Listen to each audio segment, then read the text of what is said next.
Chapter 1. Even an F rank can risk their life. Xinhua Kingdom, Donghai City. Tokai Master Revival University. Under a cherry blossom tree on campus, a man and a woman were standing there. Lord Qin Tian, I am Li Wan, a second tier, C rank sword attendant. Please form a contract with me. I wish to become your attendant. A woman wearing a plain white dress and glasses bowed and handed a bank card, a property certificate, and a car key to the man, Qin Tian. Here is a dowry of 300,000 yuan, an 80 square meter apartment in the Donghaicheng Xintiandi residential complex, and a Volkswagen Passat. Qin Tian looked at the woman in front of him, and data popped up in his field of vision. Alternative attendant, Li Wan. Age, 18. Talent level, C rank sword attendant. Class, 2. Height, 162 centimeters. Weight, 47 kilograms. Measurements, 75, 66, 73. Appearance, 63. Favorability, 60. Note, if your appearance score is below 90, you do not meet the system requirements and cannot activate the ability granting in 100x return function. Looking at the system notification, Qin Tian secretly regretted it. If it were his previous life, and such a good girl had confessed to him, he definitely wouldn't have refused. Now. I'm sorry, I may need to think about it some more. If you can't wait, you can go find another master. Qin Tian refused. The pretty woman with delicate features looked up, her eyes filled with disbelief. She touched her chest, looking somewhat devastated. Why? I'm a tier 2 C rank sword attendant. The girls around looked over and saw that it was the servant making a face at the master, hoping that the other party would form a contract with him. They couldn't help but come over to watch the fun. A C rank, second tier servant wants a master contract? You should work harder and reach the 3rd rank before you talk about it. Isn't this the F rank master, Lord Qin Tian? Although he's considered the worst among the masters at Fuxing University, it's still good enough that I was able to form a contract with him. I don't want to go to the Death Army. Unfortunately, it seems that Lord Qin Tian values the appearance of his servants more, and he has rejected many girls who are of average appearance. This attendant, you should know that Qin Tian is quite particular about looks, right? Although you look alright with makeup, Lord Qin Tian just didn't take a liking to you. That's right. Our Fuxing University has more than 10,000 students, but only a little over 100 masters. Not to mention the A-rank masters, there are hundreds of servants chasing after them every day, and even the F-rank masters are in high demand. This world is very cruel. Servants without contracts have to worry about serving and being sent to the battlefield as cannon fodder. Masters must worry about being eaten by the Demon Queen, for the demons are the best food and elixir. Last summer, the 7th tier Mermaid Queen led tens of thousands of fishmen to land in Donghai City. Of the city's 30 million inhabitants, 800,000 died.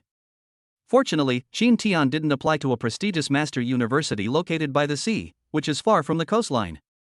I know you value looks. I don't think I look bad with makeup. Why won't you sign me? Li Wan cried out loudly.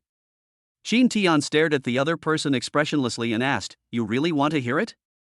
Li Wan nodded, her voice trembling with tears, and said, "Yes." Qin Tian calmly said, "I hope my first attendant will be a beautiful attendant even without makeup. I might choose you once I find one." Li Wan was stunned and stood there for a good 10 seconds. Just because of that? Qin Tian nodded, yes. Li Wan pointed to her face, the face she had meticulously made up for her confession, and looked at her with a question mark. Just because I don't look good without makeup? He had no choice but to keep nodding. Right. Li Wan took a half step back, the corners of her mouth turned up slightly, and then burst into laughter. Me? Is it because I'm not good looking without makeup that I can't become your first servant? Ha ha ha ha. I can't do without makeup? Ha ha ha ha. The girls around her sighed one after another, saying, "This woman has gone mad." So Lord Qin Tian wants natural beauty. No wonder so many pretty girls failed. They don't look good without makeup. Li Wan laughed wildly, almost falling over, looking like a madwoman. Then, she burst into tears, pointing at Qin Tian and yelling, "Qin Tian! You bastard! I'm not putting up with you anymore."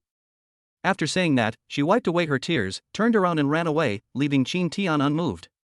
Qin Tian shrugged helplessly. If it weren't for his own lack of ability, he would quite likely won. However, he didn't want to see Li Wan living in fear with him. This city appears peaceful on the surface, but in reality, countless demon queens disguise themselves as humans to hunt down their masters. Once he is targeted, not only will he die, but his servants who try to protect him will also perish. This is the choice of fate. If I don't have a sword in my hand, I can't protect you. If I always hold a sword, I can't hold you tight. However, not long after, Li Wan ran back. Qin Tian was slightly startled. He looked at the other party without saying a word, knowing that too much talk could lead to mistakes. With tears streaming down her face, she choked out as she asked Qin Tian, "You really only make contracts with the school beauty, and not with me?" "Yes." Qin Tian confirmed again.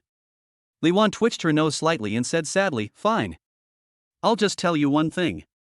The school beauty from Tongfu University next door, Wang Mingmei, was attacked by a 5th-tier undead wolf while on a mission. Yesterday, it was determined that her origin was destroyed, and she lost her rank knight talent. Even if she's only a 3rd rank knight, she's still a piece of trash." "Don't you like the school beauty?" "She is. Go and form a contract with her." Qin Tian's eyes widened, and he grabbed Li Wan's shoulders. "Is this really true?" Li Wan trembled violently. This was the first time she had ever seen Qin Tian so agitated. Could it be that Qin Tian was really going to make a contract with that good-for-nothing? That's not right. She clearly wanted the other person to know that forcing a contract with the school beauty would not end well, but she had already said it. She gritted her teeth and nodded. "Why would I lie to you?" Right now, everyone in the entire East Sea City's servant circle is laughing at her. Originally, an S-rank master took a liking to her and wanted to form a contract with her, but she was so arrogant and kept him hanging on. Now that she's lost her talent, not only do S-rank masters look down on her, but even the lowest rank F-rank masters avoid her. Qin Tian laughed heartily. "It's all right. They may not like me, but I do. Isn't this heaven helping me? No one's competing with me, it's awesome." Seeing Qin Tian's reaction, Li Wan's eyes widened, and she retorted, "Are you out of your mind? Even though she's crippled, she's still a 3rd-tier rank. That bastard Master-Servant Association won't demote her just because her talent is ruined." When a master accepts a mission, it's based on the rank and number of their servants. Her Tier 3 rank will increase the difficulty of your mission several times over. If she were still capable, it wouldn't matter, but now that she's crippled, how are you going to complete the mission? "You'll die." Qin Tian couldn't help but glance at Li Wan again. This girl really cared about him. Rejecting a girl like her made him feel a little guilty.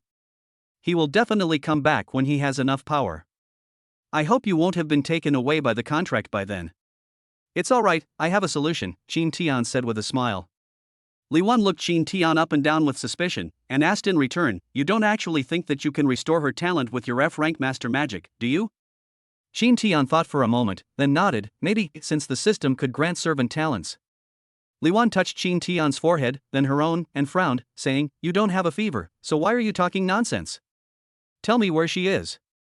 I need to go and make a contract with her." Qin Tian excitedly asked Li Wan, "What if a high-level master doesn't care that her talent has been ruined and only takes a fancy to the school beauty?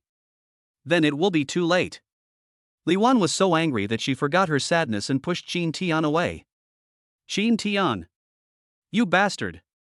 You'd rather find a piece of trash than me. You like the school beauty, right? Fine, I'll tell you.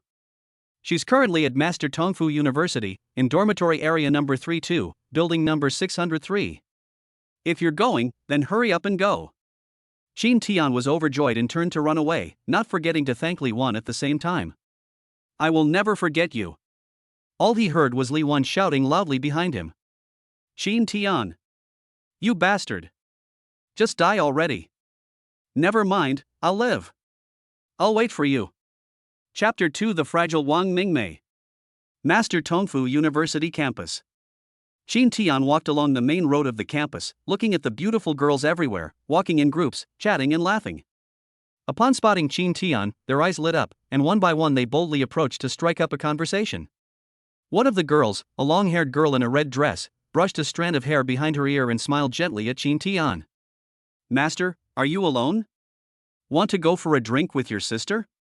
Qin Tian turned his gaze to the tall, slender, and charming girl in the red dress who was much prettier than Li Wan, and the system panel that popped up appeared. Unfortunately, it didn't reach 90. Qin Tian could only smile and refuse, "I'm sorry, I have something to do." The girl in the red dress left helplessly. The girl in the red dress is gone, and now a girl in yoga pants has arrived. Master, since you're alone, how about coming to the gym with me for a workout? We can have a good workout together tonight. Is this exercise legitimate? But after glancing at the other person's appearance, I realized they were only 76 years old and had a high degree of flexibility, so I figured they could probably do a lot of difficult moves. Just thinking about it made me a little excited. But he's here to make a contract with the school beauty, so he can't let it interfere with his business. I need to find someone urgently, maybe next time. The woman in yoga pants smiled slightly, tracing circles on Chin Tian's chest with her finger. Remember to contact me, I live at. After saying that, she gave Chin Tian a quick kiss on the cheek, smiled, and left. As expected of Tongfu University, which is a level above Fuxing University, the quality of these attendants is truly high. After rejecting 7 or 8 girls in a row, he aroused the curiosity of a master. Hey bro, you're a new face. What brings you to our school? Chin Tian glanced at the sunny and cheerful young man in front of him. He left behind a group of beautiful female servants and came over to talk to him. I'm looking for someone. Do you know how to get to Wang Mingmei's place? Su Hong was taken aback. What do you want with Wang Mingmei? Chin Tian smiled and said, I'll make a contract with her. She's already useless, why would you contract her? Su Hong asked, somewhat puzzled. Even if you're an F-rank master, you shouldn't lack servants to contract with you, right? Can you tell me why you're looking for Wang Mingmei? Chin Tian frankly said, I hope my first attendant is a stunning beauty, like a school beauty queen. I really need an attendant like that. Su Hong looked at Chin Tian with amusement, interesting. Then, he asked Chin Tian seriously, but have you thought about the consequences of making a contract with a useless school beauty? He sighed, our master isn't so simple after all. If you contract a useless servant, it will increase the difficulty of your later missions. You should know that, right? Chin Tian nodded, I know, but I don't regret it. I just love beautiful women. I'd sleep soundly if I held a beautiful woman in my arms at night. Su Hong was stunned for a moment, then burst into laughter. That's right, I sleep with a different beautiful woman every night, but none of them are as good looking as Wang Mingmei. Since you're so interested, I'll show you the way. I also want to see what Wang Mingmei is like now. Really?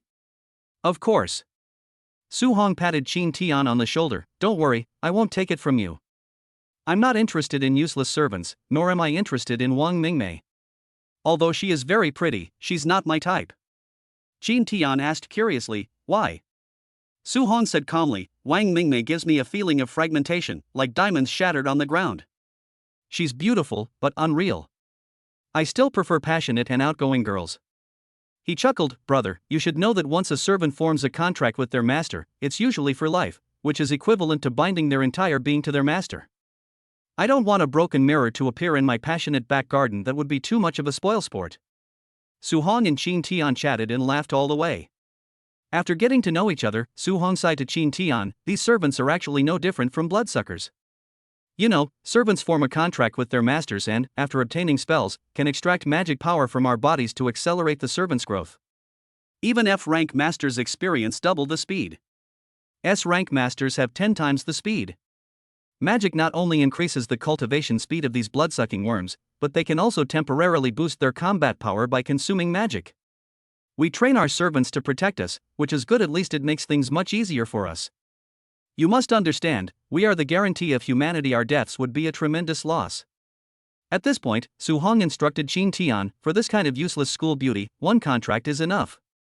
Just play around with her. I still suggest that when you find a servant in the future, you must choose one who is excellent, hardworking, and has a good personality. Then, he said contemptuously, those weak, lazy, and bad-natured servants, let them all enter the army of death and die. A bunch of spineless bastards, don't they know their place? They dare to throw a tantrum at us? They dare to give us attitude? They dare to negotiate with us? These disobedient servants should all die. Su Hong's tone was filled with resentment, as if he harbored an irreconcilable hatred for women. Led by Su Hong, they arrived at Wang Mingmei's residence. Chin Tian looked at the 2-story detached house in front of him, with its pure white exterior walls, which were particularly exquisite. Su Hong asked again, are you really going to form a contract with her? Yes, are there any other questions? It's nothing, I just wanted to say that after you sign the contract, I can borrow it to play with. Is this normal? That's normal. Everyone does it this way. Good things should be shared. If you take a fancy to any of my servants, just tell me, and I'll lend them to you for a few days. I don't have that fetish. All right. Su Hong stood at the door, rang the doorbell, and said coldly into the intercom, Wang Mingmei, one of my brothers wants to form a contract with you. Do you want to see him? After a while, a soft, delicate voice came from the walkie-talkie. A master wants to form a contract with me? Really? Su Hong said coldly, why don't you see for yourself? Qin Tian waved at the camera and said, yes. It's me. I want to form a contract with you. Wang Mingmei, inside the room, stared at the cheerful and sunny Qin Tian on the screen, slightly stunned, somewhat incredulous, feeling that this was a lie. But then I thought, what if it's true? After calming herself down, she opened the door and said softly, okay, come in. Qin Tian and Su Hong walked into the house together. It was very clean and simple, with many ornaments hanging on the walls, such as teddy bears, yellow ducks, and wind chimes. In one corner of the living room, there was a Steinway grand piano with sheet music on it. Snap. Snap. Footsteps came from upstairs, and Qin Tian peeked out. The first thing that catches the eye is a pair of fair and delicate feet. She is barefoot, stepping lightly on the wooden floor, as if each step would break her. When Qin Tian saw Wang Mingmei's full appearance, he gasped. She wore a light white chiffon dress, her figure was slender and graceful, her collarbones were prominent, her arms were as soft as willow branches, her eyebrows and eyes were slightly lowered, carrying a faint melancholy, but she also had a pale pink smiling mouth, which created a strong contrast. It seems that every smile and frown of hers is very forced, as if she is trying to please the world, but in reality, she is detached from it. A delicate beauty, intertwined with girlishness and fragility, is vividly displayed in her. Alternative attendant, Wang Mingmei. Age, 21. Talent level, none. Class, 3. Height, 162 centimeters. Weight, 42 kilograms. Measurements, 82, 60, 76. Appearance rating, 93. Favorability, 40. Note, players with an appearance score of 90 or higher can use the talent bestowal ability, granting them S-rank healing, S-rank purification, and S-rank protection. Wang Mingmei looked at Qin Tian with a serious expression and asked softly, are you really willing to make a contract with me? Chapter 3 The school beauty begs me to take her in. Qin Tian stared at the woman before him, who seemed so broken and vulnerable, utterly astonished. While Qin Tian was stunned, Su Hong sneered and said contemptuously, Wang Mingmei, you should be grateful. My brother here is attracted to your looks, not your abilities. You'd better serve my brother well tonight and stop giving me attitude and making demands every day. Don't you even know your current situation? Get down here right now, kneel in front of my brother, take his feet and kiss them, then let him lift you up, serve him well, make him happy, this is your only chance. Let me tell you, all the masters at Tongfu University are laughing at you. They say you're pretentious, troublesome, and arrogant because you think you're pretty. You won't let anyone touch you or kiss you. Who do you think you are? You're just a damn filthy servant. Without our contract, you'd be going to the Death Army and becoming those officers' playthings. Upon hearing this, tears welled up in Wang Mingmei's eyes. Her slender hand gripped the stair railing as she slowly slid to the ground, her eyes filled with helplessness, bewilderment, and sorrow. Qin Tian felt a pang of heartache looking at Wang Mingmei like this, and said to Su Hong, well, there's no need to be so harsh with your words. Su Hong snorted, patted Qin Tian on the shoulder, and pointed at Wang Mingmei, we have to be this ruthless. Let me tell you, brother, this woman is just shameless. She's always telling us to care about her, love her, and take care of her. Pa. There's no shortage of beautiful women in this world. I'm an S-rank master. I was out of my mind when I proposed a contract to her, and she actually gave me a whole bunch of conditions. It made me so angry. Let me tell you, Wang Mingmei, although you are very beautiful, you are not my type. I gave you a chance, but you didn't cherish it, so don't blame me for being ruthless. A hint of sadness flashed in Wang Mingmei's eyes. She seemed about to say something, but Su Hong, seeing her like this, burst into laughter. Look, look. You're playing the victim again. I'm not buying it. Get down here right now. Su Hong's voice was extremely weak as he pointed in front of Qin Tian and said, quickly, take off your proud long dress and use your last bit of value to please my brother. If he's happy, he won't have to go to the Death Army as cannon fodder after we form a contract. As he spoke, Su Hong's lips curled into a slight smile. I heard that the pretty cannon fodder in the Death Army are taken advantage of by high-ranking officers before heading to dangerous battlefields, so as not to be wasted. Qin Tian's throat bobbed when he heard Su Hong want Wang Mingmei to serve him right now. He was a little excited at the thought of sleeping with her right now. But what Su Hong said next moved Qin Tian even more. That would be too tragic. Su Hong's fierce and cruel words constantly irritated Wang Mingmei's mind, and she clutched her head in utter terror. Wang Mingmei looks as if the whole world has abandoned her. Qin Tian felt he should say something to comfort her. However, before he could act, the front door of the house was kicked open with a bang, and a group of women in black rushed in. They frowned slightly when they saw Su Hong and Qin Tian in the room. The woman at the head of the group politely gestured for Qin Tian and Su Hong to step aside. "Excuse me, the royal family of Kyoto is on official business. Please make way for us, my lords." When Wang Mingmei saw the person who came, she was so frightened that she curled up all over. How did you get here so quickly?" "Of course, we're taking you home. Young Master Yang is looking forward to meeting you and has instructed us to bring you there as soon as possible." "No." Wang Mingmei hugged herself, her whole body shivering with cold. She came from the royal family of Kyoto, a powerful clan of masters. Because of her beauty and good personality, she was used as a bargaining chip by the masters of the clan to exchange benefits with other powerful master clans. Wang Mingmei was unwilling to become a bargaining chip or sacrifice herself, so she ran away to Donghai City for further studies. As long as she found an excellent master, her family would be unable to do anything to her. However, now that her original talent has been destroyed, almost no masters are willing to form a contract with her. Her family called and asked her to go back, saying that they would send her to the young master of the young family in Kyoto to be a maid until she entered the Death Army. If she doesn't sign the contract soon, she will fall into the abyss. She doesn't care who contracts with her, even if it's an F rank, even if it's an ugly, lazy, and useless F rank. She gazed at her master, who was staring blankly at her. He was rather handsome. If he could become her master, he could solve all the problems she was facing. For the sake of the future, she stood up shakily, gritted her teeth, clenched her fists, walked to Qin Tian, knelt down, grabbed Qin Tian's pants, and bowed her head. "Please. Make a pact with me. Please. Make a pact with me. Master. Please. I'll do anything if you're willing to form a contract with me." When Qin Tian was grabbed like that, he looked at the crying Wang Mingmei and felt a pang of heartache, as if diamonds had shattered on the ground. Just as he was about to say something, Su Hong pulled Qin Tian away. Qin Tian was completely confused. "Brother, what are you doing?" Su Hong advised, "Brother, let's not mess with the Wang family.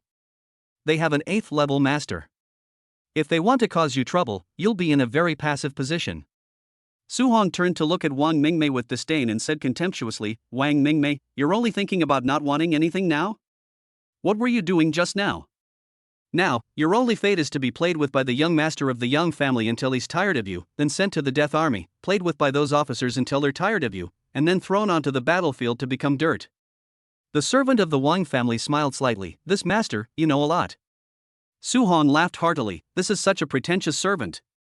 She should be thoroughly tormented, otherwise she won't know who the master of this world is." Looking at Wang Mingmei, who seemed to be shattered into pieces, Qin Tian couldn't help but sigh at the cruelty of her fate. She finally escaped from her family, but before she could find a master she liked, she ended up in this situation. He knew something about the army of the dead. It wasn't always called that, it was known as the Master Corps. Because the battle with the Demon Queen was so brutal, masters and their servants suffered heavy casualties, and the male-to-female ratio once changed from 1 to 100 to 1 to 150. Finally, more than 100 years ago, the masters awakened. They felt that they were born superior, and why should they selflessly fight for that group of incompetent, blood-sucking, and numerous servants? Therefore, the system of the Master Corps was modified, with the core being the recruitment of unclaimed servants.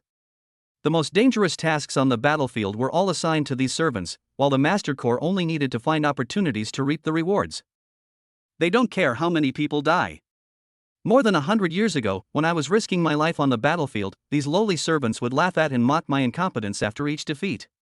Now, they are sending these women who only know how to talk to each other to the battlefield, so that they can experience what true incompetence is. Of course, toying with them before they died in battle, and to destroy their spirit, was also a means of revenge for them. Originally, only a few extreme masters did this, but later, everyone found it fun, so it became a military tradition. Su Hong looked at Wang Mingmei, whose condition had worsened, with disdain. This pretentious woman deserves to go to hell. What is she pretending for? The servants of the Wang family stepped forward and tried to pull Wang Mingmei away, but Wang Mingmei buried her head in her hair. It's over. It was all over. She felt that her life was over. She struggled for 20 years, dreaming of a bright future, but it all vanished in the end. Just then, a thunderclap exploded in her ears, as if a ray of light had appeared in the dead silence, and someone had pulled her out of the darkness. In one's life, there are always a few times when one feels as if the gates of heaven have opened. Wang Mingmei waited for 20 years, and at her most desperate moment, the gates opened.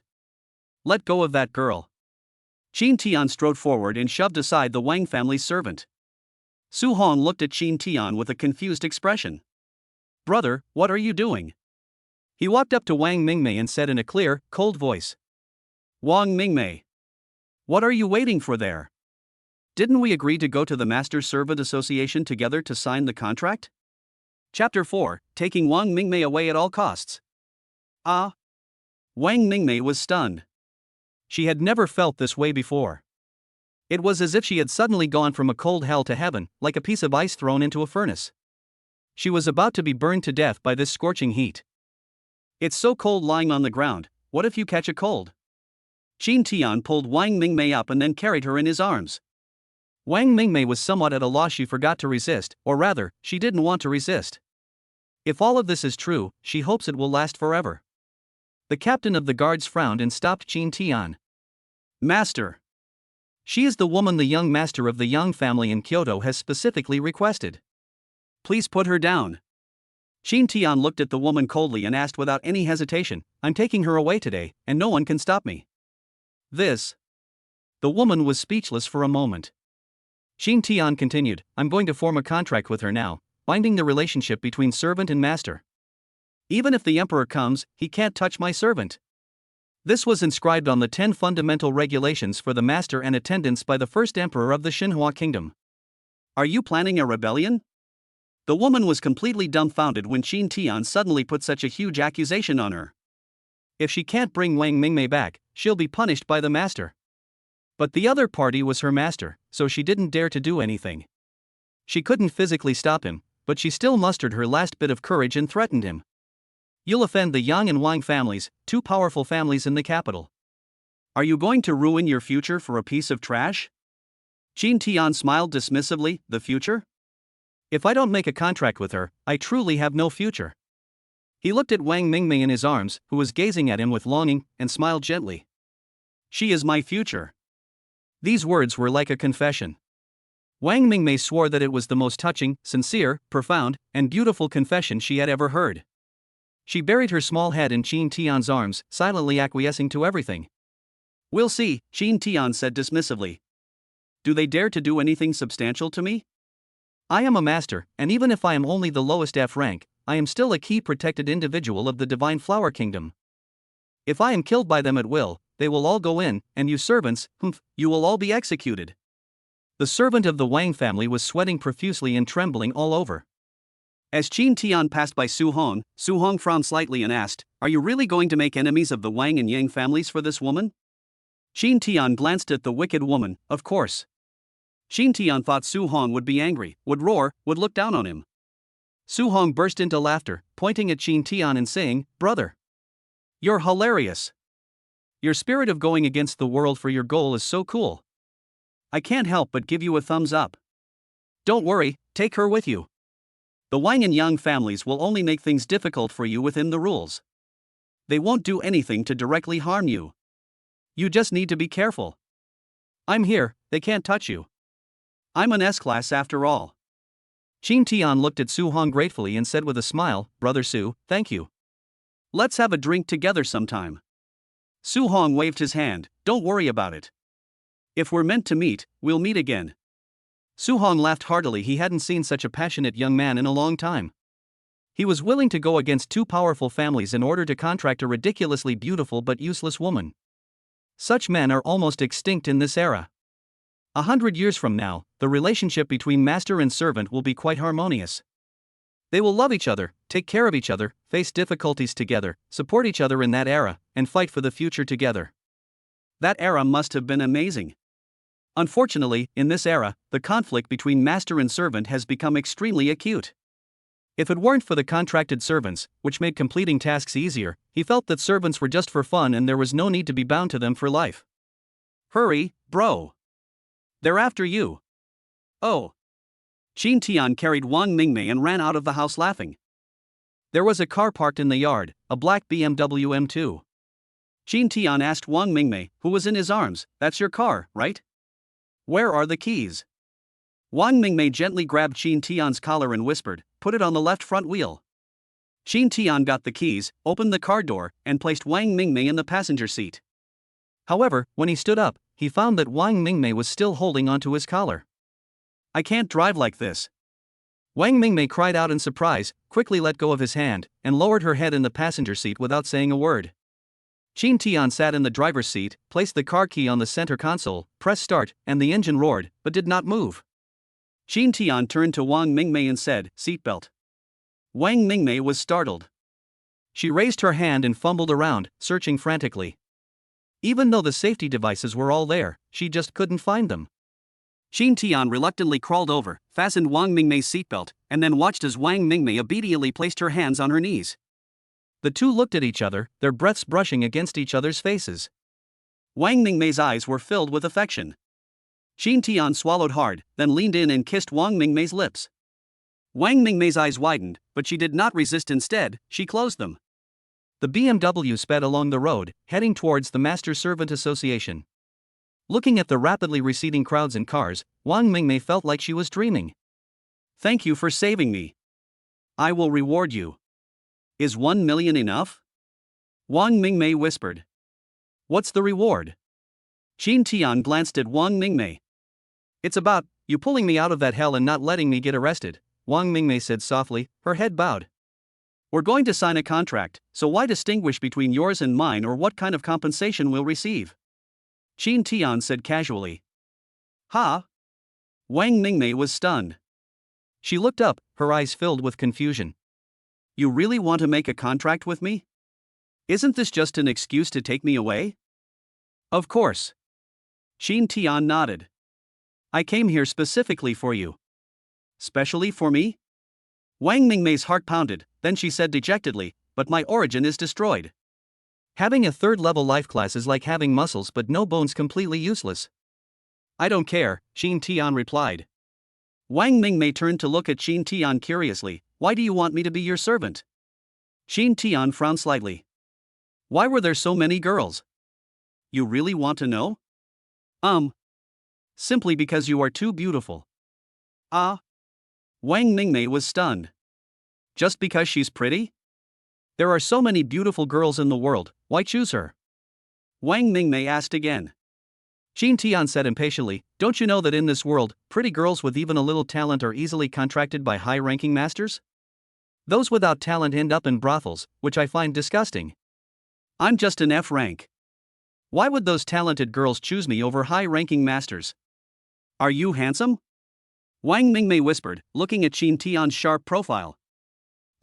Thank you for the compliment." Qin Tian said, turning the steering wheel, "We've arrived." The BMW M2 turned into the parking lot and turned off the engine. Qin got out of the car, walked over to Wang Mingmei, and pulled her towards the main hall of the Master-Servant Association, where they were to complete the contract. Wang Mingmei blushed and lowered her head, looking at the hand that Qin Tian had taken, a hand that was warm and gave her a sense of security. "Ouch." Wang Mingmei frowned and called out. Qin Tian turned around and asked with concern, "What's wrong?" Wang Mingmei looked embarrassed and whispered, "I stepped on a pebble, it hurts a little, let's keep going." Qin Tian then noticed that Wang Mingmei was not wearing shoes and was walking barefoot on the asphalt road. Without saying a word, he picked up Wang Mingmei and scolded, "You should have said so earlier." "Oh." Wang Mingmei lowered her head shyly, "I'm afraid you'll think I'm being pretentious." Qin Tian smiled wryly. Was this girl really the school beauty, and really the once glorious third-rank attendant? Why are you being so humble? Chapter 5, The Contract Completed. Wang Mingmei, who gave everything? Master Servant Association. Contract Registration Hall. The person in charge of registering the contracts was a blonde, fit man who frowned slightly as he looked at the information on the registration form. Setting down the registration form, the blond man's deep-set, icy blue eyes fixed on Qin Tian. Young man, are you sure you want to take this third-tier woman, whose origin has been destroyed, as your servant? My personal advice is to just have fun with this kind of woman. There's no need to take her as a servant. Do you know the responsibilities you'll bear if you contract a third-tier servant? He earnestly warned Qin Tian, this is your first servant. 1 month after the contract is signed, even while you are studying at university, you will be assigned a specific third-tier mission every month.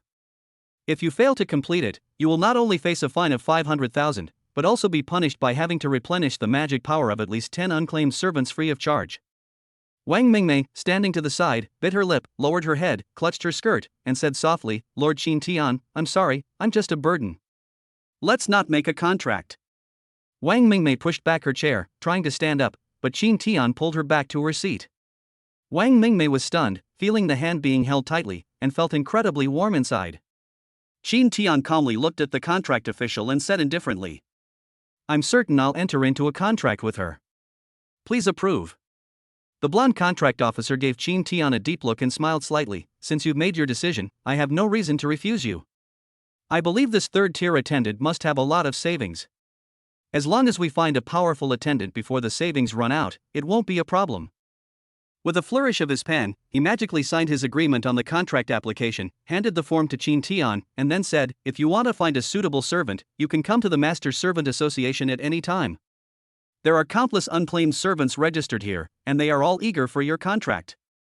Thank you, brother. Boy help boy. Although these servants have it tough, we boys are no less so.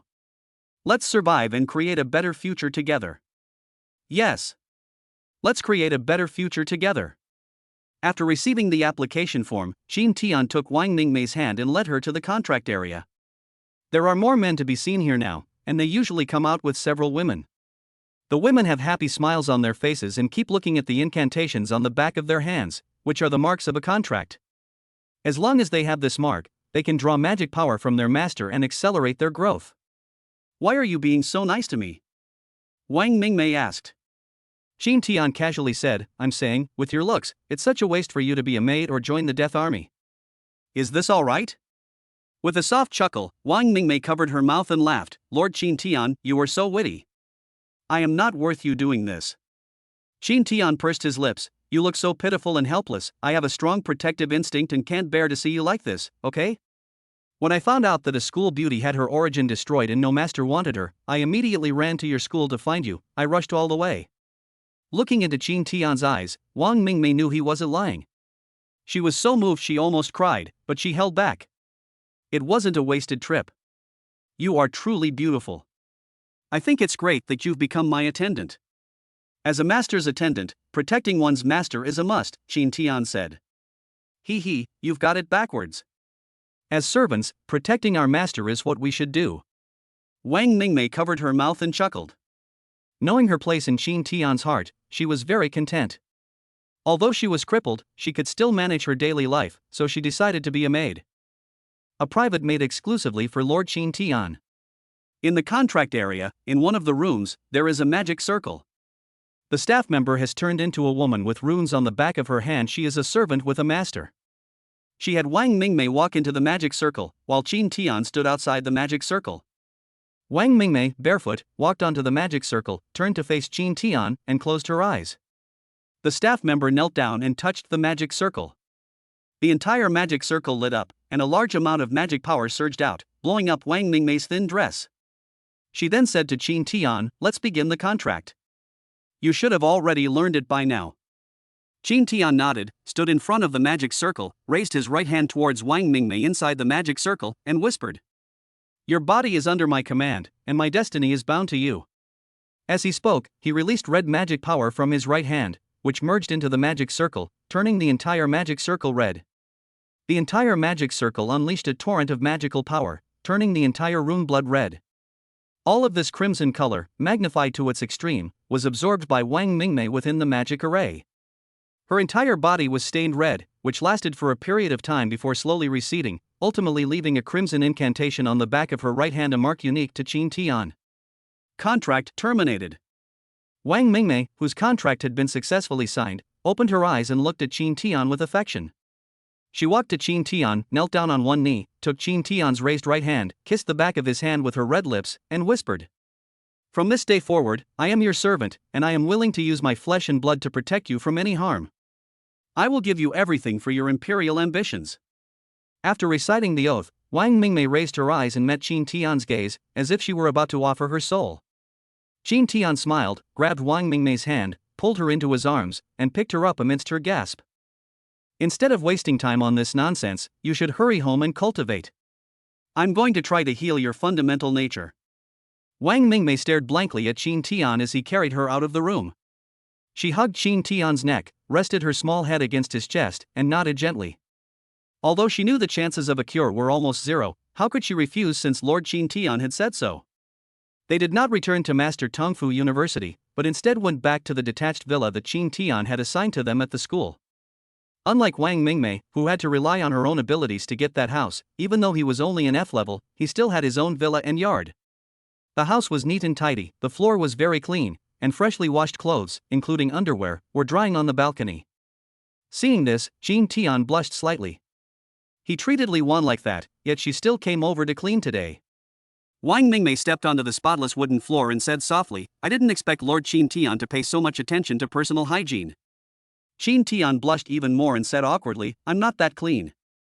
This was done by a servant who was pursuing me, and I've already rejected her." Wang Mingmei smiled slightly, gently stroked the furniture and wallpaper in the room, and said softly, "From now on, I will help you with these things. Although I can't fight, I will definitely take good care of your daily life and not let you have any troubles." Suddenly remembering something, Wang Mingmei said, "All right, I become your servant today, so according to the rules, I should give you the betrothal gifts." Qin Tian was stunned. Wang Mingmei rested her rounded chin on her hand, pondered for a moment, and then spoke.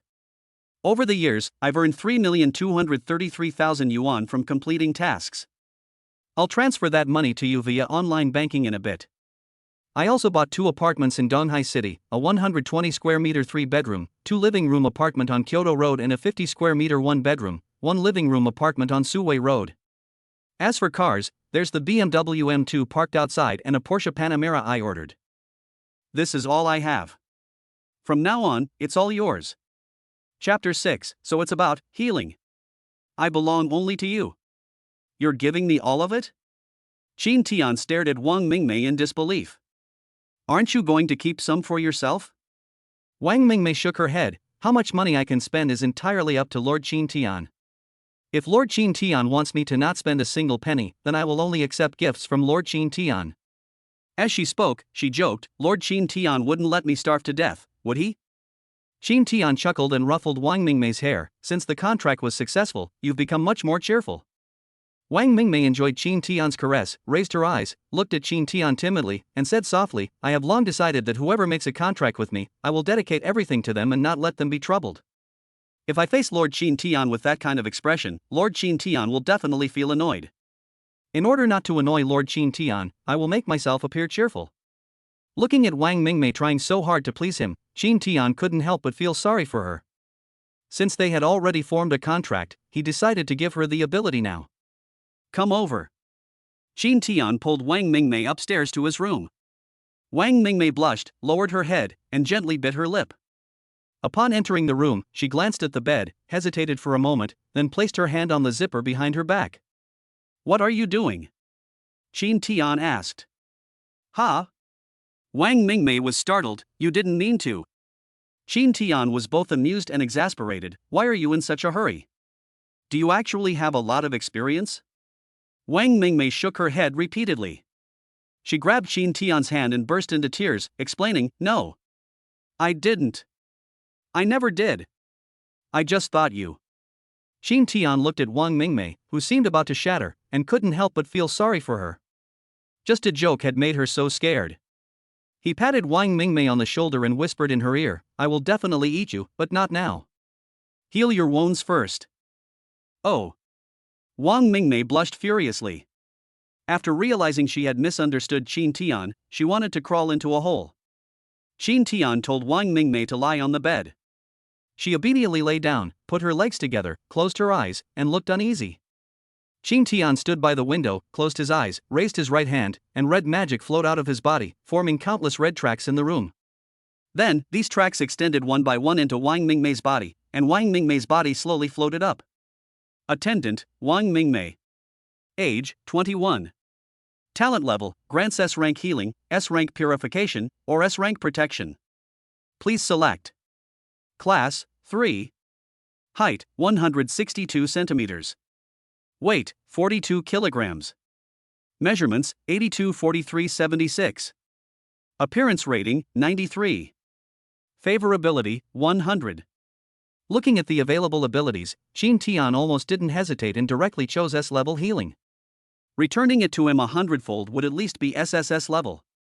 If an SSS level healing technique could be used to cure Wang Mingmei's other talent, then Wang Mingmei would be an extremely rare dual talent servant.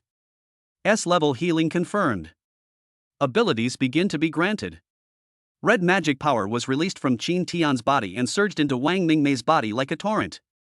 Wang Mingmei endured the magic power and couldn't help but frown and let out a soft moan. At the same time, the magic power, after passing through Wang Mingmei's body, was amplified 100-fold and returned to Qin Tian's body. The exhilarating feeling spread throughout his body, causing him to unconsciously increase the release of his magic. The more magic he released, the more tense Wang Mingmei's expression became.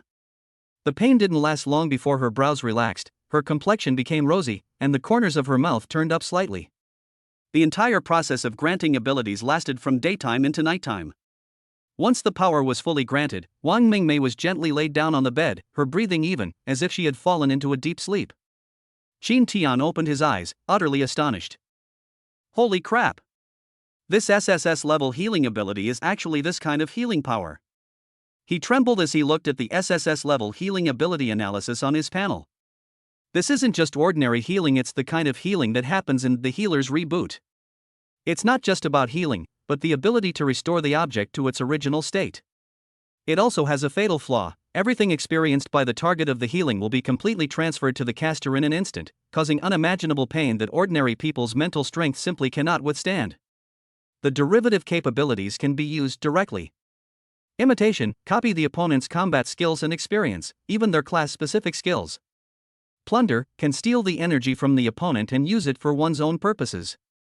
Improvement, optimize the state of the object, and even allow the other party to break through the limit on the spot by sacrificing its own energy. Deterioration, makes the target vulnerable because it is healing. The target will not resist this ability. With just this one ability, he is already terrifyingly powerful. Unfortunately, he glanced at his rank and found he was only at the first rank. Even the most capable person needs a foundation. He couldn't help but glance at Wang Mingmei lying on the bed.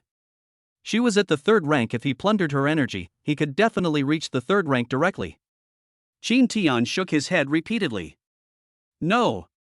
This is my servant. How could you do something so inhumane? She's already so pitiful. She finally awakened her S-rank ability, and then I plundered her third-tier energy. Haven't all these years of her life been wasted? First, treat the root cause of her illness. With no other thoughts in mind, Qin Tian placed his hand on Wang Mingmei's lower abdomen. Healing, ability activated. A crimson light illuminated the entire room. At the same time, Qin Tian saw Wang Mingmei's past and wondered why this pitiful woman was so timid and tried her best to please him. Feeling the flames of energy rekindling burning in her lower abdomen, Wang Mingmei awoke from her slumber. She looked in surprise at Lord Qin Tian, who was standing before her with his eyes closed, seemingly treating her. The power reviving in her lower abdomen was very familiar to her. It was none other than her 11th night talent. She could no longer hold back her tears. This master actually managed to restore the energy he had lost. The gate of heaven, which he had waited 20 years for, was finally worth it. With a master like this, what more could she possibly want? When she checked her physical condition, she discovered that not only was her rank 9 ability reviving, but she also had another powerful ability. Cure. She tried to understand this ability, and the more she learned, the more surprised she became. Although it had significant flaws, it was extremely useful. Suddenly, she realized that Qin Tian's method of treating her was exactly the same as her own ability. Could it be that? She stared in surprise, her eyes widening. Qin Tian is actually a very powerful master, though he appears to be an F rank. Such a powerful master was actually willing to save a piece of trash like me and even heal me. She must have accumulated countless lifetimes of merit to have met such a wonderful master. She studied the healing ability again and was surprised to find that it could also transfer her own energy to the other person through healing, making the other person stronger. She thought that she was at the third rank, but Lord Qin Tian was only at the first rank. If she could transfer her third rank to Lord Qin Tian through healing and make him a third rank as well, it would be a way of repaying this kindness. But she could never repay this kindness, she would spend her whole life repaying it. When the 11 knight's abilities were restored, Wang Mingmei was already in tears. She looked at Qin Tian, who looked exhausted, and felt heartbroken. Just as Qin Tian was wiping his sweat and about to say something, Wang Mingmei silenced him with a kiss and began her healing act. The steel spear is the banner of the future. The moment you seize the future, you take a step closer to hope. After closing her eyes and touching it, she discovered that it was the hope she had waited for 20 years. She had no regrets and gave everything for it. Piercing through the blood-soaked city walls, from now on there will be no need to lament one's fate. Because she has now arrived in the true kingdom of heaven. Like a bird spreading its wings and soaring high, reaching the highest point in the world. If they take me away, I might not be able to go anywhere and become a walking corpse. The world is so cruel, yet I still met you. No matter what sacrifices it takes, I will protect you, even if it's a wrong decision, I will have no doubts.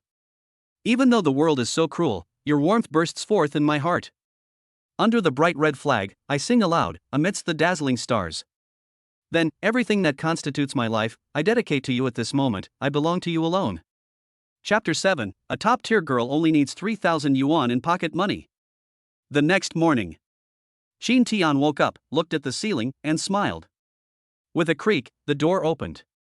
Wang Mingmei, wearing Qin Tian's oversized shirt, came to the bedside carrying a bowl of freshly cooked dumplings.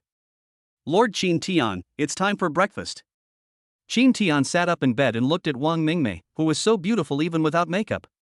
There was a hint of fatigue in her brows, but her eyes were full of enthusiasm, as if she saw the light of a better life. He checked his panel and, sure enough, it was so. Host, Qin Tian. Age, 19. Class, 3. Talent, F rank recombination, SSS rank healing. Achievements. Light of a desperate girl achievement effect. When a beautiful woman around you needs help, she will think of you first. Save her, and you will gain all her loyalty and favor. They will be willing to give you everything. Last night, Wang Mingmei used S-level healing to transfer all of her third-tier power to herself, while she herself became a first-tier user. Although she now possesses both F rank and SSS rank talents, and can use the magic of her SSS rank talent to provide Wang Mingmei with a 100-fold acceleration in her cultivation, it's only a matter of time before she returns to the third rank. However, the fact that she could so decisively and unreservedly give me this power shows how much she wanted to please me and hoped that I wouldn't abandon her. In his previous life, he was foolish and kept trying to please his girlfriend, but in the end, she still left him. In this life, times have changed, only women try to please men, but he can't let the girl down like that. Qin Tian chuckled, looking at Wang Mingmei's cautious expression, as if she thought he didn't like dumplings and that he had done something wrong. He's not that heartless. He'll be good to whoever is good to him. A two-way approach is the best. You've put in so much effort, so I have to give you something in return, right? You healed me, and I healed you too. You seize the future, I explore the future. You see there are dumplings in the fridge. I thought you liked them. If you don't, I'll go out and buy some for you. Wang Mingmei was so anxious that she scratched the floor with her toes. Qin Tian laughed and said, I didn't say I didn't like to eat. I was just waiting for you to feed me. I was so tired after healing your injuries yesterday, and I haven't even had a chance to rest. And you're giving me trouble. I don't even want to move my hands now. Wang Mingmei blushed instantly, as if her face was about to bleed. She sat stiffly on the edge of the bed, scooped up a large dumpling with a spoon, gently blew on it to warm it to a suitable temperature, and then tremblingly brought it to Qin Tian's lips. Qin Tian watched Wang Mingmei's shy expression as he ate his dumplings, feeling very pleased. Having a school beauty with a looks score of over 90 as a servant is awesome. The system went to great lengths to ensure it only ate fine bran and forbade itself from eating coarse grains. From this moment forward, we will resolutely uphold the system's guidance. From now on, all the servants must be of school beauty caliber. Not only must she be a school beauty, but she also has to be a clean-cut young girl. Otherwise, I would be doing a disservice to my current SSS level talent. He never expected that this talent with a 100-fold return could actually enhance his talent as a master, and even give him 2 talents. On the surface it's F rank, but it's actually SSS rank. It's a bit like playing dumb to fool the enemy. However, master rank F and SSS are not actually very important. When out and about, few foolish masters would go around bragging about being an SSS rank or an F rank, as if they were afraid the Monster Queen wouldn't be able to find a target. Most of the direct descendants of those powerful families are low-level talents. If you go around showing off that you are an S rank or SSS rank, you will be targeted by those powerful family masters. Although they won't do anything to you, they will definitely cause you a lot of trouble. Therefore, when masters meet, they generally don't compare their own talent levels, but rather the talent levels of their servants. As long as he tells the outside world that his attendant has S-level talent, everyone will respect him, even if he is only F-level.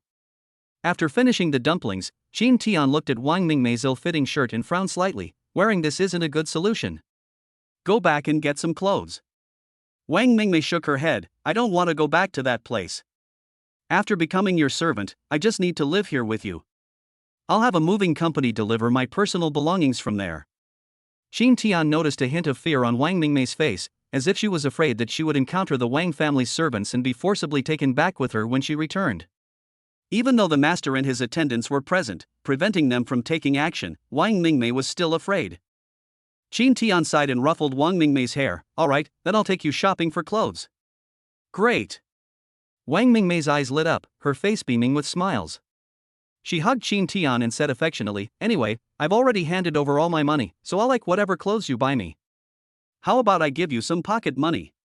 Qin Tian asked. Would 10,000 a month be enough? Wang Mingmei shook her head repeatedly. 10,000 a month is too much. Too much. Qin Tian was stunned. You once earned at least 3 million as a third-tier attendant, and you actually say that 10,000 a month is too much? He even felt it was a bit too little. Wang Mingmei said softly, I usually only eat some snacks each month, which costs less than 1,000. I occasionally buy a few clothes, and 1,000 is about right. I also buy some small trinkets from time to time, which costs between 500 and 1,000. That should be enough. Give me 3,000 a month. 3,000 yuan a month for pocket money? No. With your stunning looks, your fragile yet captivating beauty, you're a campus belle that everyone feels sorry for, yet you only ask for 3,000 a month? In my past life, if I had a girlfriend like this, I wouldn't even give her a second glance unless I spent tens of thousands of dollars a month. If you only spend so little each month, what do you need so much money for? I see you bought 2 cars, both luxury cars. You must like cars. Wang Mingmei blinked and explained, all the money I earn is for my future master. Those cars are also part of my dowry. I rarely drive them myself. Qin Tian sighed, my God, what a treasure girl I've found. She only needs to spend 3,000 a month to support him, and she gives everything she earns to her master without keeping a penny for herself. She is also so considerate and always thinking about pleasing him. She's so stingy with herself, how can I be stingy with her? Even if you gave her that much money, she probably wouldn't spend it, she would just save it and then give it all to herself when she hands over her earnings. No way. Starting today, I'll give you hundreds of millions every day. Wang Mingmei was stunned and asked, where did you get hundreds of millions? Qin Tian smiled slightly, you forgot? I already gave it to you yesterday? After understanding, Wang Mingmei blushed and covered her face, saying, then, you have to give it to me. Qin Tian laughed, patted Wang Mingmei on the head, got up, and went to the wardrobe to change his clothes. Wang Mingmei asked, are we leaving now? Qin Tian said, yes. He tossed Wang Mingmei a pair of loose-fitting sweatpants. Wear these first, I'll take you shopping for clothes. Oh. Wang Mingmei nodded. At the entrance, Qin Tian pulled Wang Mingmei, who was dressed awkwardly in a white shirt and black sweatpants, out the door. Since Qin Tian always wore men's shoes, Wang Mingmei was wearing slippers. Her pearly toes, nervously clenched together, were especially adorable. BMW M2 engine starts, target, Meiluo City. Chapter 8 Akami's best friend. The Genji sisters. On their way to Meiluo City, they passed by an Apple mobile phone flagship store. Qin Tian thought of something, parked the car at the entrance, and asked Wang Mingmei, what model was your previous phone? Wang Mingmei said, Little Me 10 Youth Edition. Isn't this a model from 5 years ago? Didn't your suitors give you any gifts? Qin Tian asked curiously. Wang Mingmei replied, I gave it to you, but I didn't use it. I think as long as a phone can make calls and watch videos, that's enough.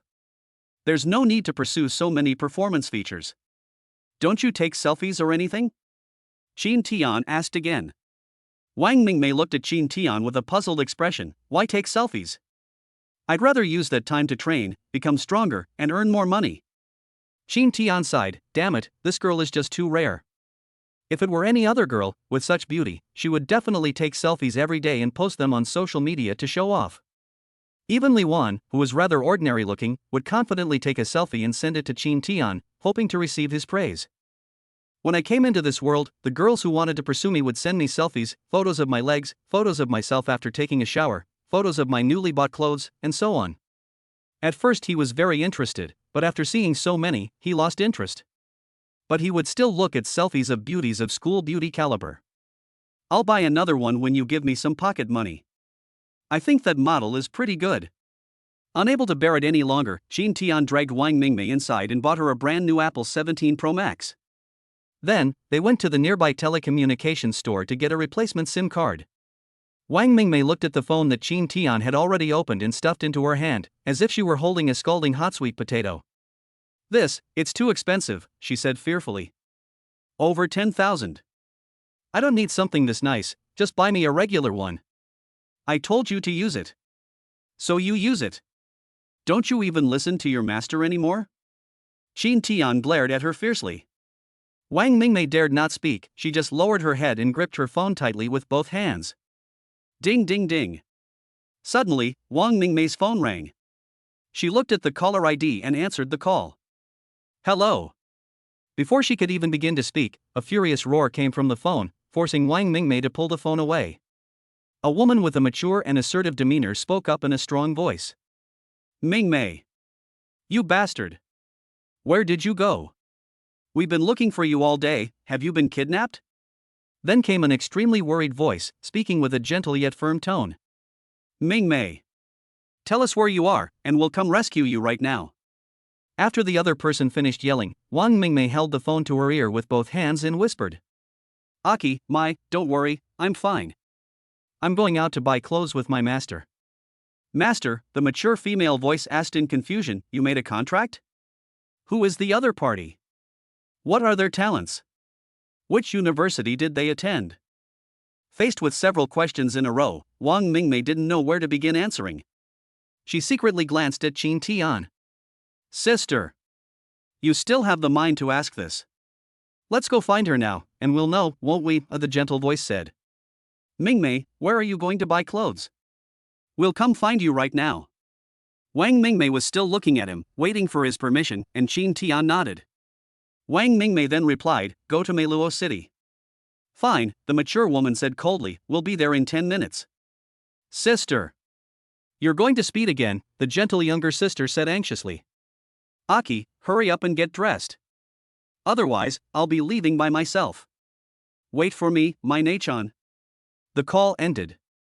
Wang Mingmei put down the phone and looked at Qin Tian with a wry smile. I'm sorry, they are my friends. They probably called me because they were worried something had happened to me. Aki and I both appeared in Akemi's memories. They were her very good friends and confidants. Qin Tian drove and said casually, it's good to have such good friends. You've made some good friends. Wang Mingmei had just changed her phone and had only recently regained communication when she called. She must have called many times, and kept calling. Wang Mingmei smiled broadly and nodded emphatically, Aki and I are twin sisters, both of them are very good people, and we often go out together. Upon arriving in Meiluo City, they found 4 or 5 men gathered at the gate.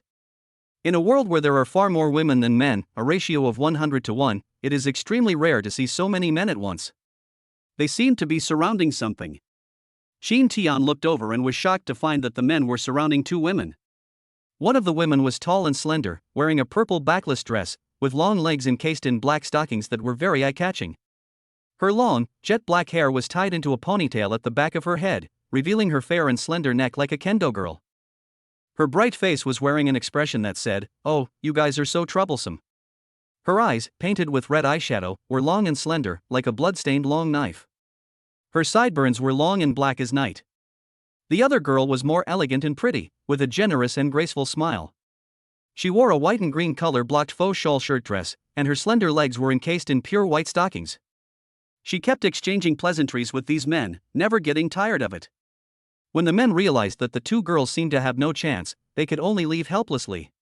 The pretty girl even smiled and waved goodbye to them. When Wang Mingmei saw the two girls, she was overjoyed and pulled Qin Tian along as they ran up to them. Aki! My! You're here so early?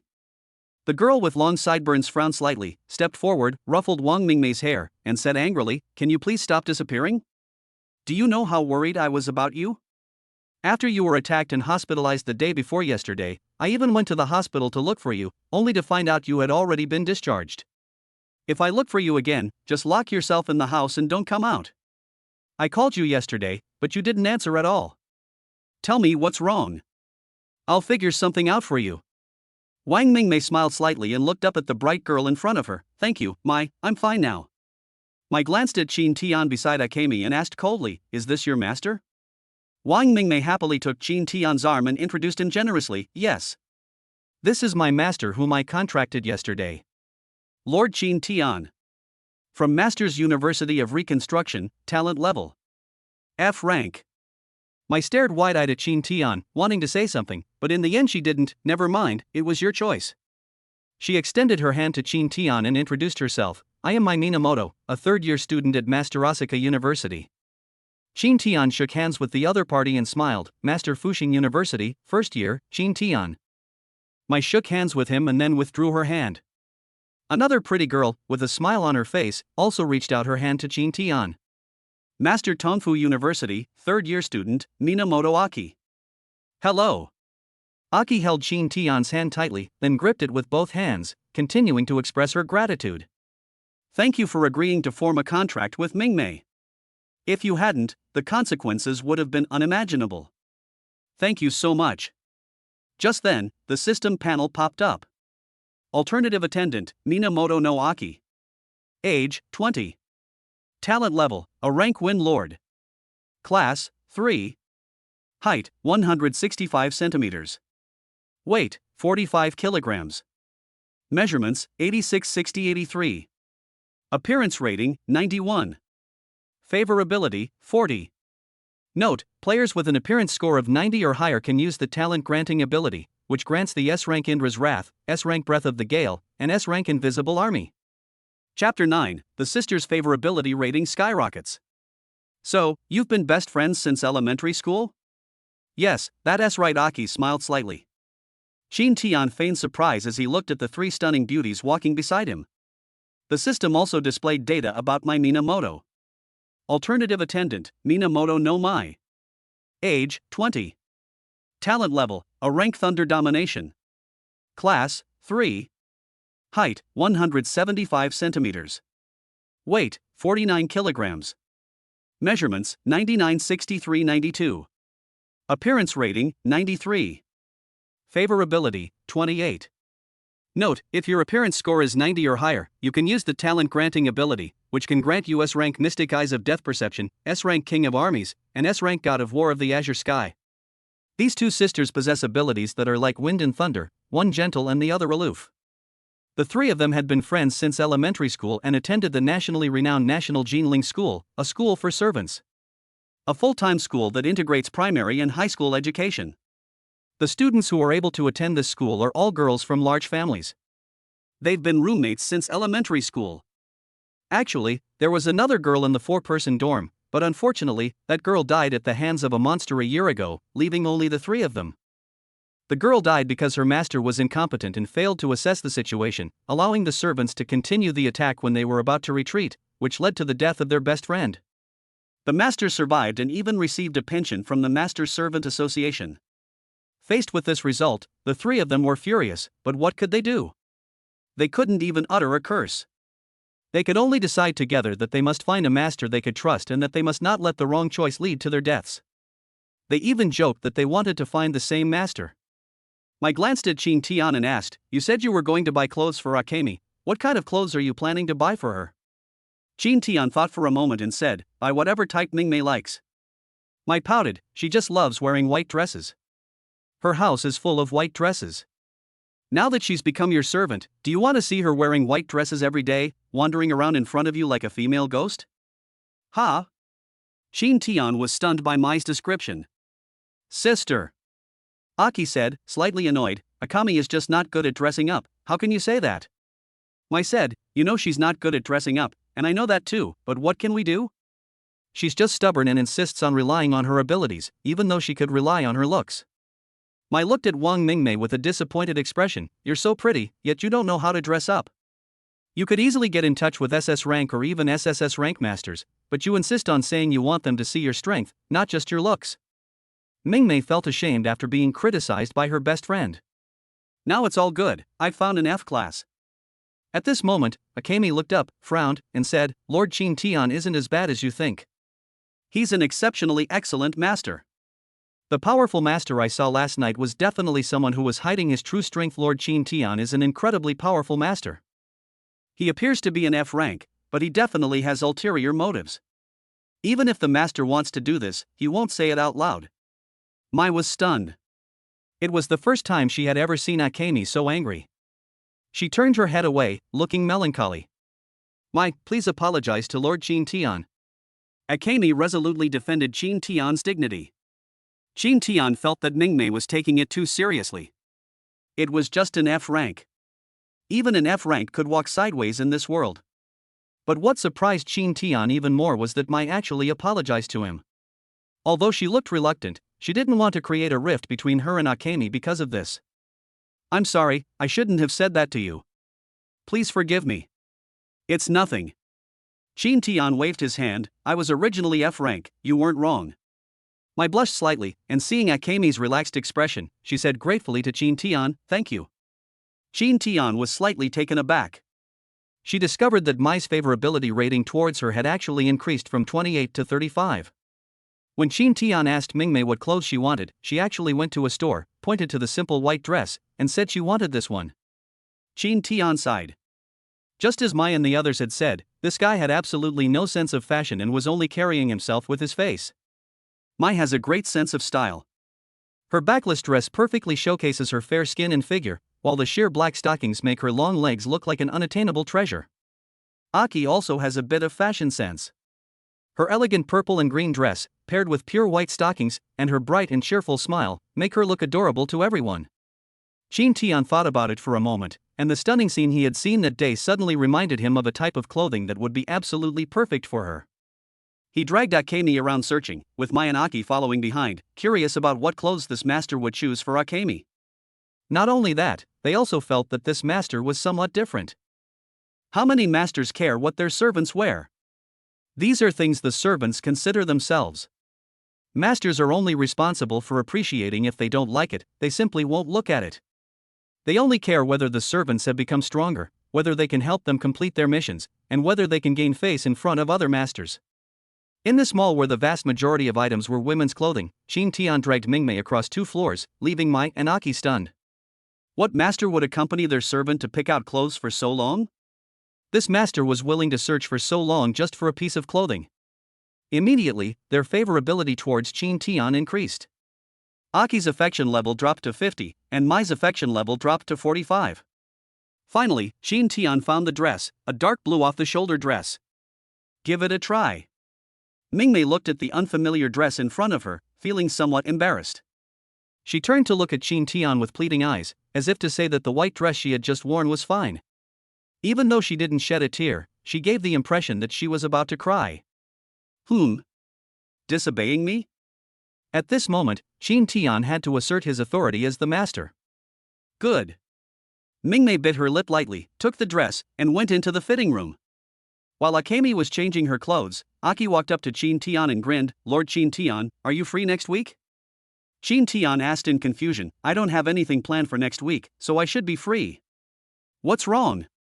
Aki put her hands behind her back, glanced up, and after a moment of silence, said, yeah, to celebrate Akemi finding her master, I'd like to celebrate together. I happen to have a few tickets to Fairy Tale Amusement Park, want to go together? Mai could tell at a glance that Aki had taken a liking to this F-rank master, and she couldn't help but frown. My younger sister has so many S-rank masters pursuing her, and several masters who are interested in her, but she almost never takes the initiative to invite masters out to play like this. What is the magic behind this F rank? He made Akemi so angry with him, and made Aki ask to go out and play. She carefully observed the man before her, lost in thought. Chapter 10, The Demon Queen Appears. A craving for SSS rank magic. Akemi emerged from the changing room with her long hair piled up behind her. As she walked out, she held her clothes tightly between her arms, as if afraid that her off-the-shoulder dress would fall down. She placed her hands on her chest, concealing the soft, spring-like lines beneath the silk. I still don't think this outfit suits me. Her eyes darted around like an anxious rabbit as she spoke softly, but no one listened to her. Aki and Mai were both stunned by the stunning beauty of Akemi. Not only them, but the customers who were shopping in the store were also amazed by Akemi. There's such a beautiful little sister in this world. Wah! I want to hug her so badly. But if I hug her, I feel like she'll break right away. I'm so anxious. Shin Tian crossed his arms, a slight smile playing on his lips. Just as he thought. Isn't this just a carbon copy of that goddess from my previous life? Wang Zuxian was able to star in a Chinese ghost story because the other actress was fully booked, so the role was given to her. In this world, because of the existence of elements such as talent, Akemi is clearly more beautiful than that goddess, and she can maintain her youth for a longer period of time. Unexpectedly, he struck gold. Akemi. You're so beautiful. Aki cheered with delight and ran to Akemi, wanting to hug her, but then raised her hand and hesitated. Akemi looked at Aki with a puzzled expression and asked, "What's wrong?" Aki clenched her fist, then lowered her hand and said sullenly, "I'm afraid you'll break if I hug you." Akemi smiled slightly, raised her hand, gently picked up Aki, and said, "I'm not that fragile." After letting go of Aki, she took Aki's hand and walked up to Shin Tian. Shin Tian touched her fair face and said gently, "It's very beautiful. I regret choosing this outfit for you a little. I don't dare to hug you now." Mingmei smiled and hugged Shin Tian's waist. "What do you mean you don't dare to hug me? You weren't like this to me last night. You were like you were going to crush me. I had to heal myself to keep up." Mai and Aki, who were standing to the side, stared wide-eyed. Mai looked on incredulously. She took a half step back, shielding herself with her right hand, and exclaimed, "Kami. You actually got together with him so quickly." Aki covered her mouth, her pretty face blushing. "Oh my. Akemi is so bold." As she spoke, she pulled Mingmei aside and whispered to her, "Come and tell me about it." Akemi glanced at Shin Tian secretly, a slight smile playing on her lips, and then whispered to Aki. Aki kept exclaiming in surprise. "Wow. Really? Wow. That's amazing. Oh. Is that even possible?" Shin Tian sighed. "Is this what best friends talk about?" No wonder there are rumors online that if you post a conversation between your best friends, someone will come knocking on your door to check your water meter the next day. Suddenly, Aki screamed, and all the girls shopping in the store looked over. "You've awakened your second talent?" Akemi clearly hadn't expected Aki to say it so directly, and she panicked like a little lamb. She covered Aki's mouth, but it was too late. Mai was shocked. She looked at Shin Tian and frowned, saying, "Your magic has caused Akemi to awaken a second time?" Shin Tian had never intended to hide anything, and answered frankly, "That's right, she has great talent." Mai looked proud, a smile playing on her lips. "Of course, she's my best friend, someone I approve of. Her talent is absolutely top-notch." She stared at Shin Tian's sharp profile, lost in thought. She always felt that this master was not so simple. It was no accident that Mingmei was able to awaken a second time. It seemed that in his eyes, it was something that was bound to happen, something that did not need to be surprising or proud of. Just as everyone was immersed in the joy of learning about Akemi's second awakening, the mall's alarm sounded. "Attention all guests! Attention all guests! A Tier 3S rank monster, codenamed Bloodstained Black Rabbit, has been discovered near Master Purple Light University. A Tier 3S rank monster queen, codenamed Bloodstained Black Rabbit, has been discovered at the nearby Master Purple Light University. All guests, please proceed to the shelter immediately and complete the evacuation. All guests, please proceed to the shelter immediately and evacuate." A loud alarm blared in the mall, and all the customers panicked. A Tier 3 monster, and an S-rank one at that. Mai and Aki were pale. Although they were both third-tier servants with rank talents, they were still quite powerless against the third-tier S-rank monster queen. Even though they are both in the third tier, the difference between a level and S level is like an insurmountable chasm. Of course, Donghai City has no shortage of Tier 3 S rank masters, but those masters may not necessarily take action. Because the other party is the queen. The official designation of her as a queen implies that she is a terrifying monster. If we fail and get eaten by the opponent, then we're doomed. Not only will you lose your life, but you will also strengthen the opponent. The broadcast said it was a Tier 3S rank, but didn't specify what stage it was. If it was the late Tier 3 stage, about to enter Tier 4, that would be a disaster. The 4th tier and the 3rd tier are also a dividing line. Only those who reach the 4th tier are truly strong. Mingmei awakened her talent in elementary school, and despite her hard work, she is still stuck at the 3rd level, which shows how difficult it is.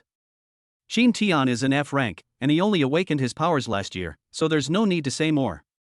Hurry up! Mai said sternly, the school is just across the street. Aki, holding Akemi's hand, returned to Qin Tian and Mai's side and said angrily, these monsters are despicable.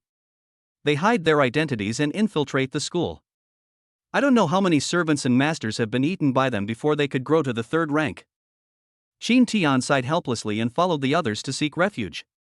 Those monsters and yokai often hide their identities and disguise themselves as humans. In their eyes, human society is a buffet restaurant, and as long as one takes the bait, they can be full. The growth rate is astonishing. Humans are not unaware that they are hiding among humans. The school conducts a large-scale census every month to find them. But schools can conduct surveys, but what about outside of schools? With tens of millions of people in Donghai City, a census is conducted every month. Such a huge expense is something few local governments can afford. At most, it will be checked once a year. Moreover, those imposters aren't stupid. Every time you investigate, they hide, and once the investigation is over, they hunt down and kill those humans whose identities are safe. It is safe to say that countless people die from this every year. Qin Tian could only be thankful for his good luck he hadn't been targeted by the imposters all these years. However, he didn't know that the reason the monster was exposed was because of him. The top of the teaching building at Master Purple Light University. A stunningly beautiful girl with jet black eyes and blood red pupils, wearing a black and red JK uniform and thick black stockings, carries a huge scythe. Behind her floats a giant black rabbit with incredibly sharp claws, on which hang severed limbs. She gazed in the direction of Meluo City, a slight grin spreading across her face, revealing bloodied silver teeth as she spoke menacingly. An SSS level flavor. It's absolutely SSS grade flavor.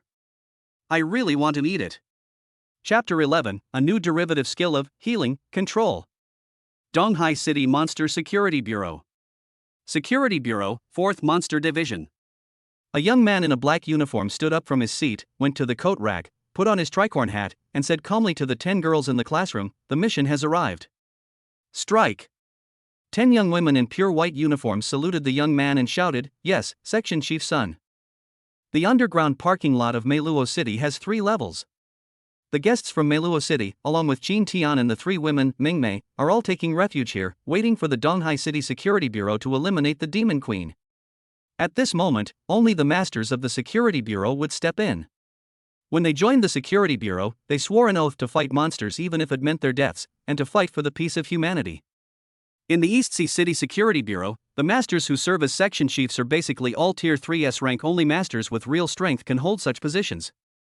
In this world, there are 2 main types of masters who are the ideal goals in the hearts of the vast majority of servants.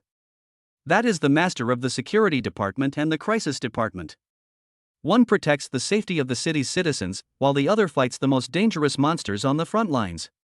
In particular, the masters of the Crisis Department have gathered almost all of the most powerful masters in the country. The Death Army is merely a branch of the Crisis Department. Mai frowned and crossed her arms. What bad luck today, running into the Demon Queen. Aki tugged at Mai's sleeve. Don't say anything, Akemi will be sad. Mai turned her head and saw Akemi hugging her knees, sobbing softly, I'm sorry, it's all my fault that everyone went out and encountered the Demon Queen. Mai quickly comforted her, I didn't say it was your fault. The appearance of the Demon Queen wasn't caused by you. Even if we're at school, we still need to take refuge. Qin Tian stood aside, deep in thought. He is currently a Tier 3 SSS level healer. If he were to face that Demon Queen, would he be able to kill her with an absolute advantage? He glanced at Mai and Aki beside him. If he could form a contract with them and obtain 2 SSS level talents through a 100-fold return, Wouldn't that be enough to kill a 4th-tier monster queen? Qin Tian swallowed hard. Why did he feel a sense of guilt about doing something to his wife's best friend? This is not against the rules in this world. But when he saw 2 stunningly beautiful women with such different styles, he couldn't suppress his possessiveness. It would be terrible to give such a good servant to another master. Aki has already extended an invitation to me, and a contract with Aki is just around the corner, but Mai is a bit more troublesome.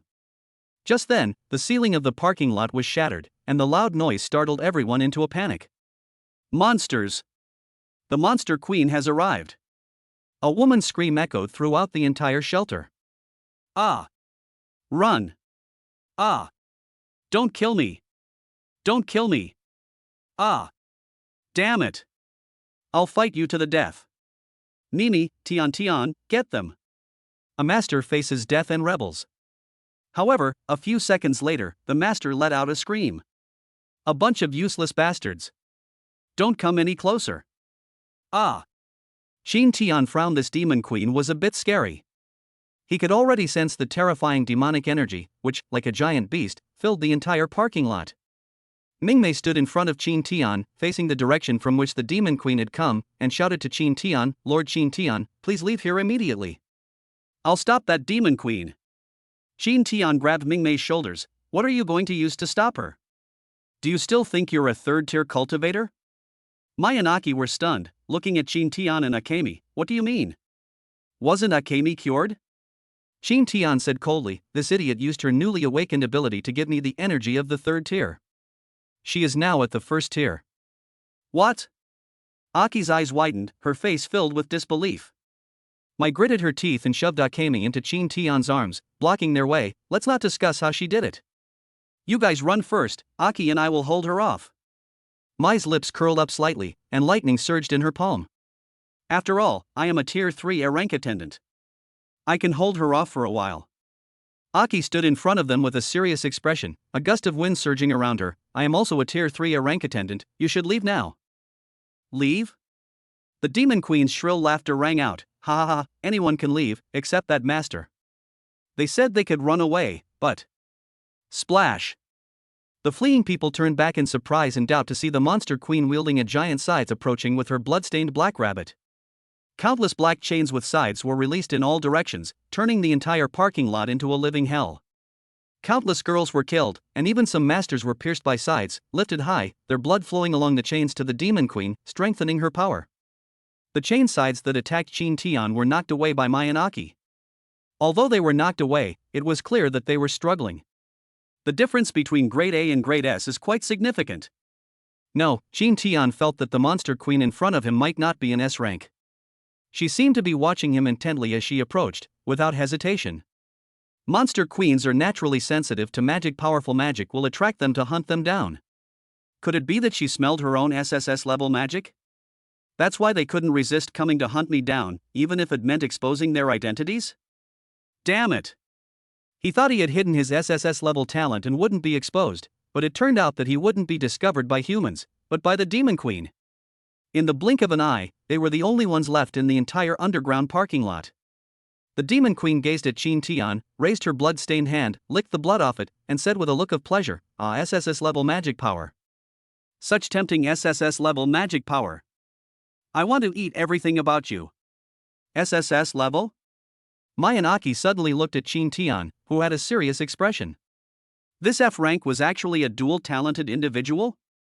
In the entire Xinhua kingdom, with a population of 1.5 billion, there are over 10 million masters, but only a little over 100 masters possess SSS level talent. This Qin Tian is actually an SSS level. This monster queen would never joke like that. That makes sense now. Why did she hide it so well and then suddenly go berserk? It turns out it was because an SSS rank master with magical power had appeared. Qin Tian chuckled, since I've already been discovered, I won't hide anymore. You know I'm SSS level, aren't you afraid I'll kill you? The demon queen chuckled, I'm scared to death, but even knowing I might die, my reason can't suppress my instinct to devour you like a moth to a flame. Just as Qin Tian was about to make a move, Mingmei shouted, Lord Qin Tian. Please don't make a move. What are you doing? Qin Tian snapped. Hand her over to me, that's an order. I know everything. Mingmei shouted, "Lord Qin Tian, your SSS level ability is actually healing, which is completely unsuitable for combat. You'll die if you fight her." Qin Tian was stunned. It seemed that Mingmei's healing was not as comprehensive as his own. He didn't know that in addition to optimization, there were also derivative abilities such as deterioration and imitation. However, because Qin Tian hadn't watched Healing Hero for so long, he had forgotten that the optimization skill could change appearance and memory. So it's healing. My S expression was serious. Then we definitely can't let you go. Leave this monster queen to us. You can heal us after we defeat her. Aki smiled slightly. Lord Qin Tian, since you are actually SSS rank, there's no need for me to test you. If I survive, I hope Lord Qin Tian will accept me as your servant. Seeing the three women blocking his way, Qin Tian smiled bitterly. It's too shameful for a grown man like him to stand behind a woman.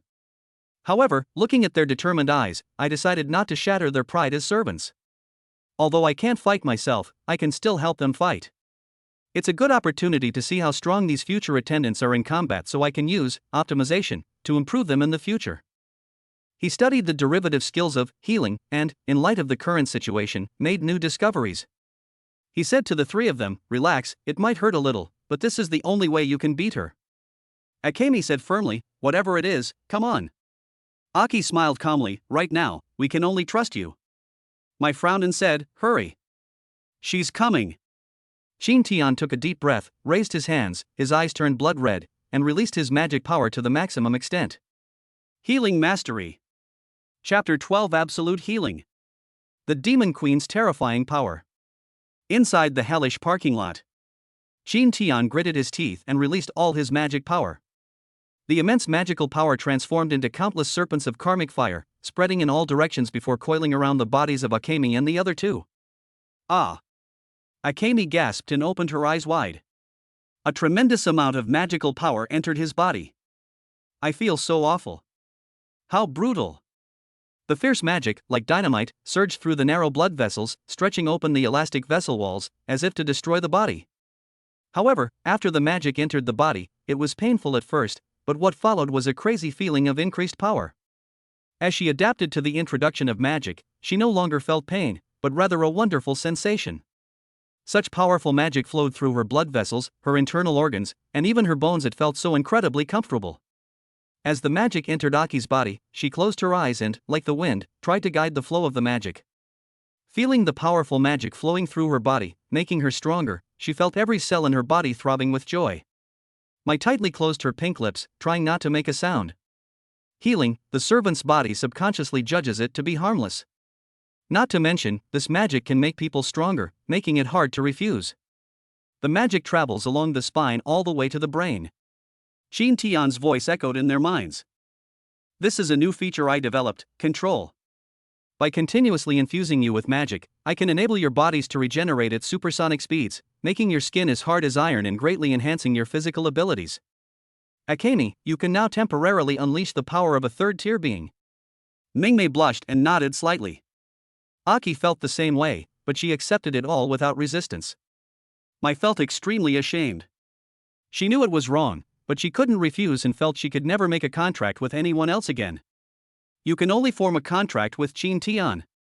Because of this feeling of becoming stronger, the breaking down of her mental walls, and the ability to unconditionally trust the other person, she developed a slight dependence on them. She's here. Qin Tian's voice brought the three women back to their senses. Mingmei was the first to charge forward as Qin Tian's attendant. She couldn't fall behind the others.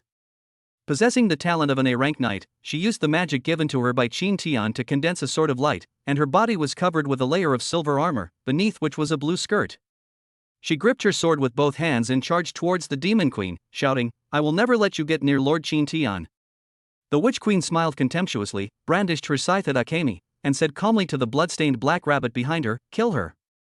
The enormous black rabbit, which stood 5 meters tall, looked heavy, but its movements were actually quite clumsy. It raised its enormous claws and slammed them down at Akemi, who easily dodged them. The claws sank the ground by half a meter, demonstrating terrifying power. If Akemi were to take a direct hit, she'd probably turn into Akemi-chan. Enraged, the Demon Queen kicked the black rabbit. "Idiot! You forgot to switch modes. Let's try again." The black rabbit nodded blankly, its black body adorned with red markings. Then, it instantly appeared in front of Akemi, its sharp claws already poised to strike her. Akemi immediately raised her hand to block. However, the force from the claws was terrifying, instantly sending Mingmei flying. She crashed into the ceiling of the parking lot, embedded herself in the recessed wall, and coughed up blood. This attack wasn't as terrifying as the previous one, but it was extremely fast. Just as Akemi felt the pain, a powerful surge of magic flowed into her body, permeating her limbs and bones. She gripped the long sword tightly in her hand and couldn't help but cry out in surprise. Ah! You gave me too much magic.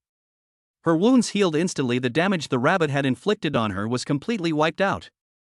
Are you alright now, Akemi? Shin Tian's voice echoed in her mind, and Mingmei blushed and shook her head. It's okay, don't stop the healing. This monster queen is very strong. If my healing ability can't keep up, I might die. I will, Shin Tian said. And don't forget, you can also use heal. By the way, let me tell you another use for heal, which is deterioration. Through the mental link, Mingmei listened to Shin Tian's description of deterioration, and her face was full of excitement. Lord Shin Tian is simply a genius. He even came up with this method. Mingmei must repay Lord Shin Tian's teachings properly. Oh, right, Lord Shin Tian doesn't like me wearing white dresses, so I won't wear them anymore. I just passed a clothing store called Memories of Love, and Lord Shin Tian seemed to really like the clothes there. I'll go buy a few. As she spoke, she picked up her sword again and charged at the rabbit. Memories of Love? Shin Tian swallowed hard. Wasn't that the store that sold full-body fishnet stockings, body chains, sailor uniforms, nurse uniforms, red rope shirts, and other similar items? On the other side, Mai and Aki circled around to either side of the monster queen. Mai, wielding the lightning sword, charged at close range. Aki raised her arm, condensing wind into a long spear, and struck at the demon queen. Mai's lightning sword was blocked by the scythe. The opponent tried to push her away, but failed. After their physical abilities were greatly enhanced by Shin Tian's magic, they became much more capable of dealing with such a demon queen. The demon queen snorted coldly, raised her free left hand, grabbed the wind spear that Aki had fired, and then crushed it. Even if you've been greatly enhanced by that SSS level power, your original strength is still limited to this. Get out of my way. Mai said, don't even think about it. Mai's sword pressed down firmly on the demon queen, but the demon queen suddenly retreated, almost causing Mai to lose her balance. She let the sword fall, then grabbed the blade with one hand, raised her long black stockinged leg, and kicked Mai's most vulnerable spot with the thick heel of her loafers. Boom! Mai crashed into a load-bearing pillar in the parking lot, twisting the extremely hard wall and the steel bars inside. She spat out a mouthful of blood, looked down, and saw one of her thighs. Her eyes widened in shock. That bastard! Just then, Shin Tian's voice rang out. Don't worry, I'll heal you right away. Mai anticipated what Shin Tian was about to do, her eyes widening slightly as she tried to tell him to be quiet. As a result, the surging magic power, imbued with healing abilities, filled his entire body, even the deepest corners of his body. She clenched her teeth tightly, but in the end she couldn't help herself and arched her body, her whole body filling up like a balloon. Looking down again, her thighs were no longer visible. All she could see were her long, slender calves with her black stockings torn. She stood up again, took a deep breath to calm the emptiness that quickly subsided after being filled with magic, and looked at the demon queen with her pupils constricted. Chapter 13: The Stubborn Akemi. Instantly defeating the queen. The demon queen stepped on her rabbit and hurled insults at it. Because of this rabbit, he actually suffered a crushing defeat in his battle against Akemi. The rabbit's bones, muscles, and spine were all necrotic. Mai looked at Akemi, who was holding the sword of light, covered in sweat, and breathing heavily. When did Mingmei grow up to this extent? Or perhaps, all of this was given to him by that man, that master named Shin Tian. What a piece of trash! The demon queen stomped on the rabbit's eye, cracking it open, and even crushed it with her paw. Fine, you've eaten enough. Let me eat you to complete my final evolution, and then I'll eat that SSS rank to reach an even higher level. The demon queen severed the rabbit's head, and dark demonic blood rained down, bathing her in its warmth. The blood touched her body, seeped into her skin, and amplified her aura. Shin Tian frowned slightly. You may all step back. I will kill her. No. Mingmei disobeyed Shin Tian's order again. She's getting more and more dangerous. If something happens to you, what will I do if something happens to you? I finally found such an excellent master. I don't want to lose you, I want to protect you. Akemi's trembling voice rang out in the hellish parking lot. He heard Akemi's resolute determination. Mai and Aki were also moved by Akemi's strong voice. We've only known each other for 2 days, you don't need to go to this lengths for me, Jin Tian said. No. Mingmei gritted her teeth, raising her strong eyes and staring intently at the demon queen bathed in blood rain. For me, you are the salvation I have been waiting for 20 years. I will use this body to offer up my master, whom I will protect with everything. Believe me. She raised her longsword and charged at the demon queen, who was bathed in blood. The monster queen, now covered in blood, grinned maliciously, spun her scythe to block the sword of light, moved close to Akemi, grabbed Akemi's head, and slammed it to the ground. Boom! The terrifying force shattered the ground, creating shocking radial cracks. Deterioration. As Akemi's voice rang out, the demon queen's pupils constricted, her arm instantly broke, and she lost control of Akemi, watching as Akemi sliced open her chest with a sword, blood spraying onto Akemi's body and face. That broken face, now tinged with the darkness of hell, looked like an angel fallen from heaven to hell. Suddenly, the demon queen grinned maliciously. I know. You became so strong because of that SSS level magic, didn't you? Akemi stared wide-eyed as the demon queen used the hand beneath her to swing her scythe and slash down behind Akemi. Jin Tian and Mingmei's magical link has been broken. Akemi, whose body had not yet recovered, watched the scythe fall again, her face expressionless, as if that was enough. Just when she thought she was going to die, a figure blocked her way. Jin Tian. Lord. Jin Tian raised his arm, letting the sickle pierce his left arm without changing his expression, and said in a deep voice, I will no longer tolerate your willfulness. He reached out his right hand and touched the monster queen's chest. Deterioration. The demon queen's pupils constricted, and her whole body went limp on the ground. She felt as if all the calcium had been lost from her bones at that moment. Then she saw the man touch her again. Plunder. The demon queen's power was quickly taken away by Jin Tian at that moment. She was weakening at a visible rate, her skin turning from fair and radiant to dry and brittle. The demon queen gave a self-deprecating laugh at the end of her life. She thought the gap between herself and this SSS level wasn't too big, but now that she thinks about it, she was so naive. This SSS rank master was even more terrifying than she had imagined. If she were given another chance, she would come back. I can't even imagine how strong she would become if she could devour a master like that. She was just unlucky, but this master's luck wasn't good either. In her final moments, she used her last strength to send a signal to queens around the world. In the Xinhua Kingdom, in Donghai City, there is an SSS level being that is still growing. An SSS class being powerful enough to kill himself instantly. In the final moments before her face collapsed, the demon queen grinned. Ah, my darling. I hope we meet in hell. The way you protected this girl was so cool. We might actually become a great couple. Call. The once invincible demon queen has disappeared. Only the 4 of them remained. Jin Tian pulled the sickle from his arm, and the wound healed instantly. He turned and picked up Mingmei from the ground, saying fiercely to her, Tonight, I'll punish you properly. I'll crush you, and screaming won't do you any good. Akemi looked at her master who had stood up for her, smiled, leaned against him, and nodded, Mai and Aki were speechless for a long time. Is Jin Tian really that strong? The 3rd tier S-class monster queen was killed instantly. They were working so hard just now, like clowns. They thought the healing effect was just a support function, but they didn't expect it to be so terrifying in battle. Aki was the first to react, rushing forward and hugging Jin Tian's waist. Lord Jin Tian. I said before that if I survive, I want to be your servant. Is that all right? Jin Tian glanced at Aki's excited eyes, which were filled with admiration and longing. Reject? How could that be? This is a top-tier servant with a visual score of over 90, as recognized by the system. However, he still kindly reminded me, being with me will be very difficult. Are you sure you want to become my servant? Will it be very bitter? Aki tilted her head, looking puzzled. Jin Tian glanced at Mingmei, who was burying her head in embarrassment in his arms. It means that when you make a mistake, I will punish you severely, like Mingmei. Even if you scream your lungs out, I won't show any mercy. Aki swallowed hard, her body trembling slightly, but she still said firmly, No problem. Very good.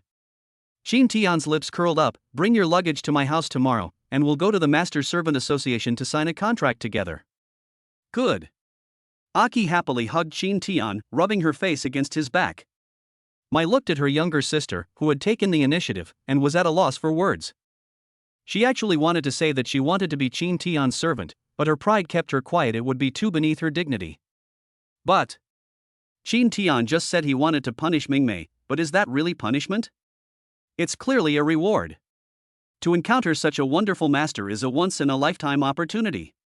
Just as she was struggling with her decision, a group of people attacked. Where is the Demon Queen? Qin Tian and the others looked over and discovered that the other party was none other than the master and his attendants from the security bureau. Qin Tian checked the time. The battle was over in less than 5 minutes. They arrived very quickly, but unfortunately, Qin Tian was a freakish SSS-level monster who instantly killed the Demon Queen. The master of the group of attendants walked up to Qin Tian and frowned slightly. "Master, do you know where the Demon Queen has gone?" Qin Tian looked around and said calmly, "They're everywhere." "What?" The master felt a chill run down his spine and loudly gave orders to his attendants. "Martial law. Prepare for battle." The 10 servants were tense, constantly on guard against any possible attack. Put. Mingmei, nestled in Qin Tian's arms, smiled sweetly. "Lord Qin Tian, you're so naughty." The master from the security bureau was stunned.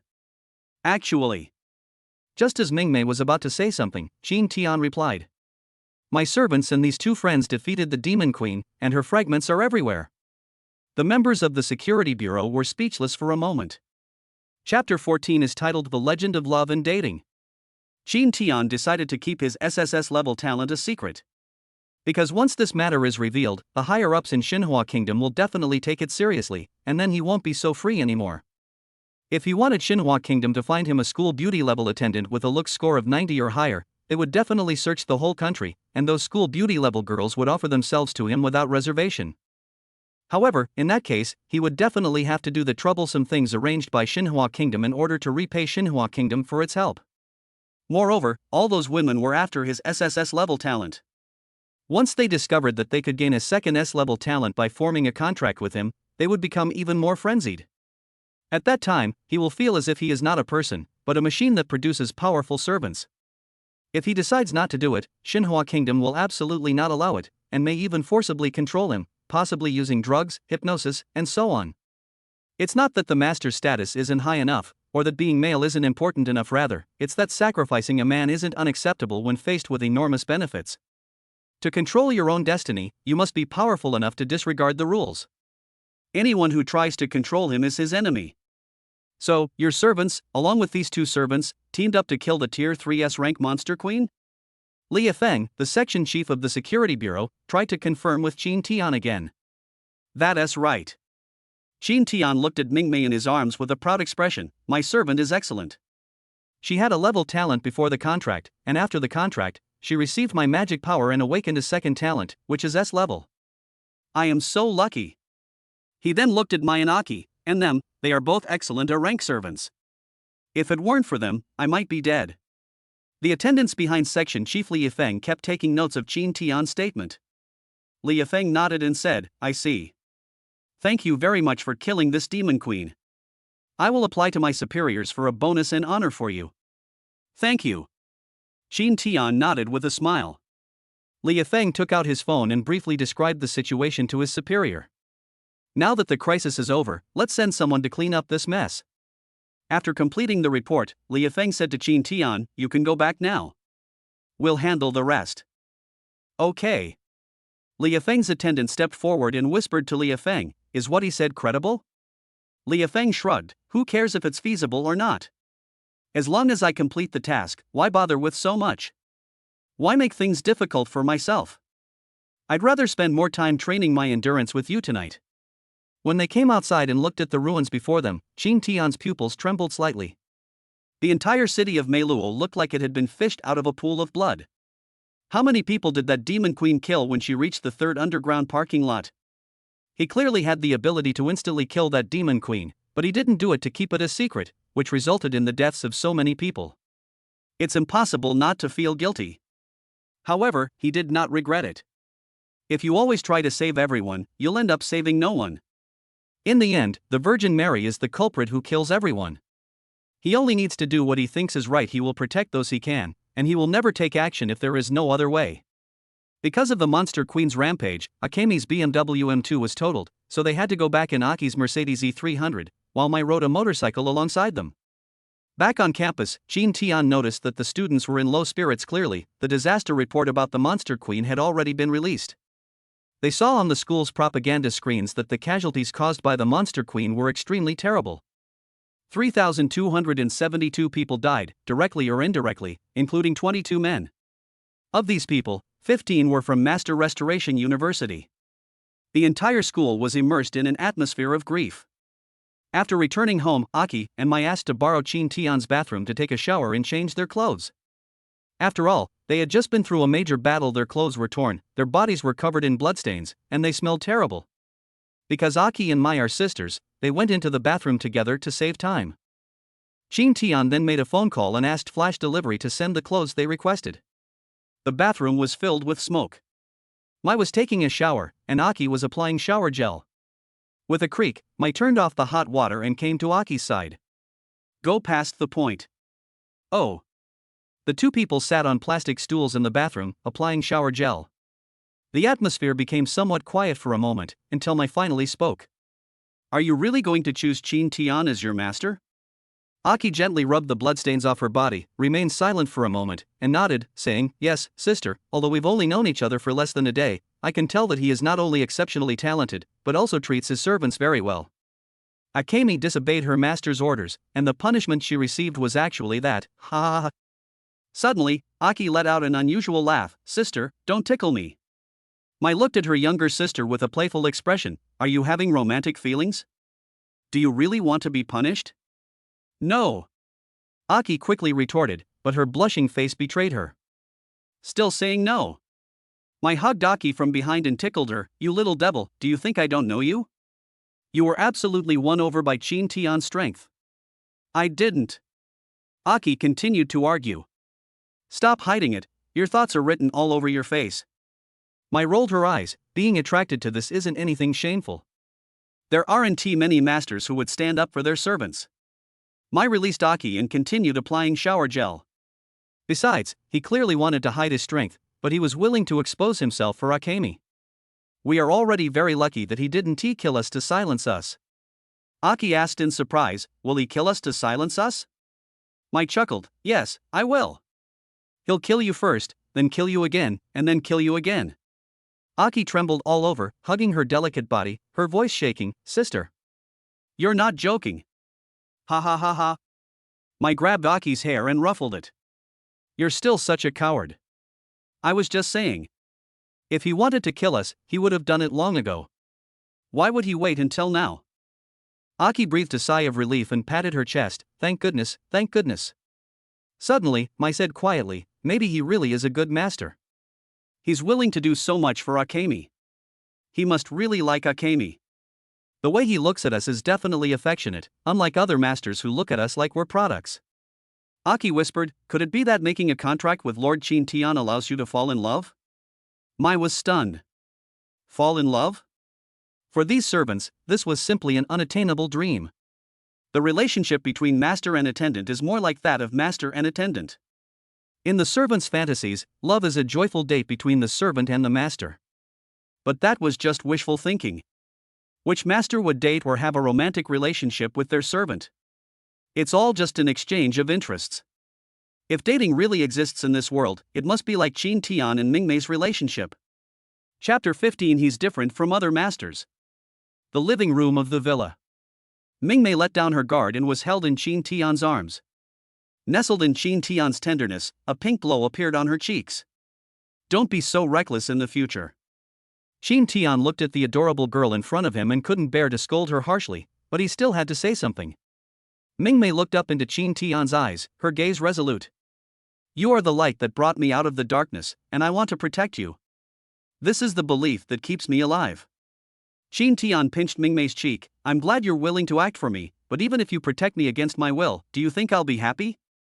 Do you think I would be happy if I lost you? Akemi gently bit her lip, remaining silent. Next time, don't be so stubborn, okay? Akemi remained silent. Qin Tian sighed helplessly, touched Mingmei's face, and said softly, "If you really want to protect her, then I will have to give you special education." Special education?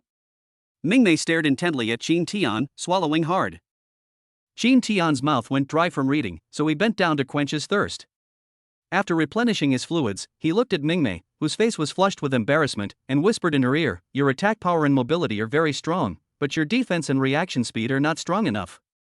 Starting tonight, I will use the healing optimization ability to train your defense and your reaction speed, making you stronger and more sensitive." Mingmei's face turned as red as if it were about to bleed, but she simply nodded gently. Looking at the shy Mingmei, Qin Tian felt pleased. Indeed, educating the school beauty is one of the most enjoyable things in life. He looked into the bathroom, where two school beauties were waiting.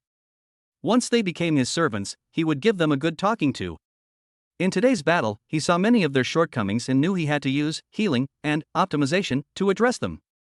Mai and Aki, having finished showering and changed into new clothes, were drying their hair with towels when they saw Qin Tian and Akemi on the sofa. They were both stunned. Qin Tian sat on the sofa, stroking Mingmei, who was lying in his arms like a kitten. Mingmei looked peaceful and happy. The sight was incredibly stimulating for the two single cats. Aki covered her mouth, her whole body tense. She was already wondering if she would have to do the same thing if she made a contract with Qin Tian. Being able to lie in my master's arms, breathe in my master's scent, and snuggle in my master's embrace is just too blissful. Mai frowned slightly. She felt that she could no longer hesitate and had to make a decision as soon as possible. Once this opportunity was missed, it would be gone forever. We'll head back now. Aki bowed deeply to Qin Tian and quickly left the villa. Mai followed, glancing at Qin Tian and Mingmei as she left, as if trying to imprint the scene in her mind. She had never seen such a harmonious master-servant relationship before, and it was something she longed for. Looking at the other masters. As soon as they stepped outside, they saw the master of the neighboring villa kicking a servant. "You useless piece of trash. You can't even handle this simple task. What use are you to me?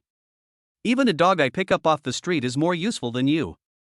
The servant, bruised and battered with swollen face and disheveled hair, knelt on the ground, kowtowing repeatedly to his master, "Master, please give me another chance. I'll definitely do better next time. No matter what the task is, I can complete it. You promised you wouldn't abandon me." The master sneered, "I only said that because you had some ability and could help me make money and do things for me. And now? Look at what you've done." With tears streaming down his face, the servant clung to his master's leg, pleading, "Please. Please. Give me another chance. I promise I'll do better this time." The master, however, grabbed the attendant by the hair and said coldly, "Fine. I'll give you one more chance. If you still can't complete it, I'll send you to the army of the dead.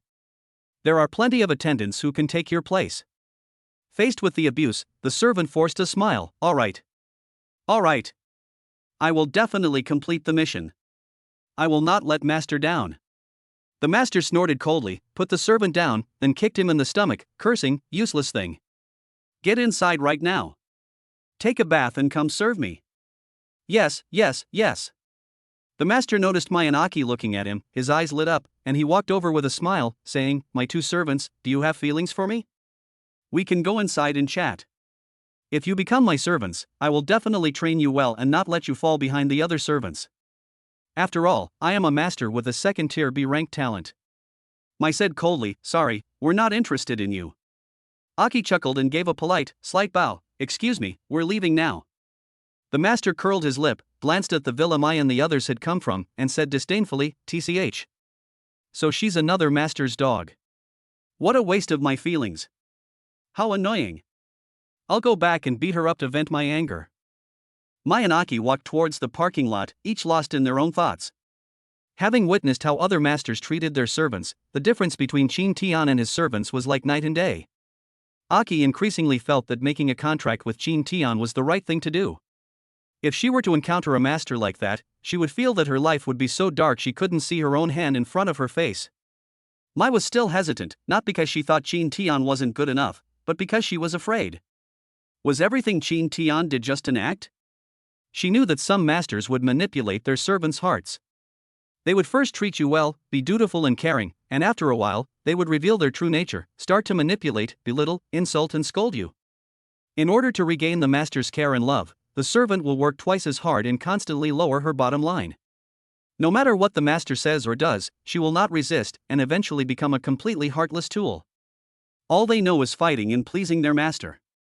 She wanted to remind her younger sister not to make hasty decisions, but to think things through carefully before acting.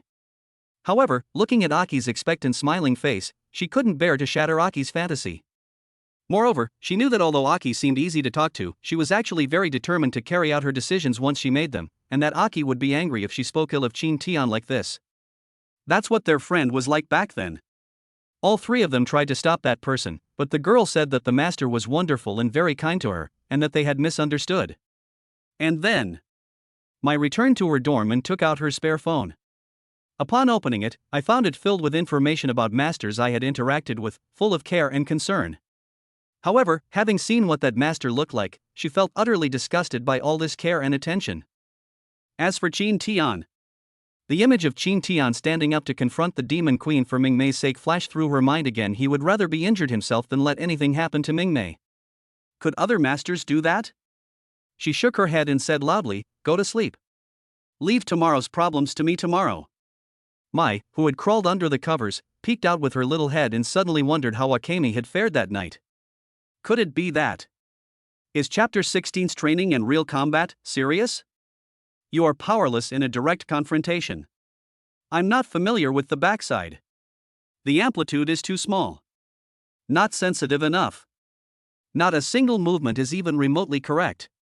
At 1 o'clock in the morning, Chin Tian was instructing Ming Mei on combat techniques in the underground training ground of the villa. He used the energy he obtained from plundering the demon queen to optimize and give it to Akemi right after he was healed. Ming Mei has now recovered to the 3rd rank and is receiving training from Chin Tian. He also plundered the demon queen's power and combat techniques, and is now using them to train Akemi. Faced with Chin Tian's reprimand, Ming Mei blushed and lowered her head, not daring to meet Chin Tian's gaze. Her fighting skills, which she was so proud of, were now worthless in Chin Tian's eyes. Are you really an A-level talent? Chin Tian asked again. I get the feeling that you rely solely on talent and stats in combat. No wonder you had an accident during the mission before. Akemi lowered her head, bit her lip, and said with a wronged expression, "I'm sorry." Seeing Ming Mei's aggrieved look, Chin Tian stopped scolding her. He had given her the stick, but he also had to give her some sweet treats. However, you are very skillful in your movements and quick to detect the enemy's intentions. When I fight you, I have to be fully focused, otherwise I will also be beaten into surrender. Upon receiving Chin Tian's praise, Ming Mei's face showed a hint of joy and pride. But Akemi, who had just begun to feel happy, tensed up again, her whole body stiffening. Even if I go all out, you'll still cry out in pain and beg for mercy, afraid to attack. Didn't you say you would protect me? You keep dodging me, refusing to confront me head-on. How can you protect me? Ming Mei gritted her teeth, raised her head, and said with a determined look in her eyes, "Lord Chin Tian, please teach me how to fight." I want to do it again. Chin Tian nodded, "Great. Very loud. Very energetic. Let's do it again." Chin Tian, holding his unsharpened longsword, faced Ming Mei and shouted, "Come on. Attack me. Face me head-on." Akemi shouted, "Yes." As she spoke, she raised her knight's longsword high above her head and slashed it down at Chin Tian. Clang! Chin Tian, holding his sword in one hand, blocked Ming Mei's attack. Where's your strength? Where's your skill? Is this how you face me head-on? Was all the technique I just taught you wasted?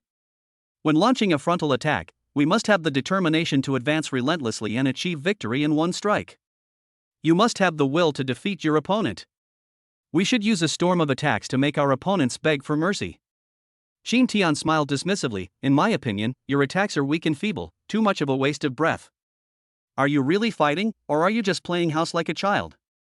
Akemi blushed with shame, her neck and ears burning, and then she shouted, "Yes." As she spoke, she continued her attack with unstoppable momentum. With the determination to defeat the enemy. Drink it! Clang! Chin Tian took a step back, stunned by Ming Mei's imposing presence, and his face lit up with joy. Very good. Very energetic. But the sound of launching the attack is still not loud enough. Shout louder. Shout it out loud, with a deafening roar. Yes. Mingmei shouted at the top of her lungs, "Drink it!" A powerful sword strike. Clang! Clang! Clang! Qin Tian said again, "Very good. Very good. That's it, keep it up. Make your movements bigger, don't be timid, be fearless. You are a knight. Not a magician." "Yes." Mingmei roared and launched a frenzied attack on Qin Tian. With each attack, sweat would drip down her forehead and back. She gritted her teeth and used all her strength to repel Qin Tian time and time again. Qin Tian nodded in satisfaction, then instantly circled behind Mingmei and thrust out his 7-foot-long sword. Target the weakness behind Akemi. It hurts. Akemi screamed in agony as she was stabbed and collapsed to the ground. Qin Tian frowned and said, "What are you doing? Your frontal combat ability has improved, but why has your rear combat ability weakened? I just launched a sneak attack, and you can't handle it? On the battlefield, your opponent will look for the moment when you're least careful and attack you from behind. What will you do then?" Mingmei lay on the ground, filled with shame, trying to stand up, but her legs were too weak to move. That sword strike to her tailbone rendered her unable to fight. "Sorry." She clenched her fists, buried her head in her hair, and sobbed quietly. Just then, a warm, large hand landed on her lower back, releasing a warm, magical power. Healing her injuries. "Does it hurt a lot?" Qin Tian's gentle voice rang in Mingmei's ears. Mingmei was slightly taken aback, then gently shook her head. "It doesn't hurt. Lord Qin Tian did all this for my own good, and I will accept it all." While healing his training injuries, Qin Tian said, "I'm glad you think that way. It means my training wasn't in vain. You will definitely become the best knight." Mingmei nodded vigorously. "Yes." After Qin Tian healed Hao Mingmei's injuries, he patted her shoulder and smiled slightly. "Very good, training is over, now it's time for real combat. Don't forget what I just taught you, repeat it aloud." Mingmei shouted, "Attack head-on. Be determined, strong, and full of momentum. We must not be careless against a sneak attack from the rear. We must concentrate and sense the enemy's movements. I am a knight. I cannot fight timidly, I must fight with bold and decisive moves. I must protect Lord Qin Tian, so I must always be on high alert and never let my guard down." Qin Tian nodded and drew his sharpened long sword. "Very good. Let's fight. This time, you absolutely must seize the future." Mingmei blushed, stared at the sharpened longsword, and shouted, "I will definitely not let Lord Qin Tian down." "All right. Remember what I just said, face me head-on." "Yes." The next day, they opened their eyes in the underground training ground. Qin Tian patted Mingmei on the back and tugged at her training clothes, which were soaked with sweat from last night's training and practice. "Go take a shower quickly, Aki will be here soon." "Ugh. I stink." Mingmei quickly got up, her face flushed with embarrassment, and rushed upstairs to the bathroom. Qin Tian smiled as he looked at Mingmei's flustered appearance. The results of her training in combat are constantly taking root, and she will surely become a qualified knight, a qualified squire, and even a qualified wife. Qin Tian took a quick shower in the training grounds bathroom, changed into a white casual outfit, and came out. After settling everything, he returned to the living room to wait for Aki to arrive, and then they would go to the Master Servant Association together to complete the contract. Ding dong. The doorbell rang, and Qin Tian got up to open the door. He saw Aki standing at the door, wearing a white shirt and a light green skirt, smiling at him. "Good morning, Lord Qin Tian." She held up the food box in her hand and said, "Lord Qin Tian probably hasn't had breakfast yet. These are sandwiches I made myself. I hope you like them." Qin Tian nodded. "Come in." Aki placed the lunchbox on the dining table and asked curiously, "Where's Akemi?" Qin Tian laughed and said, "She trained and practiced all night last night. She's covered in sweat and smells terrible. She's taking a shower now." Aki's hand holding the sandwich trembled slightly. Is this training in combat serious? Chapter 17, Giving Her Love? What kind of move is that? Master Servant Association. Qin Tian reappeared with Aki and Akemi, surprising the official in charge of signing. "Young man, you just signed such a beautiful one yesterday, and you signed another one this beautiful today? So you only date the school beauties, right?" The official glanced at Aki and his eyes widened. Holy crap! Isn't that Kaze Aki, the famous third-tier attendant in our Donghai city? I saw on the news last night that she was one of the attendants who killed the third tier S-class monster queen of Meluo City. Oh. Right. The first servant you signed was one of them. My god. Are you so lucky? The servant you took in before has actually awakened a second time? Not only that, but I also managed to get my hands on Kaze no Aki in no time. Little brother, could you teach me some techniques? I've seen many S-rank masters want to form a contract with her, but she's rejected them all. I didn't expect you to win her over so quickly. By the way, there were 3 servants who killed the demon queen yesterday, and another one, my thunder. When are you going to get your hands on her? Qin Tian scratched his head, feeling a little embarrassed by the older brother's flattery. I guess it's based on his character. The official was taken aback at first, then laughed and said, interesting. It's rare to see a master with such good character as you. Aki lowered her head and tugged at the hem of her clothes. She hadn't expected to form a contract with a master so quickly, but she was really afraid of missing out on Qin Tian. With an SSS-level talent and being so good to Mingmei, she admits there's an element of gambling involved, but she's willing to go all in. Just as the official was about to sign the application, the door to the room was pushed open, and a group of angry masters stormed in. I disagree with this contract. The official who signed the document frowned slightly, somewhat displeased, and said, "This is the Master Servant Association, don't go too far." 3 masters barged into the office, accompanied by a group of servants. The servants looked serious, their eyes filled with jealousy and resentment as they gazed at Aki. The master with the buzz cut who was leading the group said sincerely when he saw Aki, "Aki, become my servant. I will definitely treat you well. I will always give you magic power to accelerate your training speed and make your title of Wind Aki resound throughout the entire Divine Kingdom. Aki is mine." Another blonde-haired master pushed aside the buzzcut master. "In terms of talent, I am S rank, and you are only a rank. Moreover, I have a tier 3 A rank servant under my command. I have almost trained her to tier 4. She should choose me." The last master, whose bangs covered half his face, said coldly, "What's the point of comparing talent? I'm also an S rank, and I have 4 tier 3 A rank attendants under my command." How many do you have? When it comes to training A rank attendants, no one knows better than me. He stepped forward, extended his hand to Aki, and invited her, "Aki, become my servant. Only by coming to me can you unleash your full potential." Aki stood up, bowed slightly to the 3 masters, and said with an apologetic smile, "I'm sorry, thank you all for your kindness, but I already refused you last night, and my answer is still the same. I have decided to form a contract with Lord Qin Tian.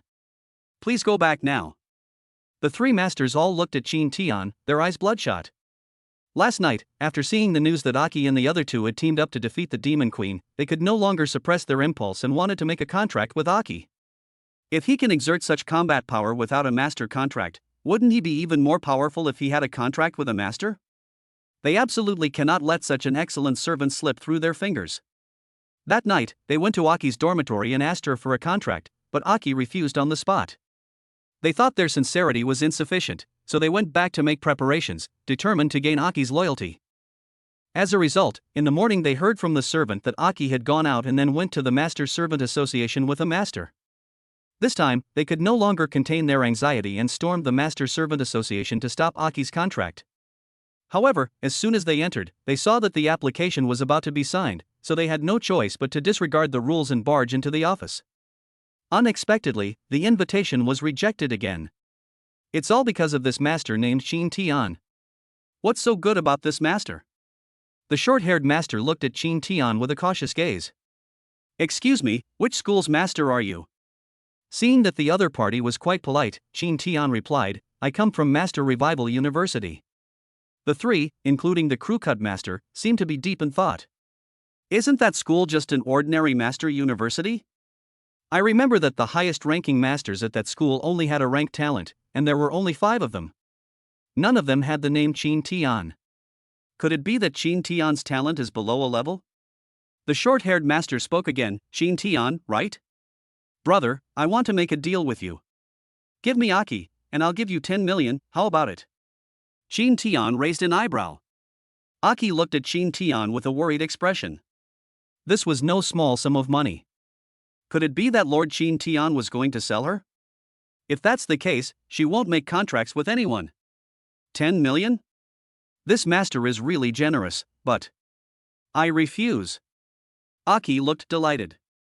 Akemi, standing beside her, held Aki's hand, gave her a reassuring look, and whispered, Lord Chintian isn't that kind of person. It's only 10 million.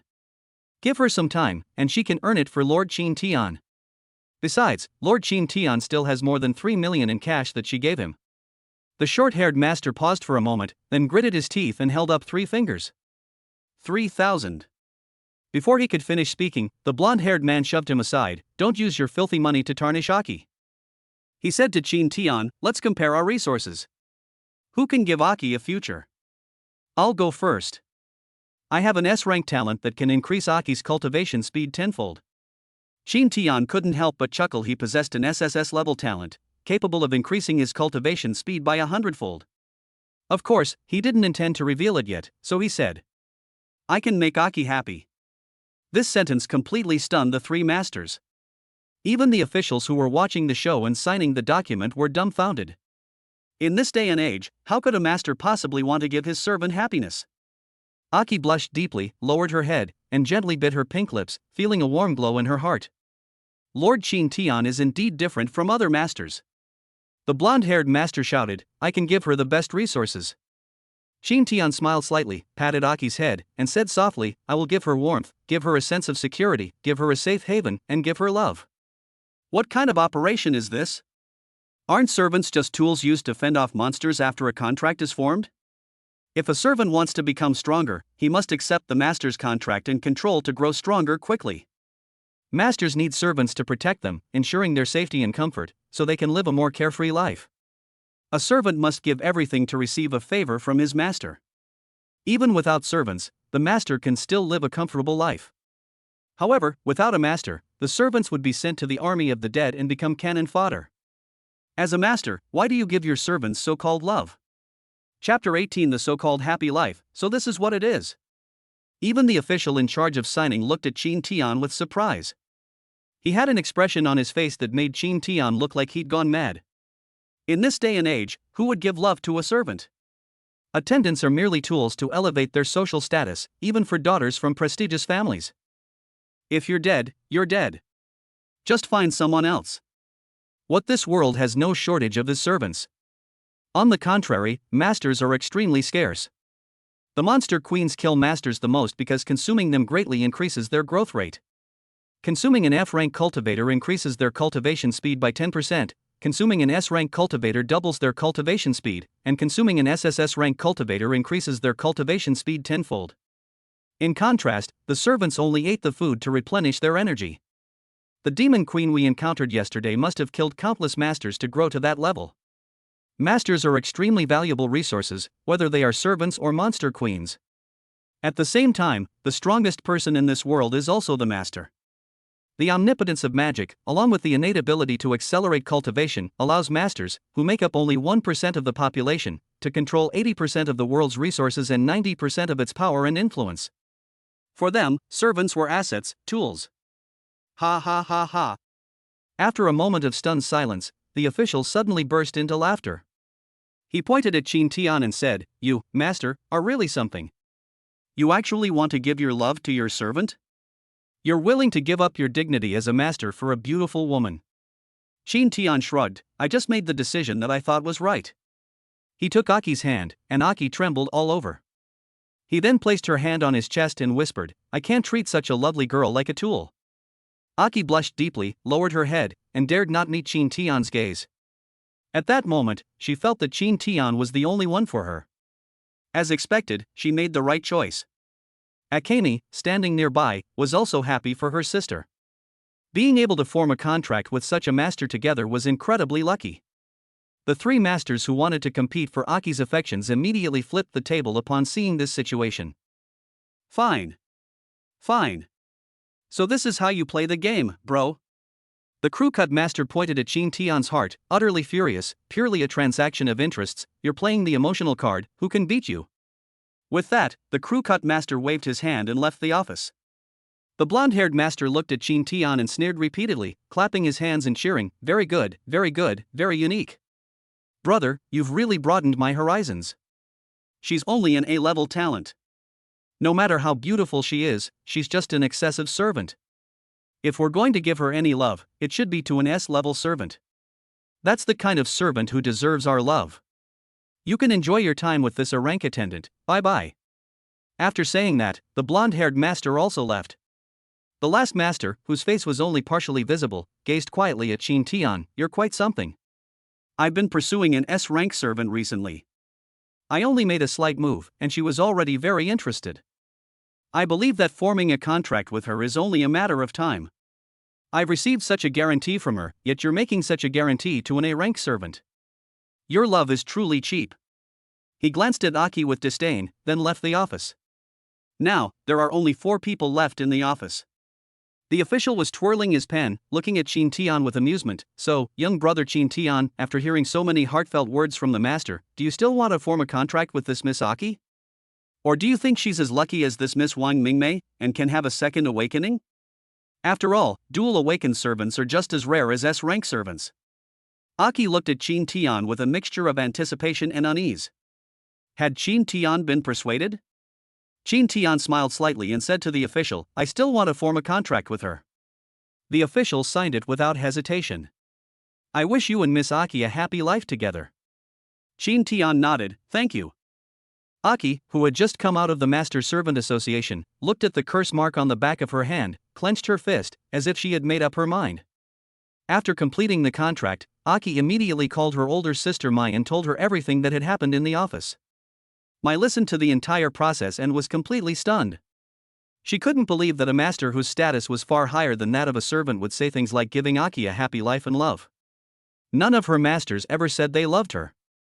They all said they would give her good resources, help her improve her strength, give her the best weapons, and give her a stable life. Right. The best promise they can make to themselves is at most a stable life, not happiness.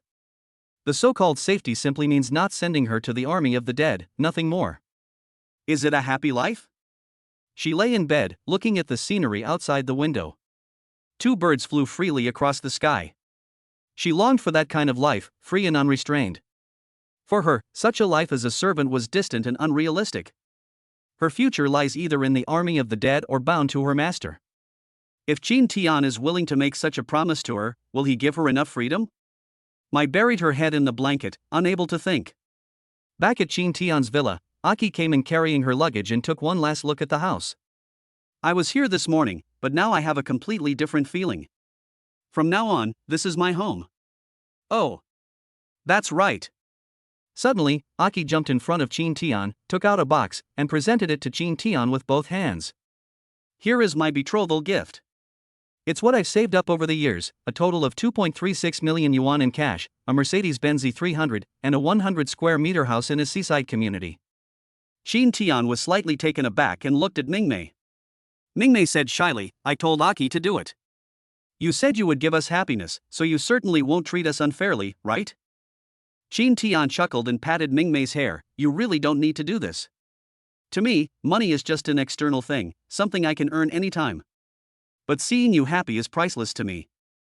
Aki hugged Qin Tian's arm, tears of joy streaming down her face. I knew it. I didn't choose the wrong master. You're worlds apart from those other masters. Wah! Lord Qin Tian, when you said you would give me a happy life, I was so moved I almost cried, but I knew that if I cried, I would embarrass you, so I held it in so hard. Seeing how moved Aki was, Qin Tian couldn't help but have a wicked thought. He coughed lightly and said seriously, very good, now you are my servant. Aki suddenly trembled, stopped crying, swallowed, and looked at Qin Tian. Qin Tian said to Mingmei, Mingmei, tell her that the rules for entering this place, as well as the key points I taught you last night, must be implemented in her mind. Aki was slightly taken aback and asked in confusion, what key points? Akemi blushed instantly, it's that. She pulled Aki aside and whispered in Aki's ear. Aki's already large eyes widened even more, and her face turned red. My God! You guys trained and practiced like that last night. So this is what a happy life means. Chapter 19 Qin Tian's Allure. The Demon Queen makes a strange move. Qin Tian glared at Mingmei with annoyance. What did you say to her? Mingmei smiled and said, of course it was the training and combat practice that Lord Qin Tian gave me last night. Qin Tian's lips twitched. This Mingmei was getting bolder and bolder. Aki bowed 90 degrees to Qin Tian and said loudly, Lord Qin Tian. I'm very sorry. Although I also look forward to that kind of happy life, please don't go too far. She looked up, blinked, and whispered, I'm a little scared. Jin Tian coughed 3 times in succession. What's there to be afraid of? This is a basic skill that my servant must master. Aki gently bit her lip and nodded, okay. I'll try my best. Jin Tian looked at Aki's frightened yet determined expression and found it particularly beautiful, like a newly hatched chick standing on the edge of a cliff, about to undergo flight training. Before that, I will infuse you with magic to accelerate your cultivation. This process may be a little painful, so please bear with it. Aki swallowed hard, nodded slightly, and followed Jin Tian upstairs to his room. On the stairs, Akemi whispered to Aki, Lord Jin Tian's magic is very special. You might have a second awakening. My second awakening was S rank, healing. If you awaken, remember to repay Lord Jin Tian's gift with your own strength. Aki's eyes widened, and she whispered in surprise, your second awakening registered with the Master Servant Association was clearly rank A, how come it's now rank S? Mingmei glanced at Jin Tian secretly and whispered, that's because Lord Jin Tian wants to keep a low profile. I'm already a double awakened servant. If others find out that my second awakening is S rank, Lord Jin Tian will be in danger. Moreover, I received a call from home last night. They learned from the news that I had killed the Demon Queen, recovered my talents, and even awakened a second time. They said they wanted me to leave Lord Jin Tian and return to the Wang family.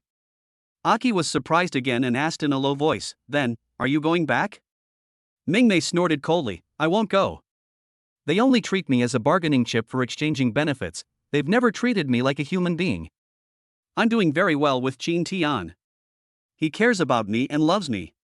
It's just, he's a bit too powerful for me. She looked at Aki in front of her and chuckled, now that you're here, you can help me out. We're best friends, aren't we? Aki's lips twitched slightly, could you? Before Aki could finish speaking, Akemi grabbed her hand, don't even think about running away. Tonight's training and sparring will be a battle we face together against Lord Jin Tian. Jin Tian glanced at the two whispering, what are you two talking about? Come over here.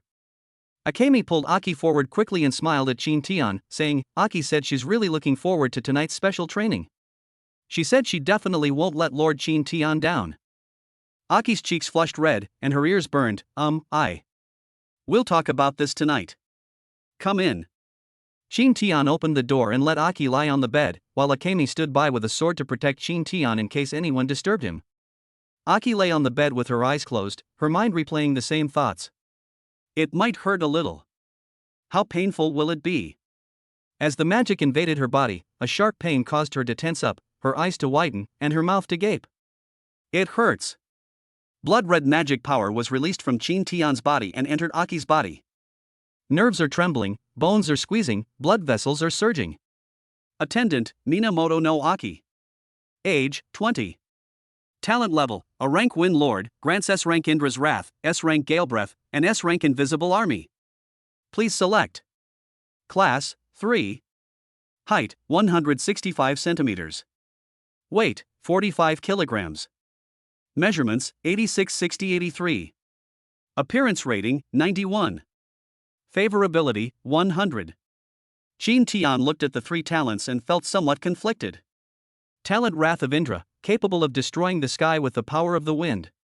Talent Blowing Gale, those who possess this talent can bring devastating wind disasters with every breath they take. Talent The Invisible Army, those who possess this talent can control the shape of the wind, turning it into soldiers. With a wave of their hand, 1,000,000 invisible soldiers will descend. He glanced at Aki, who was floating in the air, gritting her teeth, closing her eyes, and contorting her face. He felt a pang of heartache and thought for a moment before speaking. Aki. Exist. I'll give you 3 choices. First, destroy the sky. Second, let windstorms follow you with every breath. Third, let 1,000,000 invisible legions descend with every move you make. Which one do you choose? Aki was slightly taken aback, but then she was overwhelmed by the endless pain. Hurry up and choose. Jin Tian urged. Aki's mind was consumed by pain, making it impossible for her to think. She could only answer instinctively. I will destroy the sky. Good. Choose Indra's Wrath. Ah! Aki let out a piercing scream. Whoosh! The next moment, a fierce wind swept through the entire city of Donghai. Lead-colored clouds gathered in the sky above Donghai City in an instant, and the sky turned black in a flash. Then, with a thunderclap, thousands of tons of water fell from the sky toward Donghai City, as if the gates of the Milky Way had been opened. Akemi looked at Aki with a worried expression, gripping her longsword tightly. She turned her head to look out the window, where the rain was pattering against the glass, and the whole city was shrouded in white. There was a lot of shouting and cursing outside. Damn it! Didn't the weather forecast say it would be sunny all day today? Oh no! How embarrassing! My clothes are all wet. Hey, this lovely little girl, would you like to come to my villa to take shelter from the rain? We can listen to the rain and enjoy tea together. Okay. Akemi didn't care about the people outside the window.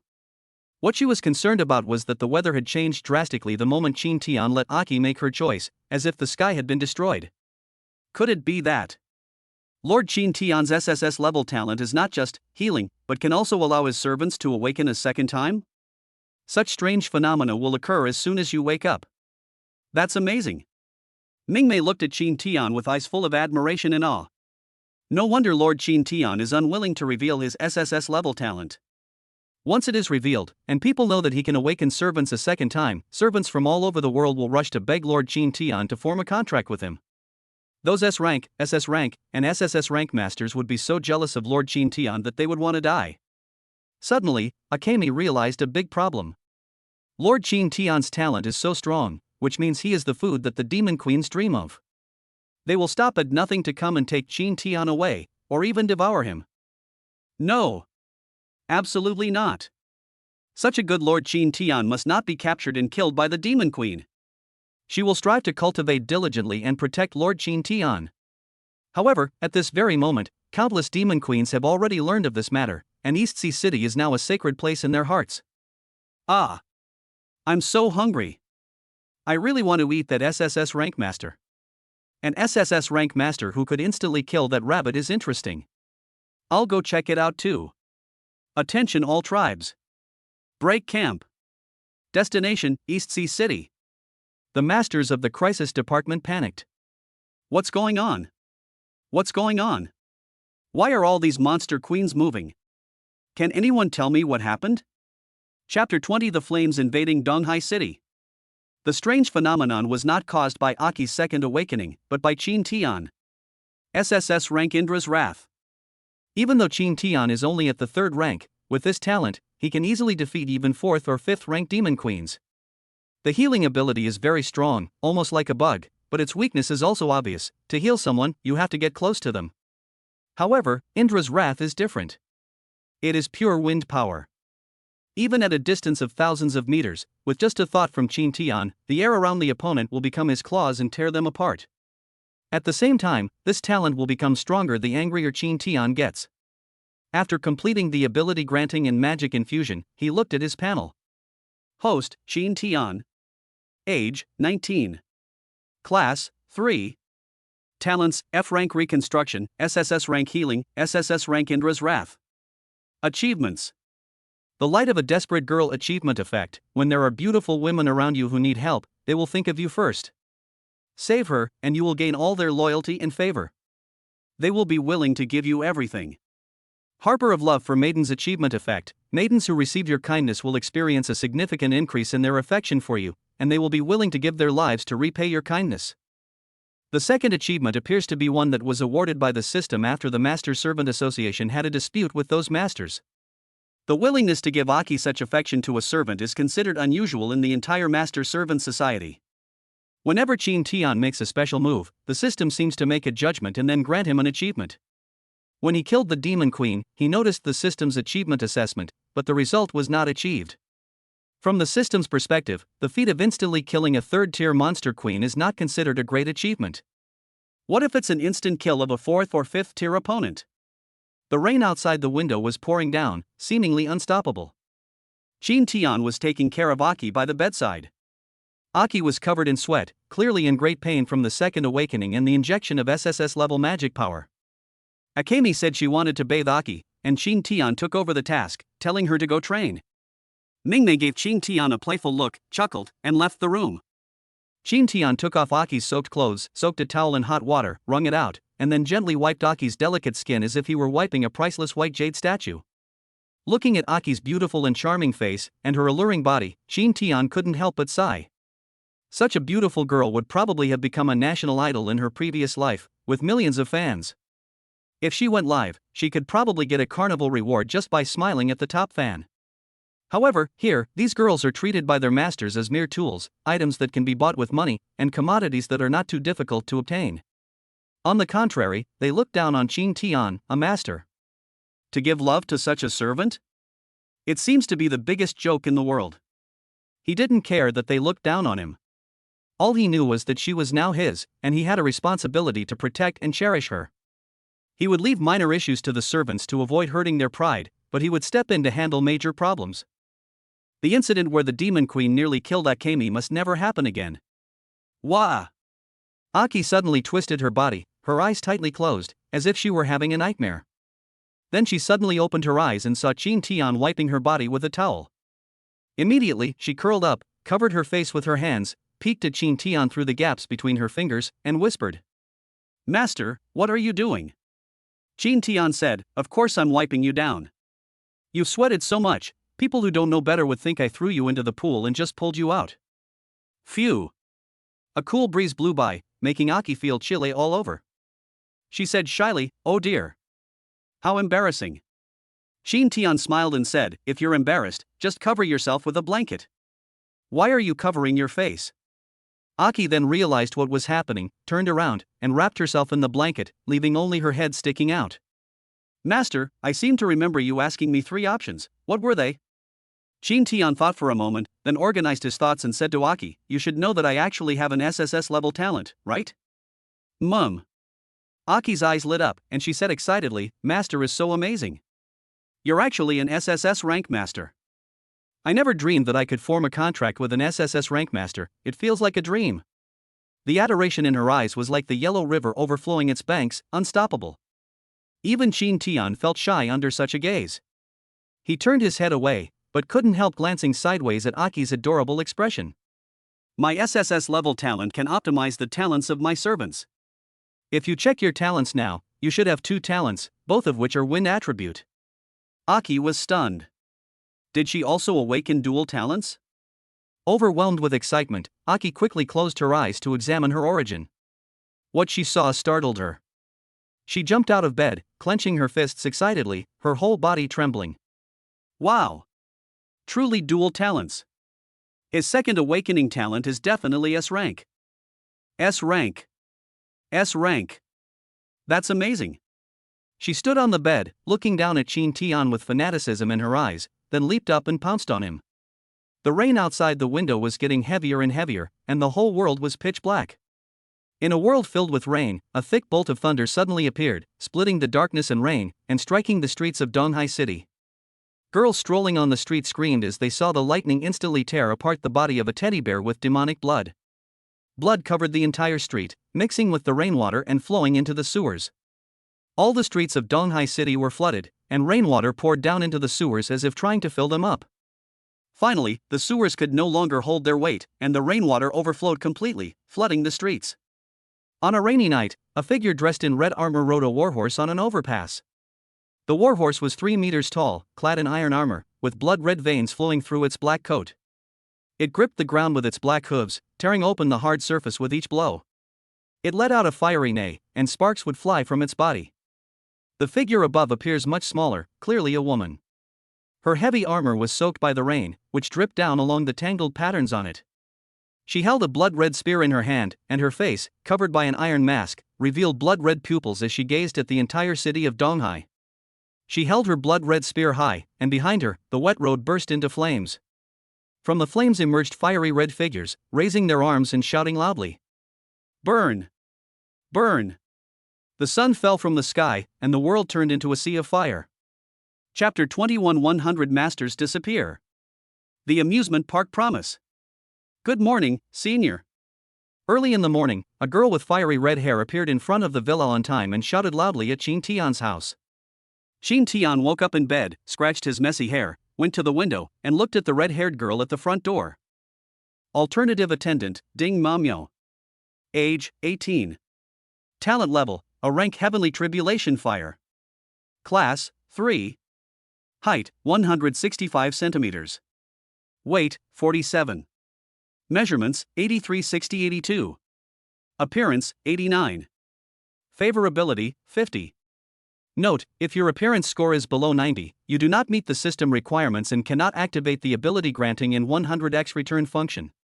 2 weeks have passed since Chin Tian made a contract with Aki. During this time, Aki and Akemi's cultivation speed has been rapid, getting closer and closer to the 4th rank. Chin Tian is also about to advance to the 4th rank.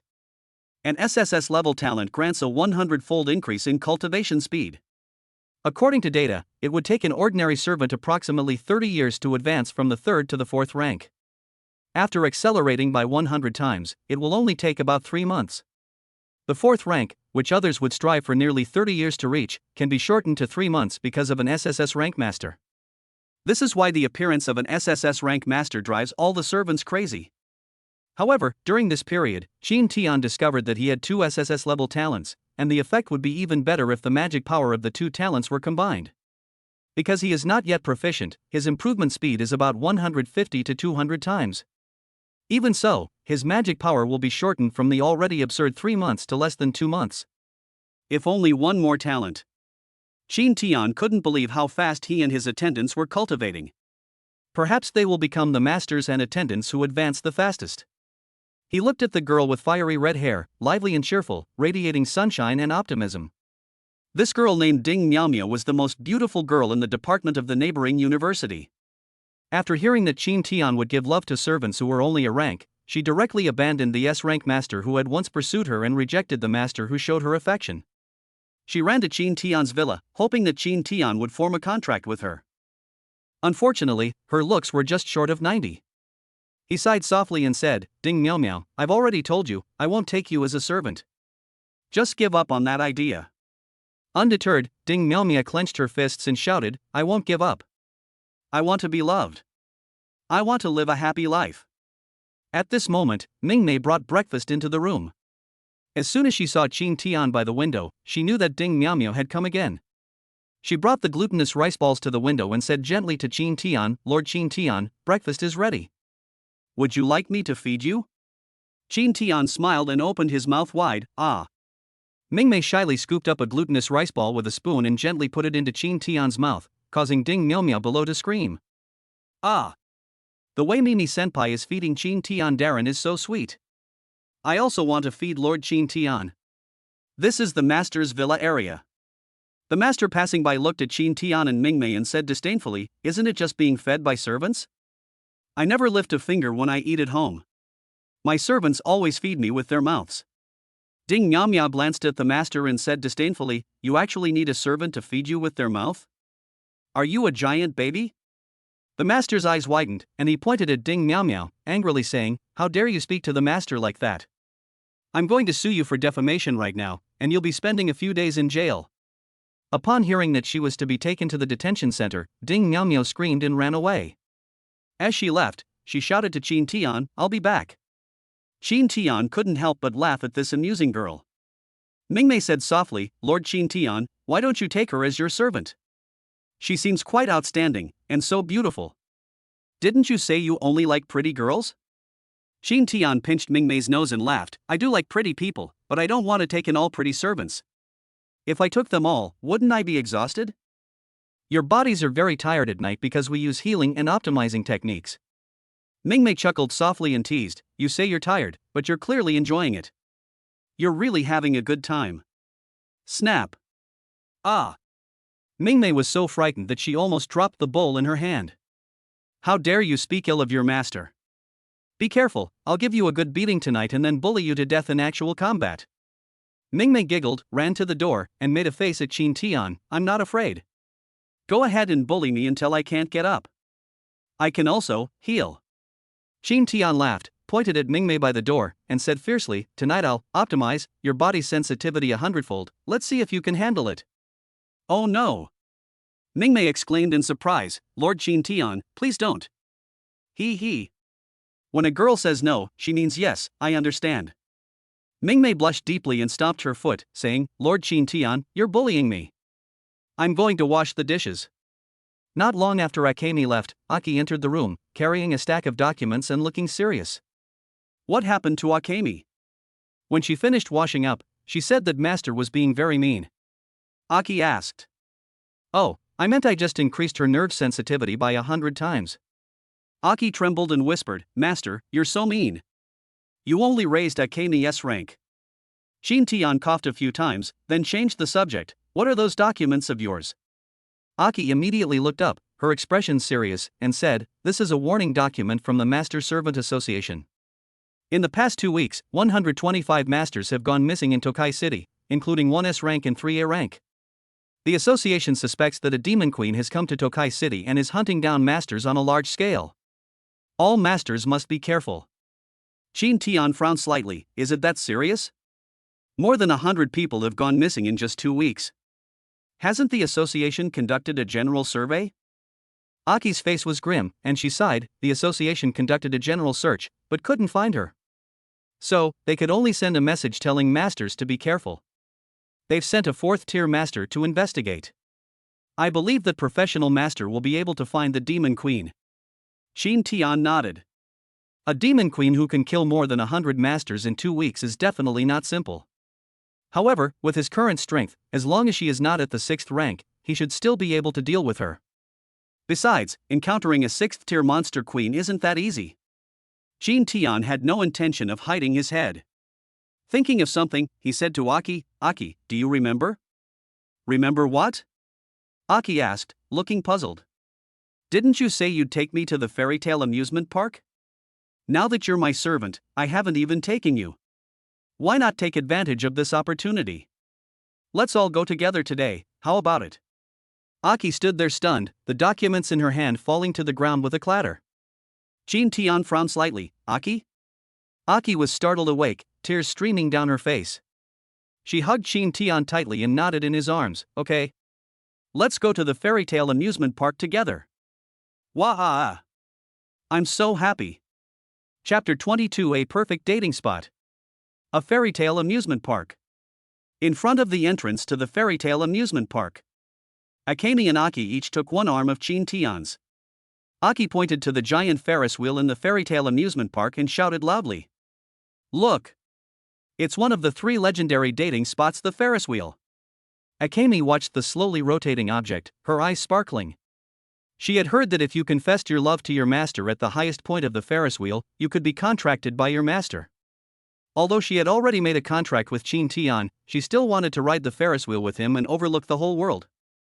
But in this amusement park, there is an even taller and larger ride than the Ferris wheel, which resembles a giant snake coiled in front of you. At the ticket booth, the female ticket seller's tired face brightened when she saw Shin-Tian. Hello? Master. Masters who bring their attendants to the fairy tale amusement park will receive a 50% discount. Shin-Tian smiled politely and said, Thank you. The female ticket seller blushed and nodded excitedly. It's all what I should do. Upon entering the fairy tale amusement park, one is immediately enveloped in a fairy tale atmosphere. Fluffy humanoid dolls interact with customers, and there are girls dressed in exaggerated costumes running food trucks everywhere. Some girls even dress up as men and interact with female customers to satisfy their emptiness from not being able to connect with men. Of course, some masters also brought their attendants to play, as if the attendants had completed a remarkable task and received a special reward. Some masters are actually servants they've been pursuing, invited by others.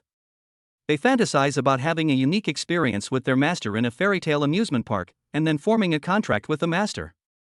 Normally, the main customers of such fairy tale amusement parks are female servants. Aki, holding Shin-Tian's hand, stared at him with wide eyes, looking hesitant, before finally saying, Master, could we wait here for a while? Shin-Tian was a little curious and asked Aki, what's wrong? Aki scratched her rosy cheeks and whispered, I called my older sister Mai, but she doesn't seem to be here yet.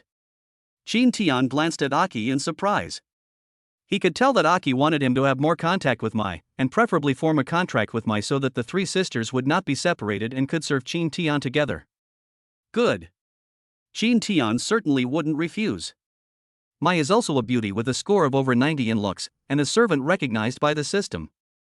However, Mai seemed very wary and unwilling to sign a contract so quickly. If Shin-Tian took the initiative, Mai might be won over quickly, but Shin-Tian didn't want to. He just liked seeing my want a contract but was unwilling to admit it. Before tasting delicious food, you should first appreciate its beautiful presentation, then smell its aroma, then taste the saltiness with your tongue, and finally eat it with satisfaction, chewing slowly. They sat on a pink bench by the roadside, and Chin Tian looked at the two girls beside him with eyes full of affection. Today, Aki is wearing a dark green blazer, a black pleated skirt, and white knee-high socks that cover her beautifully curved calves. Her small feet, which can be easily held, are wearing a pair of black leather shoes. She leaned on Chin Tian's shoulder, her long hair flowing in the wind, gently brushing against Chin Tian's nose and bringing a faint fragrance. On the other side, Mingmei wore a light blue strapless dress, revealing her beautiful collarbone and lovely shoulders. She looked like a ray of light under the night sky. She held Chin Tian's hands tightly, as if she would be blown away if she didn't. With these two stunningly beautiful girls by his side, Chin Tian could enjoy himself even just sitting there. After enjoying it for a while, an unexpected voice rang out. "Senior brother. What are you doing here?" Chin Tian looked up and saw that the voice was coming from a pink rabbit doll, but he was absolutely certain that he hadn't misheard it. It was Ding Miao Miao, the one who had woken him up that morning. The other person took off the hood, revealing a cheerful and surprised face. Because she was wearing a mascot costume, she wasn't wearing makeup, and her face was covered in sweat. In the sunlight, the sweat reflected a golden light, as if giving the girl a divine aura. Chin Tian had to admit that she was truly beautiful, like an angel beside God, with fervent and sincere eyes, and always full of longing and anticipation for the future. "What are you doing here?" Chin Tian asked. Ding Miao Miao chuckled, put her hands on her hips, and said proudly, "Of course it's for working. I'm not a master, so I get a monthly stipend. When a mission comes up, I can have a servant complete it. I'm not a servant with a master, so I only need to carry out a mission once a month. We servants without masters are very tired. You should know this. We unmastered servants, if we don't find a master during our university studies, will end up as cannon fodder in the army of the dead. If you survive 3 years of service in the army of the dead, you can return to the city to continue searching for your master or find a stable job. If the country needs you, you must answer the call without hesitation and return to the army of the dead." Chin Tian nodded. "That's how the world is. Because there are too many servants, the country can't just leave such a powerful force unused. My master is precious and I cherish him. I will not mobilize him unless absolutely necessary." The servants were thrown into the most dangerous places. "You came back alive, which means you're very capable and lucky to be allowed to return to the city and enjoy peace." Ding Miao Miao continued, "In case I get injured on the battlefield and my life essence is destroyed, and I can't do the Master Servant Association's missions when I return to the city, I'll have to work. I'm accumulating work experience for the future, okay?" Looking at Ding Miao Miao's inspiring story, Aki was somewhat moved. "Ding Miao Miao, if you ever encounter any difficulties in the future, remember to tell me, and I will definitely help if I can." Mingmei also said, "Ding Miao Miao, keep pursuing my Chin Tian. I believe your sincerity will definitely move him." Ding Miao Miao's face flushed with excitement at receiving recognition from her senior. "Yes. I will definitely work hard to gain Lord Chin Tian's approval. To gain Lord Chin Tian's approval and to win Lord Chin Tian's love." Chin Tian gave a wry smile. It seemed he would be woken up every morning by Ding Miao Miao's confession. However, being woken up by such a cute girl is a kind of enjoyment in itself. Hearing Ding Miao Miao's energetic voice every morning makes him feel full of energy for the day. "What are you doing?" At that moment, a clear, cold voice rang out. Chin Tian turned his head and saw that it was Mai. She was wearing a purple, high-slit, one-shoulder asymmetrical dress that revealed her alluring collarbone and fair neck, with long, dark hair draped behind her. Those incredibly long legs were still wrapped in black stockings, glossy and silky smooth. At the end of the stockings were a pair of leather high heels with red soles. The already tall woman in the linen dress was now almost as tall as Chin Tian. Ding Miao Miao's eyes lit up when she saw Mai. "Wow, sister, you're so beautiful. Are you also Lord Chin Tian's attendant? I've never seen you before."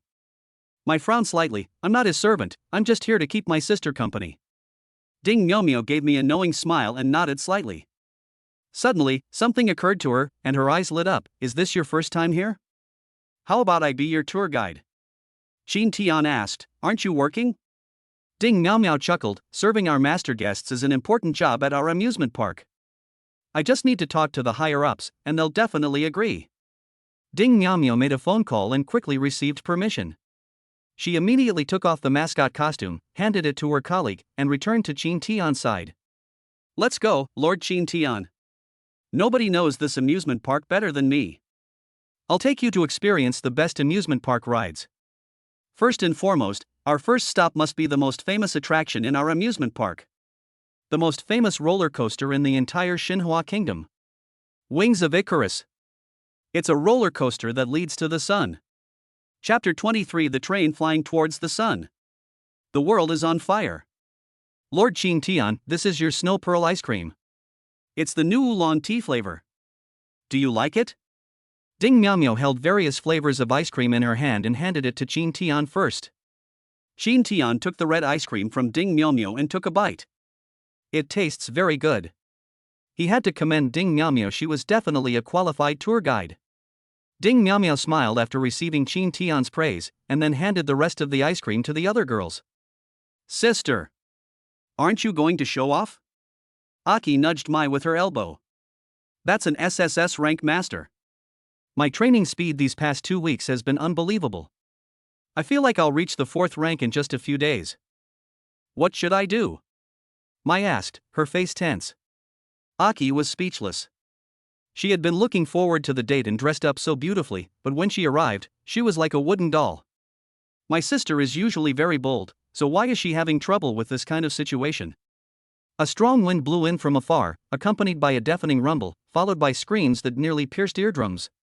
Before their eyes, the pure white aluminum-plated steel rail resembled a giant snake twisting its body, rising steeply into the air to a height of 500 or 600 meters, passing through the clouds, and then suddenly turning back down.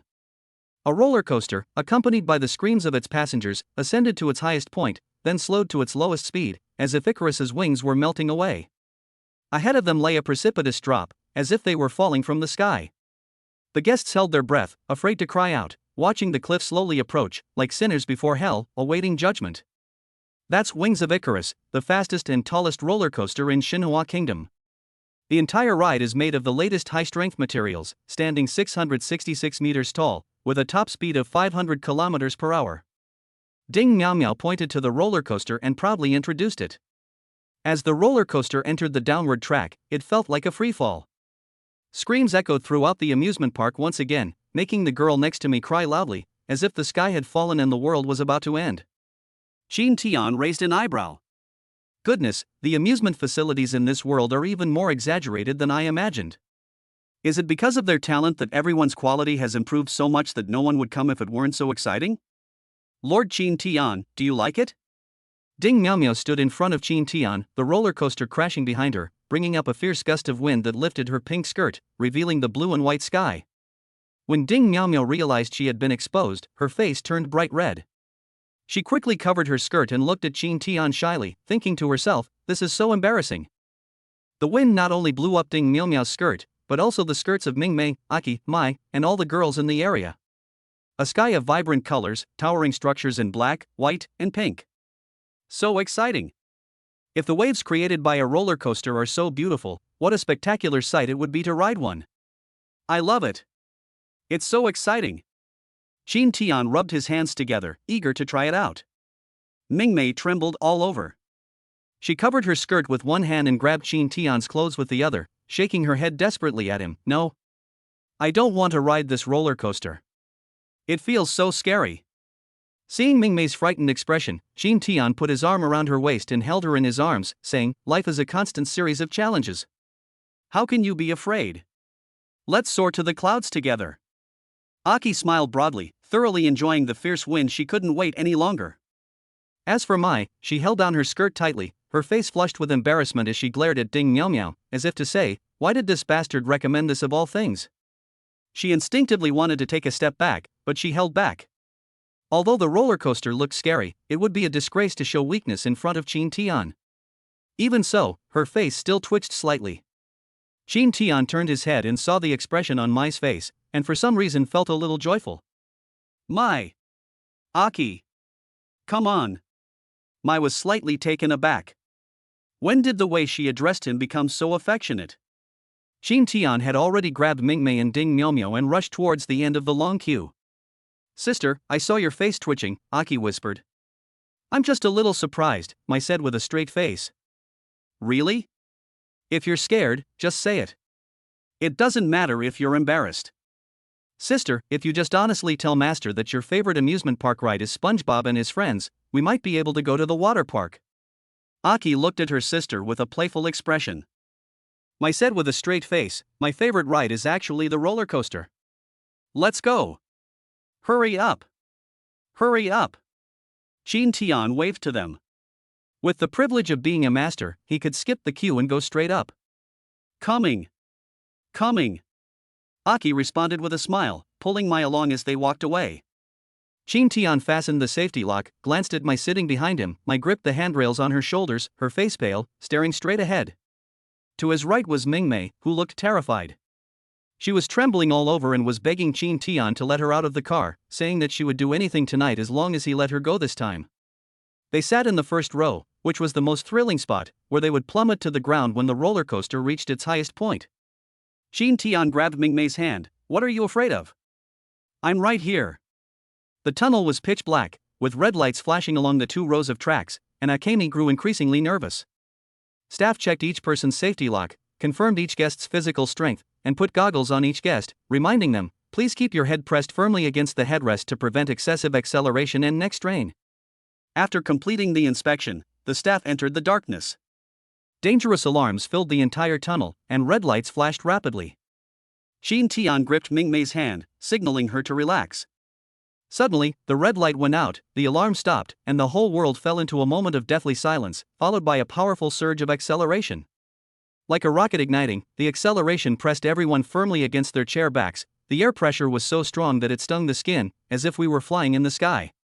Qin Tian shouted excitedly, and Mingmei next to him also screamed, but it was a scream of fear. She grabbed Qin Tian's hand tightly and left a red mark on his hand, as if she would die the next moment if she did not. Behind her, Mai also shouted. Clearly, even though she had made ample preparations, she had still underestimated the speed of the roller coaster. Aki's laughter and Ding Miaomia's excited screams undoubtedly made things worse for Mai.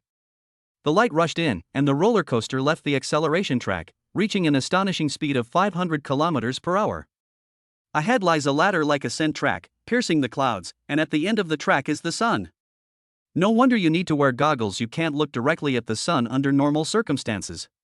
As they passed through the clouds and came to their closest point to the sun, their view was reversed, and they began to look down, where a sea of fire came into view, as if the sun had fallen from the sky and set the world ablaze. Chapter 24 4th Tier Master. Is your servant S rank? Damn it! The Demon Queen has invaded. Mai, who was initially afraid of the roller coaster, roared loudly and unleashed lightning, destroying the handrails of the roller coaster and standing up from her seat. Aki! Use your talent to stop this car. If we fall into the fire like this, we'll all die. Yes, sister. Without hesitation, Aki raised her hand, and a fierce wind blew from the front, slowing the roller coaster's descent. The other passengers on board also used their skills to wed the entire roller coaster on the track, preventing it from falling into the sea of fire. Qin Tian looked down at the sea of fire, his brows furrowed. Countless firemen emerged from the flames, like soldiers, killing or being killed by the girl before them. Those masters weren't going to be idle either. They quickly organized their servants to fight off the monster's attack. The dozens of people on the bus stared at the sea of fire below, their eyes blazing with fury. Is the Demon Queen really that bold as to launch a blatant attack on the fairy tale amusement park? Despite her trembling legs, Mingmei gripped the longsword formed from condensed energy and stood in front of Qin Tian. She shouted, Lord Qin Tian, step back. I'll go and kill all the demons and take down the Demon Queen. Aki did the same, gathering a wind spear in her palm, leaping onto the track, pointing the spear forward, her eyes sharp. Lord Qin Tian, please connect with us using your magic, and I will bring you the head of the Demon Queen. Qin Tian nodded, released his magic power, built a bridge of magic, and injected it into their bodies.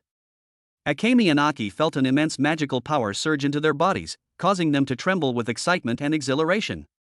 They felt an inexhaustible supply of energy, as if they could defeat any enemy. Most of these monsters are at the 2nd tier, with a few at the 3rd tier. Aki and Akemi can handle them, and even if another 3rd tier monster queen comes, they can still take her down.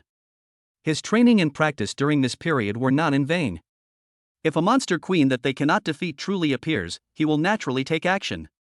Seeing the immense magical power flowing into Mingmei and Aki's bodies, Ding Miaomio excitedly exclaimed, What is that? What is that? It looks so powerful. Mai looked at the two with envy and explained calmly, that's one of Lord Qin Tian's methods to enhance his servants, allowing them to maintain a high level of combat power for a long time. Upon hearing this, Ding Miao Miao screamed repeatedly, I want to become Lord Qin Tian's attendant more and more. This time I must perform well and gain Lord Qin Tian's approval. As she spoke, her fiery red hair flew wildly, flames erupted from her entire body, and an enormous flaming halberd appeared in her hand. She leaped onto the steel rails, let out a roar, and charged down the tracks. Like a fire dragon, she covered the hundreds of meters of track in just a dozen seconds, landing in the midst of the fire monsters. Her halberd swept across, unleashing a ring of flames. Even though the attributes were the same, Ding Miao Miao's flames were clearly stronger, instantly defeating several fire monsters. The other passengers on the train were not idle either. One by one, they rushed to the ground, like angels descending from the sky, facing a legion of demons from hell, fearless of death. Only Qin Tian and another master did not rush forward that quickly. The other master, with his spiky hair and wearing a red jacket, stood with his hands in his pockets and a serious expression. He said, the monster queen who attacked the amusement park this time is at least a 4th-tier monster. Qin Tian turned to look at the master and nodded in agreement, you think so too? To be able to cause such a large-scale fire in an instant, it is most likely a 4th-tier, domain-controlling demon queen. Of course, it is also possible that several 3rd-tier fire-type demon queens joined forces. The master glanced at Qin Tian, what you said is not wrong, but the reason I can be sure it is 4th rank is because my phone has no signal. As he spoke, he took out his phone and dialed the security bureau's number, but it showed that the call could not be connected. Qin Tian rolled his eyes at his master, you don't follow the rules at all. Everyone's belongings were checked in when we got on the bus. What if your phone caused an accident? The master looked embarrassed, coughed lightly, and covered up, saying, I forgot, they didn't dare to search me, so they brought me here. Forget it. Qin Tian waved his hand, since she is a 4th-tier monster queen, do you have a way to deal with her? I am only 3rd tier, and my servants are also 3rd tier. The master chuckled confidently, then hopped from the back of the train to Qin Tian's side, putting his arm around Qin Tian's shoulder and saying, of course I have a way. I'm a 4th-tier master. An S rank 1. Qin Tian was slightly taken aback, looking at the man in front of him, could you be the one sent by the higher-ups to investigate the disappearance of the 100 masters? The master laughed heartily, pointing to his own nose, that's right, it's me. The master of Kyoto City, the most outstanding graduate of Jinghua University this year. An S rank, 4th-tier master, with all his servants at the 4th tier. First place in the National University Master Servant Competition. The youngest section chief of the Monster Queen Section 19 of the Crisis Department. I am Song Tianyang. Song Tianyang rattled off a long list of titles, beaming with pride. It was clear that these titles made him very proud. However, he does have reason to be proud, as all his servants are at the 4th rank, which is an extremely difficult thing for any master university. Moreover, the opponent won first place in the National College Master Servant Competition, which is enough to show that he is not only a powerful servant, but also an extremely strong master himself. He patted Qin Tian on the shoulder, your 2 attendants are excellent, and you are quite capable as well. However, leave this emergency to me. My attendants will take care of all the monsters. Qin Tian looked at the earth again. Song Tianyang brought 3 attendants, including a little purple-haired imp. Her petite figure looked like a lamb to the slaughter among the fire demons. Suddenly, she clenched her fists, and her little skirt burst open, revealing a black backless vest. Her muscles bulged, and the muscles on her back resembled the face of a demon. She shattered the fire monster with a single punch and kicked it through with a single kick, carving a bloody path through the enemy with sheer power. The other girl was a bespectacled, braided, and naturally naive girl. She raised her hand, and a fine steel longsword appeared in her palm. Then, more than a dozen longswords appeared behind her, like a peacock spreading its tail. With that naive expression, she slashed her way through, and no monster could withstand her. The last one was a girl with an amazing figure and a bit of baby fat, who pulled out a bunch of large caliber guns from who knows where. Da-did-day. Bang bang bang. They unleashed a barrage of fire at the monsters, the large caliber bullets piercing deep holes in their bodies, making their hunting efficiency astonishing. Seeing Qin Tian captivated by the charm of his servant, Song Tianyang grew increasingly smug. I admire you. I'm a legend. In the end, Qin Tian said indifferently, that's all there is to it. My servants are still more capable. Song Tianyang's eyes widened, what did you say? He looked at Qin Tian's attendants and questioned, "How many of your third-tier attendants could you possibly have?" He froze, then shouted, "Holy crap! Is your servant an S rank?" Chapter 25: The Mastermind. 3 4th-tier Monster Queens. With Qin Tian's healing magic, Mingmei, undaunted by her injuries, wielded the Sword of Light and charged into the monster horde. Deterioration. Slash. Every monster under her sword is as fragile as a puppet, and can be killed with just a light stroke. Thanks to Qin Tian's training, she was fierce in frontal combat, each swing of her sword accompanied by a loud shout, and she could easily parry attacks from behind. Her large, sweeping movements allowed her to kill more than 2 monsters with each sword strike. She is also extremely sensitive. The slightest disturbance will make her tense up and launch a counterattack. On the other side, Aki also suddenly became like a meat grinder. She casually threw out a wind spear, which pulverized the monsters it hit, and the scattered wind would tear apart the surrounding monsters. The two of them killed far more monsters than Song Tianyang's 3 servants, and their speed was increasing. This made Song Tianyang's attendants a little suspicious, considering he was only a 4th-rank attendant. Ding Miao Miao defeated a monster, wiped the sweat from her forehead, and looked at the relaxed and composed Akemi and Aki over there, filled with envy. Wow! Is this what it looks like to grow rapidly when nourished by love? Wah! I really want to be Lord Qin Tian's attendant too. On the other side, Mai pierced the chest of the monster in front of her with lightning, looking at her younger sister with a worried expression. Her sister's calm and composed demeanor, as if she could kill the monster with a mere gesture, made Mai feel dazed. From childhood to adulthood, my younger sister has never been as good as me. There is no doubt that I am superior to Aki. Masters who pursue Aki are those who cannot pursue themselves and therefore choose her. Now, that younger sister, because she chose a master, has actually grown to this point, while she is still worried about being deceived and dares not get close to Qin Tian. During this time, her younger sister would call her every day to talk about what happened at Qin Tian's house. At first, she thought her sister was overly romanticizing Qin Tian. In retrospect, she was short-sighted. Today, my sister gave me a special chance, and I also felt that I should face Qin Tian properly and be honest. However, when we met, I couldn't say anything I wanted to say, let alone tell Qin Tian that I wanted to make a contract. Even. She made such an embarrassing scene while riding the roller coaster. Qin Tian must hate himself for it. I originally wanted to show how much I've grown over this period, but in front of my younger sister Aki, I realized that I was the ugly duckling. The number of monsters in the entire amusement park decreased rapidly thanks to the hunting efforts of all the attendants and masters. However, there was no joy on everyone's faces. Instead, their expressions grew increasingly solemn. Where is the Demon Queen? Yes, they killed so many monsters, but they were all just minions. The Monster Queen still hasn't appeared. Inside the suspended Ferris wheel gondola, a stunningly beautiful girl with fiery red hair, crimson eyes, and sparks emanating from her body is elegantly sipping a cup of boiling black tea, savoring it while gazing at the entire amusement park. When her gaze fell upon the train suspended in mid-air, the corners of her mouth turned up slightly. An SSS rank master, not bad at all. You even have dual sources. If I devour you, how far can I grow? Her face flushed, as if she had seen something she absolutely loved. Now is not the time for me to make a move. I'm not going to be like that idiot rabbit and confront him so soon. This is human territory. Once I'm exposed, those old humans will find me immediately.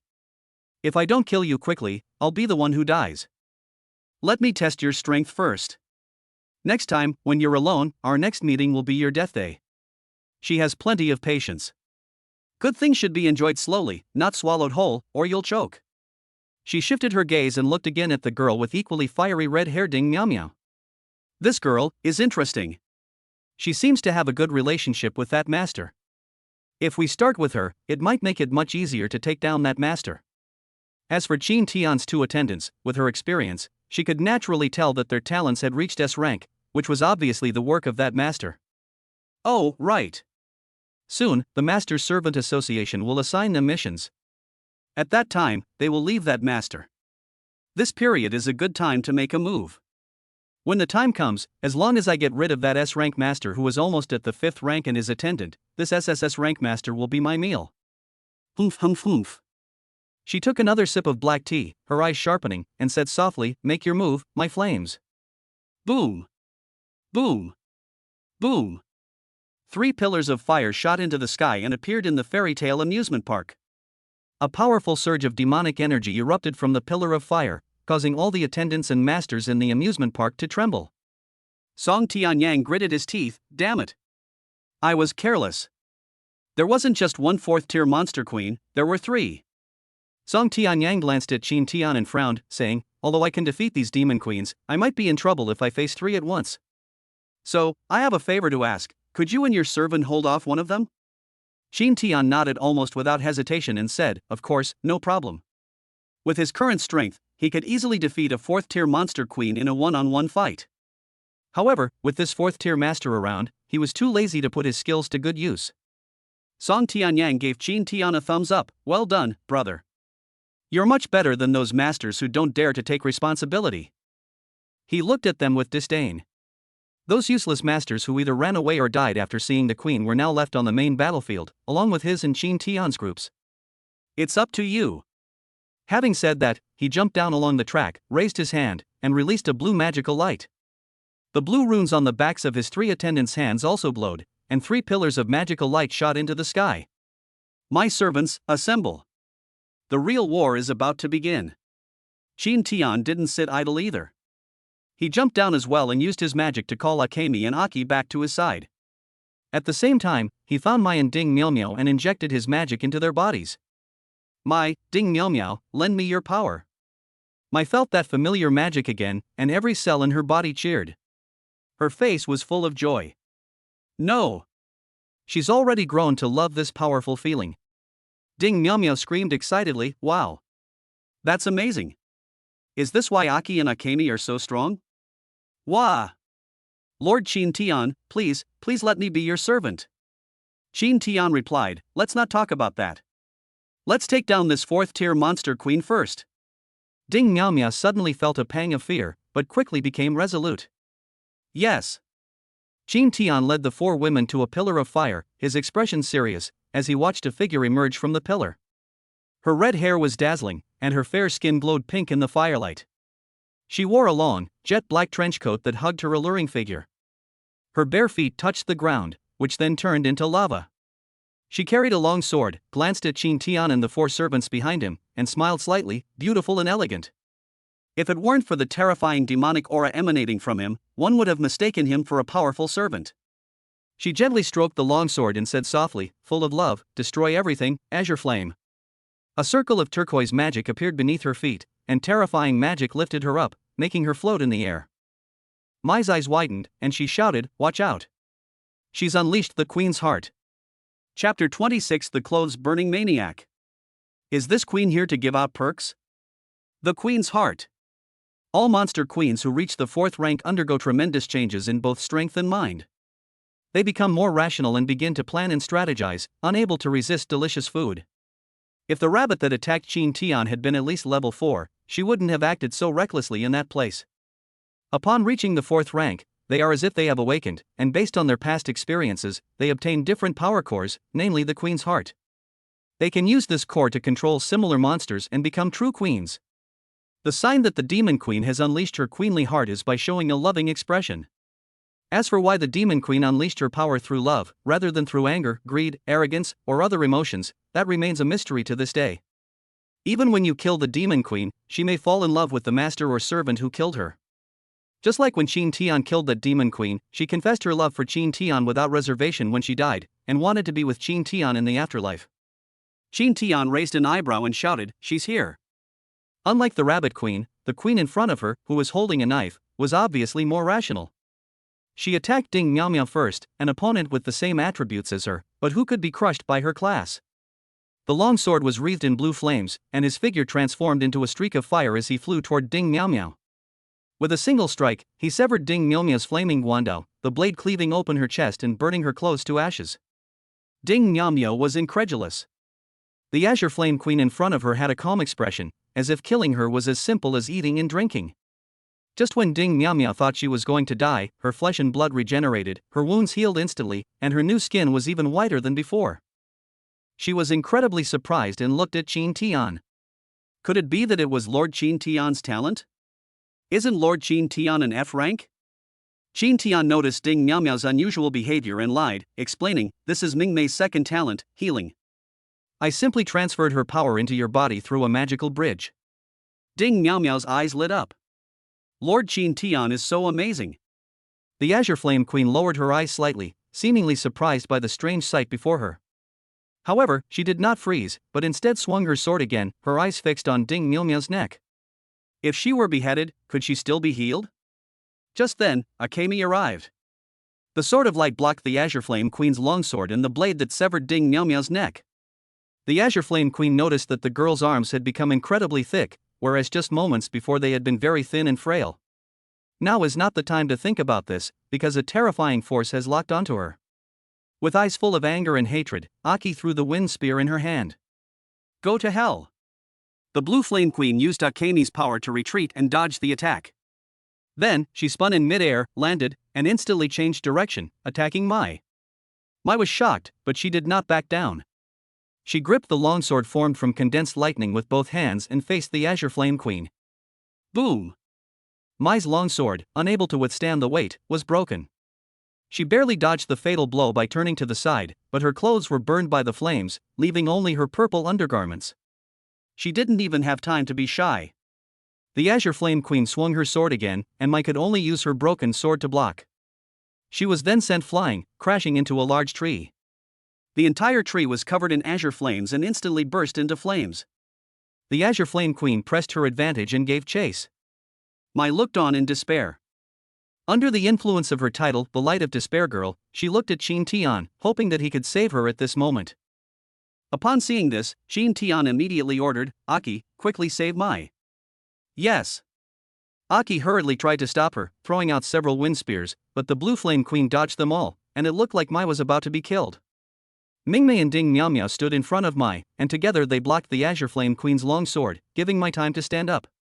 At this moment, under the influence of the title, Mai's favorability towards Qin Tian reached its peak. The three exchanged glances, their minds seemingly aligned at that moment, and joined forces to attack the Azure Flame Queen, seemingly evenly matched. Aki, meanwhile, waited for the right moment to deliver a powerful blow to the Blue Flame Queen. Qin Tian nodded repeatedly as he watched the four girls work together.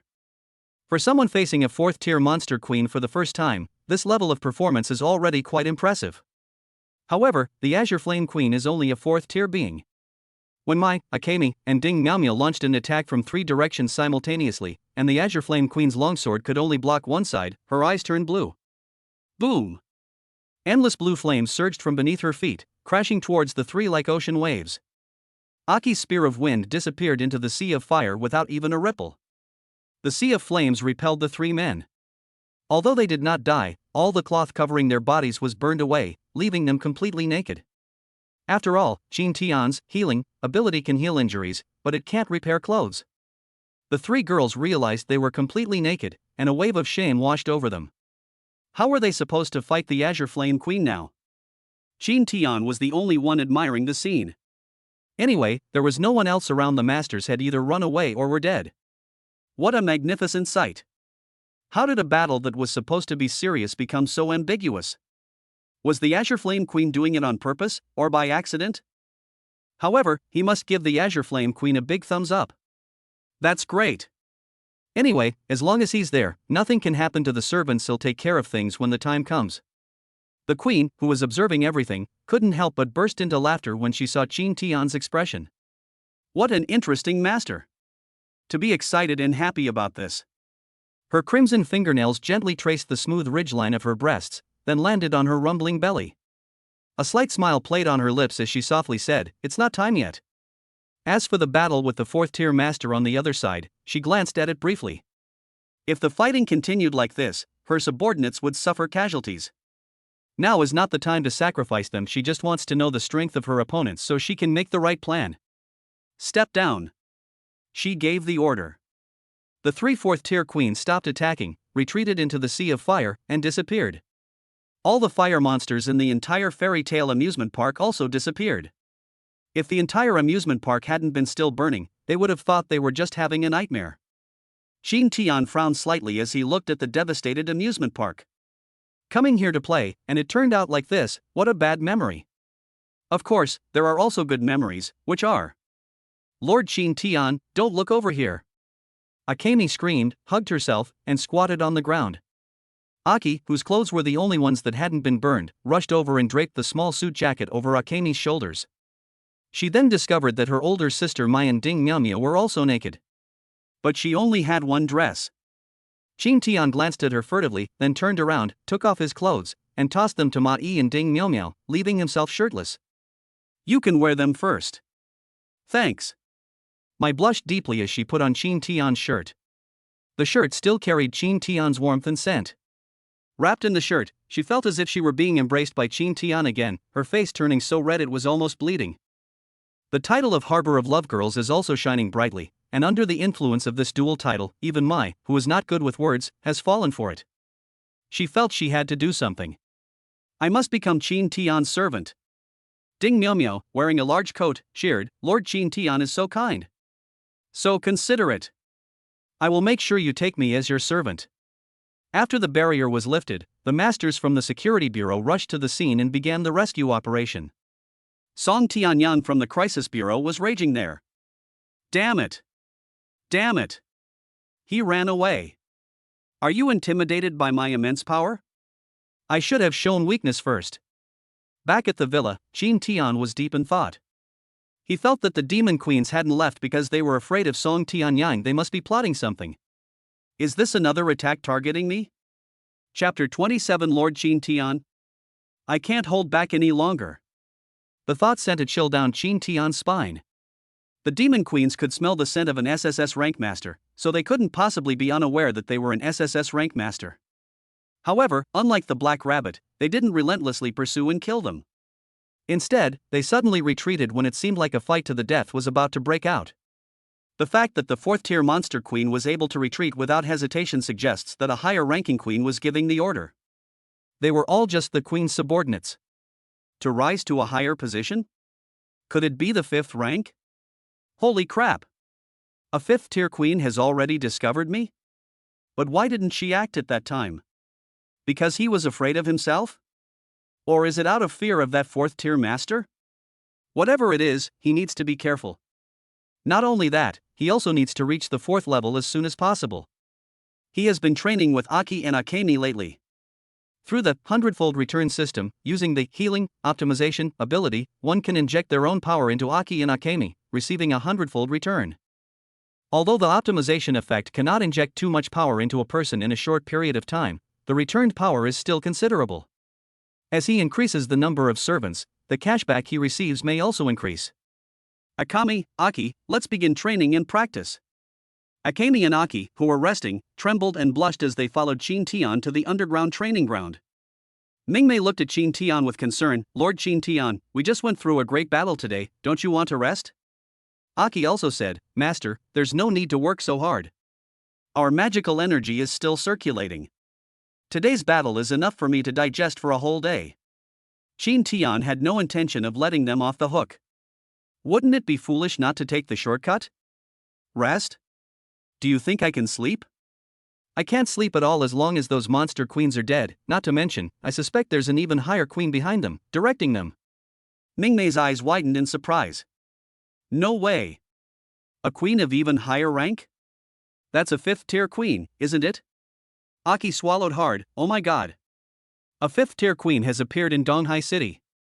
We must report this to the Master Servant Association. Qin Tian stopped Aki. It's no use talking to them. I'm just guessing. Do you want me to reveal that I'm an SSS rank master?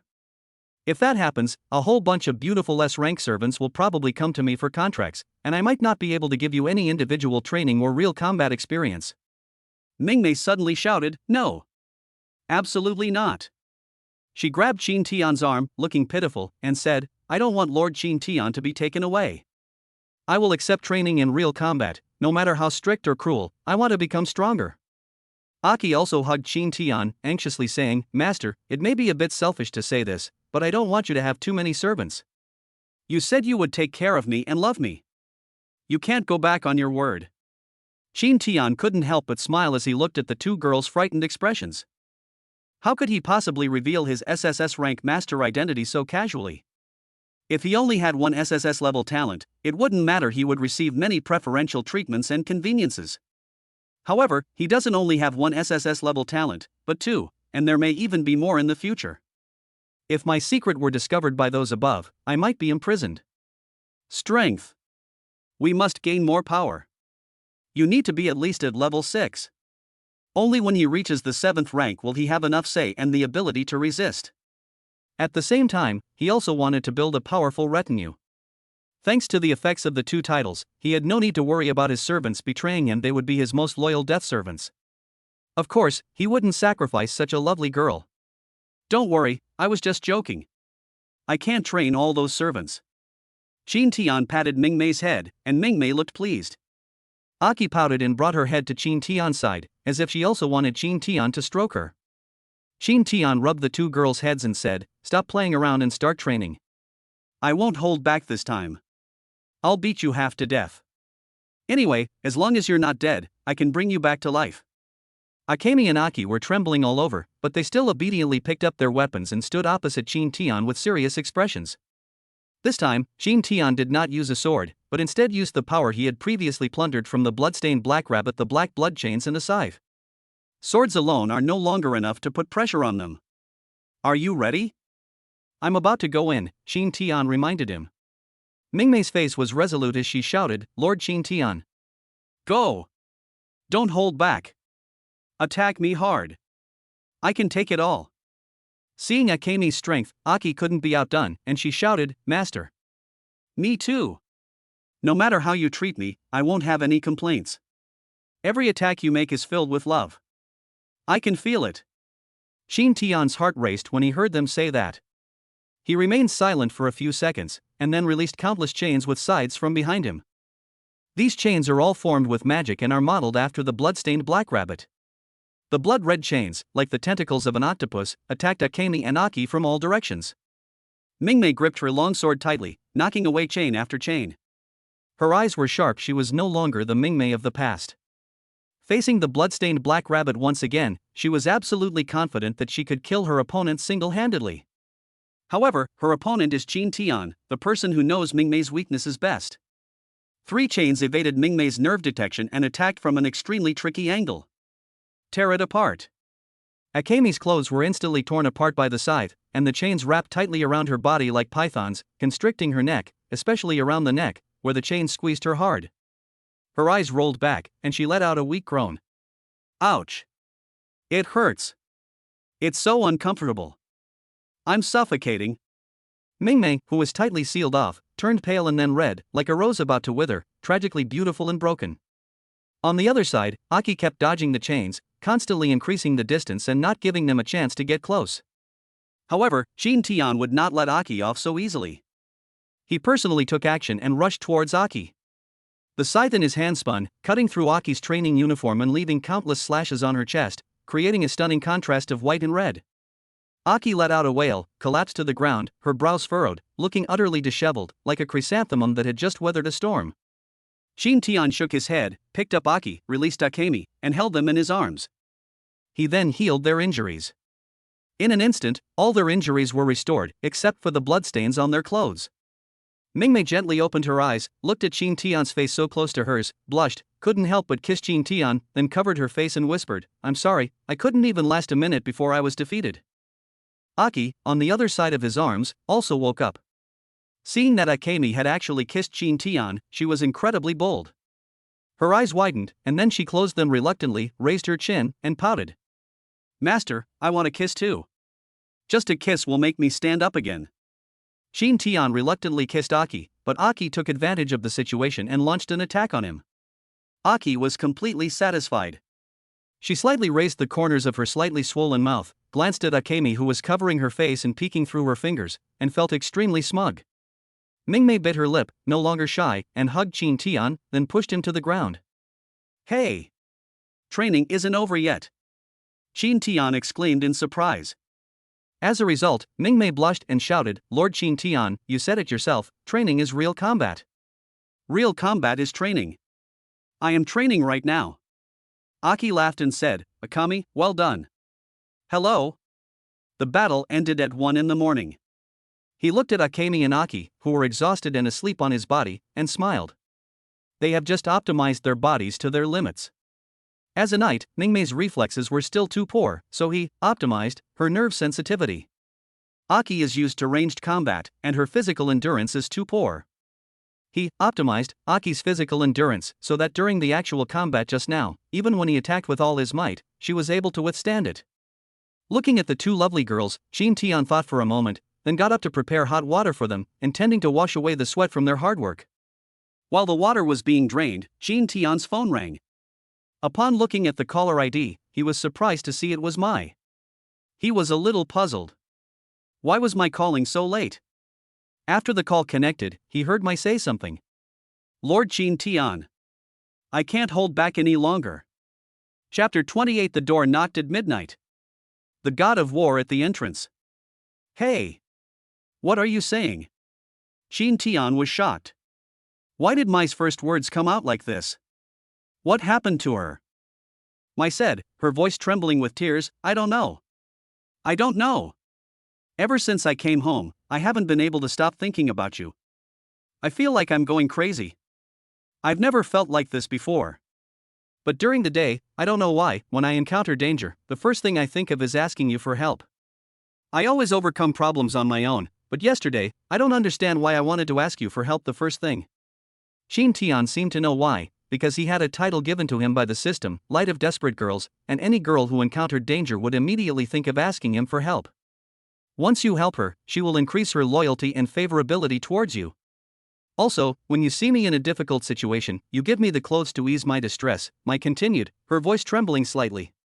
I don't understand why I cherish that piece of clothing so much. I have more comfortable clothes, but I hold it in my arms as if holding it is holding you. Jin Tian swallowed hard, as if he could see a beautiful young girl lying on the bed, curled up, clutching her clothes tightly to her chest, unwilling to let go. Etc. This seems to have triggered the second title.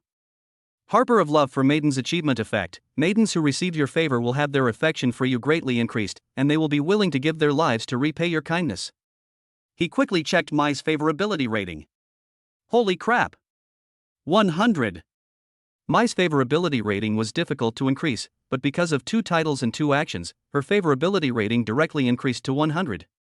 He seemed to understand why Mai had called in the middle of the night. This girl called him in the middle of the night because she was too infatuated with him and loved him too much. Every second apart was agonizing. Mai continued, I thought about it all night, and I finally realized that I might have fallen in love with you. Yes, I have fallen in love with you. Only for you. I still miss the smell of that shirt. The image of you slaying that monster queen lingers in my mind. May I become your servant? Lord Jin Tian. She shouted Lord Jin Tian very loudly, as if the sound was coming from nearby. Etc. Nearby? Knock knock knock. The doorbell rang. Holy crap! A knock on the door in the middle of the night? In his previous life, he might have suspected that they were ghosts, but in this world, ghosts don't exist. They have another name, monsters. This is Master University. A yokai knocking on the door in the middle of the night is so suspicious. Aren't you afraid of being investigated by the patrol team? Knock knock knock. Lord Jin Tian, please open the door. Mai's voice came not only from the phone, but also from the doorway. Holy crap! Mai actually showed up at my house in the middle of the night. He immediately went to open the door. The moment he opened the door, Mai pounced on Jin Tian and pinned him to the ground in the entryway. Their eyes met. Mai's eyes were filled with tears, her face was streaked with tears, and her stubborn little mouth trembled slightly. She closed her eyes tightly, then hugged Jin Tian's neck and kissed him on the lips with all her might. Jin Tian swallowed hard.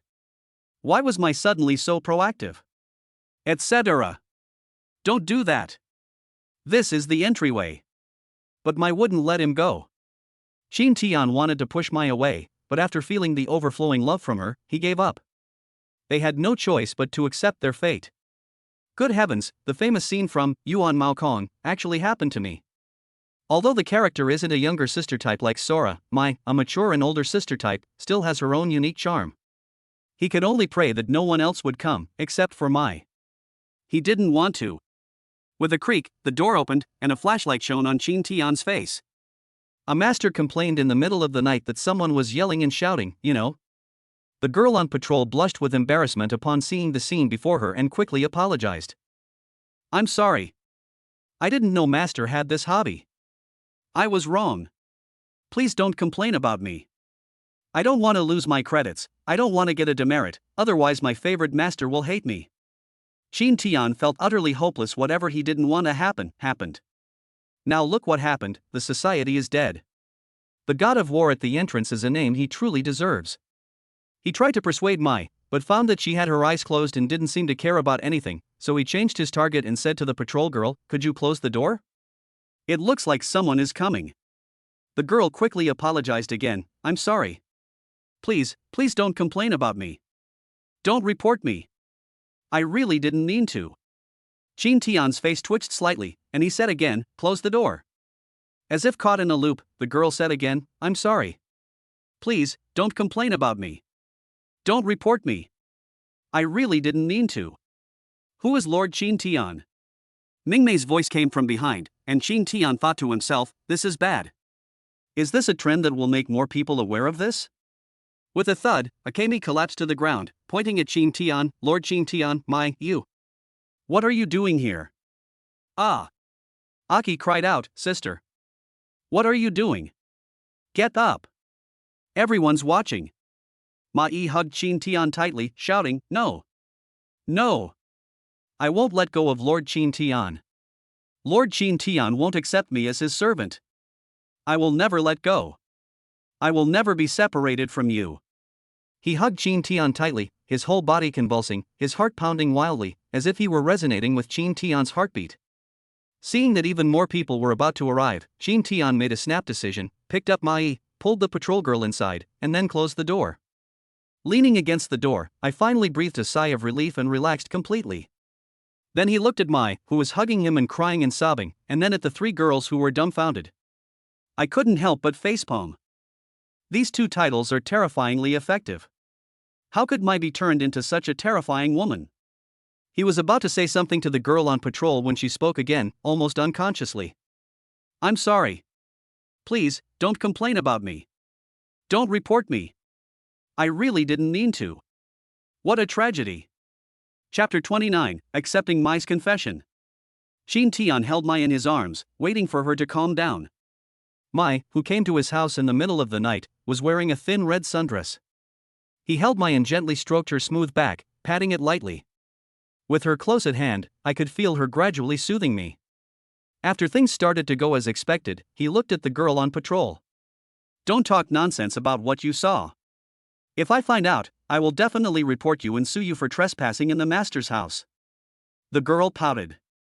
It was Qin Tian who pulled her in, but he was saying that she had barged in. Oh well, what can she do when the other party is the master? They have a high status, and she's just a lowly servant. She can't afford to offend them. But how exciting that they did this in the entryway. She could never even dream of such a thing. Seeing this scene, Akemi's mind was in turmoil, and she began to have all sorts of wild thoughts. Why would Mai do something so impulsive? It's midnight. She ran straight to Qin Tian's house and tackled him in the entryway. If Lord Qin Tian were to collapse in the entryway, the door behind him could be opened at any moment. Ouch! She covered her face, feeling ashamed just imagining it. Akemi felt her face burning. What was she thinking? Why am I being so sensitive? Could it be that Lord Qin Tian is really annoying? Raising her nerve sensitivity this much will break her. In contrast, Aki's emotions were much more stable. Seeing her sister make such a fool of herself, the image of the excellent sister she had in her mind instantly collapsed. Although it is true that Lord Qin Tian is an SSS rank master, which is very rare, there is no need to take such extreme actions. She stepped forward and put her hand on Mai's shoulder, trying to separate them. However, the moment she touched Mai hugged Qin Tian even tighter. No! I don't want to be separated. If Qin Tian doesn't agree to form a contract with me, I will absolutely not separate from him. She pressed her head on Qin Tian's shoulder, as if their love was locked in an unbreakable bond, impossible to escape. Qin Tian felt Mai's heartbeat quicken again and quickly continued to reassure her. Okay, we won't separate, I agree to make a contract with you. How could he refuse a mature woman whose looks are over 90, whose favorability rating is 100, whose loyalty is maxed out due to the influence of her title, and who is willing to die for him, who is so proactive in confessing her feelings to him? I can't refuse. Moreover, he didn't dare to refuse. He had a premonition that if he refused she might do something foolish. Everyone says that mature women are the hardest to date because they're aloof and impossible to warm up. But when you do date one, and she truly falls in love with you, it can be incredibly intense. On the contrary, those Lolas and mature Lolas are considered easy to talk to because of their cute appearance and the rumors that they are soft-spoken, gentle, and easy to push over. In fact, they are the most difficult to talk to. If you give to them, they will respond to you warmly and provide you with emotional value. However, they treat everyone this way. You are not their only one. Even without you, they have other brothers. Really? Mai loosened her grip on Qin Tian's hand and looked at him suspiciously, as if to confirm whether he was lying to her. It's hard to imagine that Mai looked so pitiful when they first met, and that she was completely indifferent to the excellent masters who came to chat her up. Why would I lie to you? Qin Tian smiled slightly. Actually, I like you quite a bit too, but I see that you are rather aloof and resistant to the idea of a contract, so I decided not to bother you. Mai quickly explained, actually, I have my reasons. I'm afraid of encountering a bad master. But you're different. You're different from other masters. If it's you, I'm willing to believe you. Qin Tian nodded, don't worry, I won't treat you unfairly. Welcome to our big family. Mai's brows relaxed, she smiled sweetly, hugged Qin Tian again, and kissed him on the cheek. Why are you holding me so tightly? You're all sweaty and soaked through. I don't want to. I just want to hold you. I love your scent, it's much stronger than the smell of that dress. That's what she said. After hugging for a while, she took the initiative to let go. The two separated, and Mai blushed and tugged at her skirt, now thinking about what she had just done in the entryway. She felt utterly ashamed, lowered her head, and gripped the floor tightly with her toes. Mai bent over, secretly glancing at Mai's face, and giggled, sister. You're really amazing, you've finally separated us. I'm going to get them up. Seeing her younger sister making fun of her like this, Mai was so angry that she raised her hand to hit her. You've grown bold. How dare you laugh at your older sister? Aki laughed and took a step back to avoid him, saying playfully, although you are the older sister biologically, in this family, I came first, so I'm your older sister now. Mai, furious, chased after Aki, yelling, Aki! Are you trying to rebel? I'll teach you a lesson. Aki easily dodged all of Mai's attacks, remaining calm and composed. Sister, I'm not the Aki you used to bully at will anymore. I've grown up. Your movements look like slow motion to me, so easy. You just did some strenuous exercise, so you should rest now. Damn it. Mai was panting heavily, while Aki hadn't even broken a sweat. Qin Tian looked at the two sisters helplessly and smiled bitterly. It seems the god of war at the entrance is doomed. He had already anticipated that the system would soon bestow this title upon him. Just as Qin Tian was about to say something, Mingmei had already taken a rag, knelt on the ground to wipe it, and swallowed hard. After wiping, Mingmei leaned close to Qin Tian's ear and whispered, Lord Qin Tian is so lewd. The way you looked at me just now, were you thinking something strange?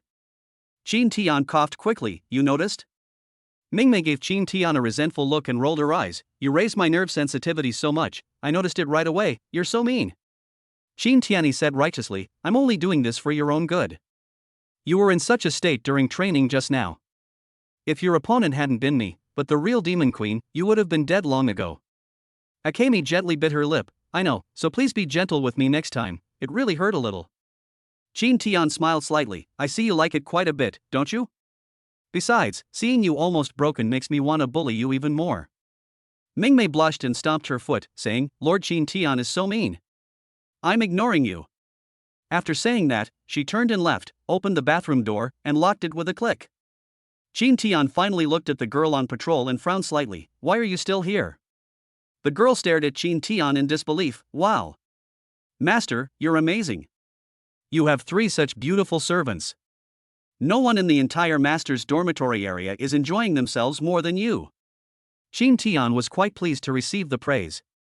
Who else in the entire university had 3 attendants with looks that were over 90 points? The girl continued, wow. That older sister was amazing. She won you over so easily. Next time, I'm going to use that trick too. I'll just take down my master right there in the entrance hall, then hug him and won't let go until he agrees. Qin Tian was speechless. He grabbed the girl's arm, opened the door, and pushed her out. Roll. The girl stood at the door, clenching her fists, big sister who set an example. I will learn from you and definitely win over the master in my heart. The next day, Shin Tian opened his eyes and felt that something was wrong. Why didn't Ding Miao Miao come today? Chapter 30, Rewards from the Security Department and Crisis Department. The strange Ding Miao Miao. Shin Tian stood by the window, looking at the road outside. Ding Miao Miao really didn't come. He felt a little empty inside, but then he thought that he had rejected her so many times, so he probably had given up. Or perhaps yesterday's accident left her extremely exhausted, and it's understandable that she didn't come today to rest.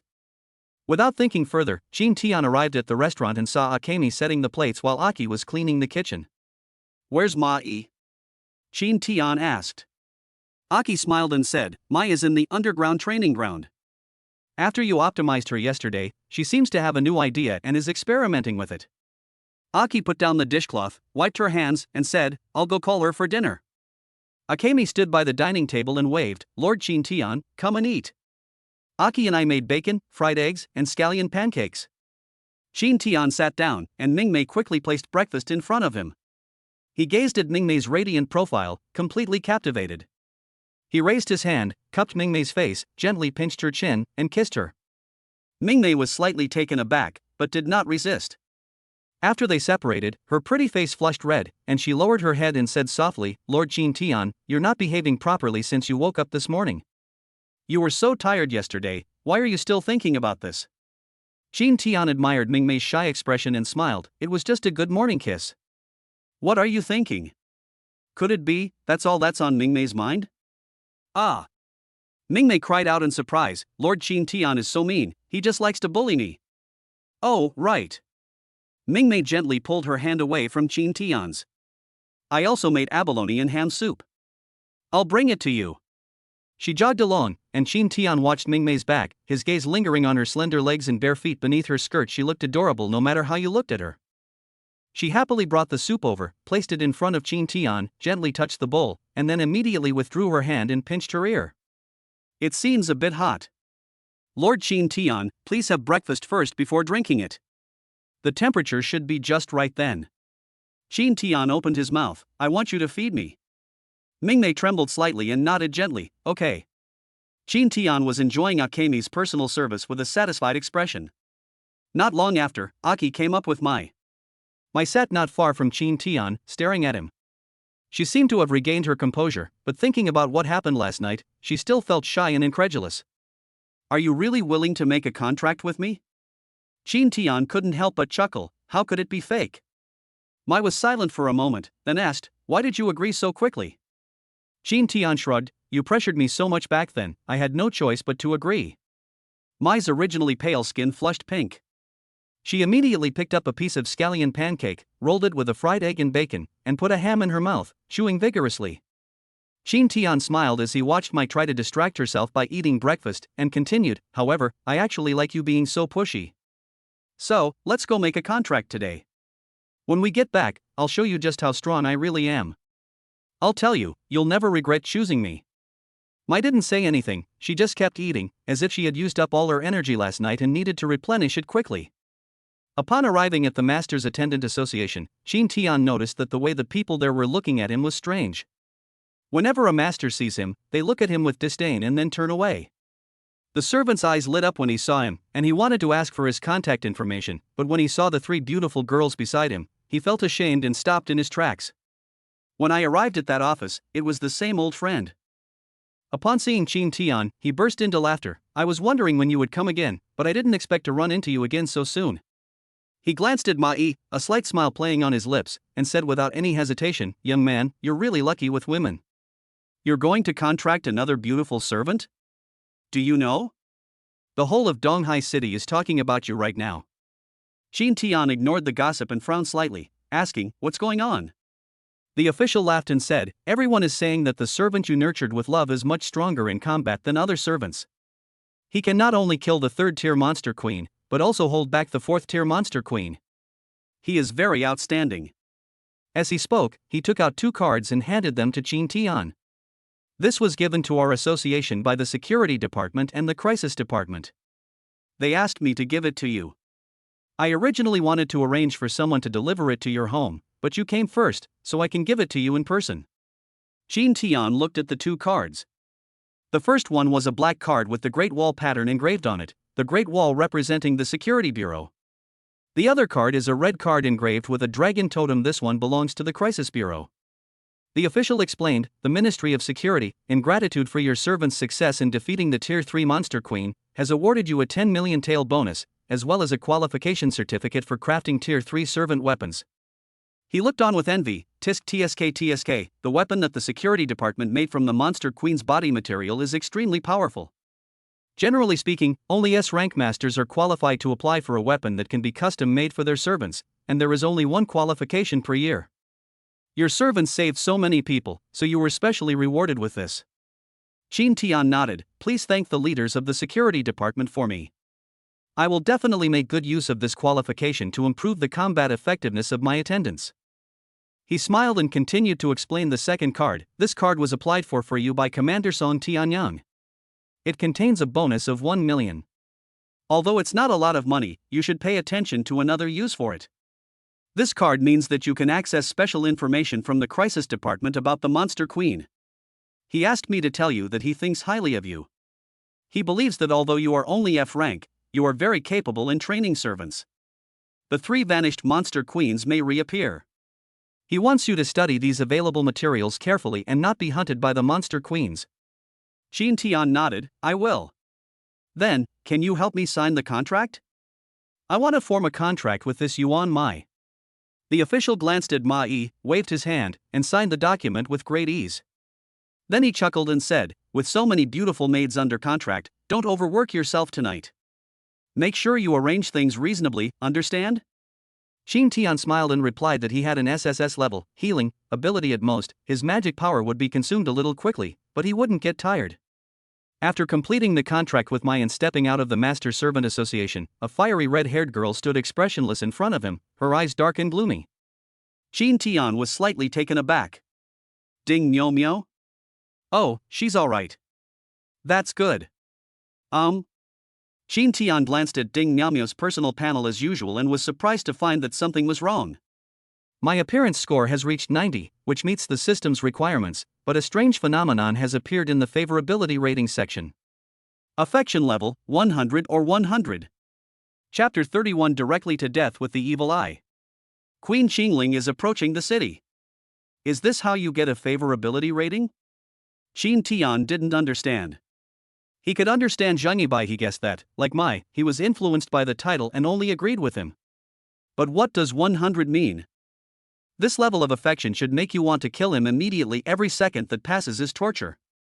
Not only that, why did her appearance score, which was originally 89, suddenly increase by 1 to become 90?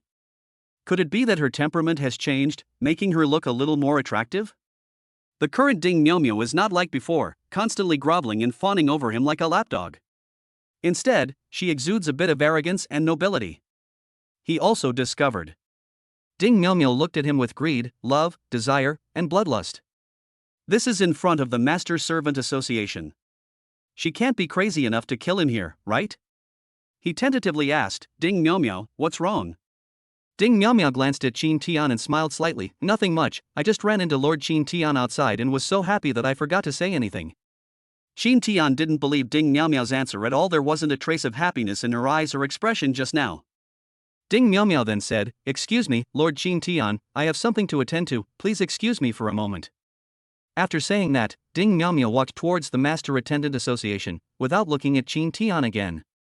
Ming Mei, holding Jean Tian's arm, stared at Ding Miao Miao's retreating figure with a puzzled expression. What's wrong with Ding Miao Miao today? Usually she'll pester you to make a contract with her. Aki said with a worried look, is she too tired? After all, we all received Lord Jean Tian's healing after our battle with the Demon Queen yesterday, but she didn't.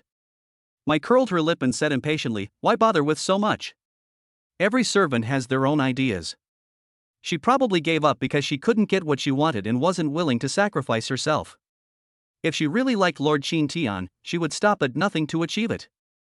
Jean Tian rolled his eyes at Ma Yi and teased, then do what you did, break into my house in the middle of the night and pin me down in the entryway? Mai blushed instantly, clenched her fists, and stomped her foot angrily. Don't talk about yesterday anymore. Jean Tian laughed and said, I will remember this for the rest of my life. TSK, you cried so pitifully yesterday, I guess you won't see it a second time. Stop talking. Mai angrily hugged Qin Tian's neck, then shoved her mouth into Qin Tian's mouth until he was completely quiet before separating them. She snorted, looking at Qin Tian's stunned expression and Akemi and Aki's surprised looks, and said with a smug look on her face, finally blocked it, "Hurry up and go home, I want to see how you expect me not to regret it." After a moment of hesitation, Qin Tian nodded, "Okay, let's go home." Aki drove, Mai sat in the passenger seat, and Qin Tian and Akemi sat in the back. Qin Tian whispered to Mingmei, "Mai is so bold. When will you be able to do this? I kissed you this morning and you wanted to run away." Mingmei blushed instantly, lowered her head, and whispered, "Lord Qin Tian, I can't do it." Qin Tian smiled slightly, patted Mingmei's head, and began training her slowly. Back home, in Qin Tian's room, he had Mai lie down on the bed. Aki and Ikemi knew what they were supposed to do. One stood guard by the window, and the other by the door, to prevent any disturbance. Attendant, Minamoto no Mai. Age, 20. Talent level, a rank Thunder Overlord, can grant S-rank Mystic Eyes of Death Perception, S-rank King of Armies, S-rank God of War of the Azure Sky. Class, 3. Height, 175 centimeters. Weight, 49 kilograms. Measurements, 99-63-92. Appearance rating, 93. Favorability, 100. Looking at Mai's new panel with 3 selectable talents, Qin Tian didn't hesitate this time. He knew what he wanted. S-rank Mystic Eyes of Death Perception. The other 2 are top-tier lightning-type talents, but compared to the Mystic Eyes of Death Perception, they are still somewhat lacking. The Mystic Eyes of Death Perception allow one to see the death lines of anything and slash along those lines, capable of killing even gods. Mai's swordsmanship is very strong. If she hadn't encountered a 4th-tier monster queen yesterday, she would have been disemboweled like Ding Miao Miao in their first encounter. Mai, who possesses the Mystic Eyes of Death Perception, will become his sharpest blade, cutting down everything in his path. If Mai can't be killed, then he'll make his move. Qin Tian raised his hand, and a vast expanse of red magic power, like a dragon, coiled within the room. Akemi and Aki were amazed by the powerful magic. Mai swallowed hard when she saw the immense magical power. Would such a huge amount of magical power cause her to break down if it entered her body? She almost broke down during the battle at the entrance. This time it's even more intense. The magical dragon let out a silent roar, curled up slightly, and then suddenly burrowed into Mai's body. Her eyes widened, bloodshot, and all her muscles tensed. "It hurts. Don't do that. Ouch." The excruciating pain caused Mai to arch her body, and her bloodshot eyes changed, taking on a mysterious pale blue hue. She saw the whole world differently, filled with lines everywhere. Not only Mai saw those lines, but Qin Tian, who received a 100-fold return, also saw them. In fact, he saw even more and more deeply than Mai. Not only could he see the lines, but he could also see the Eye of Death. As long as he attacked the Eye of Death, he could kill the opponent in one blow. The SSS level, Healing, skill guarantees survival. SSS rank, Indra's Wrath, the Overlord of long-range combat. The SSS rank, Mystic Eyes of Death Perception, gave Qin Tian the possibility of a one-hit kill. He is getting stronger and stronger. Even in this world, battles that belong to the master are rare. Usually, it is the servants who do the fighting. He can live without fighting, but he cannot live without the ability to fight.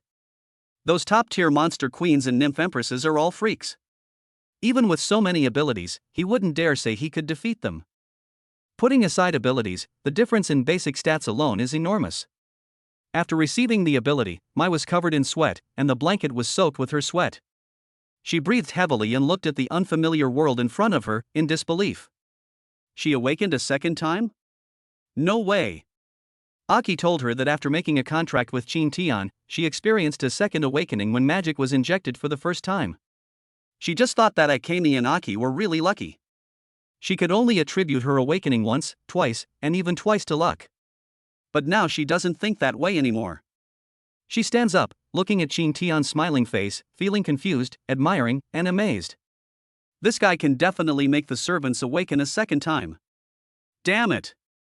If she had known Qin Tian was this kind of master, why would she have hesitated for so long? She should have just stuck to him like Aki did. Now things are really messed up. I'm half a month late, and I still have to be Aki's little sister. Damn it! Just as she was regretting it, Aki and Akemi left the room with smiles on their faces. Where are you going? Mai asked, puzzled. Aki gripped the doorknob and chuckled. After the first magic infusion, there's still the optimization step. Good luck, sister. Don't give up easily. The more optimizations you do, the stronger you'll become. Clang. Only Qin Tian and Mai remained in the room. When Mai saw Qin Tian approaching, she seemed to understand what optimization meant, and her face immediately turned red, her whole body tense. Qin Tian smiled and said, Mai, do you want to seize the future? Seize the future? Mai looked up, saw the future, bit her lip lightly, and reached out her hand. Dinner time. The four people were chatting and laughing at the dining table. Mai leaned against Qin Tian and kept putting food on his plate. Aki was very pleased to see her older sister taking such an initiative. Just then, everyone's phones rang at the same time. Qin Tian frowned slightly. He took out his phone and saw that it was a message from the Master Attendant Association. Level A alert. A 6th-tier monster queen, codenamed Azure Antelope, is leading 100,000 antelope beasts toward East Sea City. All masters, take note. Immediately dispatch at least 2 attendants to the association to report and assist in the operation. Chapter 32 Crisis Department Internal Information. The two kings loudly conspire. A 6th-tier monster queen? Qin Tian's eyes widened. The originally joyful dinner suddenly fell silent. Everyone felt uneasy. That's a 6th-tier demon queen, and now she's invading East Sea City. This is a disaster, and many more people will probably die. Last year, the 7th-tier mermaid queen landed in Donghai City, killing 800,000 people. After the hunt ended, she left triumphantly. This year, a 6th-tier monster queen brazenly invaded Donghai City, probably intending to use the city's humans as food reserves. The 3 girls all looked at Qin Tian. The superiors required the master to send at least 2 attendants to assist. Although they would not become cannon fodder like the Death Army, they would still have to carry out some special missions. This was a fate that no attendant could escape. Even if Qin Tiansai's first servant had been under contract for less than a month, he still had to accept the summons. Qin Tian looked at the 3 girls. If it were a normal mission, he wouldn't be worried about their safety, but this was wartime conscription, and their opponent was a 6th-tier demon queen. What if something happened? Mingmei saw Qin Tian's dilemma. As Qin Tian's first servant, she quickly made up her mind and took Qin Tian's hand. Lord Qin Tian, let me go. Qin Tian glanced at Mingmei, who was smiling. My second talent is healing. If I go to the battlefield, I won't die so easily. Moreover, thanks to Lord Qin Tian's careful nurturing during this time, I'm getting closer and closer to the 4th rank. Even if I accept the conscription, I will only perform 3rd rank missions, which won't be difficult for me. Aki also spoke up, since Akemi has said so, then let me take the 2nd spot. Mai opened her mouth, looking worried, while Aki tilted her head and looked at her sister. Sister, don't be so stubborn. You've only just formed a contract and haven't received Lord Qin Tian's training yet. It's easy for something to happen if you go to the battlefield. She took her sister Mai's hand and said softly, you should stay here to protect Lord Qin Tian, cultivate diligently, and receive training. That's what you should do. Besides, you don't need to worry about me. I have a wind-type talent, mainly for ranged combat, so I'm perfectly safe, even in melee. She paused, her face slightly flushed, and continued, having received Lord Qin Tian's optimization, I'm not as fragile as before. Besides, Mingmei gives me healing, it's hard for me to die, he he he he. Qin Tian was deeply moved to see how considerate they were of him. Mingmei placed Qin Tian's hand on her chest and stammered, I'm about to be drafted. Could you please give me one last boost? Lord Qin Tian wouldn't want anything to happen to me on the battlefield, would he? Aki immediately raised her hand, pleading, me too. Me too. Please optimize me thoroughly, I can become even stronger. Qin Tian smiled, gently patted Mingmei's head, and said tenderly, don't worry, I will give you a very serious lesson before your conscription. However, before class, I need to do some research. The card the crisis department gave me should have some information about the Queen of the Blue Antelopes. You should all learn from it, just in case. Good. Esports room. There are 2 high-spec computers and 5 widescreen monitors here. Normally, Qin Tian would play games here, and Aki would play with him. Akemi would sit next to Qin Tian and play with him.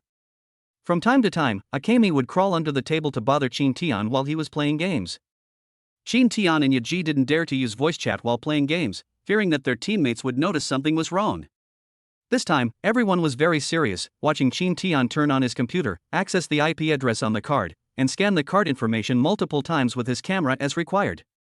Only after a series of tedious authentications was he able to enter the address.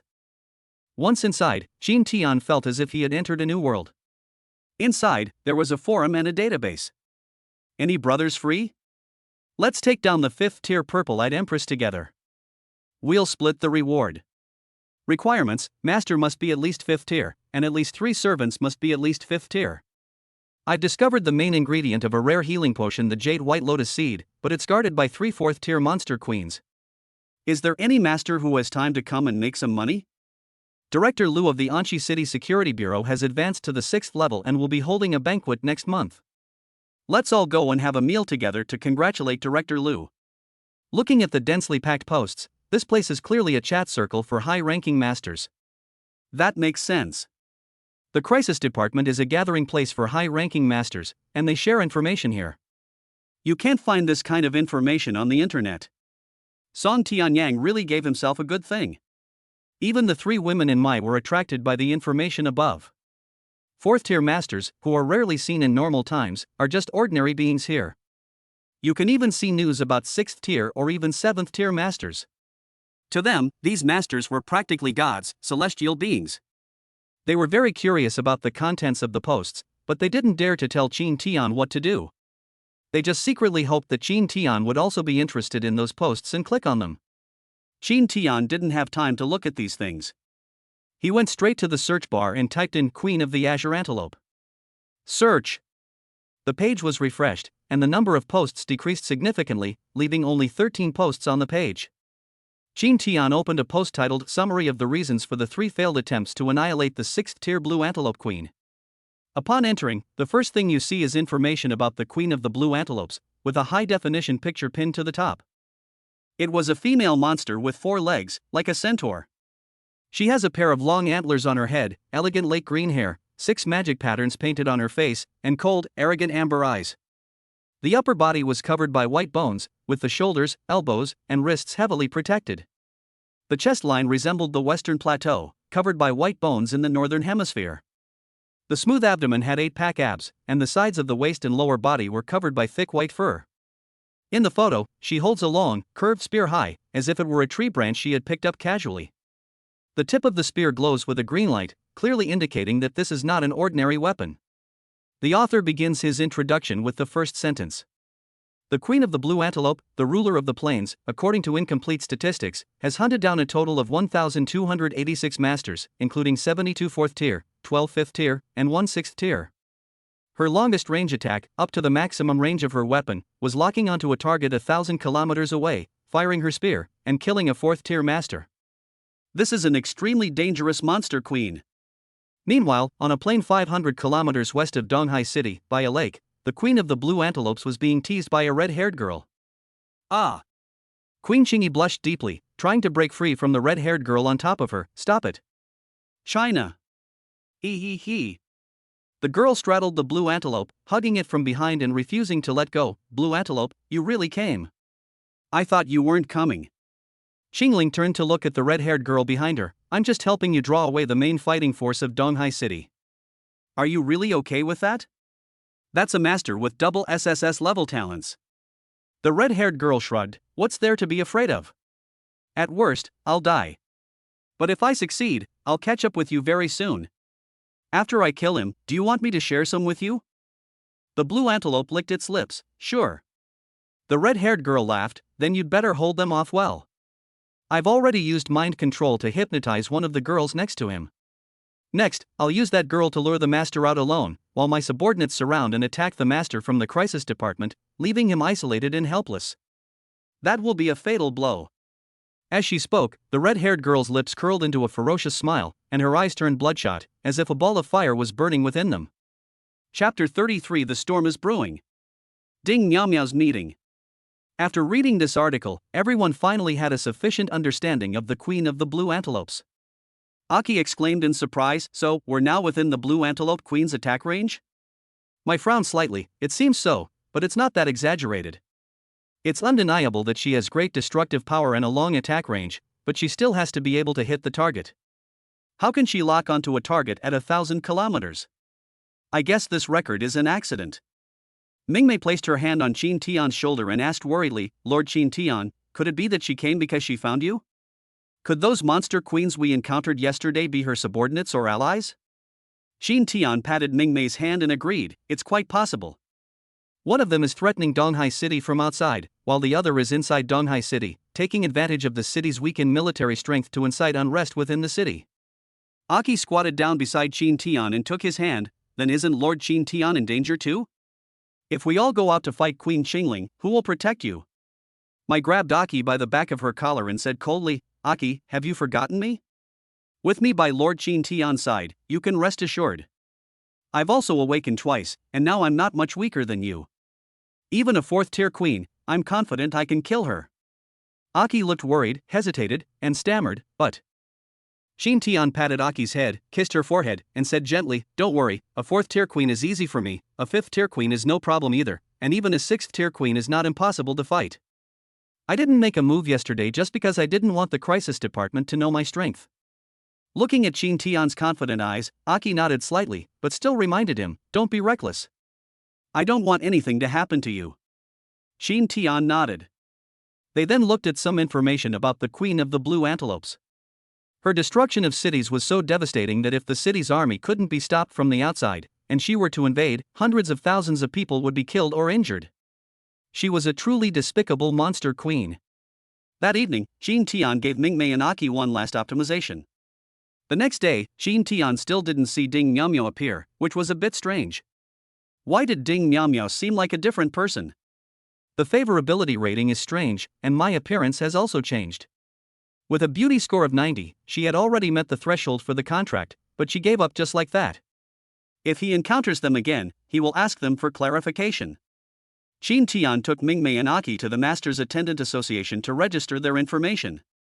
Upon entering the association's hall, the atmosphere was extremely oppressive. Every master looked extremely grim, and the attendants also appeared dejected. Being invaded by a 6th-tier monster queen is something no city would be happy about, no matter where you are. Donghai City is considered a medium to large city in the entire Xinhua Kingdom, with a resident population of over 30 million. It faces the sea to the east and is home to a death army of 100,000 men. However, they will not move easily, and the threat from the sea should not be underestimated. Once the monsters from the sea land, it will be difficult to occupy this coastline again. The fighting force that will confront Queen Qingling consists of a portion of retired servants from within the city, a portion of the master's servants, and a portion of 50,000 dead soldiers sent by Nanling City, totaling approximately 130,000 men. After the registration was completed, Qin Tian watched as Mingmei and Aki boarded the military vehicle and waved goodbye. Mai glanced at Qin Tian and said calmly, don't worry, they are all very capable and will take good care of themselves. Qin Tian lowered his hand, put his arm around Mai's waist, and said softly, I'm not worried about them. I'm worried about you. There might be a high-ranking queen in the city watching us. She could make a move at any time. I can still protect myself, but what about you? Mai blushed slightly. Was he worried about her? So this is what it feels like to be worried about by your master. It's so wonderful to be able to form a contract with Lord Qin Tian. She hugged Qin Tian's waist and whispered in his ear, if you're really worried about me, then optimize me a bit more.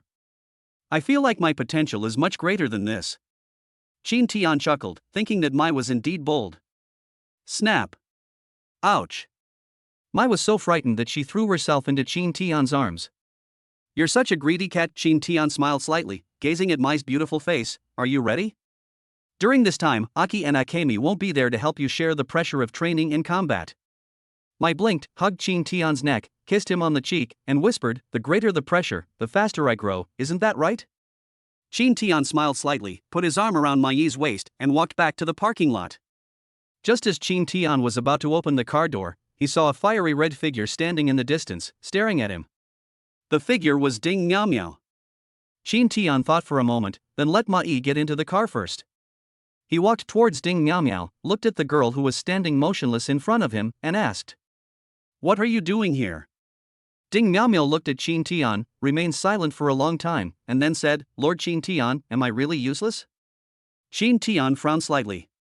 Why would Ding Miaomiao say such a thing? She was usually very cheerful and full of energy. No, I think you're amazing. Ding Miao stared at Qin Tian calmly for a while, then her eyes began to dart away. She said softly, but when I faced the queen, I was utterly helpless. If it weren't for Lord Qin Tian's help, I would have died long ago. Qin Tian smiled and said, that's a 4th-tier queen. You're only a 3rd-tier one, so it's normal that you can't beat her. Ding Miao said, but Lord Qin Tian's attendant is also a 3rd-tier attendant, yet he can fight against a 4th-tier queen, while I am just dragging him down. Lord Qin Tian must hate an attendant like me. I am not qualified to be Lord Qin Tian's attendant. Qin Tian looked Ding Miao up and down. What did this girl want to say? Is this pushing myself away? That's not true, Qin Tian continued to reassure him. I think you have great potential. If you really want to become my attendant, we can apply to the association right now, how about it? Ding Miao's looks meet the requirements, so there's no problem with signing a contract with her. As for the issue of favorability, he could only attribute it to the special nature of certain people. After all, some people hate more deeply the more they love. If he can't have her, he'll go crazy and kill the person he once loved, then commit suicide. But Ding Miao said, forget it, I don't want to form a contract with you anymore. You'll definitely do a lot of outrageous things to me after the contract is signed. You say you're nice to all the servants, but actually you're only nice to the servants you like, right? You're definitely playing me. I've been pursuing you for so long and you never agreed. Why did you suddenly agree today? You clearly don't like me, yet you agreed to make a contract with me. Pity me? Pity me? Give me charity? Qin Tian frowned. What was wrong with Ding Miao? He felt that Ding Miao was getting stranger and stranger, always saying things he couldn't understand and that made no sense, which annoyed him. Although the girl is good looking, he has no intention of dating her if she has a strange personality. Since that's what you think, then let's not make a contract. Ding Miao suddenly sneered and said contemptuously, as expected, you don't actually want to form a contract with me. You're just going through the motions. You probably wouldn't even look at a useless servant like me, would you? What are you talking about? Qin Tian's tone became harsher, his eyes filled with anger as he stared at Ding Miao. You keep changing your mind. If you encounter any difficulties, you can tell me. If I can help you, I definitely will. Ding Miao stared at Qin Tian's angry face, biting her lip, her eyes misting over, and sobbed, why are you so good to me? I'm clearly. She abruptly covered her mouth, silencing what she wanted to say, and her heart felt as if it were being squeezed. Ding Miao gritted her teeth. She really wanted to tell Qin Tian to stay away from her, but that bastard forcibly controlled her body and wouldn't let her say it. That wretched monster queen. I'm going to kill you. How could you make me treat Lord Qin Tian like this? However, faced with absolute power, Ding Miao lost herself. Her expression became calm and indifferent as she spoke to Qin Tian. If you really want to help me, then come to my house in 7 days and we'll talk alone. Without waiting for Qin Tian's consent, Ding Miao turned and left, leaving Qin Tian with only a lonely figure behind her. Chapter 34. The plan is ahead of schedule. The crisis department master is instantly killed. Back home, Qin Tian found Ding Miao's behavior increasingly strange. If the other person truly had that kind of unusual personality, they should have become hysterical by the end. Why did she become so calm and indifferent in the end, not like a human being at all, but more like a puppet? Etc. Puppet. Qin Tian immediately logged back into the forum and began searching for information about the demon queen controlling humans. However, he couldn't find the answer to this question, as if the demon queen didn't control humans. Or is it that they simply don't want to talk about it? After thinking for a moment, Qin Tian went to the Master Servant Association again and found the examiner he had met many times. You want Commander Song's contact information? The other party looked at Qin Tian in surprise, hesitated for a moment, and then said, it's impossible for me to give it to you directly, but I can help you contact him. Qin Tian nodded, then I'll trouble you. The examiner smiled slightly, it's all right, boy help boy. As he spoke, he took out his phone, dialed Song Tianyang's number, said a few words after the call was connected, and then handed the phone to Qin Tian. What do you want to ask me? Song Tianyang's nonchalant voice rang out on the phone. I want to know if the Demon Queen has the ability to control her servants, Qin Tian said, cutting straight to the point without any pleasantries. The ability to control servants? Song Tianyang was taken aback, then laughed and said, it seems so, but they rarely use it. They usually just directly change the attitude of these people. Change your stance? Song Tianyang nodded. Yes, they will use the name of love to make the servants they love give everything for them and do anything, including betraying humanity and betraying their masters. In the name of love? Qin Tian felt this was outrageous. Would a servant betray humanity and his master for this? You don't believe me? Song Tianyang asked back. A little. Then you still don't know enough. Song Tianyang sighed. Servants want to form a contract with their masters not just for magic power and to increase their cultivation speed, but also because they crave love. Many servants feel that life is meaningless if they don't feel love, and then they will do many outrageous things in order to get love. The Demon Queen took advantage of the servants' lack of love, using love to control them and make them work for her. Qin Tian asked, if you put it that way, as long as the master gives the servant enough love, wouldn't these problems be easily solved? Song Tianyang chuckled, you make it sound so simple. I've heard rumors about you. You say you'll give your servants enough love, but I'm telling you, the vast majority of masters don't fall in love with their servants. Why? Perhaps it's because servants are so easily obtained that even if they are lost, there are many new replacements. Qin Tian had to admit that things that are too easily obtained are indeed not cherished. Even in their previous lives, those love-struck fools would be deceived by scumbags. When asked why they left, their answer was usually, I didn't feel anything anymore. Why did you ask that question? Song Tianyang asked curiously. Qin Tian told Song Tianyang about his relationship with Ding Miaomiao. Song Tianyang frowned slightly. So, you think Ding Miaomiao is controlled by the Demon Queen, but not completely, which is why you came to me? Right. After thinking for a long time, Song Tianyang suddenly asked, have you fallen in love with Ding Miaomiao? Qin Tian was taken aback, then said somewhat embarrassedly, I wouldn't say I love her, but I do like this girl quite a bit. Song Tianyang continued, have you helped this girl? For example, by giving her recognition, providing positive feedback, and lending a helping hand when she needs it? I do have these. Song Tianyang exclaimed, I understand now. Ding Miaomiao must have been targeted by the Demon Queen. Sometimes she loves you, and sometimes she loves the Demon Queen, but I think she loves you more. Otherwise, she wouldn't have found you and asked you to stay away from her. TSK. I've actually encountered this kind of special thing. It seems like I can't escape being promoted to major this year. Qin Tian asked with a worried expression, should we go save Ding Miaomiao right now? Song Tianyang said calmly, what's the rush? Let me apply to my superiors to have a high-ranking master come and help. Didn't she tell you it would be a week from now? We have plenty of time. Qin Tian thought about it and realized that Ding Miaomiao was safe for at least the next 7 days. This way, a high-ranking master can handle the matter without me having to reveal my own strength. However, things did not go as smoothly as Qin Tian had imagined. On the 3rd day, Ding Miaomiao suddenly appeared at Song Tianyang's house. Ding Miaomiao looked at Song Tianyang, who was sitting on the sofa with one woman on each side, and said indifferently, you and Qin Tian have talked too much. Song Tianyang stroked his chin, sizing up Ding Miaomiao, and chuckled, you shouldn't be Ding Miaomiao, right? I didn't expect that you would actually inject your own soul into this girl's body in order to control her. What should I call you? Ding Miaomiao said calmly, please call me Queen China. Song Tianyang's smile froze, and he immediately shouted to his 3 servants, stop her. His 3 attendants were still in a daze, wondering why their master was so afraid. Sheena grinned, raised her hand, and the entire house burst into flames, blocking Song Tianyang's path. No one is getting away. I didn't want to make a move so soon, but you did something unnecessary and messed up my plans. Song Tianyang cursed angrily, damn monster queen, I'll fight you to the death. He reached out and tore open space, pulling out a long sword from within a black sword that glowed with purple light.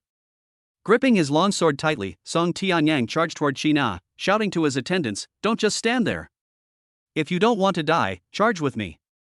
Song Tianyang was shocked to discover that his 3 servants had already been pierced by flames, and 3 4th-tier demon queens stood behind them, slowly pulling their weapons out of their bodies. Despair flashed in Song Tianyang's eyes. Damn monster queen. Sheena said calmly, goodbye, poor little guy. With a single glance from Sheena, Song Tianyang's entire body burst into flames and slowly turned to ashes. Now, go kill that SSS rank master immediately, there's no time to lose. She was about to move when her whole body suddenly trembled. She raised her hand to cover her forehead, damn it. You still want to defy me? You're useless now. Your Lord Qing Tian, I will personally kill him with your own hands, ha ha. Her eyes suddenly filled with sorrow. No. I don't want to. I don't want to hurt Lord Qin Tian. He's such a good man, he can't die. She glared at the 3 demon queens, raised her hand, and one of them was pierced through the chest by a musket and turned to ashes. The other 2 were shocked and immediately went to their defenses. Lady China, are you alright? Ding Miaomia wanted to continue killing them, but China suppressed her, her face contorted with rage. Bastard! You dare kill my subordinates? If it weren't for needing your body and soul to make that SSS Rankmaster wary, I would have wiped you out long ago. At the same time, Queen Qingling's monster army and the army of the dead broke out into war, and the battlefield almost surrounded the entire East Sea city. Qin Tian was playing on his phone when he saw a video nearby showing an explosion in Song Tianyang's residential area. He immediately realized something was wrong. He looked at Mai, who was practicing kendo, to the side. Something's happened. Let's go. Mai nodded immediately, took off her practice clothes, put on a long trench coat, and followed Qin Tian out. When they arrived at Song Tianyang's residential area, they were shocked to find that it had been transformed into a world of flames. Ding Miaomiao, wearing a miniskirt and a cropped tank top, stood on the roof of a high-rise building in the residential area, looking down at Qin Tian and Mai below. Lord Qin Tian, you've arrived too early. Are you in such a hurry to die? Chapter 35, Facing the Blazing Flames. A death line trembling with love. Burn! Burn! The sun fell from the sky, and the world turned into a sea of fire. Countless fire monsters emerged from the flames. They resembled humanoid demons, faceless, their bodies engulfed in flames, with ferocious claws and curved legs that seemed to be gathering power. At the same time, 2 4th-tier monster queens also came out carrying weapons, one of whom was the Blue Flame Queen whom they had met at the amusement park last time. Qin Tian observed his surroundings but did not see Song Tianyang, so it seemed he was dead. Only he and Mai could enter this area. The master of the security department was still outside, struggling with the situation. The other party is at least a 5th-tier queen, while the master of the East Sea City security department is at most a 4th tier. Even Song Tianyang was killed, so the head of the security department would also die if he came in. However, it's good that this is an independent world. Apart from these monsters, no one knows that I use my power. And they will all be killed by themselves. Qin Tian stood in the burning garden, about 100 meters away from Ding Miaomiao. The firelight illuminated his sharp face and the long sword he slowly drew. I'm not here to die, I'm here to kill you, Demon Queen, Qin Tian said. He spread his legs, gripped his long sword, and stared at Ding Miaomiao, the scorching wind making his clothes flutter. Ha ha ha ha, kill me? Ding Miaomiao sneered. Are you going to kill this woman who loves you along with me? If necessary, I will, Qin Tian said calmly. No. You wouldn't. Ding Miaomiao said smugly. If you really wanted to kill her too, you would have done it already. You wouldn't be hesitating like this. What a terrifying master. It's only been a short time since we last met, and you've awakened another SSS level talent. 3 SSS level talents in total. You're practically the best food in the world. Ding Miaomiao's face was flushed as she stared at Qin Tian with a mad expression, her slender hand covering her mouth. It's not certain who will die. Is that so? I am the embodiment of the sun, the queen born from the flames, China. Shina's eyes turned cold and arrogant. With a wave of her hand, a warhorse engulfed in flames appeared beside her. The flames burned out and transformed into armor that covered the warhorse. At the same time, her entire body was engulfed in flames, and countless sparks condensed, transforming into breastplates, armplates, skirt armor, and so on. Finally, the flames extended behind her, transforming into a crimson cloak. A crimson spear was drawn from the cloak and casually flicked, causing the tall buildings around her to explode with a deafening roar. She mounted the horse, pulled on the reins, and the warhorse neighed. Mai, are you sure you can handle entrusting those 2 queens to you? Qin Tian turned to look at Mai. Mai nodded, okay. Qin Tian smiled slightly and patted Mai's head. I believe in you. You are my servant, a flower that I nurture with love. You will surely bloom brilliantly. He glanced at the rooftop, where China's warhorse reared up, leaped into the air, its eyes widened, and slapped Mai's buttocks with a roar. Kill! Without a second thought, Mai activated her mystic eyes of death perception, her azure eyes mysterious and terrifying. She leaped toward the Blue Flame Queen who had once humiliated her. This time, she's determined to avenge herself. For Lord Qin Tian, and even more so for myself. Qin Tian twirled his long sword and charged into the onrushing Hokage. He himself was the best bait, and almost all the Hokage chose Qin Tian. Qin Tian watched as the woman in hemp clothing leaped up towards the Azure Flame Queen, a long sword wrapped in lightning in her hand. Her full curves and slender figure came into Qin Tian's view, and a smile seemed to appear on his lips. Who wouldn't love such a wonderful woman? The master of this world is really sick. In the previous life, he was forced to suppress his emotions, and in this life, he is actively suppressing his emotions. He opened his mystic eyes of death perception, looked at the flames that were attacking him and trying to trap him in place, and suddenly spun around, his longsword drawing a sharp arc of light as it cut along their death lines. The sounds of flames exploding and bones breaking under the blade mingled with screams. Ouch, that hurts. I'm going to die. What kind of power is that? No flame can survive under the mystic eyes of death perception. Seeing her subordinates being brutally murdered, Shina's pupils burned with fury. She raised her spear and descended from the sky, thrusting it towards Qin Tian. Boom! Intense columns of fire erupted from the ground. Qin Tian jumped out of the pillar of fire, looked up, and looked at Shina, who had also emerged from the pillar of fire. He grinned, and the whole world was swept by a fierce wind and gathered dark clouds. A fierce wind, carrying flames, surged towards China and her warhorse from all directions, like an enraged legion of berserkers. Such powerful wind-type talent. Shina raised her eyebrows slightly, but her determined gaze remained unchanged. Braving the gale, she charged towards Qin Tian, her spear piercing through his chest. Qin Tian ignored her completely. He stabbed Shina on the shoulder with his knife, then leaned close to her face, looked her straight in the eyes, and roared at her. Ding Myo Myo! You fucking wake up! Are you the kind of person who could be controlled by the Demon Queen? Didn't you want to make a contract with me? If you die, who will I make a contract with? Shina's eyes widened. She felt her soul waver and quickly drew her spear, putting distance between herself and Qin Tian. She looked at the wound on her shoulder, wanting it to heal, but found it was impossible. Her pupils contracted slightly. If she had erased Ding Miao's consciousness and soul, she would have died from that knife wound. A sense of dread, as if I had just walked through the gates of hell, welled up from the bottom of my heart. She looked at Qin Tian again and trembled. His whole body was glowing with green light, and the wounds he had just sustained healed instantly. Monster! Are 3 masters with SSS rank talents really that terrifying? Despite being only at the 3rd rank, it instilled fear in her, a 5th rank queen who was about to break through to the 6th rank. Ding Myo Myo! When are you going to stop sleeping? Qin Tian's mystic eyes of death perception were fixed on Shina, but he was speaking to Ding Myo Myo. If you give up like this, the optimistic, energetic, and cheerful image you've built up in my mind these past few days will completely collapse. In my eyes, you'll become a useless person who only knows how to run away from difficulties, a small fry who gives up when faced with obstacles, and a coward who can't persevere. Ding Myo Myo! I don't believe you'll give up like this. As long as you don't give up, I have a way to save you. He widened his death perception mystic eyes. Summon your courage. Summon the courage you have every day to pursue me in front of my house, regardless of what others think. Hearing your energetic voice every morning fills me with energy too, so don't fucking give up like this. Ding Myo Myo, who was being suppressed by Qina, roared in her mind. I want to get out. I want to be with Lord Qin Tian. I also want Lord Qin Tian to pat my head, praise me, and affirm me. I don't want to die. Let me out. Qin Tian's pupils contracted, and the corners of his mouth turned up slightly. The death lines on Qina's body moved because Ding Myo Myo's resistance caused Qina's death lines to tremble.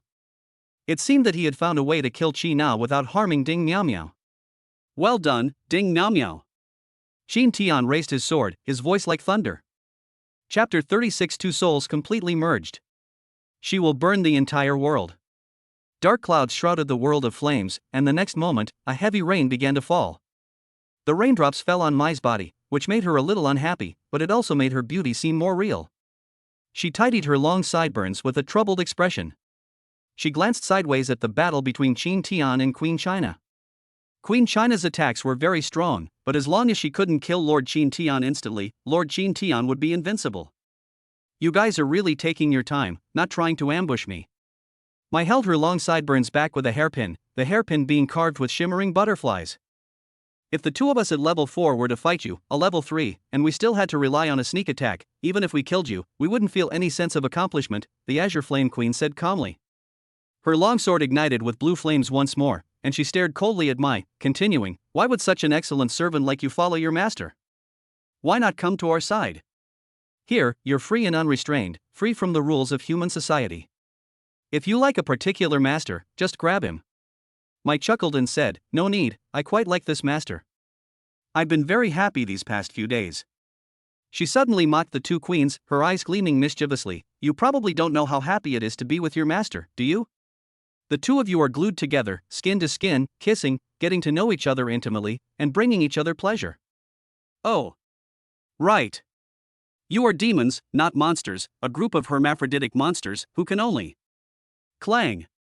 The Azure Flame Queen, her face contorted with rage, swung her sword at Mai, but it was blocked by Mai's long sword. "Did you hit a nerve?" Mai's lips curled up slightly. "Shut up, you lowly human." The Azure Flame Queen gritted her teeth as swords clashed, sparks flying. She chased Mai all the way, enjoying the thrill of crushing her opponent with her strength, feeling extremely smug. Although Mai's growth these past few days has been quite astonishing, she is now able to withstand my attacks. "But what if you can block your own sword? They'll still be under my thumb." While suppressing Mai, she said to another queen, Ziying, "Don't interfere. I'm going to tear her to pieces and scatter her ashes." Ziying shrugged and spread her hands, saying, "Whatever. If I find anything wrong, I'll still take action." Xinghu sneered, "Impossible." Mai looked at the arrogant blue flame in front of her and chuckled. Her mystic eyes of death perception were constantly observing the death lines on the other's body. As Qinghua grew increasingly arrogant, more and more death lines appeared on her body. Suddenly, Mai dodged Qinghua's slash, her long sword lightly slicing along the line of death, and Qinghua's left arm shattered in the next instant. Qinghua's pupils constricted, and she roared at Ziying, "This guy has S-rank talent. Save me." Ziying's expression hardened, and she immediately pulled out a dagger, gripped it in her hand, and transformed into a streak of purple light, stabbing towards Mai's back, the tip of the blade aimed directly at Mai's slender nape. Mai smiled slightly, releasing lightning from her entire body. The lightning entered Ziying's body, slowing her movements and giving Mai ample time to dodge. During this period, under Qin Tian's optimization, she did not strengthen her physical defense, but rather enhanced her nerve reaction sensitivity, physical agility, and a certain amount of strength. She's like a glass cannon now. Anyone who gets hit by her will be seriously injured or even die. As for getting injured, she had Qin Tian supporting her, so she wasn't afraid at all. Ziying's attack missed, and she was filled with shame and anger. She turned to look at Mai, who had dodged, and chased after her again. Purple fireflies floated around her, like elves. These fireflies flew toward Mai at an extremely fast speed. Qinghua glanced at his shattered left arm, gripped the longsword in his right hand, let out a roar, and followed Ziying as she charged towards Mai. Mai watched as the death lines on the two of them continued to increase, and she secretly sneered in her heart. "Are you so easily provoked? How embarrassing." Mai twirled the long sword in her hand, and just as the firefly was about to touch her, she slashed down along the line of death. The firefly seemed to wither away, turning into sparks and disappearing. The sight of fireflies disappearing one by one was unbelievable to Ziying. Why? Why was this woman able to shatter her power so easily? She gritted her teeth and continued her attack, the dagger falling towards Mai's heart. To her horror, the opponent's longsword came straight at the tip of her blade, then her dagger shattered, her arm was cleaved in two, blood splattered, and her entire right arm was severed. Why? That knife doesn't look that sharp, so how could it do something like that? Mai chuckled. This mystic eyes of death perception is really useful. All you have to do is cut along the line of death, and you can cut through anything. She brushed past Ziying, turned around and saw the line of death on the back of Ziying's neck. The blade slid along the line of death, and the queen's head, with a pillar of blood, shot into the sky. After killing Ziying, she smiled slightly, her long hair fluttering in the wind. She dodged Qinghua's sword thrust, the flames burning away her trench coat and revealing her delicate body, which was only wearing underwear. Her lace-trimmed lingerie restrained her fragility, protecting her from the slashes of Qinghua's sword. She came up behind Qinghua and looked at the huge death line that stretched down from Qinghua's head. With a flash of light, the Azure Flame Queen split into two. After finishing all this, Mai took deep breaths, letting the heavy rain soak her body, her chest heaving, her underwear almost unable to hold her up. She looked excited. The mystic eyes of death perception are so powerful. Under the mystic eyes of death perception, the fourth-tier queen was as fragile as paper, crumbling at the slightest touch. And what about Lord Qin Tian? She looked around, searching for Qin Tian and China. When she saw them, her eyes widened. So strong. Each of Qin Tian's strikes was accompanied by a blinding arc of light, and raindrops on the blade splashed out in circles. Queen China was equally impressive riding her warhorse. She moved with even greater agility. Even though Lord Qin Tian used the gale to restrict the opponent's movements, create a vacuum zone, and tear the opponent's body apart, the opponent was still able to dodge. Even if she manages to dodge Qin Tian's blade, she will be covered in wounds. Rainwater mixed with China's fiery blood condensed on the ground. China's blood was as viscous as oil, settling in the rain puddles and shining with a crimson light. Qin Tian looked at China and said calmly, "You're already finished. If you continue, I'll kill you soon." China's eyes were bloodshot as she shouted angrily, "Aren't you afraid of killing her?" Qin Tian chuckled, "You know nothing about my power? You dare to hunt me without knowing my power? You're far too confident in yourself." He pointed to his glasses and said softly, "Mystic Eyes of Death Perception, my third SSS rank talent. It can see the death line of everything. The Eye of Death, as long as something exists, I can kill it as long as I find its death line." Qin Tian pointed at China and said contemptuously, "Ding Miao is still alive. I can already see her death line. So, I just need to avoid these death lines and kill you." That's also something I can do. China's eyes widened, "No. Impossible. How could you possibly awaken such an excessive talent? If you move again, I'll kill her right now. We'd rather die together." Qin Tian's lips curled up slightly, a very wise choice, but it's too late. Your wavering just now made things even clearer for me. Kill you, not kill Ding Miao's death line. Indra's wrath. Kill. Riding on her warhorse, China was filled with confusion. How could that human hit her from so far away? A crimson light appeared before her eyes. It was her blood. Thick, hot, glowing blood clung to her face and stained her eyes, turning the whole world crimson, as if the entire world were on fire. Am I going to die? No. No. Even if it means death, I will ignite this world. She roared, using her last strength to set her body ablaze, setting the world ablaze. If we're going to die, we'll all die together. At this moment, she chose to merge with Ding Miao, becoming one with her. She ignited their souls together, a process that, once begun, was irreversible. The towering pillar of fire broke through the barrier, resembling a candle flame standing in the center of Donghai City, with flames spreading in all directions. She laughed loudly, looking at Qin Tian, who was engulfed in flames, her eyes filled with love. What a powerful master! To have driven me to this point, forcing me to unleash the Queen's heart, which can destroy everything. Unfortunately, we are destined to be enemies. Goodbye, Lord Qin Tian. After completely merging with Ding Miao, I felt your love for her, and her love for you. No wonder you were so hard for me to control. You are really different from those other masters. Lord Qin Tian, Ding Miao is no longer destined to form a contract with you. Please leave this place quickly. I don't want to hurt you in the end." Qin Tian glared at her and roared, "Don't spout those self-pity words. I said I would save you. You're destined to be my servant. Don't even think about escaping." He grabbed the woman by the neck and plunged the blade into her chest. Chapter 37 I love the way you kill me. The blade that pierced through the Eye of Death instantly obliterated the Queen's irreversible heart. Qin Tian drew his long sword, held Ding Miao in one arm, and looked at her pale face, tears streaming down his cheeks. "It's a pity that we couldn't completely kill Queen China, allowing her remnant soul to merge with Ding Miao. This queen is really crazy. She thought she was going to die, so she self-destructed. If I hadn't been able to see the Eye of Death, she would have really succeeded." Qin Tian looked around and saw that the surrounding area for several miles was engulfed in flames, which even the torrential rains of Indra's wrath could not extinguish. After all, heavy rain is just a secondary ability of this power. Its main ability is to control the wind, use vacuum to strangle it, or generate strong electric current through wind-to-wind friction. Now, the person in my arms has also changed their interface. Alternative attendants, Ding Miao China. Age, 18. Talent level, a level heavily tribulation fire, S-level candle sun, can grant one of three abilities, S-level black sun, S-level natural flame transformation, S-level heaven and earth shattering, or SS-level black sky illumination fire, SS-level undying fire, SS-level ashes of all things. Class, 3-5. Height, 165 centimeters. Weight, 47. Measurements, 83-60-82. Appearance rating, 93. Favorability, 100 plus. Qin Tian's lips twitched involuntarily. What's going on? One body, two souls? Can I choose two more talents? The second one is even SS level, with a 100-fold return. What level of ability do I have? Am I becoming more and more abnormal?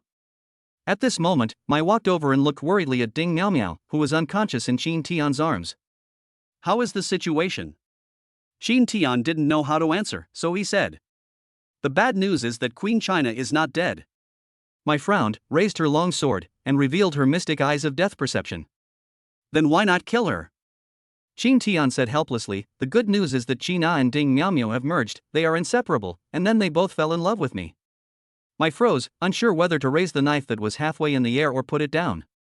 Isn't it that exaggerated? Mai asked after a while.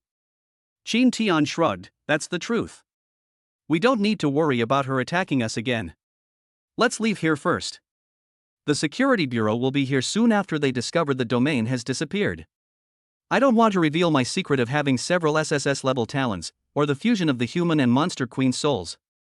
If we're discovered, they'll definitely send a 7th or 8th tier master, and we'll both be arrested and dissected. Mai nodded, took Qin Tian's hand, glanced around to find her bearings, and said, follow me. Soon, they left the danger zone and were on their way home. The flames just now blew up all the vehicles within a few miles, and the Mercedes they drove there was reduced to a shell. The surrounding residential buildings were all destroyed. If the security bureau hadn't evacuated the residents early on, who knows how many people would have died. Qin Tian could only sigh that this world was too dangerous. Cars could explode at any moment, houses could be destroyed at any moment, and lives could be lost in an instant. If Qin Tian hadn't chosen the SSS rank Mystic Eyes of Death Perception, he really wouldn't know how to save Ding Miao Miao. He probably would have had to kill her. Looking at the girl in his arms, who looked so peaceful, he couldn't help but feel heartache. It would be too cruel to kill such a girl. If that's the case, he'll probably hallucinate every morning when he wakes up hearing Ding Miao Miao calling him to get up, and then he'll be in constant pain. However, he also needs to be mentally prepared that such things will definitely happen again in the future, and he will definitely encounter that day when he has to kill such a lovely girl. After they returned home, Qin Tian leaned back on the sofa, held Ding Miao Miao in his arms, touched her somewhat cold face, and turned on the TV. It was broadcasting live footage of the Security Bureau and Crisis Bureau servants and masters entering the fire. The Security Bureau is searching for survivors, while the Crisis Bureau is looking for clues about Captain Song Tianyang. As a result, no one from either department could be found. The fire destroyed everything, and all traces disappeared in the blaze. That evening, Donghai City Television broadcast the announcement of Captain Song Tianyang's death in the line of duty, prompting the entire city to mourn for him. Looking at Song Tianyang's smiling face on TV, Qin Tian couldn't help but feel a little emotional. What's there to mourn about such a piece of trash? Suddenly, Ding Miao Miao spoke, her voice cold. Qin Tian was stunned for a moment, looking at Ding Miao Miao in his arms, who had opened her eyes and was looking at the scene on the TV with disdain. You're awake? Qin Tian asked. Ding Miao Miao glanced at Qin Tian, her pretty face slightly flushed, and muttered, I woke up a long time ago, but your arms were too comfortable, so I pretended to be asleep for a long time.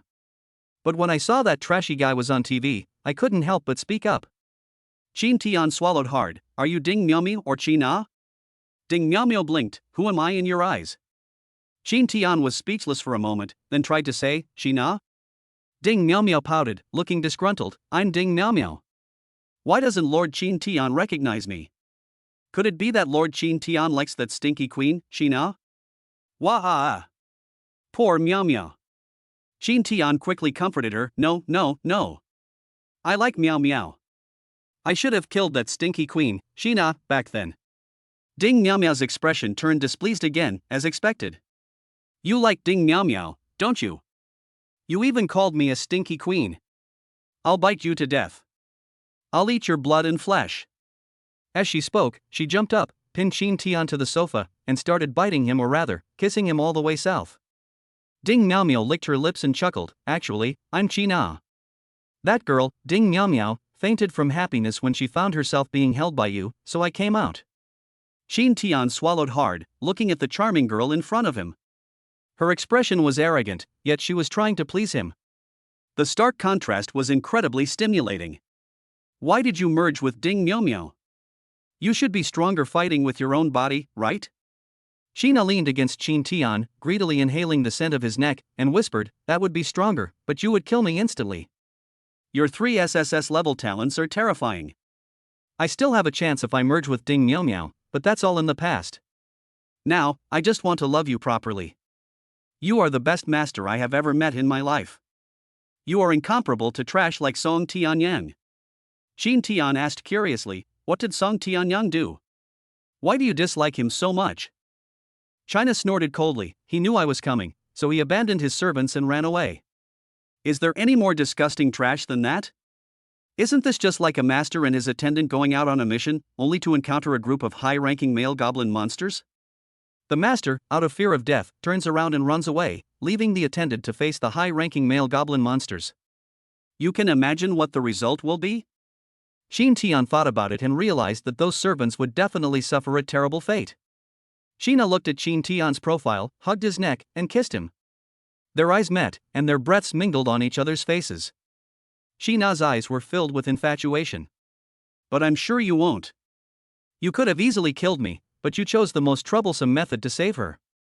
You're really different from those trash masters. She hugged Qin Tian tightly and whispered in his ear, I really love you, I love you to death. Please teach me a lesson with the intention of killing me. I enjoy the feeling of being tortured to death by you. The way you squeezed my throat and stabbed me in the chest at the last moment was so cool. Mai, who had just come up from the underground training ground, was about to tell Qin Tian that she needed to optimize the strength of her knees when she saw the scene in the living room. Her pretty face instantly turned red, and she turned back to the underground training ground to continue training. Chapter 38 Whoever loves more is the master. Ding Miao remained expressionless amidst the raging flames. She looked at Qin Tian across from her, who hadn't done anything, and thought to herself. Are you just going to stand there and watch me burn to the ground? However, it doesn't matter, because this suits my taste. Let me die together with Queen China. Lord Qin Tian, perhaps I cannot tell you what my love truly is. All I can tell you is how I feel right now.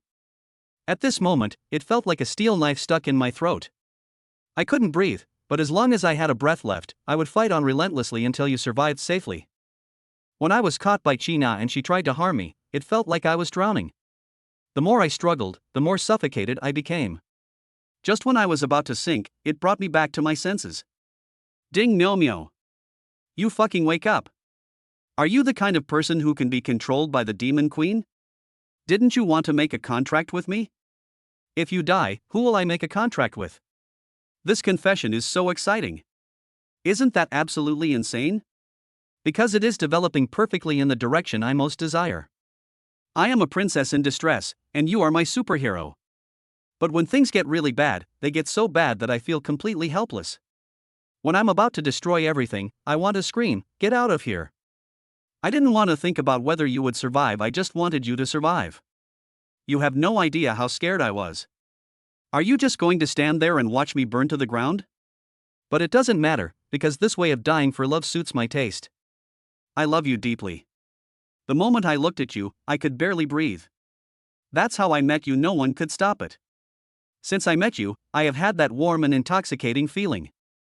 You care about me, love me, praise me, and help me. Yes, that's exactly how it feels. The wonderful things I once had are now about to be lost. After being controlled by China, I completely changed my attitude.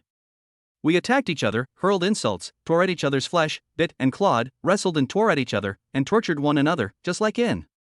Ding Miao woke up in the early morning looking completely bewildered. She saw Qin Tian lying next to the bed and instinctively said something. Good morning, senior. Qin Tian opened his eyes and smiled slightly. Good morning, Miao. Ding Miao nervously covered her face with the blanket, secretly glancing at Qin Tian, and whispered, So, I'm still alive? Qin Tian nodded, yes, you are still alive. Xina is now a part of you. Ah! Ding Miao cried out, does that mean I'm not pure anymore? Am I going to be controlled by her again and hurt my senior brother? I don't want to. I don't want to. Qin Tian hugged the flustered Ding Miao tightly, pressed her against his chest, and whispered, Don't worry, it won't happen. You are the true owner of this body. Ding Miao Miao gently raised her eyes, looked at Qin Tian with concern, and asked timidly, "Really?" Qin Tian nodded, "Of course it's true, otherwise would you be able to talk to me so easily? Do you think you're being controlled by Qin Ah?" Ding Miao Miao tried moving her body and felt no discomfort at all, and a smile finally appeared on her face. "It really is." She happily hugged Qin Tian and jumped around on the bed, making the mattress creak. Suddenly, she cried out in pain. "It hurts." Qin Tian frowned slightly. This shouldn't be the case. He had clearly healed her injuries from last night. She looked down, her face flushed, wrapped herself in the blanket, ran to the floor, and nervously looked at Qin Tian. "That wasn't a dream?" "What dream?" "We attacked each other, hurled insults, tore at each other's flesh, clawed and bit, wrestled together, beat each other, and tormented each other." The more she talked, the more shy she became, until finally her voice was so soft that even a mosquito couldn't hear it. Qin Tian scratched his head. Well, you seemed to have a nightmare last night." "You were hitting and making a scene at me, and I couldn't take it, so I had to fight back." "Of course, I've healed all your injuries." Ding Miao Miao blinked, looking at Qin Tian with a skeptical expression. "Really?" "Real. Why were you able to cure them?" "You'll know when you become my servant." "Fine, I'm already in the form of a senior brother now, you can't abandon me. Otherwise, I'll bite you to death." Ding Miao Miao bared her cute fangs and pretended to be fierce, which was quite adorable. But as soon as she finished speaking, she regretted it. "Never mind, I won't bite you anymore. It would hurt me to hurt you." Qin Tian smiled and sat on the edge of the bed, stroking Ding Miao Miao's head. "If you won't bite me, then I'll bite you." Ding Miao Miao trembled with fear, hugging her arms tightly. "Don't bite me. I'm afraid of pain." "Ha ha ha." Qin Tian laughed as he stood up, walked towards the door, and said, "Hurry up and get dressed, it's time to eat. We still have to go to the association to make a contract later." "Okay." Ding Miao Miao replied loudly. After Qin Tian left, Ding Miao Miao glanced at the rags scattered on the ground, swallowed hard, and wondered just how crazy things had been last night. "Do we hurt each other?" Soon, she found brand new clothes on the bedside table. They seemed to belong to one of Qin Tian's other servants. Although they didn't fit her very well, they were still wearable. As she struggled with whether to wear white or black stockings, a familiar, terrifying voice echoed in her mind. "Ding Miao Miao, wear black stockings. That's more in line with my queenly style." "Oh my god. You're still alive." Ding Miao Miao was startled and plopped down on the bed. "Of course I'm alive, because my soul has merged with yours. We are inseparable," China said calmly. "Humph. You can't control me." Ding Miao Miao said firmly, "I will not let you hurt my senior brother again." He China chuckled, "I won't hurt him anymore. After all, I've fallen in love with him. The way he killed me was so cool. I'll remember it for the rest of my life. If you don't want me to control this body, then don't be careless. Once I love Qin Tian more than you, this body will be mine, ha ha ha. I want to fight him to the death, to ravage each other, that feeling is just too awesome." Upon hearing China's insane remarks, Ding Miao Miao muttered under her breath, "What a pervert." "I can hear you," China said coldly. "We are one, I know what you're thinking." "Why?" Ding Miao Miao retorted, "Why do you know what I think, but I don't know what you're thinking?" "Ha?" China sneered, "You know, it's just that I say whatever I think, unlike you humans who like to keep things to yourself." Ding Miao Miao pouted and picked up the white silk. "Hey! Wear black stockings. White stockings don't suit my style. I'm the junior sister. Of course I'll wear cute white stockings." He. Ding Miao Miao was incredibly smug. "Now I'm the owner of this body, you can't control me. I'm going to get close to my senior brother. Just you wait and see, la la la. You bastard. One day, I'll drag you down from your position." China's vicious voice rang out. "Don't even think about it." Ding Miao Miao skipped downstairs and, with Mai on either side of Qin Tian, happily ate breakfast. Because all the cars at home were destroyed and Akemi's Panamera hadn't arrived yet, they had to ride on Mai's motorcycle. Qin Tian hugged Mai's waist, and Ding Miao Miao hugged Qin Tian's waist. Ding Miao Miao shouted loudly with great energy, "Let's go! I'm going to form a contract with my senior brother." Mai said angrily, "Shut up. It's so annoying." When they arrived at the Master Servant Association, they received devastating news. Qin Tian grabbed the reviewer's shoulder in a fit of rage. "What? The battle ahead is dangerous? Akemi and Aki are in danger? Chapter 39 Battlefield Orders. Another world. When Qin Tian arrived at the Master Servant Association, he was met with a desolate scene. Many of the servants wore expressions of despair, holding in their hands an urgent red-headed mobilization order. That transfer order was well known in the circles of servants. Once you received it, it was tantamount to a death sentence. That's a suicide squad deployment order. This will only occur in the event of a major crisis. Not only the servants, but even the masters were all distressed, angry, and a little desperate. Even Qin Tian was in great distress, because he had just learned that the situation at the front was critical, and the Queen of the Azure Antelopes had gone mad, leading her army in a death charge. Yesterday alone, more than 50,000 humans died and more than 10,000 monsters died. Such a high number of casualties in one day is unprecedented. Even when the monster queens want to hunt humans, they do so slowly, taking a piece of meat and leaving, looking for an opportunity to break through the defenses and then enter the city to plunder. They rarely attack like this, going berserk. They didn't seem to be there for food, they seemed to be there to kill for the sake of killing. The entire city of Donghai was placed on the highest alert, and everyone was mobilized. Masters, whether or not they were on rest, were required to be ready to receive orders, accept missions, and go to the battlefield at any time. Qin Tian had just received news that the Crisis Management Bureau and the Security Bureau were coordinating their efforts, with the vast majority of their combat forces being deployed to the front lines to command operations, leaving only a small number of stability maintenance personnel behind. The matter of the Demon Queen in the city came to an end after the discovery of China's desiccated corpse. The two departments didn't know why China's body had become like that, but since the Demon Queen in the city was already dead, there was no need to continue wasting combat power, and they had to be deployed to the battlefield. The mysterious death of the 5th-tier queen means that there is no longer any major crisis within the city. On the contrary, the 6th-tier queen outside the city is the most terrifying. A 6th-tier queen's frenzied battle is extremely brutal. Every master in Tokai Castle has received the news that the battle is fierce and the death toll in Tokai Castle is expected to reach 1 million. The last time the 7th-tier mermaid queen came, she didn't cause this much damage. That's because the mermaid queen only came to have a meal and then left. But the Azure Antelope Queen is in this state. She's determined to fight you to the death. The three people were in the lounge, their faces solemn. Qin Tian looked at the transfer order in his hand. Today he was going to the battlefield in a military vehicle to join the East China Sea branch of the Crisis Department and the Queen's 16th Division. Akemi and Aki will also come along to receive the mission. Ding Miaomio looked at Qin Tian with a worried expression and said softly, Senior brother, Qina told me that Qingling was so crazy mainly because she discovered that Qina's life signal had disappeared and wanted to avenge Qina, so she did this. Qin Tian was slightly surprised and chuckled. I didn't expect you demons to be so loyal to each other. Ding Miaomio was silent for a moment before saying, Qina said, of course, we queens value relationships the most, and we usually share benefits, just like. Qin Tian knew what she wanted to say. It was like when he killed that rabbit, a whole bunch of queens came to hunt him down. It must have been the rabbit that spread the message before it died. When will humanity be able to unite like this? Masters want to recruit more servants to make their lives easier and happier. The servants wanted to be loved, to be recognized, to be cared for, and to find meaning in their lives.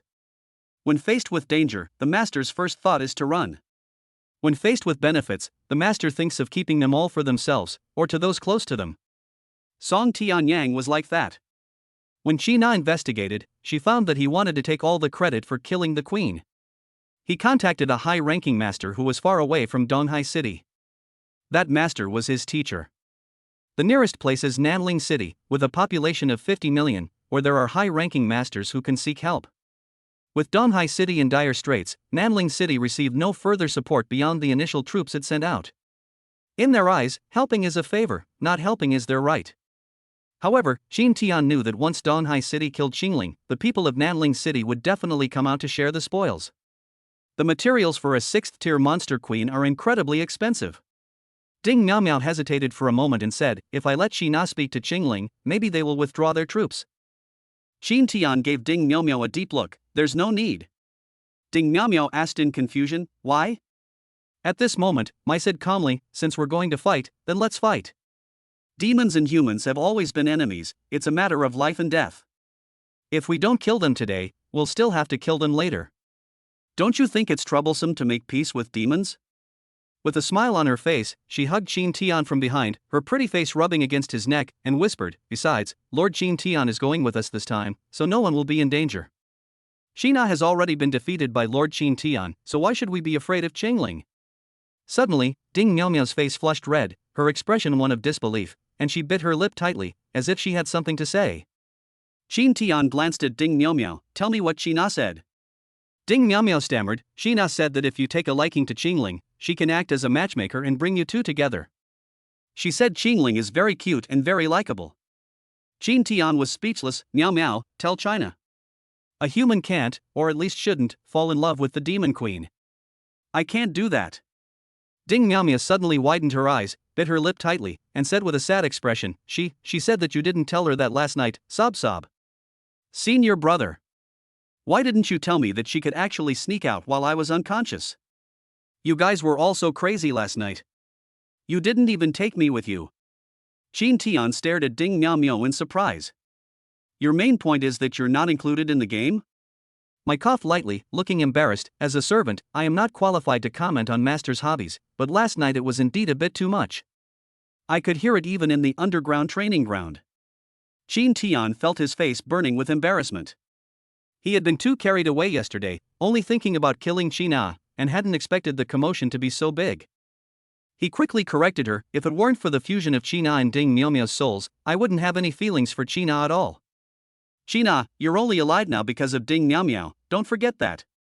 The three waited in the association's lounge until evening when they received a message telling them to get in the car. Qin Tian looked at the bus armed with steel in front of him. Inside were 3 masters and their 10 attendants, one of whom he recognized. The short-haired master who made a contract with Aki and came to cause trouble.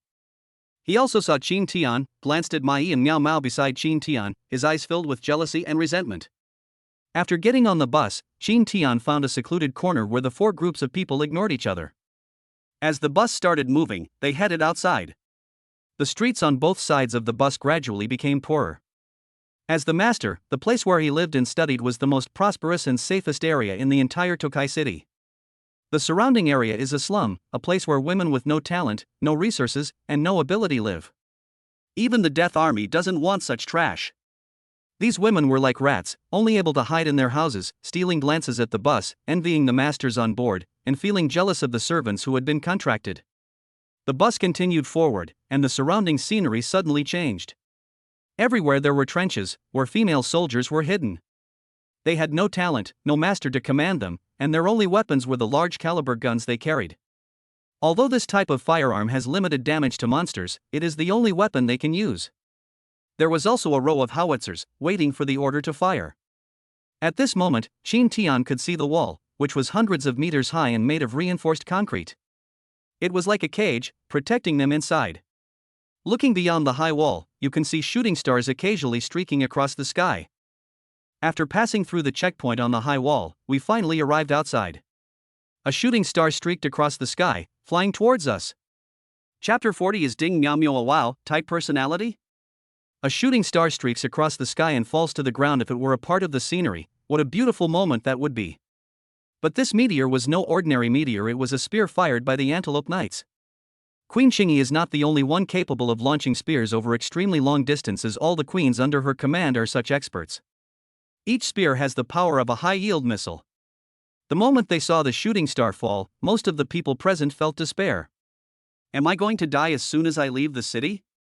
Without the protection of the city walls, they were like girls who had lost their clothes. Only 3 people remained unmoved. A girl with an impatient expression drew her long sword with a whoosh, cleaved open the roof of the bus, leaped into the sky, and transformed into a flash of lightning to meet the shooting star. A pitch-black night sky, a bright moon, a slender girl, a devastating meteor, and the booming thunder.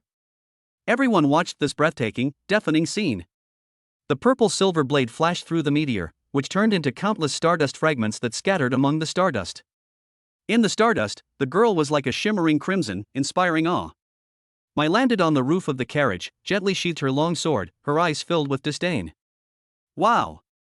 This lady is amazing. She can cleave through an unstoppable meteor spear with a single strike. The servants here look like fledglings in front of her. Ding Miao Miao's eyes lit up as she stared at Mai's back, jumping up and down excitedly.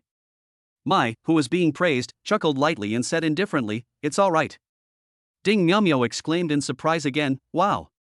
Sister Mai is so modest. Such a beautiful slash is only okay in your eyes. Then your most beautiful slash must be dazzling to our eyes."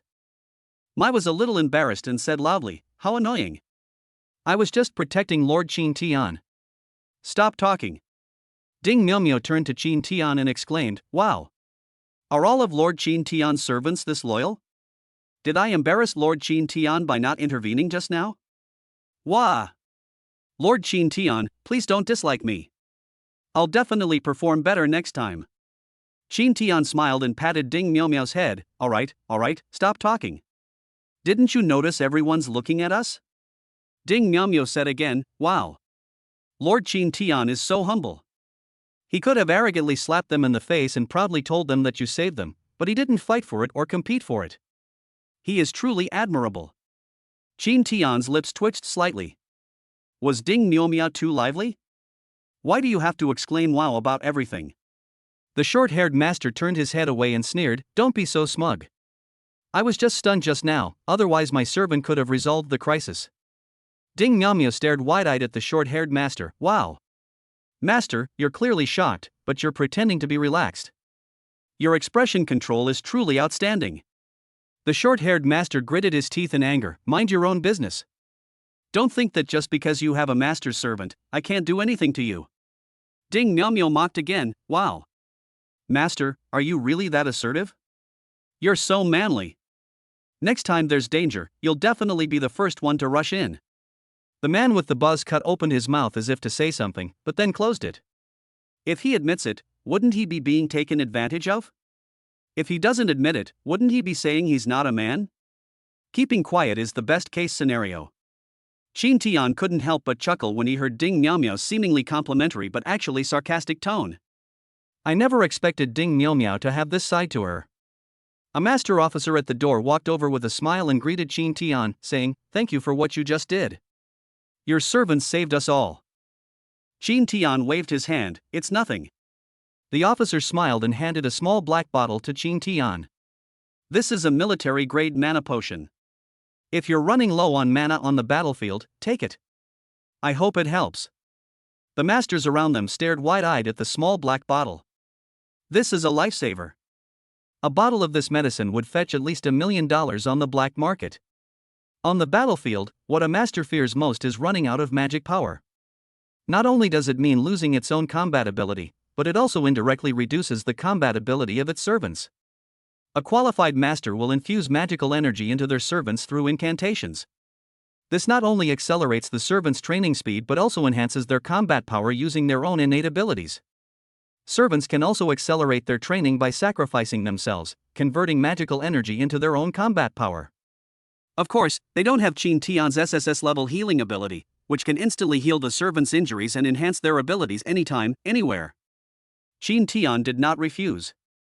After receiving the small black bottle and thanking the officer, he returned to his car. This medicine is quite effective. While SSS level talents are powerful, they also consume an enormous amount of magic power. He's only at the 3rd rank. His magic reserves are still too low. The world outside the wall is simply another world. Looking out the window from the car, all I saw were lush weeds, and I wondered how many lives were buried beneath the soil. Moreover, those weeds might be hiding monsters, ready to attack you at any moment. Apart from the one with the buzz cut, the other 2 masters in the car thanked Qin Tian. Their eyes were full of envy and amazement as they looked at Mai. They then looked at their servants, who all lowered their heads in shame. They had absolutely no chance of stopping that meteor once it hit. Few of them would have survived. After about an hour's drive, they finally arrived at their destination. Crisis Department, East Sea City Branch, Section 16, against the Queen. There weren't many people in the camp, maybe only a couple hundred. However, among these 100 or 200 people, there are more than 50 masters. Everyone was covered in wounds and looked exhausted. Their servants fared even worse. Some had missing limbs, their bodies were wrapped in bandages, and their eyes were empty. Such crippled servants all meet a pitiful end. If their master is unwilling to pay for their treatment, they will be forced to retire from the army and take on ordinary jobs in the city, earning a meager salary just enough to cover their living expenses. Then, when the Demon Queen appears, they will be the first to be killed or eaten. Led by a servant wearing a dark black trench coat, Qin Tian and his group arrived at a tent. Lord Qin Tian, this is your temporary residence. Your attendants Wang Mingmei and Yuan Yaji are already waiting for you inside. Get some rest. You will probably be given a mission soon. After speaking, the trenchcoat attendant left the group and returned to his work. Qin Tian led the two into the tent and saw Akemi and Aki looking exhausted. They were sitting on the edge of the bed, heads down, shoulders slumped, as if they had been hollowed out. Only when they noticed the commotion at the door did they raise their eyes and see Qin Tian Ho. A light appeared in her empty eyes. Mingmei rushed towards Qin Tian, hugged him tightly, and cried out in tears. Lord Qin Tian, you finally arrived. Without you by my side, I'm almost withering away. Aki slowly walked over and smiled slightly at Qin Tian. Good evening, Lord Qin Tian. It's a pleasure to see you again. She turned to look at a playful look in her eyes. Sister, have you been quite satisfied these past few nights? My frowned and snorted, so annoying. You bring this up the moment we meet? I thought you'd been gang raped by a demon when I saw how dead you looked. Aki's lips twitched slightly, but seeing her sister's radiant face, she knew she must have been optimized quite a bit, so she decided not to hold it against her. She looked at Ding Miao and said softly, You've finally gained Lord Qin Tian's approval. Congratulations. Ding Miao chuckled, Sister Aki, you've worked so hard these past few days. Now that we're here, things will be much easier for you. I'm really strong now. While comforting Mingmei, Qin Tian rolled his eyes at Ding Miao. Are you satisfied with her power?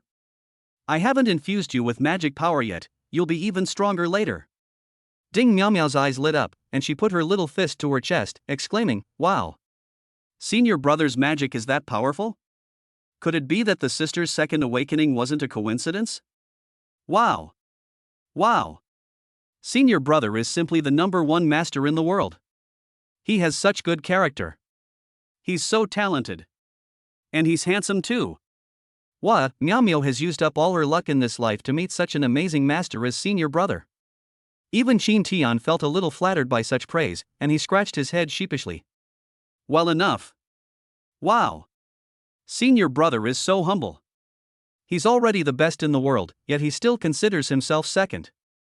It's unbelievable. Stop.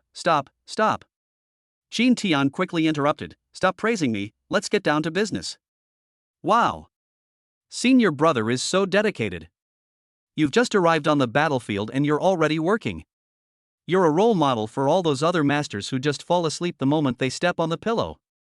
Qin Tian ignored Ding Miao and, holding Mingmei, asked, What happened? With your abilities and personality, you shouldn't be so negative. Akemi choked. Lord Qin Tian, the head of the 16th section, who was sent to our Donghai city from above, is my third brother. He wants to kill us. Chapter 41 The Wang family's revenge has arrived. Ding Miao suffers massive bleeding. Wang Mingmei comes from Kyoto City, a megacity with a population of over 100 million.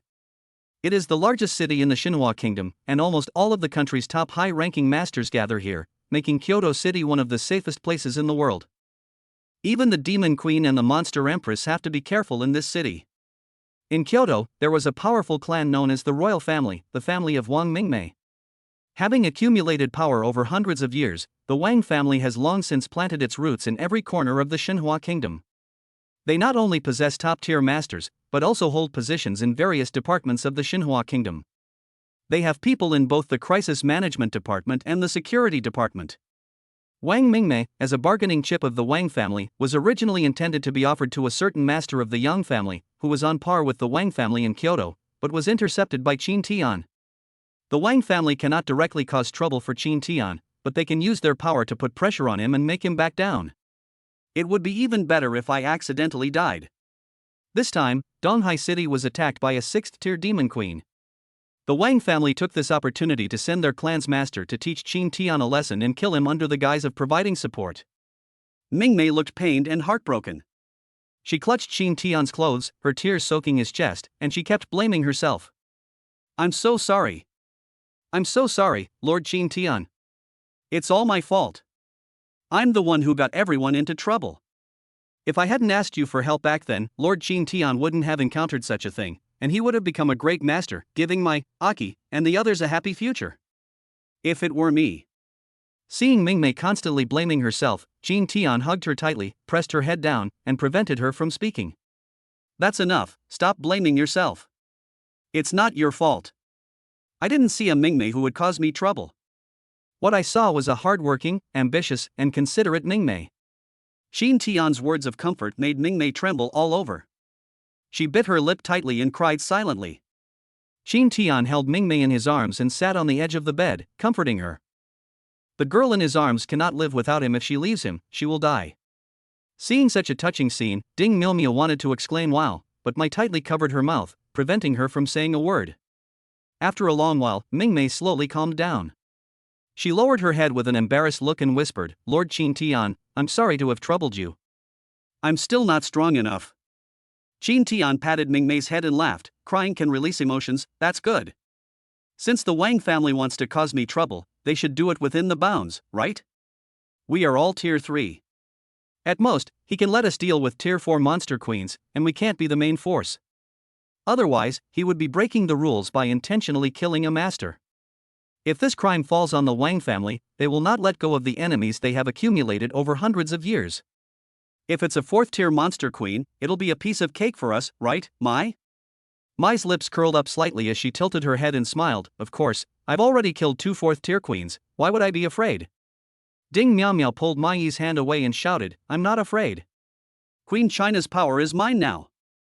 I can kill even a 5th tier being. Akane and Aki stared at the two of them, dumbfounded. It's only been a few days? How come everyone has become so amazing? Akane and Aki looked at Jin Tian with resentment. Akame hugged Jin Tian, rested her chin on his hand, and said aggrievedly, Lord Jin Tian, I feel so weak these past few days without training and optimization. Aki also grabbed Jin Tian's hand and pleaded, we finally got to see each other, could you please optimize our system a bit? We've been so tired from doing tasks these past few days, and they're getting harder and harder. Jin Tian was overjoyed to see the two beautiful girls begging him for optimization. He laughed and said, all right, I'll optimize you in a bit. But before that, I need to get Ding Miaomiao to have her second awakening. Ding Miaomiao's eyes widened, wow. Senior brother really can make his servants have a second awakening. Just in this respect, senior brother surpasses 99.999% of masters in the world. It's not an exaggeration to say that he's unique. Jin Tian pressed Ding Miaomiao's head down impatiently. Stop talking, just accept my magic and watch me take you to the heavens. With a ripping sound, the zipper on the tent door was opened, and sounds from outside drifted in. Lord Jin Tian, your mission has arrived. Now, take all your servants and go to the mountaintop 1 kilometer to the northeast to stand guard. Someone will relieve you tomorrow morning. Jin Tian laughed. This section Chief Wan was too impatient. He had just arrived and he was already being given a task. He glanced at Mingmei, who was starting to blame herself again. He kissed Mingmei's forehead and said, it's okay. It's good that we're away from them. This way, no one will know that we're helping Ding Miaomia with her second awakening. Mingmei nodded gently, okay. Before carrying out a mission, everyone must change into the Crisis Department uniform. They are now essentially members of the Crisis Department, and when they go out, they represent the Crisis Department. Their success is thanks to the Crisis Management Department. The 5 people changed clothes inside the tent. Jin Tian couldn't stop smiling. His clothes were simple, a white shirt, a black vest, a brown long trench coat, suit pants, and black marten boots. However, the servants had a more complicated experience. They first changed into black leather bodysuits, which were very elastic and showed off their amazing curves. Next came the exoskeleton protecting vital areas, waist, abdomen, chest, shoulders, knees, elbows, helmets, and they were even required to wear metal high heels fully armed. The Crisis Department did not withhold weapons and equipment from them because of their past conflict with the Wang family. They distributed them according to their needs. Mai's twin swords are both made of tier 1 monster materials, making them lighter and sharper than metal. Aki, on the other hand, was carrying a long spear with a jet black shaft and spiral patterns, also made from first-tier monster materials. Mingmei wields a greatsword, a cross-shaped design, with a blue magic crystal on the hilt that emits wind that wraps around the blade, making it easier for the user. It is clearly made from second-tier magical materials. Ding Miaomiao's weapon was simple, a Guandawa type of halberd, made of alloy, without even using any monster materials. You're bullying me. Ding Miaomia roared angrily. The woman in charge of distributing the equipment said calmly, "The battle situation is tense right now, and there are no extra long-handled monster weapons. I even gave a second-tier monster weapon to this servant Wang Mingmei. You should be content." Ding Miao Miao stomped her foot in anger, wanting to argue with the woman. Xin Tian pulled Ding Miao Miao back. "No means no. We have to trust the crisis department." Ding Miao Miao snorted and obeyed Xin Tian's words, ceasing the argument. After preparations were complete, they drove military jeeps to their destination, where they relieved the master who was in charge of guard duty and officially took over the security. Ding Miao Miao, are you ready? This awakening might be quite painful because it's a second awakening for both of you, Xina. Xin Tian looked at Ding Miao Miao with a serious expression. Ding Miao Miao, who was still sulking about the junk weapons distributed by the crisis department, shouted excitedly when she heard that she and Xi now were going to have a second awakening. Wow! Lord Xin Tian, is that amazing? He can even awaken the demon queen a second time. There's no other master in the world who can make the queen awaken. Does that mean I can just have 2 more talents? I guess so. Xin Tian nodded, then asked seriously, "This might hurt a lot. Do you want to bite something down on?" Ding Miao Miao chuckled. "How much pain could it hurt? Is it more painful than when you bit me, beat me, and tortured me that day? Since that's the case, let's begin." Seeing Ding Miao Miao's confidence, Xin Tian shrugged and began to release his magic. The moment Ding Miao Miao received the magic, her whole body tensed up, as if she had been pierced by something. She spat out a mouthful of blood, and her fair skin turned an unnatural red. In the blink of an eye, countless drops of blood seeped out. The bleeding was extremely heavy. Chapter 42: Pain and Pleasure. Demons and monsters have vanished within a mile radius. Attendant, Ding Miao Miao China. Age, 18. Talent level, a level heavily tribulation fire, S level candle sun, can grant one of 3 abilities, S level black sun, S level natural flame transformation, S level heaven and earth shattering, or SS level black sky illumination fire, SS level undying fire, SS level ashes of all things. Class, 3-5. Height, 165 centimeters. Weight, 47. Measurements, 83-60-82. Appearance rating, 93. Favorability, 100 plus. After some deliberation, Xin Tian chose the S-level Black Sun and the SS-level Ashes of all things. Black Sun's ability is to unleash a Black Sun domain that incinerates everything that gets close to it. As for the other 2 S-rank abilities, Flame Transformation is not very useful. It simply turns the user into fire, which can make them immune to some physical damage, but it is completely useless against energy attacks, especially water-based ones.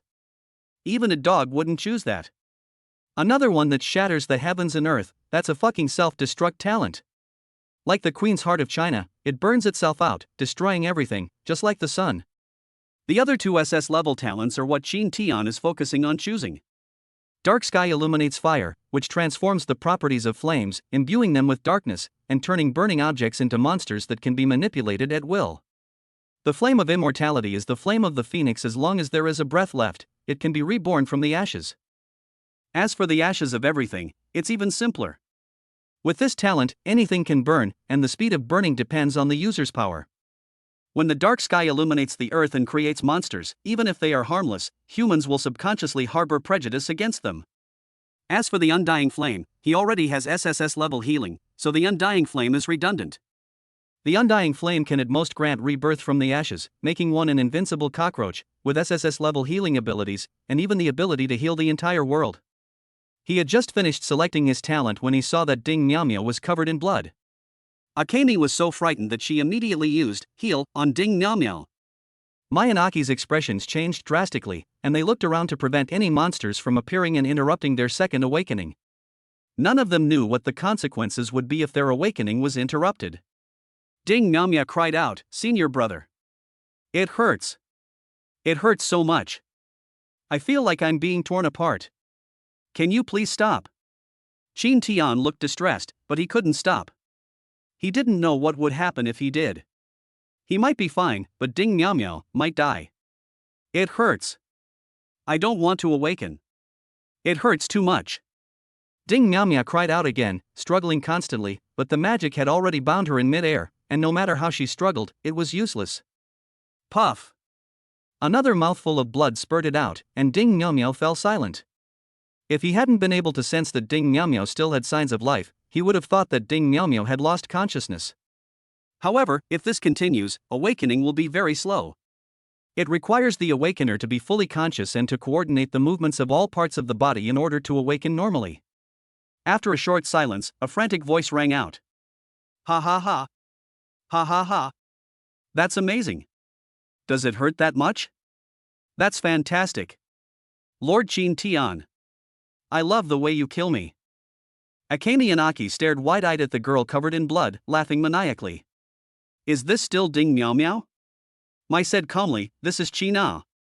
Her soul has merged with Ding Miao Miao's. She will come out when Ding Miao Miao is unconscious. Qina's eyes were bloodshot, and although blood was flowing from all 7 orifices, she had a happy and content expression on her face. I knew I hadn't fallen for the wrong person. I must be the happiest queen in the world. She was rambling incoherently, constantly urging Qin Tian, let me get a little closer to death. Qin Tian rolled his eyes. Wake up. Stop thinking about all this nonsense. Qina looked completely satisfied, feeling her power growing stronger and stronger, and was so happy she felt like she was on cloud 9. Qin Tian breathed a sigh of relief. Fortunately, Ding Miao Miao had Qina inside her body to help her bear the pain. Ding Miao Miao, who was so afraid of pain, fainted immediately. The entire mountaintop echoed with China's excited laughter and satisfied voice. Her ever-increasing power roused the sleeping monsters and yokai, causing them to open their eyes. They raised their eyes and looked at the mountaintop. Qin Tian's alluring SSS level scent filled their nostrils, driving them into a frenzy. A roar startled the darkness. Even the camp of the 16th Division could hear it. Wang Qingwen, the head of the 16th section, smiled slightly. I never expected that such an accident would happen on the very first day. My dear sister, how could you be so unlucky? You're going to die now. He ordered everyone in the camp, do not fight, protect the camp. The dreadful, short-haired master, startled awake, thought a mission was coming and then refused to fight, which made him laugh. Aki, this is the master you chose. You have such bad luck that you offended the section chief.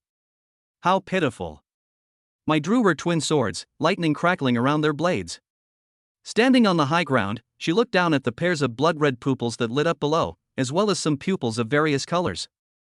Those with red pupils are demons, while those with pupils of different colors are monsters. She sneered, her mystic eyes flashing, a bunch of suicidal bastards, as many as come, I'll kill them all. Aki's eyes were icy cold, and a fierce wind raged around her. She raised her spear high, pointing it at the monsters and yokai below. Crush me under Indra's wrath. Kill. The 2 sisters leaped into the air and fell into the midst of monsters and yokai. Wielding twin swords, Ma-Yi was like a god of death. The blades slid across their death lines, instantly dismembering them. Hot blood fell on her face, and was gently wiped away by the wind, leaving a blotch of crimson. Her slender figure spun and leaped, her taut thighs taut as she ran in high heels, revealing every curve of her body, her breastplate swaying with each violent movement. Her long, dark hair spun and spread out, like a night flower, beautiful and alluring. Compared to Mai's alluring beauty, her younger sister Aki is incomparably pure and beautiful. She moves lightly, but every time she swings her spear, she creates a gust of wind. With a casual wave, she can tear apart the bodies of monsters and yokai. The bright red and purplish red blood, like paint that a painter doesn't care about spending, is splashed at any time, leaving marks on the uneven mountainside. Aki floats in mid-air, like a conductor of the sky, the spear in her hand is her baton, and the strength or weakness of the wind is her strongest weapon. The battle ended when the hilltop reeked of blood and there was no living creature left but humans. Ding Miao Miao's awakening was also completed. 3 heavenly attendants are born. Qin Tian also obtained a talent of SSS level or higher, and a US level talent. His appeal has reached a whole new level. The monsters and freaks within dozens of miles grinned, greedily inhaling the US level scent in the air, wanting to devour it. But beside that US level being, there was an even more terrifying aura. Queen China, with her 5th tier SS level talent, reigns supreme over all living beings. She is the dark sun of this world in her eyes, it is as if the world is burning and everything is reduced to ashes. Chapter 43, Howitzer Maintenance Manual. The attendants, their faces glowing with pride. A rest area for soldiers on the front lines. Qin Tian held the sleeping Akemi and Aki in his arms on either side. They leaned peacefully on his shoulders with satisfied smiles on their faces. Their originally pale complexions were now rosy, like ripe peaches. After the optimization, their physical condition was adjusted to its optimal state. At the same time, with Qin Tian by their side, they seemed to have found their backbone and support, and were no longer hesitant and confused. He looked at Mai across from him, who had dark circles under her eyes and looked exhausted. Can't you guys keep it down? This is the only room I can rest in. My ears are about to go deaf. I've killed so many monsters and yokai, can't I at least get some rest? Mai looked at Qin Tian with resentment and grievance in her eyes. Qin Tian knew what she was complaining about, so he gently put Akemi and Aki down and walked up to Mai.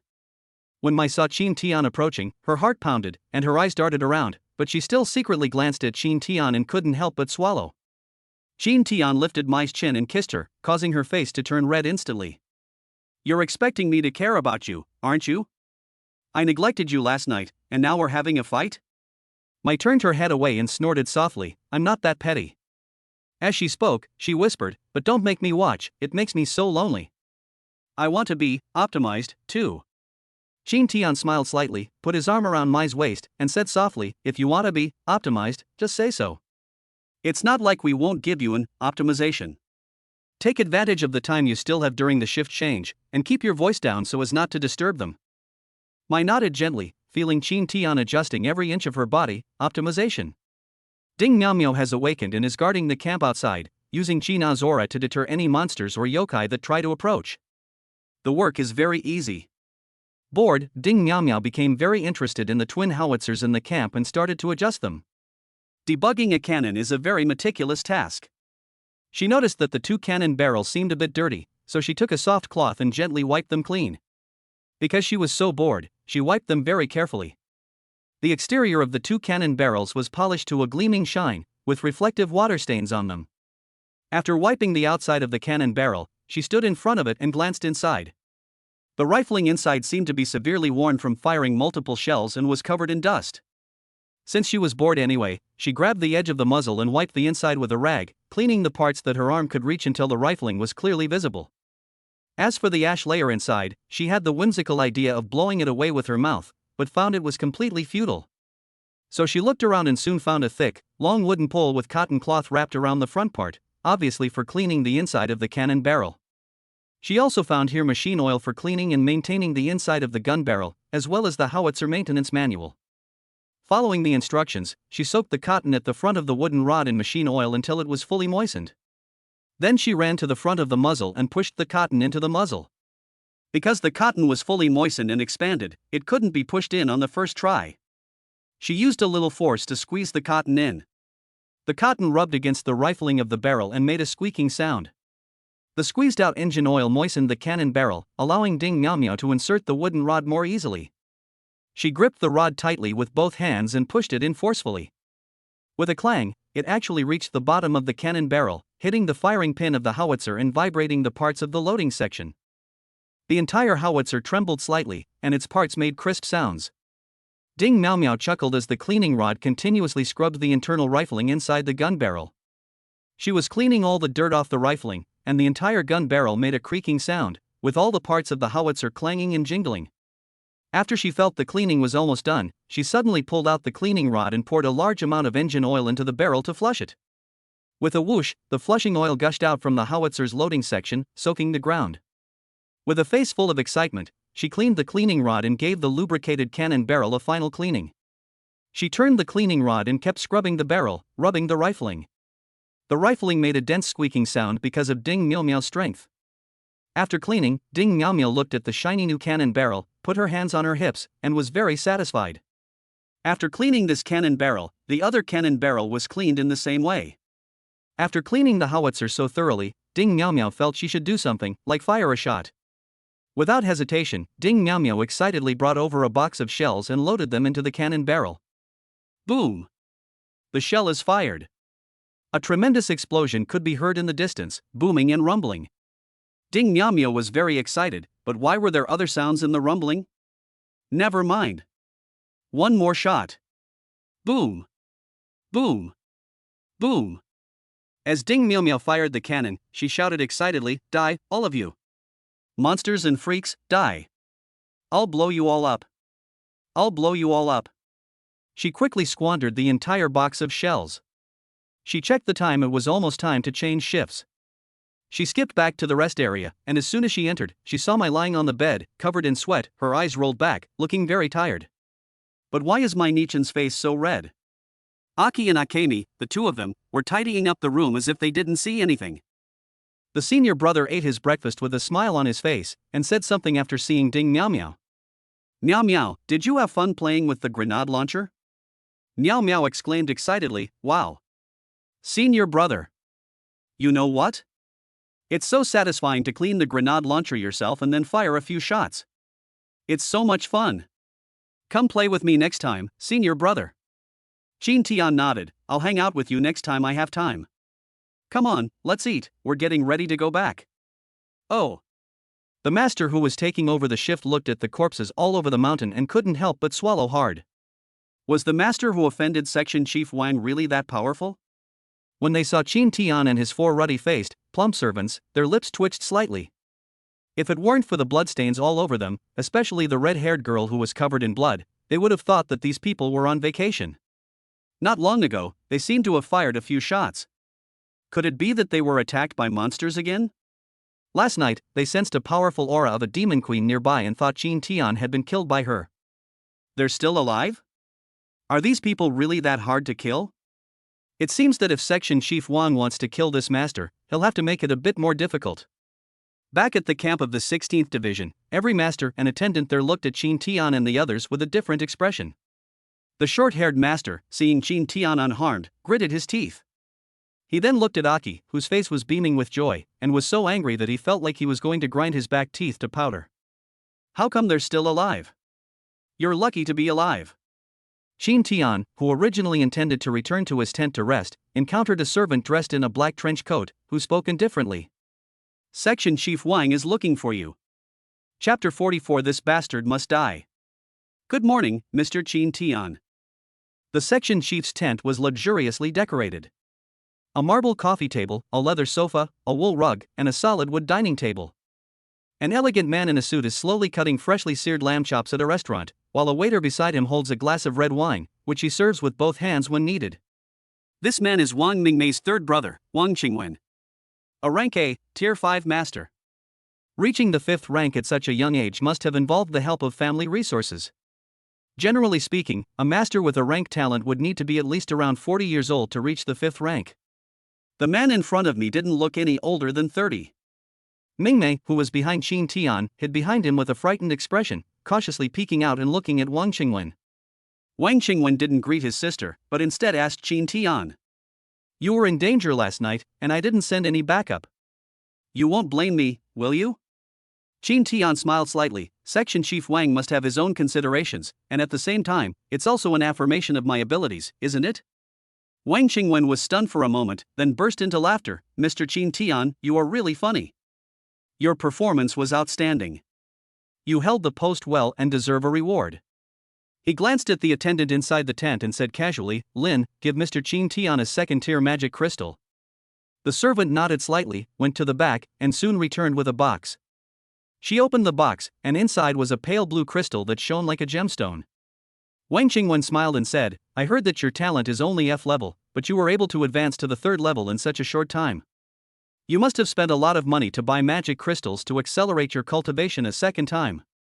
This is a 2nd-tier magic crystal, extracted from the body of a 2nd-tier black dog queen. A 2nd-tier magic crystal like this is worth tens of millions. As you know, demon queens and monster empresses can only guarantee the production of a queen's heart when they reach the 4th tier. However, before a queen dies, she will destroy her own queen's heart, making it extremely difficult to obtain. The probability of a queen below the 4th rank having a queen's heart within her body is 1 in 100. Although they cannot use the power of the queen's heart, their strength far surpasses that of queens of the same rank, making them extremely difficult to kill. He smiled slightly. I think highly of you, that's why I'm rewarding you with this. Make good use of it. Qin Tian frowned slightly as he looked at the magic crystals the other party had sent, somewhat disbelieving that this man surnamed Wang would really have faith in him. There's definitely something fishy about this magic crystal. With his talent, he doesn't need magic crystals to accelerate his cultivation at all. With 5 SSS level or higher talents, his cultivation speed is beyond imagination. However, on the surface, he still accepted the magic crystal. Thank you, Section Chief Wang. When Section Chief Wang saw Qin Tian accept, the corners of his mouth turned up slightly. Not bad, go back and get some rest. 3 days later, our entire section will be going on a mission to hunt down a 5th-tier queen. Yes. At this point, Wang Qingwen finally looked at Wang Mingmei and said calmly, Mingmei, your parents are very disappointed in you. They say they raised you for nothing all these years, and you don't know how to contribute to the family. You've been shirking your responsibilities all along. Mingmei trembled all over, clung tightly to Qin Tian's arm, and whispered, I am already Lord Qin Tian's servant, and I can no longer work for the family, as this will affect Lord Qin Tian. Wang Qingwen chuckled, that's really good, you're really lucky. You were already crippled back then, yet Mr. Qin Tian still took a liking to you. Were you already hanging out with him before? A shameless woman is a disgrace to the family. Mingmei trembled all over and dared not reply, afraid of causing Qin Tian more trouble. But Qin Tian wouldn't stand by and watch his woman be scolded. He sneered, Section Chief Wang, you guys are pretty impressive. You even have to use a girl. Has your Wang family really fallen this low? Wang Qingwen frowned slightly. This guy had already accepted his gift, yet he was still talking to him like that? This is our family matter, Mr. Qin Tian, please don't interfere. Qin Tian stared directly at Wang Qingwen and said coldly, Mingmei's affairs are my affairs. The way you treat my servants, aren't you interfering in my family matters? Wang Qingwen laughed angrily, very well, Mr. Qin Tian. I originally wanted to talk to you slowly, but since that's the case, I'll just be frank. Hand over Mingmei to us, and I can give you plenty of magic crystals to guarantee you'll reach the 5th rank. How about it? That's a 5th-tier, F-rank talent master. You could never reach that level on your own in your entire life. Once you become a 5th-tier master, all sorts of beautiful servants will flock to you. They will offer you their beauty, for you to take and play with as you please. This is the beginning of enjoying power as a master. You could become the lord of a small city, and all the girls in the city could be yours. Whoever you fancy would have to be with you. Doesn't that sound tempting? Qin Tian frowned slightly, looking at Wang Qingwen with suspicion. With so many resources, you could hire many beautiful servants to complete your mission. Why are you targeting Mingmei? Wang Qingwen was stunned, because he had no intention of keeping his promise, which was why he said that. Such private agreements are not recognized by law, which is why he dared to speak so casually. Wang Qingwen came up with a reason and said, because she is my sister, I love her, and everything I do is for her happiness. Qin Tian sneered inwardly. Like? After talking with Song Tianyang, he realized that the masters of this world did not understand love at all, and only knew how to use their servants to bring them convenience and comfort. They love no one but themselves. Qin Tian patted Mingmei's head, don't worry about it. Mingmei is very happy with me, right, Mingmei?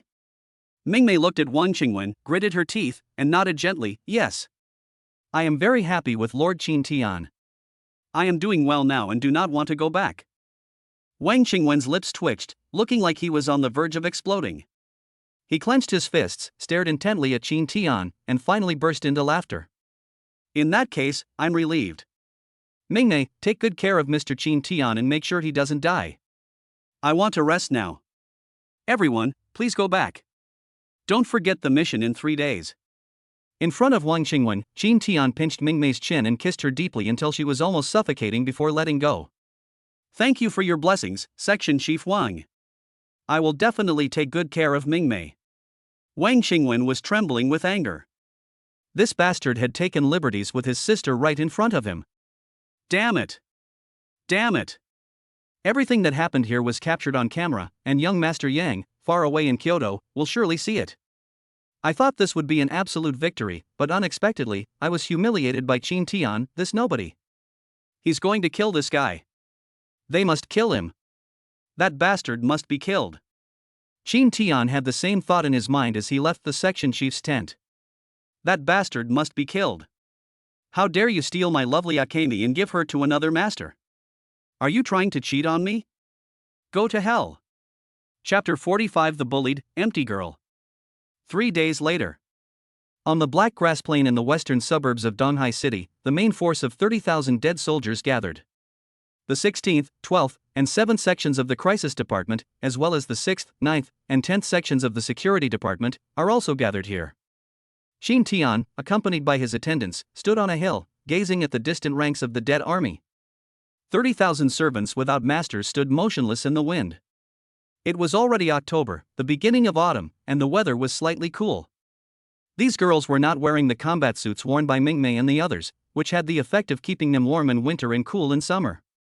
Instead, they wore simple cloth clothes, with only their vital parts protected by alloy.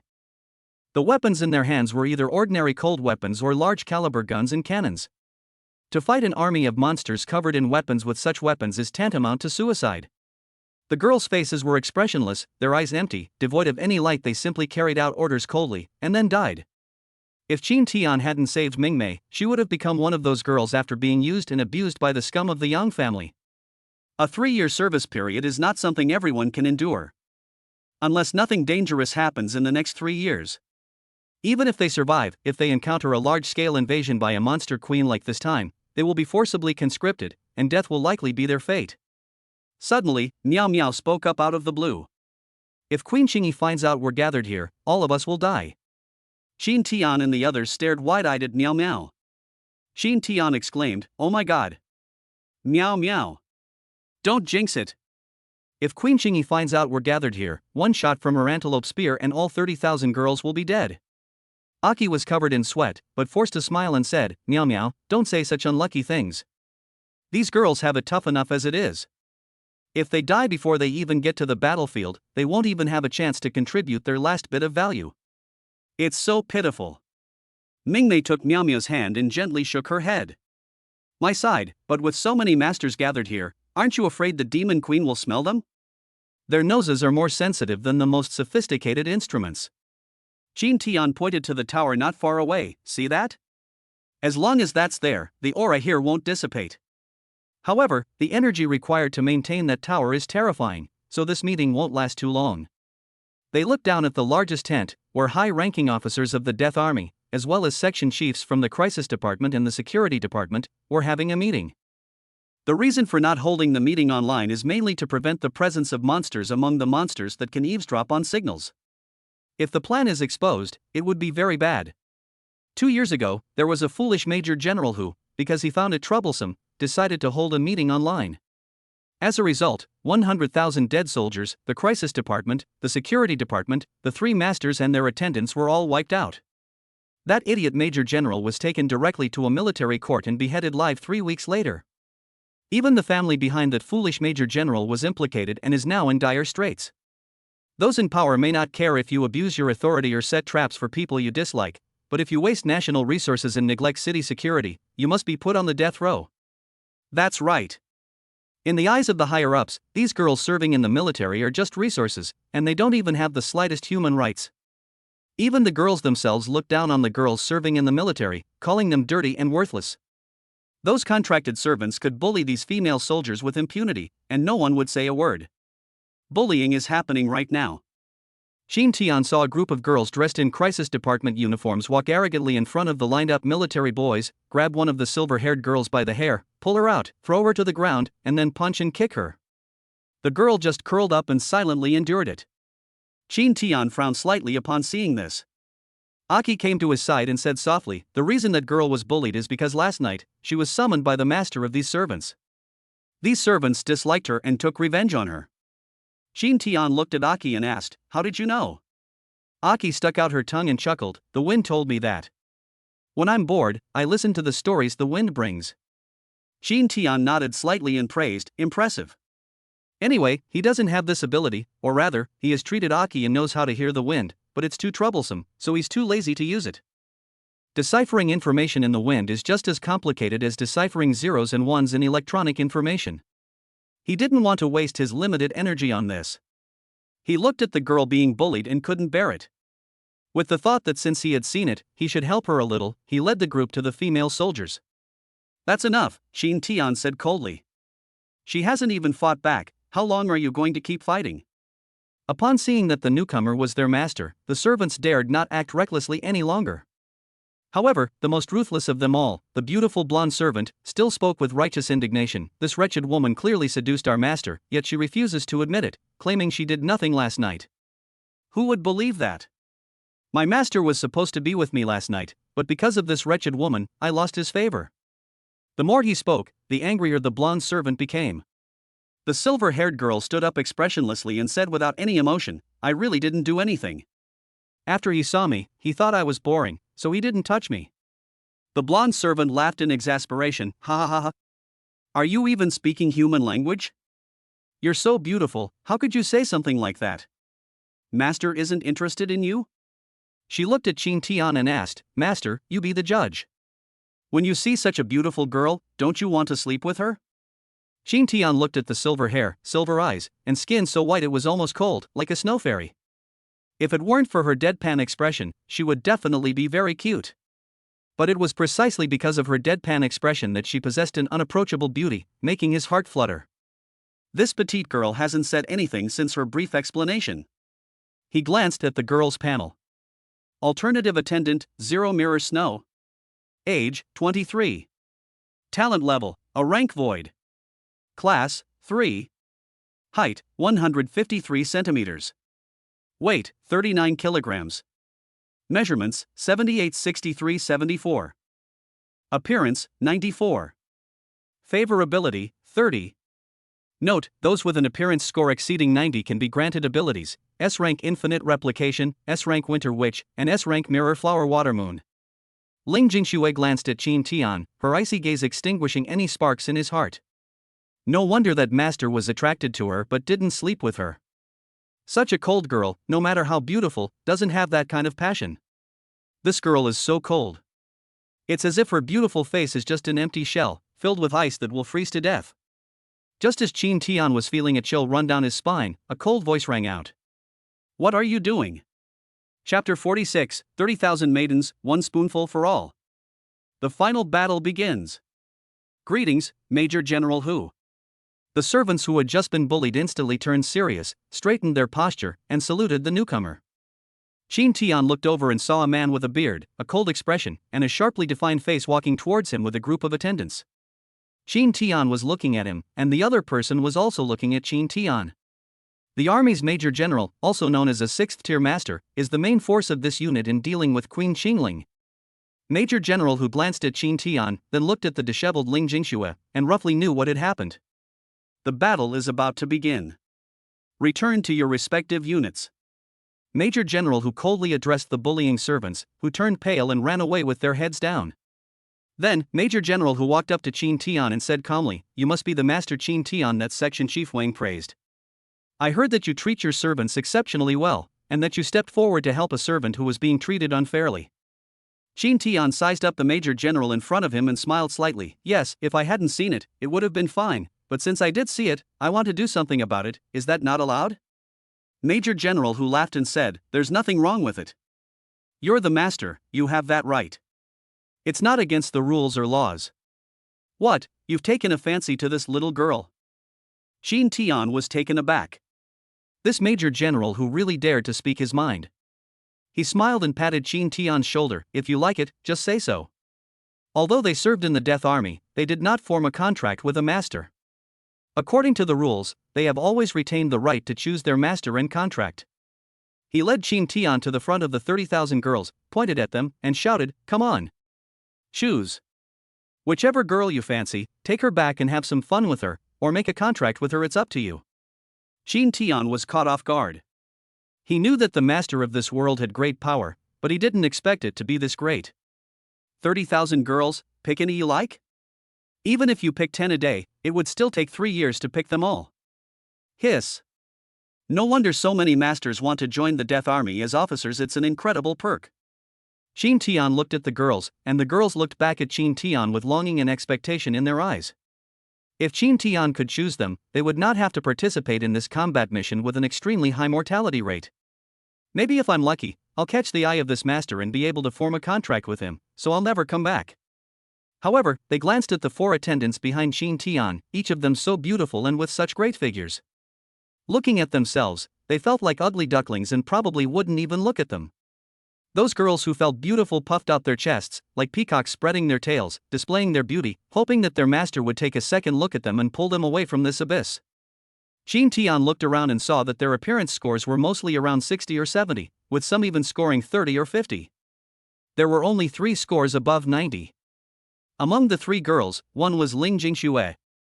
When she heard that Major General Hu had given Qin Tian the right to choose, she remained expressionless, as if the matter had nothing to do with her. As for the other 2, they kept flirting with Qin Tian and the group, clearly skilled in this art. Moreover, their complexions and clothes were obviously better than the other girls, as if they were receiving special treatment. I reckon quite a few were taken away by the officers, and those officers had a lot of fun with them. If I really had to choose, I want that silver-haired girl who was just bullied, Qin Tian said calmly. Major General Hu was stunned. He put his arm around Qin Tian's shoulder and suggested, I've looked for this girl before. She's cold-tempered, has no feelings whatsoever, and doesn't like to talk. Even when we're playing around, she's not interesting at all. Last night, I tried to interact with her, but when I saw her icy eyes, I lost interest instantly. As he spoke, he pointed to the 2 girls who scored above 90 and chuckled, I recommend choosing these 2. They're really good at it, you know. They'll make you feel comfortable. These are girls recommended by 10 officers of colonel rank or above in our army. Looking at Major General Hu's lewd expression, Qin Tian knew that his guess was right. These 2 girls, who scored 90 points, had already been played with by these high-ranking officers. It was estimated that the missions they carried out were the simplest and had the highest survival rate.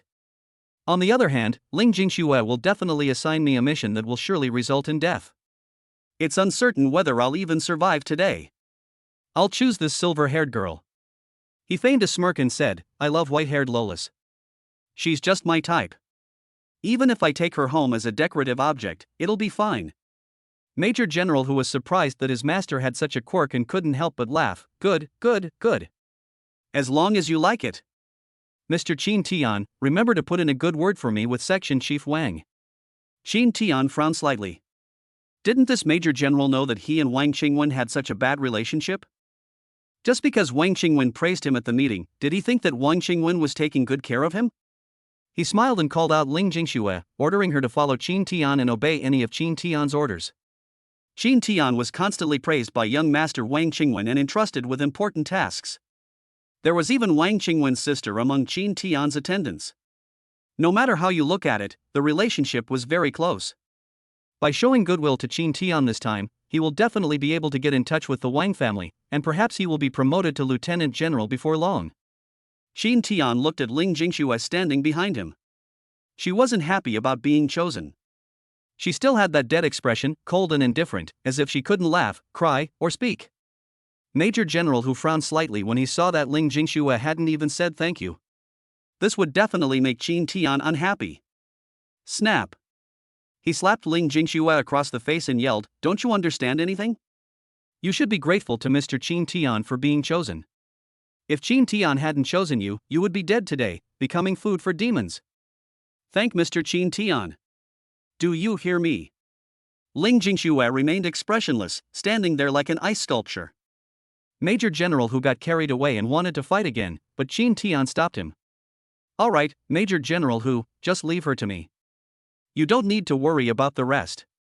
Seeing that Qin Tian had said that, Major General Hu lowered his hand, snorted coldly at Ling Jingxue, and then smiled at Qin Tian and said, Then, let's go to the main conference room together. We'll be distributing tasks soon. As for the attendants, we can leave them here. Qin Tian glanced at Mingmei and the others, touched Mingmei's face, and said softly, Wait for me to come back.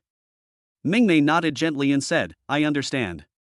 Seeing that Qin Tian and Wang Mingmei had such a good relationship, Major General Hu knew it must be because Qin Tian had obtained the Wang family's resources through Wang Mingmei. Otherwise, why would a master treat a servant so well for no reason? The news that Qin Tianhui would give love to his attendants had obviously not reached the army, it had only spread within the Master Attendant Association in Donghai City. Song Tianyang learned about it from that inspector. Upon entering the main conference room, hundreds of masters were gathered, casually seated in chairs, waiting for Major General Hu to take the stage and assign tasks. Major General Hu's first words upon taking the stage were, Today, we will fight the Queen of the Azure Antelopes. We will surely slay the Queen and bring peace to Nanling City and Donghai City. Chapter 47 The Temptation of Becoming the King of the World. The author then applies oil to Ling Jingxue's entire body. Upon hearing Major General Hu's declaration, the masters below the stage applauded smackingly, but their interest was waning. Qin Tian sneered inwardly. He spoke with great passion, as if he were about to die a heroic death, but in reality, it was all the girls who were risking their lives. These masters are very unlikely to go into battle. The tasks assigned to them are usually handled by their servants. They will only go to the battlefield if their servants fail, but they will not fight too hard. If the mission fails, you might be put in solitary confinement for a period of time. In this world where masters are scarce, the death of any master is a huge loss. Unless they have made an extremely serious mistake, they are generally not in danger of losing their lives. After delivering the declaration, Major General Hu began distributing tasks, with each unit having its own mission and kill targets. Qin Tian was with the 16th Division, whose mission was to attack the core forces of the Azure Antelope Queen, located at Bloodsaw Ridge in the northern part of the Black Grass Plain, as the main force. There is only one road into Bloodsaw Ridge, which is sandwiched between two 300-meter-high mountains, making it easy to defend and difficult to attack. The mountain is home to the core force of the Azure Antelope Queen, the Antelope Knights. These Antelope Knights are all 4th or 5th tier queens. Their spears are comparable to missiles, making it extremely difficult to penetrate into Bloodsaw Ridge. Someone has to be sacrificed to withstand the spears of these Antelope Knights. This task involves the 30,000 girls outside. They are the ones who consume the materials of these Antelope Knights. Apart from the 16th Division, where Qin Tian is located, the tasks of the other divisions are basically to occupy the mountain and eliminate the Antelope Knights on the mountain. The 16th Division's task is to find an opportunity to break into Bloodsaw Ridge, find the location of the Green Antelope Queen, and then Major General Hu will lead his retinue of soldiers to descend from the sky and annihilate her. The mission of the 16th Division is dangerous, especially the Antelope Knight blocking that pass. He is powerful, with the strength of the 5th rank, but once the mission is completed, the merit will be enormous. After hearing the mission, Qin Tian realized why Major General Hu thought he had a good relationship with Wang Qingwen. He was part of the vanguard that would storm Bloodsaw Ridge and cooperate with Wang Qingwen to kill the Antelope Knight. In his eyes, Wang Qingwen would definitely kill that Antelope Knight, and he would follow Wang Qingwen and enjoy the credit. But in Qin Tian's eyes, Wang Qingwen would never do such a thing. He probably wanted to deliberately kill him in battle. If he died on the battlefield, he could easily take Wang Mingmei with him without any responsibility. After leaving the main conference room, Qin Tian returned to their resting tent and told Mingmei and the others about the mission and his speculations. Mingmei clenched her fists angrily. How could third brother do this? I'm going to find him. Qin Tian pulled Mingmei into his arms and whispered, what's the use of you going? This is an open scheme of his. People will think he's deliberately picking a fight. But Mingmei was so anxious that tears were almost coming out of her eyes.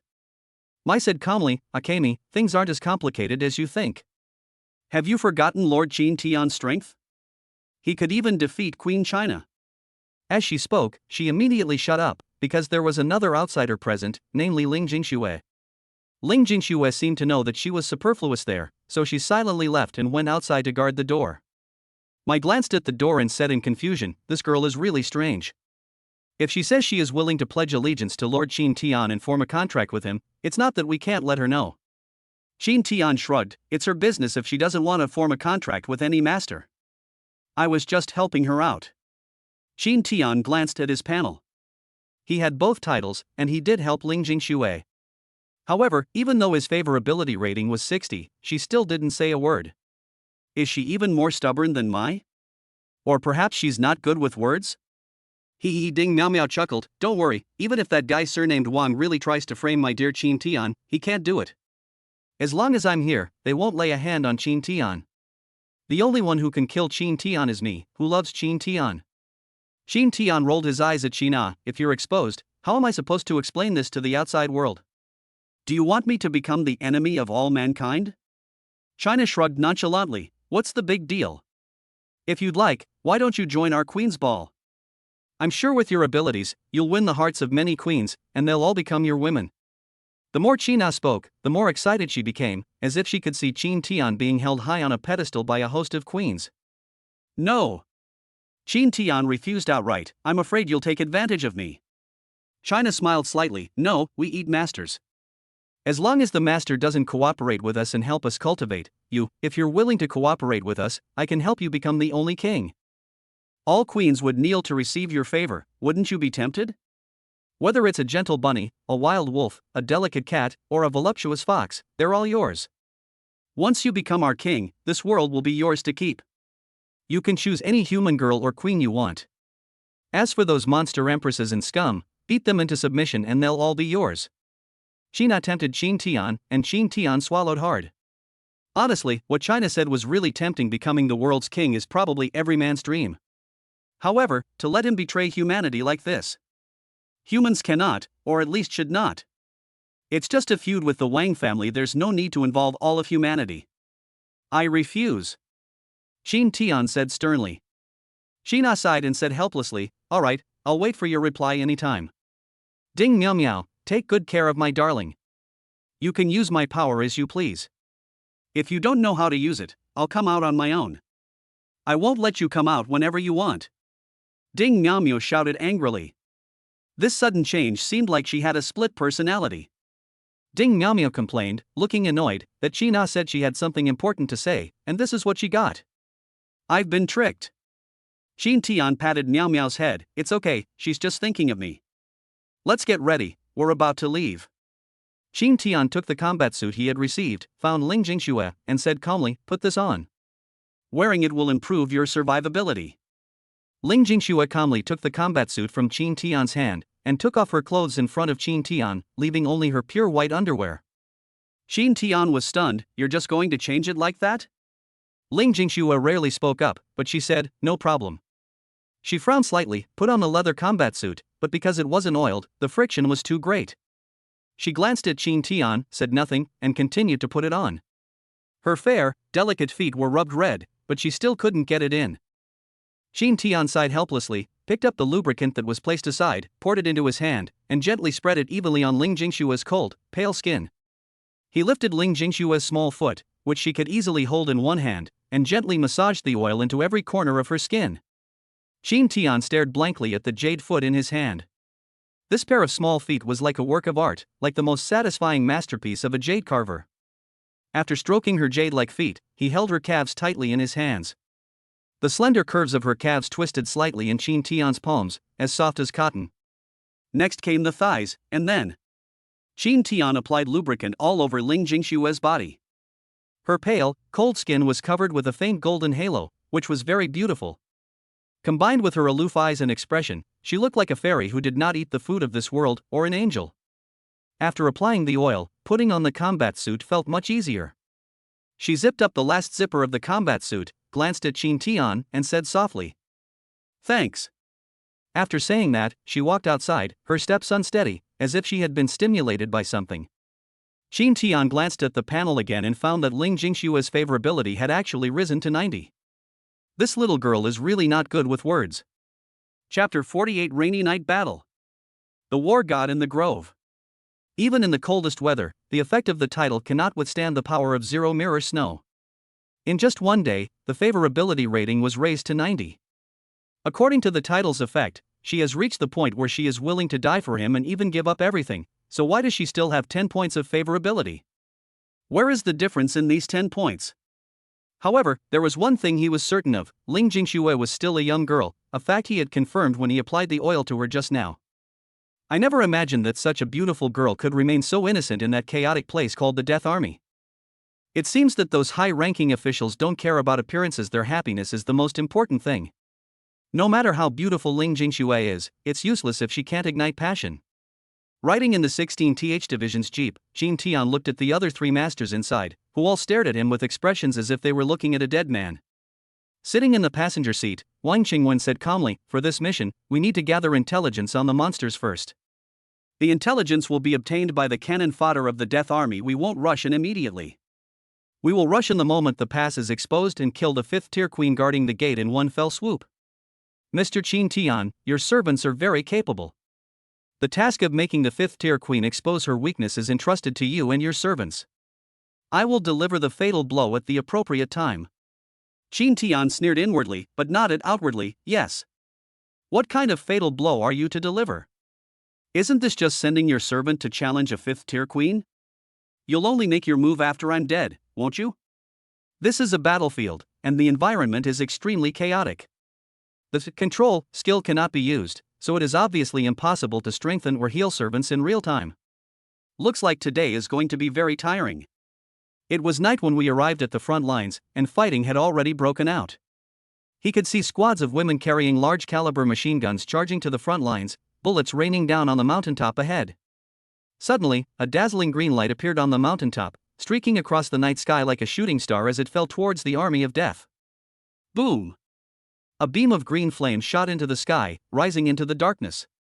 The violent impact stirred up waves of wind, making the black grass at their feet unable to lift its head. Some female soldiers from the dead army were even blown away by the wind, fell to the ground, and suffered injuries. Qin Tian stared in astonishment at the green mushroom cloud, recalling the night he left Donghai City, when a similar meteor streaked across the sky. If Mai hadn't killed him with her mystic eyes of death perception, everyone present would have been in trouble. No wonder that officer was so grateful to her and even gave her a small black bottle. Not long after, Wang Qingwen approached Qin Tian with a cold expression and handed him an instruction. This is a mission given to me by Major General Hu at the front. The Death Army alone cannot break through the Antelope Demon defense line. We need the help of powerful attendants under the Master's command. I am entrusting this mission to you. Do not let me down. Qin Tian sneered inwardly. So eager to kill my servant? Unfortunately, you're overthinking it. To me, this is already a credit. The more military merits you accumulate now, the higher the rank you will be directly awarded when you join the Security Bureau, Crisis Bureau, or Death Army. He accepted the order and said calmly to Ming Mei and the others, "Let's go." Watching Qin Tian and the others leave, Wang Qingwen finally couldn't suppress the urge to smile. Let's see if you live or die. The 5th-tier queen is slaughtering everyone at the pass. If your servants go up there, they'll die. Ming Mei, you useless sister, it's better for you to die here than to continue bringing shame to our Wang family. Don't blame your brother for being heartless. You broke the family rules, so this is what you deserve. As a woman born into a family of masters, you should accept your fate. Why resist?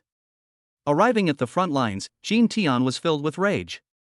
Is this some kind of combat operation? He said that these girls were sent to their deaths, but he thought they died because they were carelessly killed by monsters or encountered monsters they could not defeat. Qin Tian now sees that this is simply suicide. The girls behind him all had ugly expressions, unable to bear watching the scene before them. Only Ling Jingxue maintained her stiff expression, revealing neither joy nor sorrow.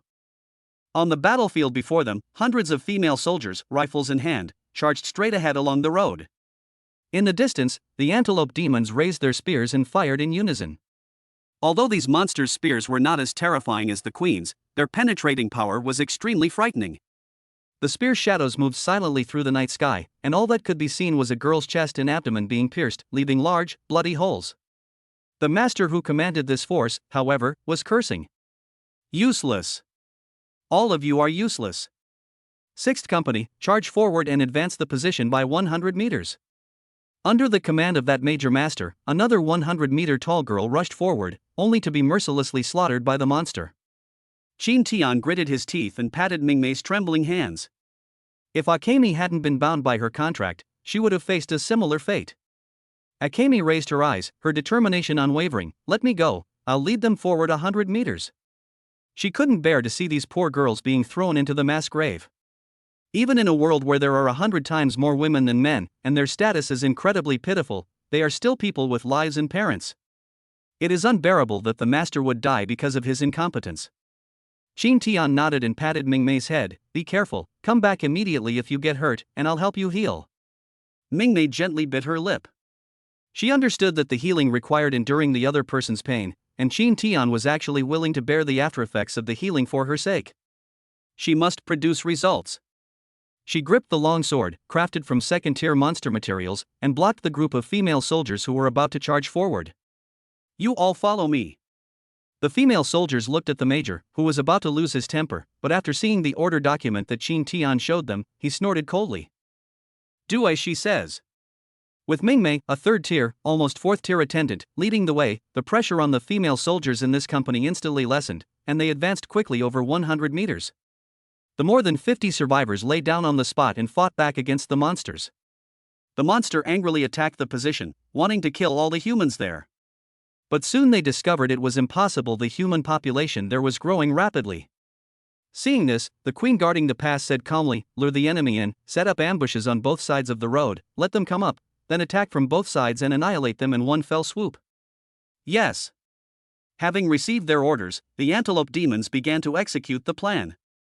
When Akemi returned to the front line, she was covered in wounds, but she had a smile on her face because she had completed her mission. Jin Tian smiled and said, "You did a good job, but I noticed you still have some flaws. Come here for a moment, and I'll give you some optimization dot." Mingmei's eyes widened as she looked around. This was the wilderness. Optimize here? Jin Tian knew that doing this kind of thing here was crazy, but given Mingmei's current attributes and condition, something bad would happen soon, so he had to temporarily optimize her. He was thinking about the victory of the war, and definitely not for anything else. He swore. Becoming a war god in the woods was never his intention. Mai, of course, knew what the so-called optimization was. She drew her twin swords and said calmly, "Then, I'll lead the team from now on." Akemi, accept the optimization properly.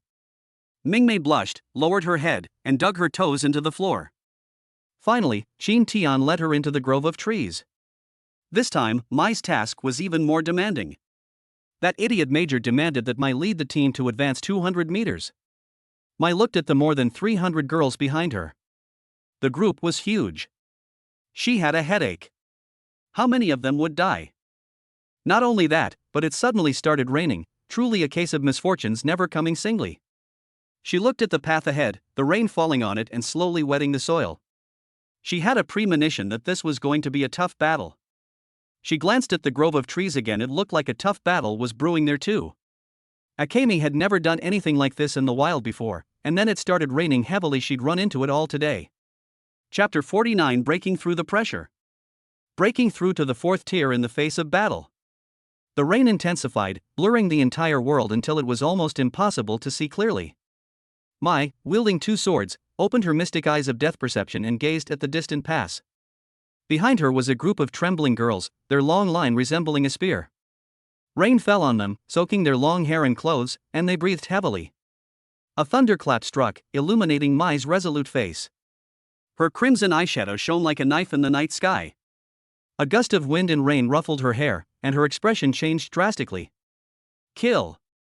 She led her 300 attendants and charged toward the pass. With her at the spearhead, all the flying spears were cut down, minimizing the injuries to the servants behind her. The master, who was overseeing the battle, held a telescope and saw Mai's amazing performance, his eyes shining. This servant of Jin Tian is really amazing. Not only is she beautiful, but she is also so strong. It's not even enough to describe her as being able to take on 100 men. He licked his lips and lewdly said, "It would be great to have some fun with this girl." He looked around again but couldn't find Jin Tian. If it weren't for his other servants, he would have thought Jin Tian had run away. Never mind, I'll talk to him when I see him. He should agree to exchange servants. When he turned his gaze back to the battlefield, his brows furrowed. Suddenly, hundreds of antelope demons emerged from both sides of the pass. Instead of using their spears, they engaged in close combat. Not only that, a squad of antelope demons also emerged from the pass, directly blocking the advancing team. The entire team encountered tremendous obstacles. The straight line was twisted and deformed due to the attack from both sides. The heavy rain fell on the girls' terrified faces as they struggled to resist. Seeing this, Mai gritted her teeth and used her twin swords, crackling with lightning, to try and save the day. However, the immense pressure was putting her under considerable strain. These are far superior to the monsters and freaks on that mountaintop. They are now facing powerful warriors trained by the Demon Queen. They will cooperate and know when to advance and when to retreat. Once a weakness is discovered, it will be exploited immediately. The entire team was overwhelmed and couldn't breathe. Jin Tian, who was also undergoing optimization, was also struggling to breathe, and Mingmei's expression was clearly not good. Their current situation is that they could be exposed at any time. Mingmei will expose herself, and Jin Tian will expose his talent. Both of them are under tremendous pressure. She's from a big family. After all, her will is just too strong. However, Jin Tian was strangely excited and wanted to conquer Mingmei. Mai was equally excited. Faced with this predicament, the pressure surged like a tide, igniting her desire to kill. The world of mystic eyes of death perception is full of death lines. Her entire body was enveloped in lightning, as if she were the one who created this thunderstorm. Boom! With a flash of lightning, stepping on the muddy ground, the twin blades sliced along the death line, instantly killing the antelope demons that the blades passed through. The pressure on the left side of the team instantly lessened, and the servants were able to hold off the attacks from the left. Then Mai looked to her right, wielding 2 swords, and slashed along the way, cutting one antelope demon after another to pieces. Rainwater mixed with demon blood fell on her body, making her look extremely ferocious under the lightning. Finally, she looked ahead and saw the sharp ranks of soldiers, who had been flattened by the monsters, now piercing through the obstacles in their path as she leaped forward. Kill! The flashes of the blades were like thunder, and the sounds were like roars. The servants' morale soared, and the battle intensified as they charged forward with almost oblivious abandon. The originally planned 200-meter distance turned into a disaster when Mai led the team and they stormed right up to the checkpoint. The Master Major, who was in charge of the battle, shouted excitedly, "Sugar, Nana, quickly lead the men in charge up. Don't let us lose the positions we've captured." When it's time to die, he sends the army of the dead. Now that he has rendered meritorious service, he sends his own servants. Shamelessness can reach this level. At the same time, a strong energy fluctuation came from afar, and Major Master suddenly looked at the grove of trees beside him, his eyes widening. He was all too familiar with this fluctuation. This is clearly the energy fluctuation of a servant advancing to the 4th rank. Who broke through to the 4th rank at the last minute? Mai, having completed her mission, retreated from the front lines, covered in blood, whether from the monsters or herself, she couldn't tell, and looked utterly exhausted, as if she had been completely drained. At this moment, a tired Qin Tian returned with a radiant Ningmei. Ningmei's face was as red as a peach blossom, her breathing was still a little rapid, and her face was full of excitement and joy. Her powerful aura drew the attention of the other servants present. 4th tier? Aki exclaimed, covering her mouth in surprise. She glanced at Ningmei, then at the grove of trees in the distance. This one, that one, just like that, advanced to the 4th rank? Even though the person who advanced to the 4th rank was her best friend, she was still a little jealous. I was only 1 day late, so why did I reach level 4 so quickly? That's so unfair. Mai also noticed that Akemi had advanced to the 4th rank. She glared resentfully at the exhausted Qin Tian, thinking how biased he was. No! I can't let Akemi leave me so far behind. Almost simultaneously, Aki and Mai both took Qin Tian's arm, their eyes filled with longing. You guys? Qin Tian was taken aback. Aki whispered, Lord Qin Tian, I want to advance to the 4th rank. She playfully shook Qin Tian's arm, her gentleness as soft as a cloud. Mai hugged Qin Tian's arm, gently bit Qin Tian's shoulder, licked Qin Tian's slightly salty skin, and said through gritted teeth, I just worked so hard and exceeded the mission requirements, you have to reward me. Qin Tian's lips twitched slightly. He was already exhausted, and now 2 more ruthless demons were coming to drain his lifeblood. He said he didn't want to, but actually he really did. Just now in the woods, risking being discovered at any moment, it was so exciting. It's not impossible to try again. He touched the small black bottle in his pocket and immediately felt more confident. Oh shit. The medicine that saved my master's life, I actually used as Viagra for myself. Let's get going. He gritted his teeth, stomped his foot, and left with Mai and Aki, while reminding Ding Miaomiao and Ling Jingxue to follow Mingmei to continue the mission. Ling Jingxue watched Qin Tian leave expressionlessly, lost in thought. Ding Miaomiao snorted, Senior brother. Leave it to me. Even without the optimization, dealing with these trash is a piece of cake for me. She took Ling Jingxue's hand, followed Mingmei, and said cheerfully, just follow me. Watch me take you flying. Mingmei's eyes were firm, and her aura gradually rose. She glanced at Ding Miaomiao and said calmly, we will split into 2 groups to block the demons on both sides of the pass and let the troops enter the pass.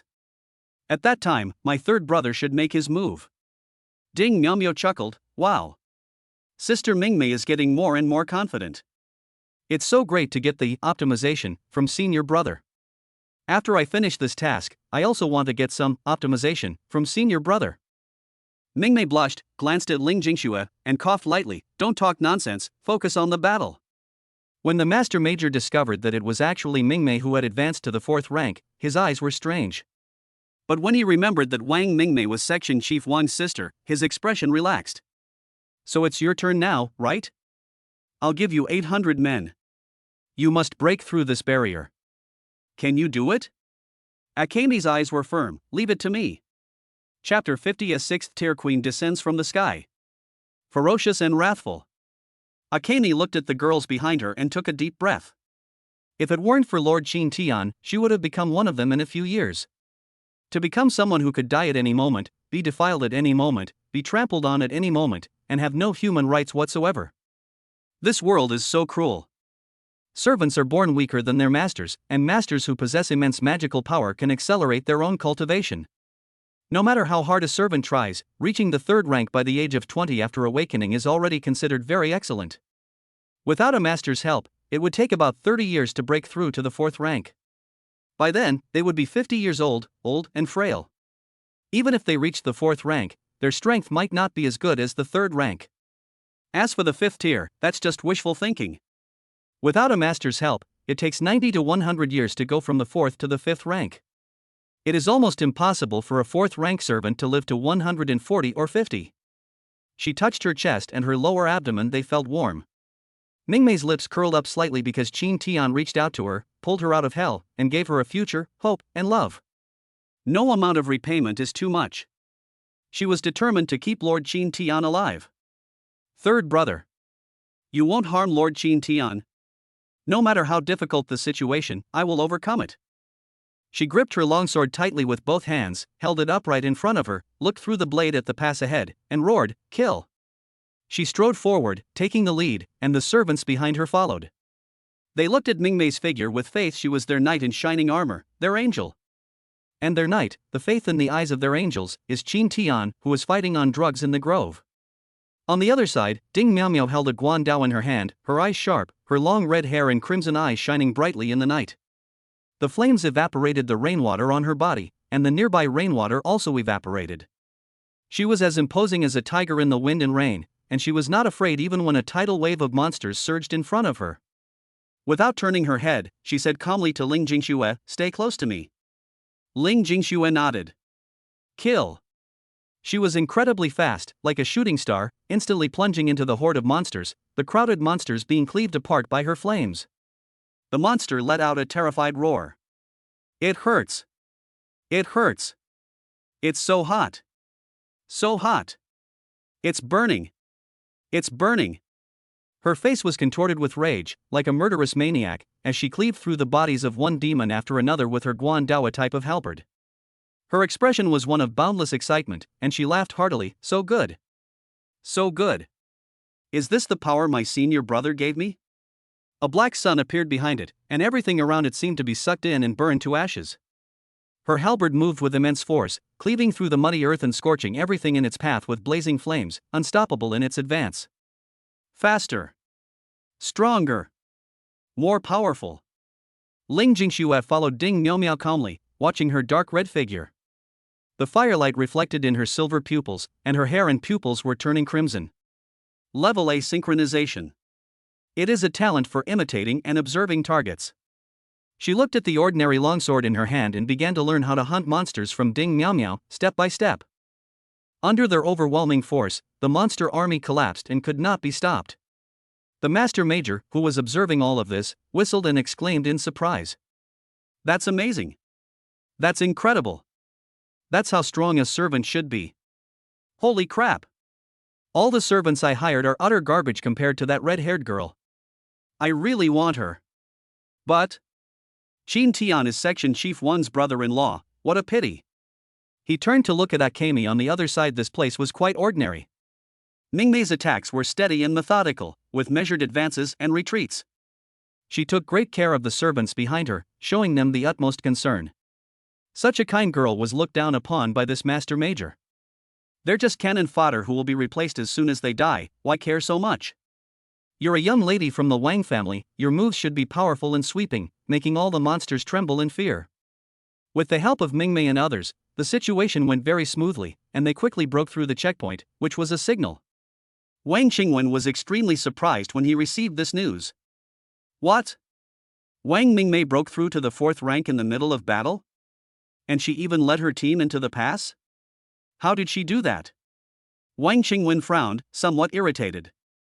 He had thought that Qin Tian's servants were seriously injured, and he would play the savior, offering to heal them in exchange for taking Mingmei away. His plan fell through, and he was very unhappy. How come all my plans fail when I run into that bastard Qin Tian? TSK. Alright, let's finish the mission first. Let's gather all the masters and servants and deal with that queen at the pass. Find another opportunity to have the queen kill Qin Tian, so that Mingmei will still be ours. When he arrived at the front lines with his attendants and his masters, he witnessed another unbelievable scene. Qin Tian, that bastard, had red spots all over his neck and claw marks all over his arms. The two stunningly beautiful girls beside him had rosy cheeks and radiant complexions. The girl with the bright red eyeshadow was stunningly beautiful, making his heart race. He had seen pretty girls before, but he had never seen one as attractive as her. He had an urge to grab her by the neck and humiliate her. The other girl, with a face like a peach blossom and a delicate and charming appearance, had a completely different feel to her, giving him an impulse to gently caress and tenderly cherish her. Not only that, they had both reached the 4th rank, and were two attendants who had broken through in the heat of battle. Why? Why is such a good servant belonging to that bastard Qin Tian? However, it doesn't matter. Once Qin Tian dies, they will all be his. I'll have them serve me well tonight, it should be very enjoyable. He glanced at Mingmei, his own sister, who had returned, but she didn't even look at him. She rushed into Qin Tian's arms and rubbed against his chest like a kitten. In all these years, Mingmei has never treated herself like this. Anger burned within him, and he coldly snorted, 16 masters, assemble. Follow me into the pass, kill that 5th-tier queen, and find the Azure Antelope Queen. Qin Tian looked at the furious Wang Qingwen and sneered softly. He had already figured out how to kill this bastard. At this moment, my small fist landed on Qin Tian's chest, and she complained, "Why were you so mean to me just now? And so gentle to Aki? Did you think you were going to strangle me to death?" Qin Tian ruffled Mai's hair. "Didn't you say you wanted me to pinch you? Why are you blaming me? Besides, haven't I already healed you?" Mai pouted, grabbing the hand that had messed up her hair, "But you were too mean. The injury is healed, but the pain is still there. It's hot and painful, you jerk." Aki watched her sister and Qin Tian bickering with a smile. This kind of scene would never be seen in an ordinary master's home. Qin Tian cupped Mai's face in his hands and kissed her. "Does this feel better?" Mai's pretty face flushed instantly. She turned her head away and muttered, "Fine, then." He patted Mai's backside impatiently and urged, "Hurry up and follow us. Can't you see Section Chief Wang is glaring at us?" Qin Tian quickly healed Mingmei and the others' external injuries, and then followed Wang Qingwen to the interior of the pass. The space inside was enormous, and the ground was littered with the corpses of girls and monsters. The battle was extremely fierce. In the distance, a woman with the upper body of a human and the lower body of a 5th-tier antelope knight, wielding a dark green spear, pulled the spear from the body of a servant dressed in battle armor, shook off the blood, and then gazed at them with emerald green eyes. Behind her were 2 more antelope riders in the same form. The 5th-tier antelope knight said calmly, "Come forward and prepare to die, human master." Before Wang Qingwen could say anything, Qin Tian interrupted, "You're the one who deserves to die. Do you even know who this master is?" Wang Qingwen frowned. What did Qin Tian want to say? He is an elite master of the royal family in Kyoto. He became a 5th-tier master at a young age, not even 30. At first, the antelope knight didn't pay any attention, and Wang Qingwen was even smug, thinking that Qin Tian was trying to curry favor with him. As Qin Tian's lips curled up, he continued. "And they are the heroes who killed Queen China. You must all surrender." Before Qin Tian could finish speaking, his entire body tensed up, and the aura of death instantly enveloped everyone. They looked up abruptly and saw a figure with elegant lake green hair and 6 demonic markings painted on his face suddenly appear in mid-air. His amber eyes were filled with bloodlust and hatred as he stared intently at Wang Qingwen. "Human master! Give me back my dearest friend China's life." Wang Qingwen was shocked. He finally realized that Qin Tian was actually setting him up. Damn it! Chapter 51: The Ugly Display of Impotent Rage. "I owe you nothing." When Qin Tian said that Wang Qingwen was the master who killed Qingling, who was still grieving the loss of her best friend, almost reflexively jumped up and locked onto Wang Qingwen. Was that the human master who killed China? Qingling was filled with grief and indignation, her mind filled with the beautiful memories she had shared with Qina. Even now, she was still mourning Qina's shadow. Now, she is the only one left, feeling lost and helpless. She deeply regretted not saying goodbye to China, and couldn't sleep all night. "Every moment I think of you breaks my heart, and I still haven't recovered. I can no longer touch you, no longer feel your warm, soft hands holding me. I hate it so much. Now, only by avenging you and sending your master to hell can I find peace in my heart." Pierce through him. light of purification. Filled with anger and sorrow, the spear in the blue antelope's hand shone with a dazzling green light, illuminating the entire valley and bringing it to life. However, this vibrant light also carries a deadly intent. Wang Qingwen knew he couldn't escape. He was targeted by the queen of the azure antelopes and had no choice but to fight back. He gritted his teeth and roared at his servants, "Stand in front of me and block this attack together." His attendants hesitated, because they all knew that Wang Qingwen wanted to use their lives to deplete the power of the azure antelope queen. "What are you doing? Hurry up! Believe it or not, when I die, all your families will be buried with me." His 7 attendants trembled and reluctantly stood in front of Wang Qingwen. Having gathered enough power, the azure antelope queen thrust out her spear, and a dazzling green light streaked across the sky, falling towards Wang Qingwen. The 5th-tier magical weapon in the first servant's hand was shattered, the spear tip grazing her shoulder and sending her flying backward. The second one had his chest pierced through, like a kite with a broken string. The third died on the spot. The fourth one's arm exploded. The fifth one went blind. The sixth one's whole body was on fire, and the seventh one was so frightened that he ran away immediately. Because the spear was aimed at Wang Qingwen, the 7th servant survived unharmed. However, Wang Qingwen's face was very pale. While the servant was blocking, he was also retreating, trying to create space. But the light seemed to be drawn to Wang Qingwen's scent, chasing after him and changing direction in mid-air. The moment the light turned and touched the ground, green flames exploded, and the entire valley was instantly ignited by a great green fire, like a grand fire ritual. Xin Tian's expression was solemn. At the moment the green flames exploded, he hugged Ling Jingxue behind him and used his back to shield her from the ferocious flames. As for his attendants, he wasn't worried at all. They were already very powerful and not afraid of the aftermath. Not only him, but the other masters and their attendants also steadily blocked the impact. The one who really suffered was Wang Qingwen. The light shone directly on his chest, but a transparent eggshell blocked it. Xin Tian chuckled, as expected of someone from a major family. They even have high-level defensive magical artifacts. The eggshell that withstood the queen of the azure antelope's fatal blow was armor made from high-level magical materials. Each of these armors was incredibly expensive, costing billions to create. Even so, the armor was shattered by the light, and the remaining power was eventually blocked by Wang Qingwen's 6th-tier demonic weapon longsword, allowing him to survive. He was about to take revenge on Xin Tian when he discovered that Queen Xingling had no intention of letting him go. The moment the blue antelope landed, it kicked off with its hind legs, appearing in front of Wang Qingwen as if by teleportation. It grabbed the emerald green spear that had been thrown, raised its front hooves, and raised the spear again, angrily striking out once more. Wang Qingwen's face was contorted with rage as he roared at the masters present, "Come save me! If I die, I'll make you all pay with your lives."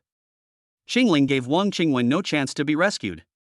The spear fell, striking Wang Qingwen directly in the chest, and his clothes emitted a deep red light. Another high-level magical artifact? This time, they failed to break through with a single blow, but Wang Qingwen roared like a madman. "Help me! Hurry! My armor won't hold up for more than a few times. Help me! That's a 6th-tier queen." The masters present were mostly tier 3 or tier 4, and were no match for them. Wang Qingwen's 5th-rank attendants were mostly crippled. The only remaining attendant was trembling with fear, disregarding even his family in order to survive. Boom! As the spear fell, it failed to penetrate Wang Qingwen's armor, but the earth trembled, and a deafening echo reverberated through the valley. Wang Qingwen coughed up blood. Clearly his protective gear could no longer withstand the full force. His eyes were filled with despair as he pleaded with Xin Tian for help. "Xin Tian! Save me! Tell Major General who that Queen Xingling is here. If you save me, I'll give Mingmei to you completely and I'll never look for you again." Xin Tian looked at Wang Qingwen coldly, but said in a fearful tone, "But she is a 6th-level queen, and I am only a 3rd-level one. I am no match for her at all." Veins bulged on Wang Qingwen's forehead as he roared, "Xin Tian, you bastard! Everyone here knows you framed me. If I die, you'll be buried with me." Boom! Queen Xingling was ferocious and furious, and only wanted to kill Wang Qingwen to avenge Qina. At this moment, Wang Qingwen was bleeding from all 7 orifices. He roared at the blue antelope in resentment, "You stupid monster, I'm not the one who killed the Qina. You've got the wrong person. The one who truly killed China must be the one who framed me." Boom! He spat out another mouthful of blood, his mouth filled with crimson, and roared furiously, "Were you even listening?" Xingling raised her spear, glanced coldly at Wang Qingwen, and said indifferently, "I know, but it doesn't matter. You're all going to die anyway, not just you, but everyone here. You're just the beginning. With that, she placed one of her front hooves on Wang Qingwen's head and the other on his groin, the tip of her spear aimed directly at his heart. The green light condensed again and then suddenly fell. Boom! The ground was pierced through, and a beam of green light shot into the sky, illuminating the entire rainy night and the terrified faces of all the servants and masters on this battlefield. She is the queen of the blue antelopes, the queen of slaughter on this grassland. She will hunt down and kill anyone she wants, even if they are thousands of miles away. Wang Qingwen's body lay buried beneath her feet, no longer a remnant. She looked up at the sky, letting the rain fall and pelt her face.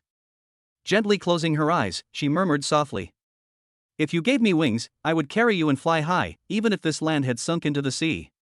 If you gave me a gun, I would stand up for you, even if this world had killed you. Let me offer you my final tribute." She raised her front hooves and turned to face a master. The fourth-tier master was terrified and turned to run, abandoning all his servants. He was then struck in the head by the blue antelope, while his servants had already been killed by the time he arrived. And so, the masters and attendants of the 16 divisions died one by one. No, they were slaughtered. They might be trampled to death, pierced by a gun, or burned to ashes by the light. When that short-haired master died, he was looking at Qin Tian with a puzzled expression, wondering why Qingling hadn't made a move against him yet. Her subordinates just watched without offering any help, as if doing so would be a defilement of the ceremony. After killing everyone except Qin Tian and his attendants, the pass was blocked, and no more humans could enter. Qingling looked at Qin Tian with icy eyes. "Well then, it's time to settle the score. The SSS rank master who truly killed China, with that strong scent on you, it would be hard for me not to recognize you." Qin Tian chuckled. He knew that such a thing couldn't be hidden from Queen Qingling. These queens had noses sharper than the most sophisticated instruments, so how could they not discover that he was an SSS-level master? He watched as the blue antelope raised its spear and decisively chose to attack. As he watched the blue antelope unleash its spear, pondering what ability he could use to block it, a petite silver figure suddenly appeared before him, light piercing through her delicate body. Ling Jingxue, who had been pierced through, faced Qin Tian and said softly, "I don't owe you anything anymore. Chapter 52 Live for me. Ignite the dawn." Ling Jingxue's face was covered in blood. The light pierced through her body and flew back into Qingling's hand. Qingling was slightly puzzled and murmured, "That shouldn't be the case. I should have locked onto that master's aura. It should only return after penetrating the target." She looked Ling Jingxue up and down and chuckled, "So that's how it is. The A-level talent, synchronization, synchronizes your aura with that master's aura, causing my spear to mistakenly identify its target." Qingling looked at Ling Jingxue again, and curled her lips impatiently. "It seems that I won't be able to hit that SSS level until she is completely dead." Mingmei and the others stared blankly. Their first thought was to shield Qin Tian, but they were too slow. The one who blocked the attack was none other than Ling Jingxue, who was standing behind Qin Tian. This girl, whom he had only known for less than a day, actually shielded Qin Tian from that deadly light. A rare hint of satisfaction appeared in the eyes of the pure white-clad girl lying in a pool of blood. "Am I finally going to die? After going through so much pain, am I finally going to see my mother and sisters? That's good," she murmured to herself. Tears welled up silently, mingled with the blood and disappeared, and consciousness gradually faded. At that moment, a green light illuminated her forehead. "I can handle that level of attack," Qin Tian said softly, stroking her head. "You just need to stay behind me." Ling Jingxue murmured, "You saved me, so I have to save you." "That's what my mother told me." Qin Tian was stunned for a moment, then sighed softly, "Silly woman, in this world, you actually still have such thoughts." "How naive. Saving you was just something I did on a whim." Qin Tian stroked Ling Jingxue's silver hair. "If I let you die like this, it would trouble me a lot. Besides, you are still young and have a long future ahead of you." "No, I have no future, I have no attachment to this world." Ling Jingxue's voice grew softer and softer. "No, Ling Jingxue, you can't die. You have to live. There are still many things in this world that you haven't experienced yet, such as hugging, kissing, and loving each other. So, live on. Didn't you say there was no point in living? Then live on for me." The SSS level, healing, skill repaired her body, and light slowly returned to Ling Jingxue's eyes. She gazed at Qin Tian and nodded gently, "Okay." At this moment, Ling Jingxue felt as if she were immersed in warm water. It was a baptism, a rebirth, and she seemed to have found the meaning of living. Qin Tian kissed Ling Jingshue's lips and stood up. After being healed, he learned about Ling Jingshue's past. Ling Jingxue was once a cheerful child. Her family wasn't wealthy, but it was warm and loving. She never met her father after birth. Her family consisted only of her mother and 2 older sisters. She should have grown up healthy and become a beautiful and talented servant, sought after by many masters. When she was 12, the Demon Queen appeared and killed and ate her mother and 2 older sisters one by one in front of her. If the security bureau's master hadn't arrived in time, she would have been killed as well. From then on, she lost all joy, anger, sorrow, and happiness, became taciturn and indifferent to everything. Even when masters tried to befriend her and form a contract with her, they gave up after discovering that she was as cold as an empty shell. Even within the army of the dead, some were captivated by her beauty, but in the end, they were defeated by her cold, empty eyes. They have no interest in wasting time on one dead fish. There are plenty of pretty girls out there. Now, she has met Qin Tian and been given a new lease on life. This was her fate. Xingling couldn't believe her eyes. There was actually someone in this world who could heal the target she had pierced. That SSS rank master was really strong. No wonder he killed Akana. Stop, Xingling. Suddenly, a familiar voice rang in Xingling's ears. She looked up sharply at Ding Miao Miao, recognizing that familiar presence. China? Sheena looked at Xingling with cold eyes. Yes, I'm not dead. My soul has merged with this human's. Stop now. If you keep fighting, you will die. I don't want to see that. Xingling burst into tears and threw herself at Sheena, crying, What? I thought you were dead. It's so good to see you alive. Why didn't you come out sooner? Sheena pushed Xingling away with a look of disgust. Her face was covered in tears and looked filthy. I'm not going back, so why did I come out? If you hadn't done something wrong, I wouldn't have wanted to come out at all. Xingling asked in confusion, Why? Could it be that he's controlling you? As she spoke, she raised her spear and stared intently at Qin Tian. His healing abilities are strong, but I'm also confident I can kill him. I'm taking you away today. No one can stop me. Qin Tian was also staring at Xingling, sneering repeatedly, Is that so? She's mine now. You think you can take her away? Absolutely not. Furthermore, I will not forgive you for hurting Ling Jingxue. He ordered Ma Yi, Give me your twin swords. This was the first time Mai had seen Qin Tian so angry, and she immediately handed over her twin swords to him. Qin Tian wielded 2 swords, his magical power surging wildly. Xingling chuckled, A mere 3rd rank, even an SSS level master, can be stronger than a 6th rank? Ridiculous. I just said, you all have to die.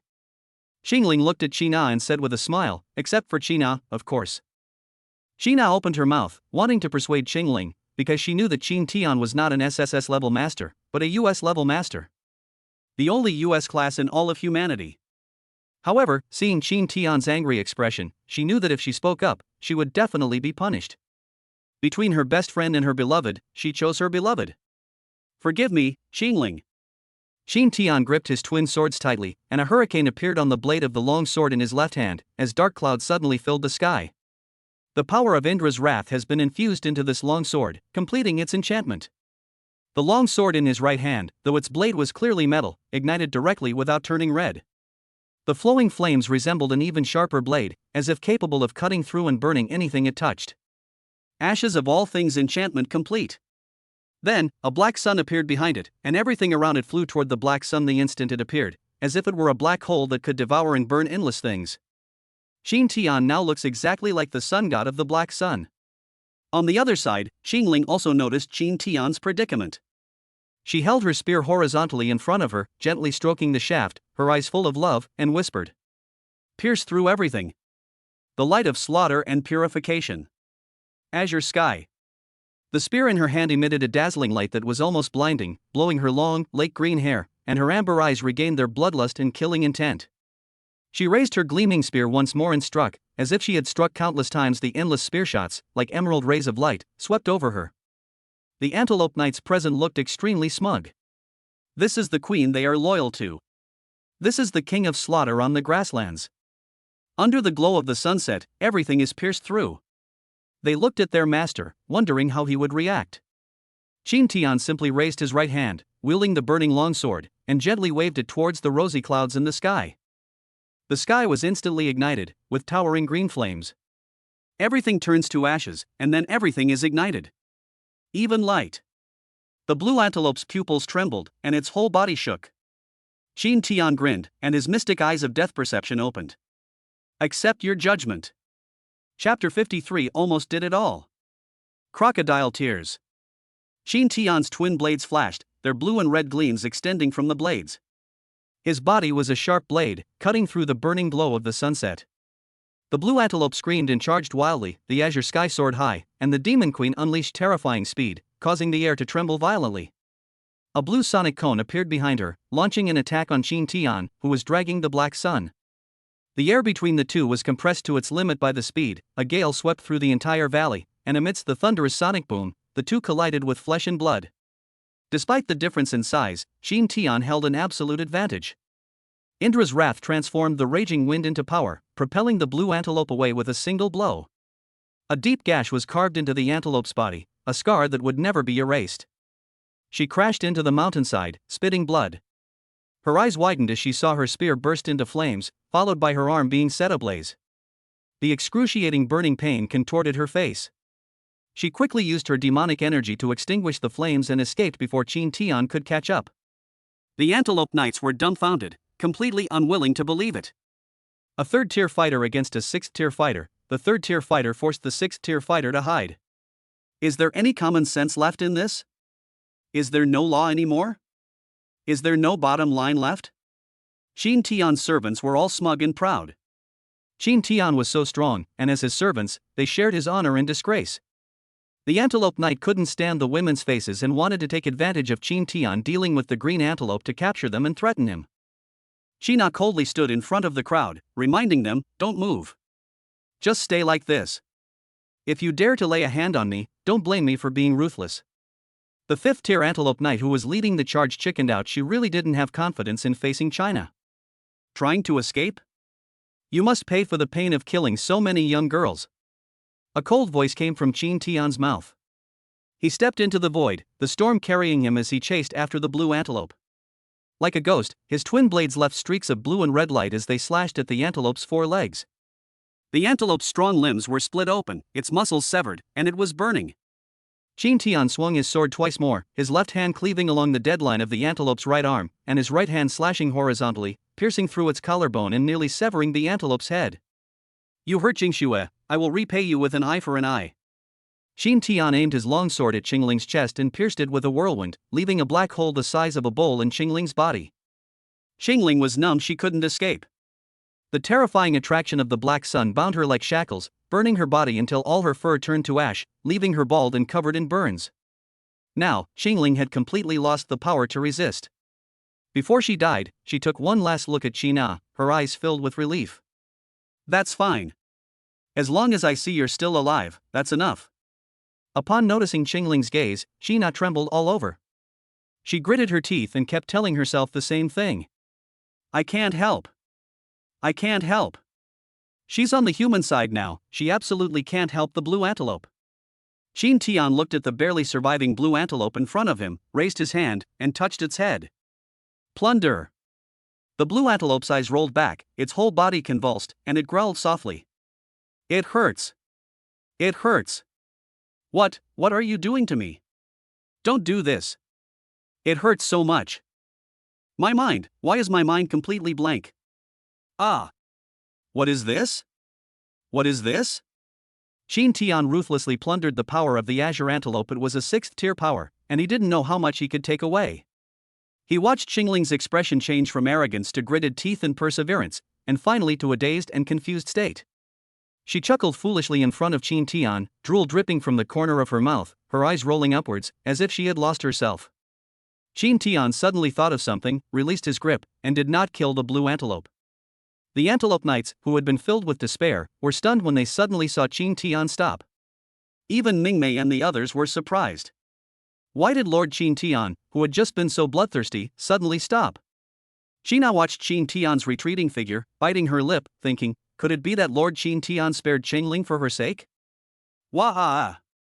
Lord Qin Tian is just too good. He actually let Qingling go for my sake. How can I ever repay him?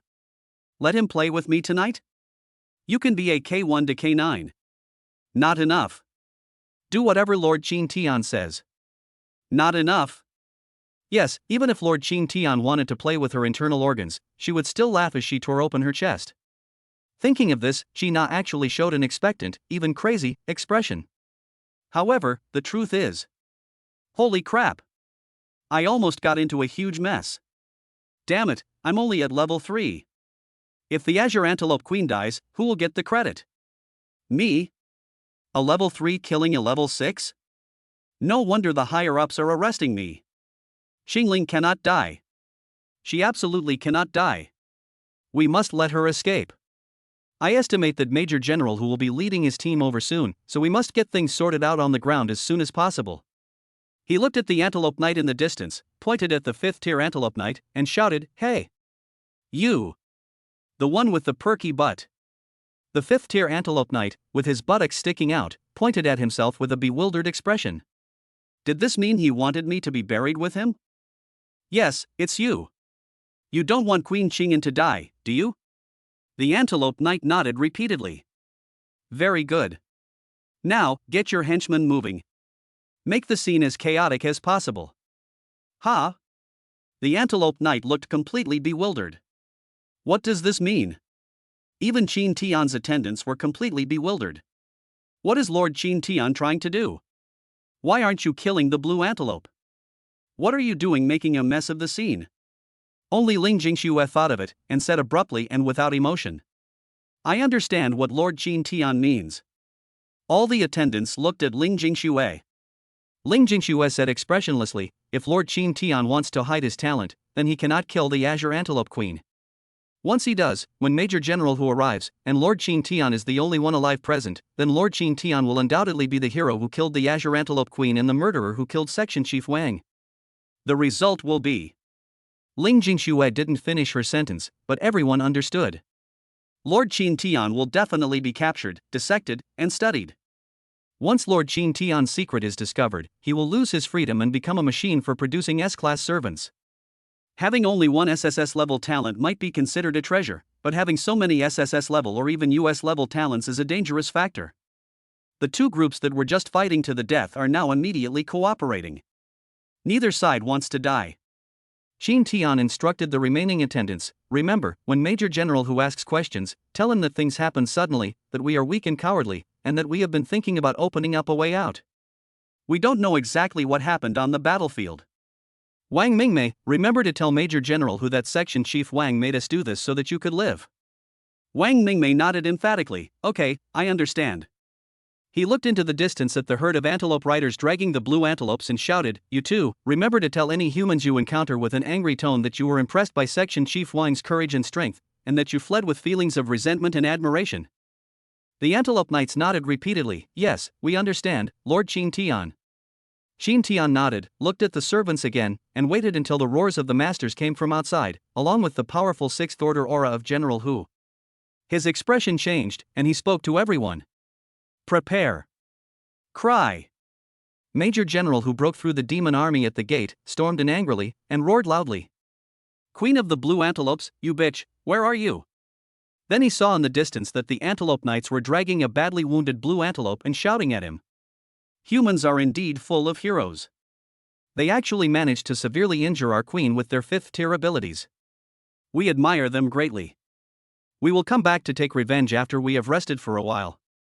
After saying that, they turned and ran. Just as Major General Hu was about to give chase, he heard crying again. Turning his head, he was shocked to find Qin Tian and his attendants banging their heads on the ground, wailing loudly in front of a 6th tier demonic sword. Wah-ha! Third brother.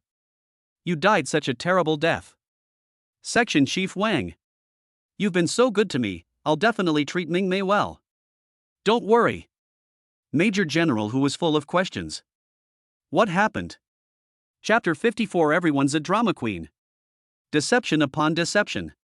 You bastard. How could you abandon everyone else and run away alone? After learning the whole story from Qin Tian, Major General Hu showed no respect for Qin Tian, the master, and launched into a tirade of insults.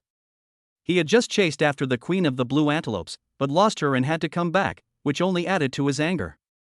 How can you be such a coward? Section Chief Wang is fighting on the front lines, and you're thinking of running away? I heard from Section Chief Wang that you were very brave, and I thought you would perform very well. You did very well when we first attacked the pass, but I didn't expect that when it came to fighting for our lives, you actually chickened out? What about your honor as a master? Your servants are just pretty, can't they make a sacrifice for Section Chief Wang? Xin Tian thought to himself, no, they're all my babies. How many of these beautiful servants do you want? I'll give you as many as you need. Xin Tian complained again, you guys have already played with all of this to death, I don't want it. You shouldn't have done this once in a million years, you shouldn't have abandoned Section Chief Wang and run away on your own. Once Major General who started cursing, he couldn't stop, he was genuinely furious. Wang Qingwen was a member of the Wang family, an elite master of the direct line of the Wang family. Now he died in the battle he was commanding. His future is completely over. Seeing Qin Tian being scolded, Mingmei couldn't help but start to defend Qin Tian. Major General, it's all my fault. It's all because my brother wanted me to live, so he had Lord Qin Tian take me and run away first, so. Before Mingmei could finish speaking, Major General who spat and cursed at her, bullshit. You're just a servant, only very pretty and a little talented. But your brother? He's a master. A rank, 5th level master. Why should he let you live and face Queen Qingling alone? You're all a bunch of cowardly scum. Useless trash. Garbage and degenerates among the master's servants. Xin Tian and the others looked guilty and aggrieved, but they were actually overjoyed inside. The angrier Major General who was, the more he believed what he and his men were saying. Compared to having my secret discovered, being arrested, and being scolded, I don't care. Xin Tian forcefully argued, Major General who, I'm only at the 3rd rank, and I'm only at the F rank. I can't defeat the Azure Antelope Queen. Staying here will only mean death. Upon hearing this, Major General who became even angrier, even if you are a 3rd tier F level, you are at least a combatant. If you stay, Section Chief Wang might defeat the Azure Antelope Queen, and Section Chief Wang will be a hero of our entire army and a hero of Donghai City. Qin Tian sneered inwardly, this guy actually believed it. He genuinely believed that Wang Qingwen could defeat Queen Qingling. He failed to witness how Queen Qingling brutally murdered Wang Qingwen and Wang Qingwen's pathetic display of impotent rage. After scolding Qin Tian, Major General who started scolding Mingmei. You useless servant. You're already at the 4th rank, a mid-level combatant, and you actually ran away with that scum Qin Tian. That's your brother. Your own flesh and blood. Mingmei cursed inwardly, that scumbag, he always wanted me to go and keep that pig in the Yang family company. He never treated me like a brother. On the surface, Mingmei looked aggrieved and on the verge of tears, as if she might break at any moment. I know, but my master is Lord Qin Tian. He told me to run, so I dare not disobey. Major General who laughed in anger, I told you. How could Section Chief Wang possibly sacrifice himself for you? Now you've told the truth, haven't you? You're just a coward who's afraid of death. Your master is also a cowardly rat who's afraid of death. You're all cowardly cowards. Scum. Bitch. Mai's face turned red, and he gritted his teeth, saying, Major General who was right, Qin Tian is a cowardly good-for-nothing. I'm starting to regret becoming his servant. Qin Tian stared wide-eyed at Mai, are you starting to add your own drama? Mai glanced at Qin Tian with disdain and said dismissively. We servants are all at the 4th rank, but he, as the master, is still at the 3rd rank. I have never seen such a shameless master. When we first met Queen Qingling, I advocated living and dying with Section Chief Wang, but that scum Qin Tian said that living is the only thing that matters, and forced me to help him escape. Major General who sneered repeatedly, pointing at Qin Tian and saying disdainfully, Look. Look. Even your servants look down on you. You're a failure as a master. You deserve to be in F rank, struggling at the bottom your whole life. Qin Tian repeatedly agreed, yes, I am a piece of trash, I am a scumbag, I am destined to struggle at the bottom for the rest of my life. It is all because of me that Section Chief Wang died tragically. Major General who, tired of cursing, snorted. If you weren't the master, and you hadn't disobeyed orders and only encountered an accident, I would really want to beat you to death. Recovering from his anger, Major General who took a deep breath and said in a deep voice, Section Chief Wang is dead, that's a fact. Queen Qingling has escaped, that's also a fact. Now we must give an explanation to Donghai City and the Wang family. I will put you on TV to report the results of the battle to the residents of Donghai City. You will say that Section Chief Wang sacrificed himself to kill the Queen of the Azure Antelopes. You were trying your best to stop him from escaping, but he wouldn't listen. He told you if I don't do this, no one else can. He wants to fight the Queen of the Azure Antelopes to the death for the glory of mankind. Qin Tian was dumbfounded. His own fabricated story was already a bit outrageous, but he didn't expect Major General Hu's story to be even more outrageous. In an instant, the ugly Wang Qingwen was portrayed as great and radiant. Qingling was clearly not dead, but Major General Hu insisted that she was. Isn't this deceiving everyone? Major General Hu snorted coldly, say what I tell you to say. The Queen of the Azure Antelopes is so badly injured, she's probably dead for sure. When I was chasing her, I saw her body begin to shrink. Her subordinates will definitely eat her up. That's no different from being dead. If he hadn't known about the deep bond between the demon queens, he would have almost believed General Hu's nonsense. Unexpectedly, one lie led to an even bigger lie. How much of the news he used to see on TV was actually true? Qin Tian felt completely exhausted after returning to his temporary tent to rest. Mingmei quickly came over to massage Qin Tian and asked softly, Lord Qin Tian, how would you rate my performance? Qin Tian glanced at Mingmei, who was massaging his legs, and commented, 0 points. Major General Hu doesn't believe it at all, which made me get scolded even more. Mingmei was on the verge of tears, muttering, I did exactly what Lord Qin Tian said, so why didn't I get a single point? Qin Tian pulled Mingmei into his arms, gave her a deep kiss, and said softly, but the effect was perfect. General Hu looked at me like I was trash. He would never have guessed that I almost killed Queen Qingling. Mingmei was so happy by Qin Tian's praise that she felt like she could breathe. She leaned against Qin Tian's chest, her face full of satisfaction. I frowned slightly. If we're talking about acting skills and effects, my final backstab was the one with top-notch acting skills and top-notch effects. Qin Tian rolled his eyes at your acting is so pretentious. Your reactions are so exaggerated, are you afraid people won't know you're acting? I almost saw you burst out laughing. I stomped her foot in embarrassment and indignation. I didn't laugh.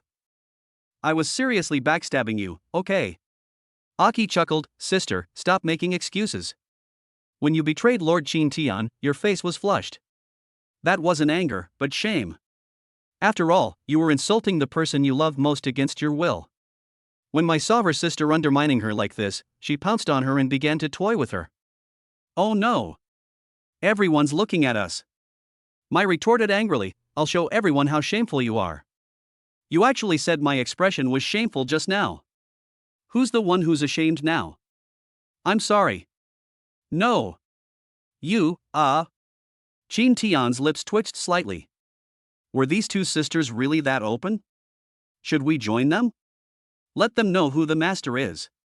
He glanced at Ding Miao Miao, or rather, Xina, who had been silent from the very beginning. Ling Jingxue is just like that, she must have something on her mind. What's wrong? Xina looked at Qin Tian and said softly, Major General Hu said that Qingling's body has shrunk. I'm worried about her current condition. You almost drained her dry back then. Qin Tian shrugged, after all, I was determined to kill her when I was absorbing her. If I hadn't remembered that killing a 6th level enemy with a 3rd level enemy would expose me, I would have really killed her. Will you blame me? I almost killed your best friend. Xina shook her head, you are human, we are demons, it is normal for us to kill each other. Alright, that girl Ding Miao Miao is very angry now, saying that I have been hogging the body and not giving it to her. See you next time. See you next time. Ding Miao Miao, who had just emerged, immediately began to shout and yell. Qin Tian smiled and watched this joyful scene. Akemi lay in her arms, Aki and Mai were tearing each other's clothes, Ding Miao Miao was shouting excitedly, and Ling Jingxue was in a daze.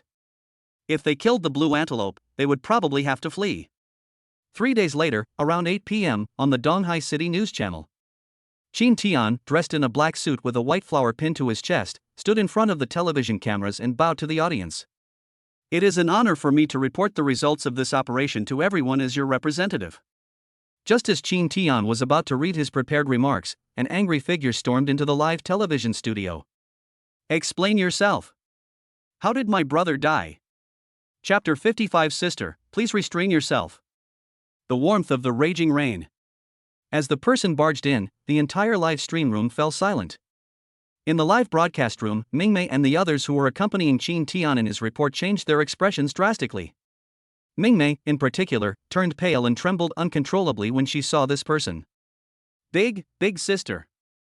The newcomer was Wang Qingwen and Wang Mingmei's eldest sister, who was also a formidable attendant and S-rank attendant with the strength of the 7th rank. When a servant reaches the 7th rank, even the master dares not provoke them easily. These powerful servants have already gained a certain degree of influence. Even though she was a servant of a deceased master, the army of the dead had no right to conscript her at will. Even Major General Hu, who was supervising Qin Tian, looked displeased. He really couldn't control this person, even though he was a 6th-level master. Not only was she a 7th-rank master, but her deceased master was a rare 8th-rank SSS-level master from the Divine Kingdom, a 3-star general. Even after the master's death, his attendants held very high positions. She was Wang Tanghua, the most outstanding servant of the younger generation in the Wang family and once Wang Mingmei's role model. This woman is over 40, yet her charm remains undiminished. Her fair and delicate face, her phoenix eyes blazing with anger, her willow leaf eyebrows raised, her figure alluring, and her crimson lips lightly biting her lip. She wore a red bodycon dress, red-soled high heels, and black sheer stockings that hugged her long, slender legs. With one hand on her hip, she walked towards Qin Tian, her waist swaying naturally, like the most alluring snake spirit. She came up to Qin Tian, grabbed his collar, and pressed her face against his, their breaths mingling on each other's faces, warm and fragrant. Not only that, this guy also committed a foul, violently dribbling the ball and charging into someone. They almost knocked him out of bounds. Tell me the truth. How did my brother die? I don't believe that nonsense about my brother doing it for the greater good. Qingwen is not that kind of person at all.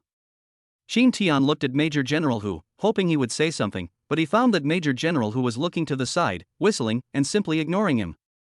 Qin Tian was speechless for a moment, and cursed Hu Xiaojiang, the 6th-level master, as a coward. Since you don't care, he's just going to tell the whole lie he made up. He glanced at the camera. It was still broadcasting live, which conveniently exposed Wang Qingwen's disgraceful behavior to the entire city, and even the whole country. Do you really want to know the truth? Wang Tanghua nodded, yes. Knowing the truth, you can't touch me. Qin Tian made his request again, and Wang Tanghua became somewhat impatient. Tell me right now. Or I'll hate you right now. As she spoke, Wang Tanghua grabbed Qin Tian directly. Qin Tian stared wide-eyed at Wang Tanghua in disbelief. Wow. It's quite big. Wang Tanghua chuckled. Qin Tian cursed inwardly, old woman, you're shameless. You're old enough to be my mother, yet you do this to me. This is being broadcast live. Now everyone in the city knows he's grown up. All eyes in the room instantly turned to Qin Tian, and the servants who were working all blushed and their throats bobbed incessantly. The masters were all furious, their fists clenched, their eyes filled with jealousy and resentment. Mingmei and the others lowered their heads, clasped their hands together, and dug their toes into the 3-bedroom, 2-living-room apartment. Qin Tian sighed, sister, could you please show some respect and not do something so provocative? I'm afraid I won't be able to control myself. Wang Tanghua chuckled, then you can't resist? I won't let go until you tell me. I haven't had a young man in a long time. Tell me the truth, and I can take care of you tonight. Qin Tian swallowed hard, and the female panel in front of him quietly appeared. Alternative attendant, Wang Tanghua. Age, 43. Talent level, S-rank plant manipulation. Class, 7. Height, 169 centimeters. Weight, 51. Measurements, 110-69-86.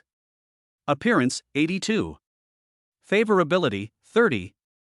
Note, if your appearance score is below 90, you do not meet the system requirements and cannot activate the ability granting in 100x return function.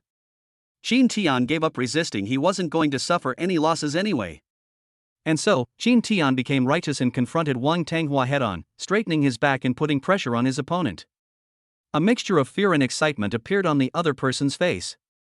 Qin Tian angrily pointed his sword at the tiger's den and said loudly, after we entered the valley, the queen of the blue antelope seemed to be waiting for us, blocking our retreat and attacking Section Chief Wang without saying a word. Wang Tonghua's face showed tension and worry. Qin Tian continued, but Section Chief Wang had many magical artifacts, and he fought the queen of the azure antelope to a standstill for a time.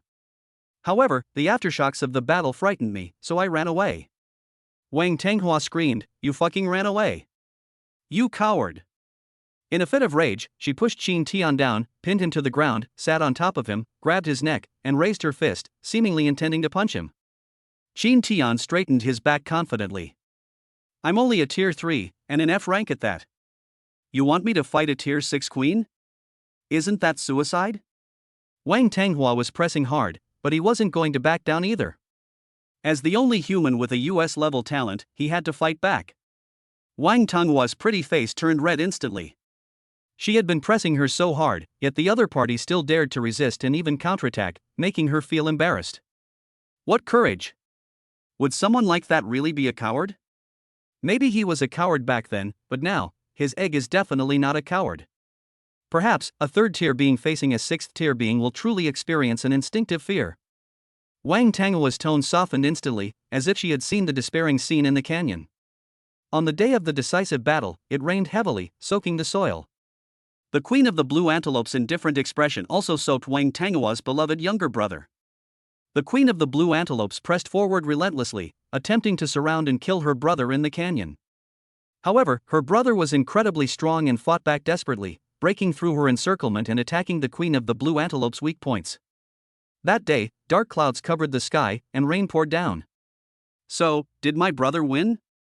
Wang Tanghua blushed and wanted to get up quickly, but her legs were weak and she couldn't stand up. Moreover, standing up now would expose her vulnerability. Qin Tian smiled and said, "Of course he won." In the Battle of the Canyon, he exposed all of the Azure Antelope Queen's trump cards. Even when he died, he did not back down a single step. Although he was forced into it, he was very powerful. Wang Tanghua prostrated herself on Qin Tian, crying loudly, trembling, and convulsing. My poor brother. Did I push you too hard, making you too eager to achieve great things? You promised to bring me a gift when you came back, how could you go back on your word? Little brother. The rain must be so cold. I really want to hug you and warm you up. Qin Tian blinked and sighed. That rainy night when Wang Tanghua's beloved younger brother fought so hard, the rain was warm. At this moment, a staff member stepped forward and handed Wang Tanghua a glass of water. Ms. Wang, please accept my condolences and have some water. Wang Tanghua did not refuse, but she did not drink it. Instead, she poured the water on her face, letting it soak her clothes, and then staggered to her feet, as if she had lost her soul. Qin Tian glanced at Wang Tanghua's retreating figure and secretly gave her a thumbs up. She actually thought of using this trick to cover it up. No wonder she's an older woman, she's really good at it. He knew he couldn't continue the report, so he returned to Mingmei's side. Mingmei asked worriedly, "Are you alright?" Qin Tian said calmly, "It's alright, but did you bring me any spare pants?" Chapter 56, Bubbles in the Bathroom. The consequences of speaking up for Qin Tian. The restroom at Donghai City TV station, a private room for the master. While apologizing, Mingmei helped Qin Tian change his clothes. I'm sorry. I didn't know Sister Tanghua would come. I should have remembered that he was Sister Tanghua's favorite younger brother. Now that he's dead, Sister Tanghua will definitely. When Mingmei apologized, tears were almost streaming down her face. Seeing Mingmei's pitiful appearance, Qin Tian couldn't resist teasing her again. Since you think you're in the wrong, shouldn't you do something? A verbal apology is too insincere. Mingmei looked up at Qin Tian with a blank expression, tilted her head and asked, "What should I do to show my sincerity?" Qin Tian looked down at Mingmei's pink lips, and the corners of his mouth turned up slightly. Your sister was pressuring me so much just now, I was under so much pressure I almost peed my pants, you know that? Aren't you going to help me relieve some of the pressure? Your sister caused all of this, so you have to take responsibility. Mingmei gently bit her lip. She understood what Qin Tian meant. She looked around.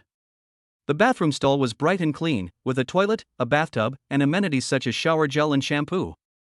The master's status is very high, and the bathroom is built to bathroom standards. However, this is still a restroom, even if it's a private stall, and people will pass by outside from time to time. Are we really going to do it here? Qin Tian's eyes lit up. She didn't refuse. She was still very resistant when they were in the grove. He simply couldn't resist such a lovely girl. Yes, right here. Mingmei lowered her head, nodded gently, and undressed Qin Tian. She then filled the bathtub with hot water and let Qin Tian lie down inside. She gently undressed herself, lathered her entire body with shower gel, and rubbed it to create bubbles. Lord Qin Tian and Ming Mei are so slow, Ding Miao complained. She lay on the table, sliding up and down, the surface gleaming like a mirror. Aki said softly, that's a 7th rank attendant, and Wang Qingwen's sister. Lying in front of such an important person must be very nerve-wracking. It's understandable that Lord Qin Tian needs some time to calm down. Mai said impatiently, that Wang Tanghua is shameless. She was clearly live streaming, yet she barged in and even pressed herself against Lord Qin Tian, doing such a thing. I strongly suspect that she's after our master's good looks. She did it on purpose. Aki chuckled, sister, you're still talking about her. That day in the entryway, you. Mai, like a frightened bird, quickly covered Aki's mouth, glanced at Ding Miao who was still wiping the table, and Ling Jingxue who was expressionless and scrolling through her phone. Let's not bring this up again. I was controlled by my emotions at the time. Aki chuckled to herself. She loved seeing her older sister blush. The live stream was uninterrupted this time, and the audience reacted very strongly, Ling Jingxue said coldly. Ding Miao stopped wiping the table, ran behind Ling Jingxue, hugged Ling Jingxue's neck, and asked curiously, how intense was it? Aki and Mai also came over to watch, surrounding the Petite Zero Kagami in the mountains. Ling Jingxue blinked, her expression unreadable, and looked down as she scrolled through the comments, pulling one up. Did you see that? That master is so brave. I don't know if you noticed, but they were actually there. This comment thoroughly analyzes everything that happened in the livestream through micro-expressions and micro-movements. This comment received 320,000 likes, and the number of subsequent comments reached tens of thousands. It has even spawned many related topics. A 40-year-old, fierce noblewoman takes a fancy to a 20-year-old, timid master. Is this an old cow eating young grass? Isn't anyone going to do anything about these erotic live streams? Is it a sign of moral decay, a distortion of human nature, or perhaps the older servants are too dazzling and oppressive?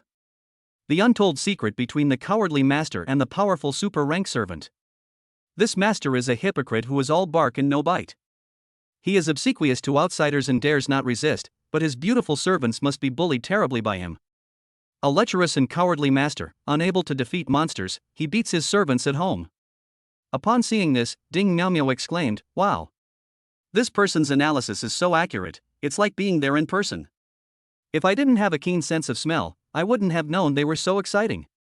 Ling Jingxue said calmly, I could tell at a glance, but I don't understand why these people are so hostile towards Lord Qin Tian. Aki smiled bitterly, there's nothing we can do. There are only a little over 10 million masters, but over a billion servants. It's normal for a genius to emerge. Moreover, with so many servants, it's inevitable that around a billion of them will never come into contact with a master in their lifetime. Their fantasies about masters have reached the bottom of madness. Mai curled her lip, a bunch of incompetent, talentless, parasitic women.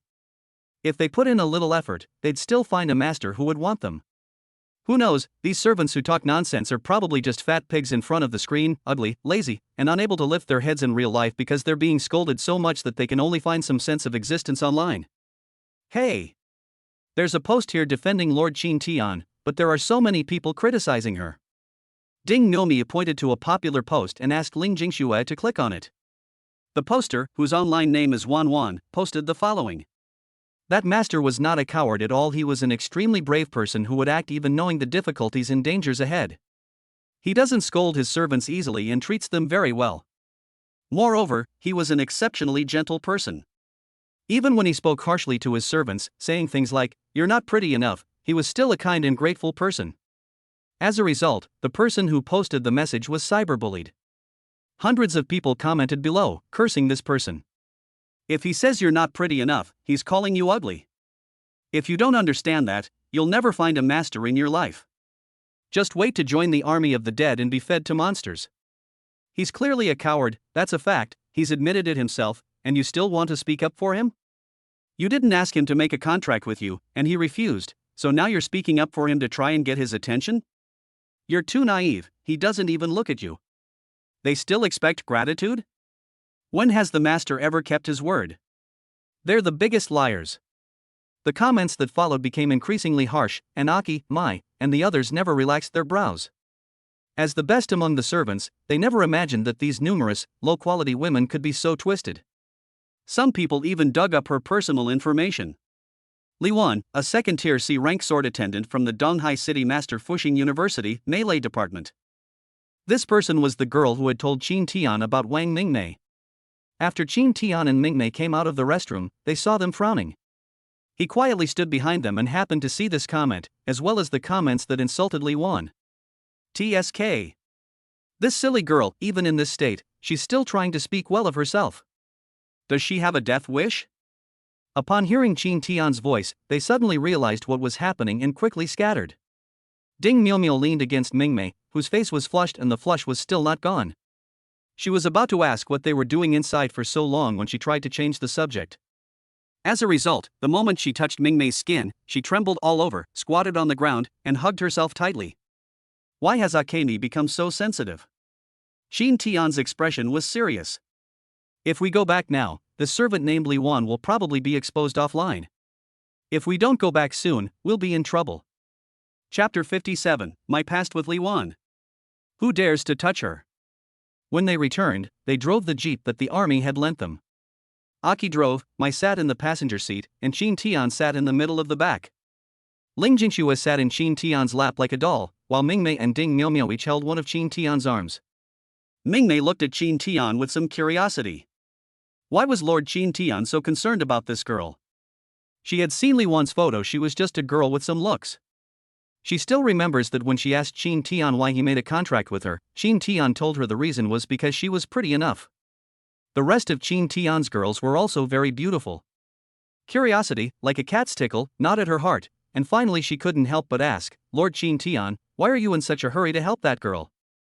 Qin Tian, who was becoming stronger with a serious expression, paused for a moment and then said, if it weren't for her, I wouldn't have met you. If it weren't for her, you would probably be by the side of the young master of the Young family by now. Akemi's eyes widened, and she exclaimed in surprise, what's going on? Qin Tian slowly said, Li Wan is the girl I met when I first entered the school. At that time, I was still in F rank and did not have the heaven-defying talent I have now. The first time I met her was at a matchmaking event for masters and servants. At that time, all the other masters were B rank or C rank, and I was the only F rank. The C rank and B rank servants basically ignored me and all went to curry favor with the B rank and C rank servants. I had no choice but to bite the bullet and find one of the girls who seemed easier to talk to, namely Li Wan. She wanted to talk to a B rank master, but she was shy and couldn't find an opportunity to speak. So I took the initiative to talk to her, and she didn't want to refuse me, so we started chatting and exchanged contact information. As he spoke, he opened his phone and found Li Wan's WeChat account. The last message he received was a month ago. On the very day he went to see Mingmei, she messaged him, wanting to meet him. When he arrived, he realized that she was confessing her feelings to him. Looking at Qin Tian and Li Wan's chat history, Wang Mingmei seemed to understand why Li Wan liked Qin Tian so much. She had talked to many masters, but every time they tried to talk to her, they would just look at her legs, her bathing routine, or her mining videos. Akemi basically refused them all. Because they didn't treat her like a human being at all, but rather as a beautiful doll that they could manipulate at will. When they went out to play, they always tried to touch her inappropriately and attempted to take her down directly. She made it clear that she didn't like it, and they even said she was being pretentious. When Mingmei tried to form a contract with them and made some requests, hoping they would treat her better, they refused in every way, even calling her crazy and saying she was delusional. Looking at Qin Tian and Li Wan's chat history, every time Li Wan took the initiative to chat with Qin Tian would ask her with concern if she had eaten, and if not, they could go together. It's getting cold lately, remember to wear more clothes. I've started my period, so I should drink more hot water. Whenever Li Wan felt unwell, Qin Tian would comfort her, telling her to rest well and not to overexert herself. Qin Tian would even occasionally buy Li Wan the food she liked, so that she wouldn't starve herself in order to lose weight. Akemi had never seen such care from any other master. Even when refusing, they will explain the reasons properly, instead of swearing or even hitting people. If any master treated her like that, she probably would have fallen for him long ago.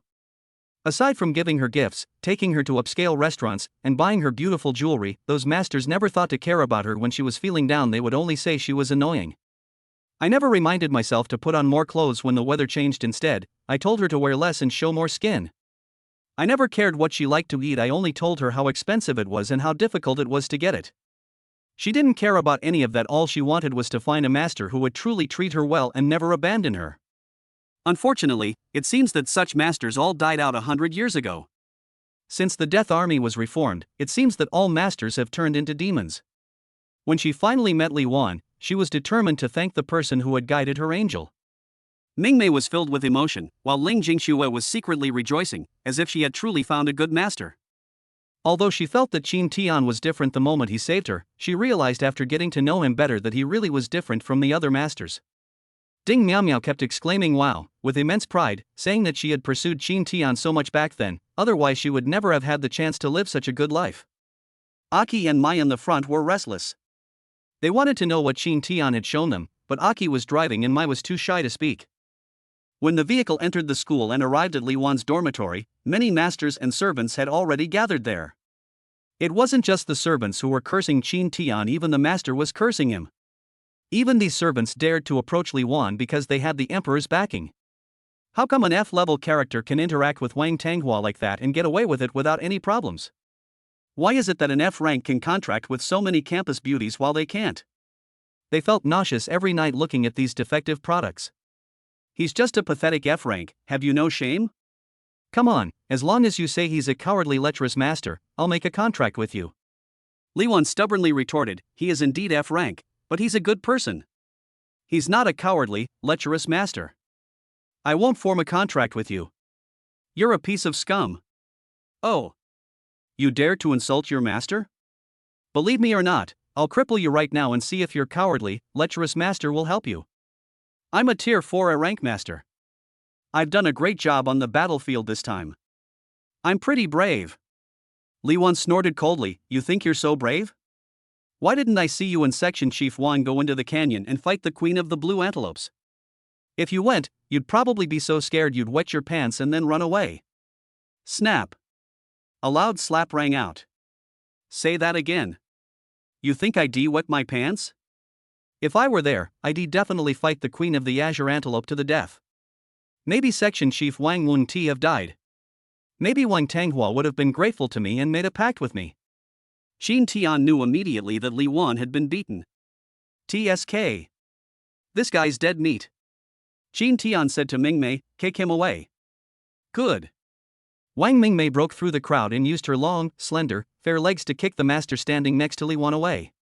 She stood beside Li Wan, scanning all the masters and servants present with a fierce gaze. Qin Tian stood beside Li Wan with the others, scanned everyone present, and said coldly, anyone who dares to touch her, I'll send him to keep Section Chief Wang company. Chapter 58, Enhancing Appearance with Optimization. The God-making project begins. Qin Tian's appearance immediately ignited the anger of the entire audience. The masters, their faces contorted in rage, roared at Qin Tian. You're the coward who abandoned Section Chief Wang, ran away alone, and caused the deaths of everyone in our crisis department, the entire 16th section, right? And you servants, don't you feel even a little bit of remorse? Section Chief Wang gave you a chance to live, and what were you doing? You were flirting with his sister in front of the camera. Aren't you going too far? Qin Tian sneered inwardly. If Wang Qingwen hadn't died, he probably would have been the one to die. What's wrong with flirting with his sister? He also wanted to turn Wang Qingwen's sister into a slave, to play with her at will, and then, when she was lost in her own world, to tell Wang Tanghua that he was the one who killed her brother, to make her despair and break her down. If Qingling is also present, she can personally describe how she killed Wang Qingwen and how ugly Wang Qingwen was before his death. Apart from Wang Mingmei, there's probably not a single good person in the entire Wang family. Qin Tian glanced at everyone present, want to condemn me? Don't use morality. The fact that I can run away at the last minute shows that I don't care about these things. If you've got the guts, use your fists. Of course, I'm only at tier 3 and F rank, too weak. I'll have my servants take you all down one by one. After all, some of them are already tier 4. You can't find a pretty servant yourself, and you blame me. Just because I can't save the world doesn't mean I'm cowardly and afraid of trouble. We are just ordinary masters, we should just do our job, why be so great? Look at me. I was on the battlefield, and it was my servants who opened the path to the canyon. But just because I encountered a 6th tier queen in the canyon, I got scared and ran away, and now you deny everything I did. If you encountered this kind of situation, wouldn't you be angry? Wouldn't you feel wronged? Was it my mission to fight a 6th tier queen? Was it Section Chief Wan's mission? It was Major General Hu's mission. I don't think I did anything wrong. I can only say that I fell into the Queen's trap. The group of masters stared at Qin Tian for a full half-minute before finally speaking. Fine, you're amazing, I'm leaving. Ha? You just left like that? Why not leave? I don't want to clash with my master, or even get knocked to the ground by the servants. That would only make those fat pigs who are watching the show laugh at me. Brother, you're willing to stand up for a servant, but not for Section Chief Wang. I won T hit you, but I despise you. Qin Tian watched as the masters left, taking their attendants with them, while those remaining were. Qin Tian glanced at it and almost threw up. Holy crap! Did these women come from a pigsty? Not only Qin Tian, but also Mingmei and others frowned, and even Qi Na came out to complain. My God! These women, I would feel disgusted even if I ate them. These women were covered in mud, their faces were wrinkled and pockmarked with acne, and some of them had sagging bellies that even reached their thighs. Their arms were thicker than their thighs, and their hair was so greasy it looked like it had just come out of a restaurant's kitchen exhaust fan. Qin Tian swore he had never seen a woman like this in college. Mingmei looked disgusted, turned to Qin Tian, and asked, "What do we do?" My frowned and said, "These women are obviously from the slums. They probably want to blend in with the crowd and bully Li Wan to satisfy their morbid psychology." Qin Tian couldn't stand looking at these fat pigs, so he covered his eyes and quickly said, "Knock them all away." Your eyes are dirty. Mingmei and the others nodded, okay. All that could be heard was the sound of punches and kicks, accompanied by the pig screams. The group of women were quickly driven away. Qin Tian breathed a sigh of relief. The matter was finally settled. Li Wan stood nervously behind Qin Tian and whispered, "Thank you." Qin Tian shrugged and said, "After all, you helped me find Mingmei, so I will definitely help you." Li Wan glanced at Mingmei, her eyes filled with inferiority. "Sister Mingmei, you're so beautiful." Is Lord Qin Tian good to you? Mingmei gently stroked Li Wan's hair and said, "He treats me very well." Then I'm relieved. Li Wan bit her lip lightly and whispered to Qin Tian, "Lord Qin Tian, I'm going back now." Be careful on your journey. Are you going to go back like this and wait to be bullied again tomorrow morning? Qin Tian said irritably. I'm going to stay at my house for a few days. I'll come back after this storm has passed. Li Wan looked at Qin Tian in surprise, then at his extremely beautiful servants, and said timidly, "Is this all right? Won't it offend your eyes?" Qin Tian was both amused and exasperated. "I just can't stand fat pigs." You're quite pretty, not stunningly beautiful, but pleasing to the eye. Li Wan's lips curled up slightly. "Oh, as long as Lord Qin Tian doesn't mind." Mingmei frowned and said to Qin Tian, "Lord Qin Tian, can't we just take her in as a servant?" Qin Tian scratched his head, thought about it, and realized it might not be a bad idea. After all, the system didn't stipulate that he couldn't contract servants below 90 points, it just didn't offer any rewards, which was quite humane. Such a good girl, why doesn't Lord Qin Tian make a contract with her? Seeing Qin Tian hesitate, Mingmei thought he really cared about looks, and sighed, if only the optimization of healing could improve Li Wan's looks, but unfortunately, optimization seems to only improve abilities. Ha! Wait a minute. Qin Tian suddenly spoke up, "Mingmei, what did you just say?" Mingmei thought for a moment and said, "I said, Li Wan is quite good, so why doesn't Lord Qin Tian sign a contract with her?" Not this sentence, but the next sentence. I said, if the healing optimization could improve appearance, that would be great, but unfortunately it can't, it can only improve abilities. Ah, yes. This is it. Qin Tian was overjoyed, hugged Mingmei, spun her around and kissed her cheek repeatedly. How come I didn't realize that optimization can improve appearance? Ha ha ha. Akemi, you're truly my lucky star. Akemi was so embarrassed by being kissed in front of so many people that she wanted to crawl into a hole. Qin Tian chuckled and ruffled the hair of the bewildered Li Wan. Let's go. We'll go back and optimize your looks, and try to turn you into the campus spell of our Master Revival University. Li Wan was stunned for a moment, then pointed to her face. Me? Become the school beauty? Lord Qin Tian, are you kidding me? You're not going to send me to a cosmetic surgery clinic, are you? Let's forget about that, I'll end up with facial paralysis. Qin Tian laughed heartily, I would never use such a low-level beauty treatment on you. I will give you a new lease on life. Qin Tian was extremely uneasy, wondering if the system would recognize his optimized appearance. Or is it that the system only recognizes all natural products? Even if they don't acknowledge it, it doesn't matter. Make Li Wan beautiful, then contract her to be a servant. You'll be happy, and Li Wan will be happy too. Why not? Why couldn't he remember? That's a healer's cure. You can turn a man into a woman, or a woman into a man. Hiss. If he could turn women into men, would that solve the global problem of more women than men? Qin Tian thought for a moment, then immediately denied it. Why solve this problem? With more women than men and male supremacy, isn't that a good thing? Why bother with gender equality? He doesn't deny that some women can be treated equally, but the vast majority of women are like pigs. All she knows is sucking blood and being a parasite.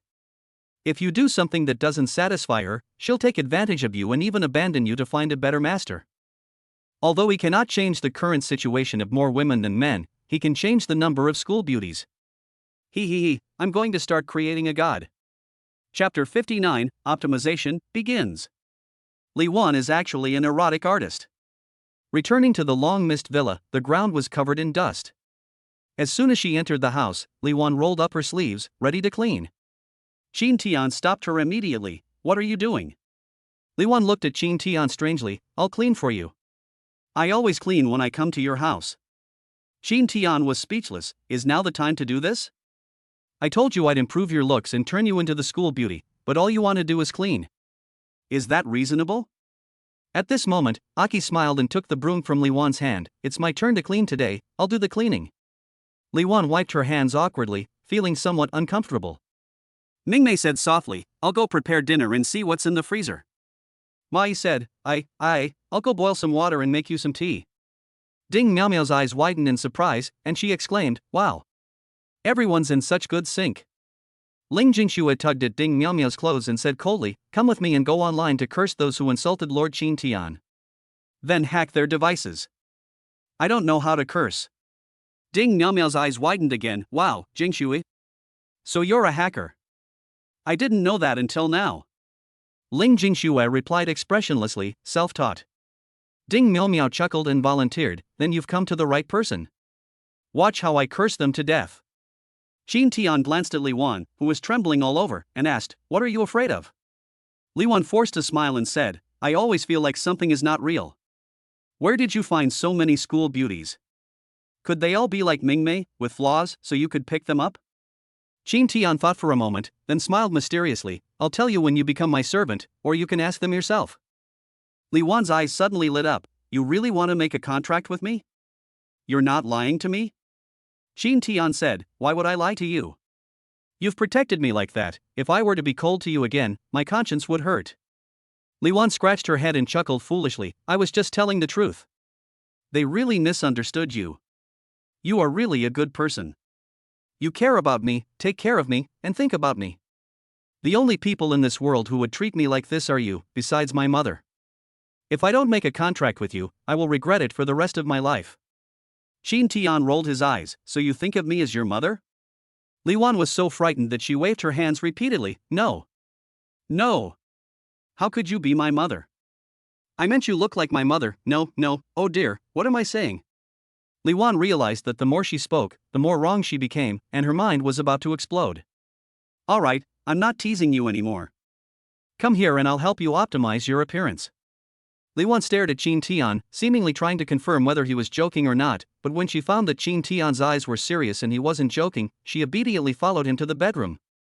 Optimization, do you need to take off your clothes? I'm not as good looking as them, I'm a bit chubby, please don't laugh at me. Qin Tian waved his hand, whatever you want. I'm thinking about how to optimize and improve your appearance. I've just realized that I can only appreciate stunningly beautiful women, and it seems I can't create one out of thin air. Li Wan chuckled and said, then you'll have to ask me for advice. Qin Tian was taken aback and looked at Li Wan, what do you mean? Li Wan chuckled, actually, I also have a pen name online, called Hisha H. Qin Tian's eyes widened, and he grabbed Li Wan's shoulders, screaming in surprise, holy crap. You're that super famous erotic artist. And Sha H? Oh my god. When I was in high school, I used to read your comics all the time, especially your cel-shaded style, it was just amazing. Every character is simply the most beautiful work of art in the world. The brushwork is delicate, the human figure is exaggerated but reasonable, and it is so captivating that you can't stop reading. For example, the red-haired witch you drew is both majestic and domineering, but when she's shy, she makes people's hearts flutter.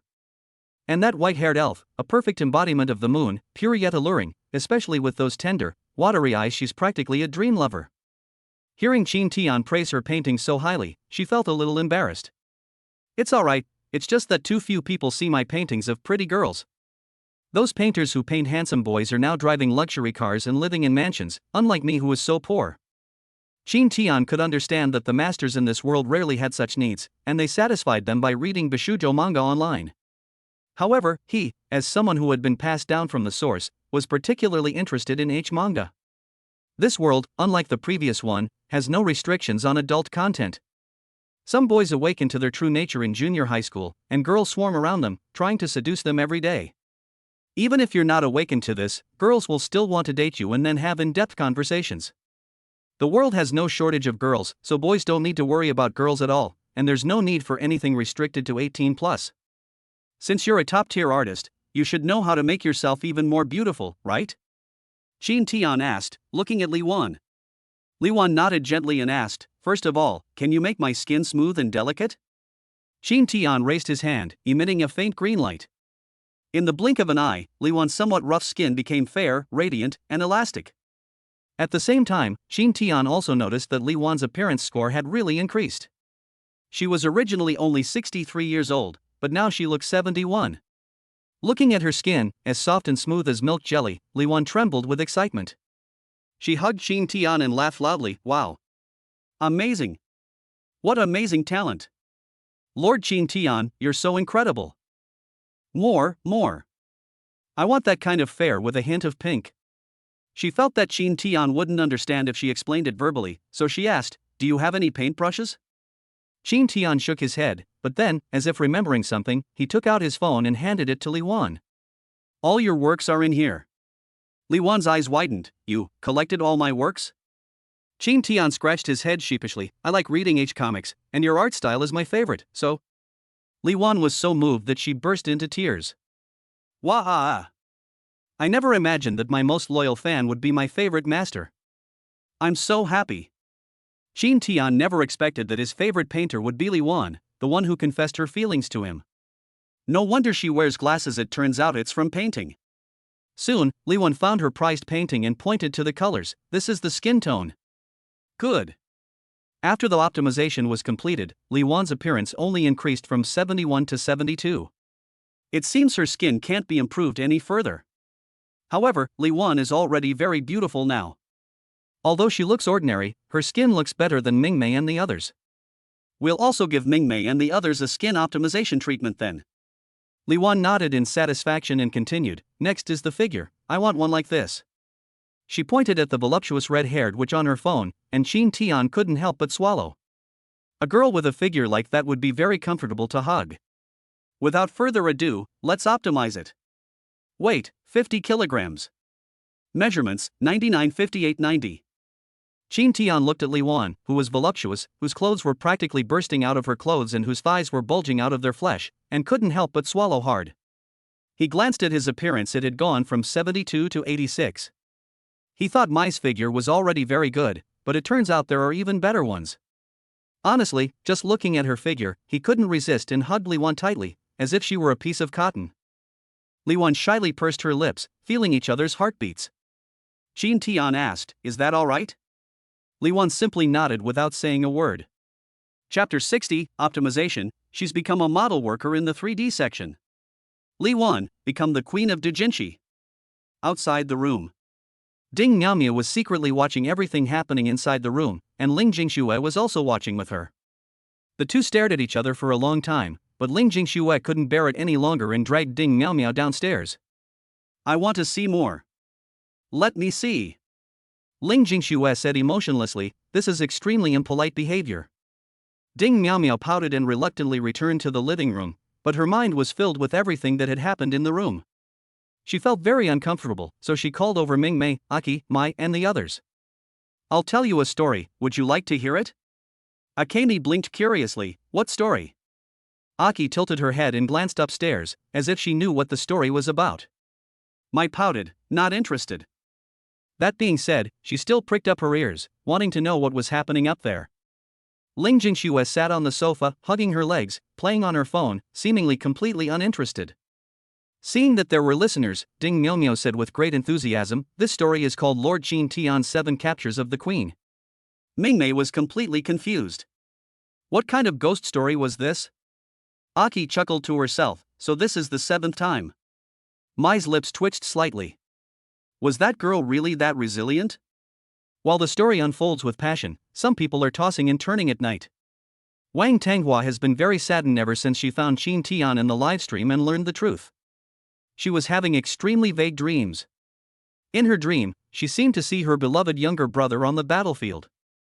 The black grass plain on the western outskirts of Donghai City, the canyon where countless people have died. In her dream, she saw a figure wielding 2 swords, walking along a muddy road where rainwater had flowed, facing a tidal wave of demons, undaunted. That figure must be her beloved younger brother. That's what she was thinking. The man brandished his twin blades, their flashes dazzling. The demon was shattered into pieces, and even the grass beneath his feet was uprooted, leaving it bare. He looked up at the canyon at the end of the road, his whole being like a sharp spear, piercing through the wall of monsters and fiercely charging in. Blood mixed with rainwater soaked his hair and clothes, along with his sharp twin knives, and he was as cold as ice. Inside was the invincible queen of the blue antelopes, and her elite antelope knights. Qingling looked at the man coldly and gave the order. Surround and kill him. The man was ferocious and furious, his muscles bulging and veins bulging on his skin. He fought back fiercely against the antelope knight's attack. Having just broken free from the encirclement, they were suppressed again. They broke free once more, only to be suppressed once more. The man tried his best, his knife growing faster and faster, and the antelope knights died one after another, falling into the blood. Finally, the man fought his way to the depths of the canyon, where he faced the queen of the blue antelopes, and they engaged in a fierce battle. On the battlefield, they fought from east to west and then from west to east countless times. The aftershocks of the battle left scars on the mountainside. Finally, the man pierced the queen of the blue antelope's heart with a single blow, but he himself was also struck by the queen of the blue antelopes and exploded in the canyon, turning into countless pieces of flesh and blood that scattered across the canyon soil. Upon seeing the man die in battle, Wang Tanghua suddenly awoke with disbelief in her eyes. The man in her dream must be her beloved younger brother. The man died again, he died in his own dream. No. He can't die. Even in a dream. Wang Tanghua turned over and continued sleeping, having the same dream again. The ending was still that the man exploded, turning into ashes that filled the entire canyon. She had this dream 7 times in a row, and then she dared not have it anymore. Because on the 7th time, the man's face she saw was not Wang Qingwen, whom she longed for, but Qin Tian. Why that man? Why is it that man's face? She gritted her teeth, staring at the lonely moon outside, feeling as if a piece of a building block was missing from her body. She put her fingers in her mouth, closed her eyes, and then reached for her pajamas. The next morning, Qin Tian suddenly sat up, exclaiming, "How did I fall asleep?" He glanced at Li Wan, who was sleeping beside him. At this moment, Li Wan's face had completely changed, and she looked a lot like Tifa, the model worker in the 3D section. Last night, while they were fighting fiercely, they were also optimizing their appearance. Every time Qin Tian was asked, Li Wan would have him adjust the spacing and size of his facial features. As they adjusted, they transformed Li Wan into Tifa's likeness. Li Wan seemed quite satisfied with the final result, gave Qin Tian a big hug, and then lost consciousness. Li Wan rubbed her eyes, and the first thing she saw when she got up was Qin Tian. She chuckled. "Good morning, Lord Qin Tian." Qin Tian looked at Li Wan's current Tifa appearance and felt something was off. Then he glanced at the appearance stats on the panel. 89? Why was it so close? Logically speaking, Tifa's appearance should be considered that of a school beauty, so what's wrong with her? The last time I encountered this problem was with Ding Miao. She was very beautiful, but the system still judged her appearance to be 89. In the end, her appearance only improved after she merged with Qina. Her facial features and figure haven't changed, but her overall demeanor has changed, which is why her appearance has improved. He looked at Li Wan again and stroked his chin. "I see." Li Wan tilted her head in surprise. "What? I see?" "Your personality is too ordinary," Qin Tian judged. Li Wan was baffled. What did she mean by too ordinary personality? Qin Tian thought about his other servants. Mingmei's top-tier broken and fragile temperament. Aki's pure and gentle beauty. Mai's arrogance stems from her disdain for everything. Ding Miaomio has a stark contrast. One moment she's a cheerful little girl, the next she's a bloodthirsty queen, bordering on the perverse. Ling Jingxue is even more unique. She has an ordinary figure, but a cold temperament, and is taciturn, emotionless, and expressionless. Li Wan has an ordinary personality, and her only redeeming quality is her identity as an erotic artist, but this does not add points to her, or perhaps she is not erotic enough. No, wait a minute, she's a bottomless pit. Qin Tian stared at Li Wan's entire body. She could be considered top-tier material for erotic doujinshi. What's missing? Suddenly, Qin Tian remembered something, jumped out of bed, and shouted, Mingmei, tell me where that shop is. Akemi, who was cooking, frowned slightly. What kind of restaurant? It's that shop that sells full-body fishnet stockings, body chains, sailor uniforms, nurse uniforms, red rope dresses, and other similar clothing. Ming Meisher pointed to his chin, thought for a moment, and then suddenly realized. Oh. You mean the memories of love? Right. Akemi asked curiously, where are you going? Qin Tian glanced back at Li Wan and chuckled, I'm going to turn Li Wan into the queen of erotic content. The queen of doujinshi. Li Wan looked completely bewildered, pointing at herself with a head full of question marks. Me? The queen of erotic content? The king of doujinshi? Chapter 61. Li Wanjin is really in the 3D zone? Let them experience it for themselves. Master-Servant Association. Before heading to the shop, he had to make a contract with Ling Jingxue and Li Wan. If she doesn't form a contract with Ling Jingxue now, she'll be taken away by the Death Army again in a few days, and her 3-year service period won't be over yet. Although Li Wan's appearance is not yet up to 90 points, so she cannot be given any abilities or a 100x return reward, he has found a way, and it is only a matter of time for him to do so. When he walked into the association's hall, all eyes were on him.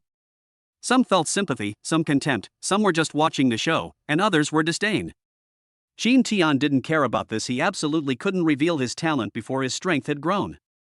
The only US class, or rather EX class, has never appeared in the entire history of humankind. On the contrary, the top queens and empresses of the monsters and yokai are basically all EX rank. Otherwise, humans wouldn't be trapped inside the walls. Because they are EX level high-level life forms, 90% of the world's space is occupied by monsters and yokai. Upon arriving at the application room, the examiner inside was still the same blonde man. Oh, you're here again, young man. Are you looking to contract a beautiful female servant again? He glanced at the two unfamiliar faces behind Qin Tian, and his eyes lit up. He had a deep impression of Qin Tian. This master who only contracted with school beauty level servants, completely changed his view of masters. Other master contracted servants are chosen based on overall strength, with appearance being secondary. But what about Qin Tian? A servant who is practically not a campus beauty is not acceptable. He actually looked forward to Qin Tian coming to apply, because every time Qin Tian came, he knew that he would get to see new beautiful female servants. This brought a unique kind of joy to his retirement-like work. He no longer asked Qin Tian for confirmation. Instead, he would take the application, check if the information was correct, and then sign it with a flourish. Ling Jingxue's application was processed quickly, and he signed it immediately. When it was Li Wan's turn, he frowned. Looking at the information on the application form, he glanced up at Li Wan, then checked it again on the computer, his brows furrowing. Brother, are you sure the information for this attendant is correct? Qin Tian nodded. Of course that's right, she is Li Wan, but she's been slightly modified. The reviewer's lips twitched slightly as he looked at Li Wan's file on the computer. The girl in the file was pretty but had an average figure. But when he looked at the Li Wan in front of him, she was youthful, beautiful, and had a hot body. This was not the same person at all. To prove her innocence, Li Wan applied for fingerprint and DNA testing. The examiner, after reviewing the matching data, confirmed that the beautiful woman in front of him was indeed Li Wan. After all, fingerprints and DNA are very difficult to fake. Logically, he should have signed the contract without hesitation, but he hesitated for a moment and asked Qin Tian, "Are you sure you want to sign the contract with her? Her reputation isn't very good right now." "What do you mean?" Qin Tian frowned. The reviewer glanced at Li Wan and whispered, "Should we ask her to leave for a moment?" Li Wan was puzzled, but said matter-of-factly, "What is it that I can't know?" The examiner stared at Li Wan and asked, are you sure you're mentally prepared? Li Wan frowned, just tell me. The reviewer looked at Qin Tian, and seeing Qin Tian nod, he shrugged, turned his computer screen, and opened a 3D website. Many videos and links quickly appeared on it. Upon seeing the above content, Li Wan blushed deeply, trembled all over, dug her nails into the desk, and angrily exclaimed, "That's too much." The video above is none other than a short video and image synthesized by AI. The videos above all feature Li Wan with one or a group of monsters, or a group of Li Wans. The content was exaggerated and distorted to the extreme.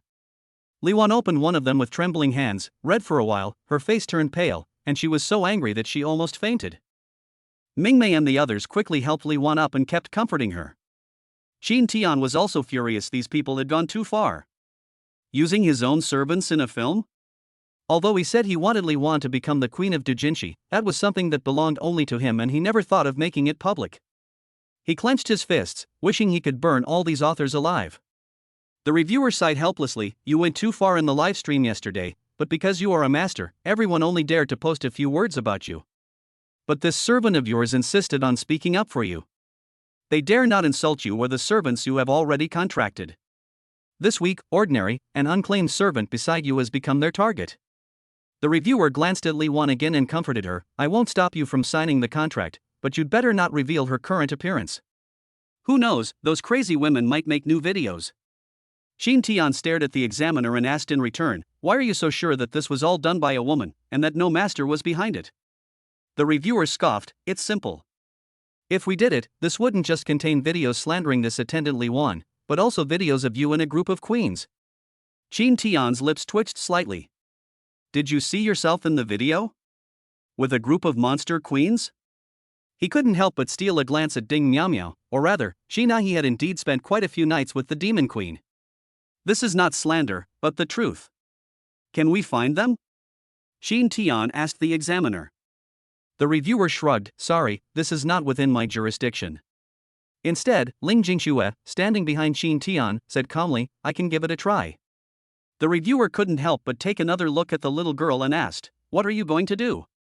Ling Jingxue glanced at the computer, "Can I borrow it for a moment?" The auditor stood up and made way for him, "Sit down." Ling Jingxue stood in front of the computer, typing away rapidly, leaving the reviewers stunned. Strings of characters scrolled across the computer screen at an unbelievable speed. The reviewer exclaimed, "Brother, where did you find so many treasure servants? Teach me." Qin Tian scratched his head, "It's just a matter of showing a little love, and that's how we found it." The examiner chuckled, "Is that so? Too bad, I've lost the ability to fall in love with a servant." About 3 hours later, Ling Jingxue finally completed the tracing and found the upload terminal that made these videos. During this time, masters and servants came in one after another to apply, and seeing the large group of beautiful women in the room, they all envied Qin Tian. They would get aroused, especially when they saw Li Wan. After all, with an angelic face and a devilish figure, even a master who doesn't love servants would have an instinctive reaction. No one recognized that this Li Wan was the same Li Wan who was going viral online. After obtaining the addresses of those who were slandering Li Wan, Qin Tian first completed the contract, and then asked Ding Miao Miao. "Miao Miao, ask China if she can still summon monsters?" "Darling, what do you want to do?"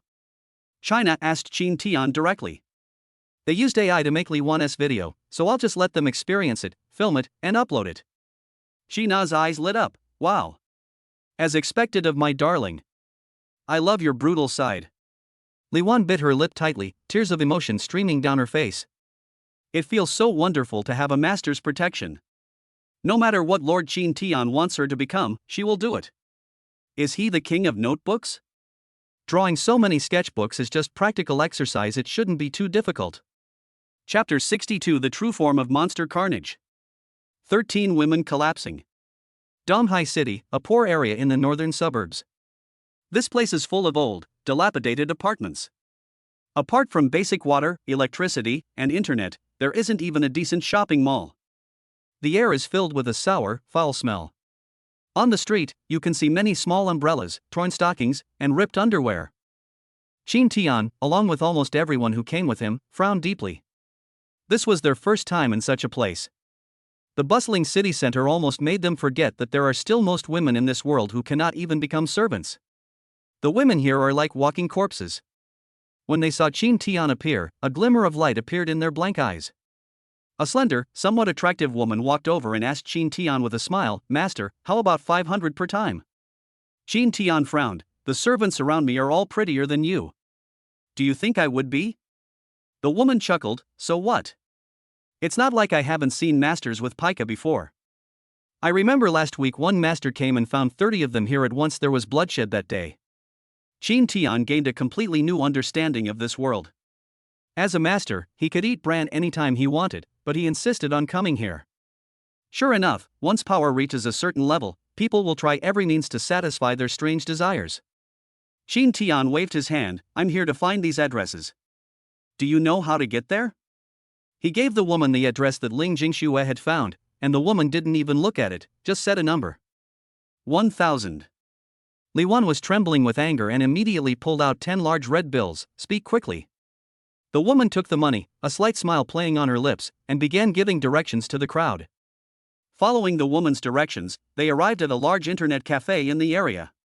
The place was filled with smoke and fumes, and there were beer cans, cigarette butts, and betel nuts everywhere. The woman at the front desk seemed very dissatisfied with her situation, but she also looked helpless. Upon seeing a guest arrive, her eyes lit up, and she asked curiously, "Excuse me, master, would you like to use the internet?" The master in front of me, with so many servants, is obviously a high-ranking master from the city center. Why would he suddenly come to the suburbs? Is he here to satisfy his pica? I'm looking for someone. He told the shop assistant the personal information that Ling Jingxue had obtained, and the shop assistant recognized these people at a glance. They are regulars here. They often gather together to make special videos, which are used as advertising videos for women in this area. What do you want with them? Qin Tian only asked, "Are they here?" The clerk nodded. "Yes, it's in room number 666 inside." Qin Tian nodded. "Very good, thank you." Just as the shop assistant was about to say "You're welcome," Qin Tian raised his hand and placed it on her head.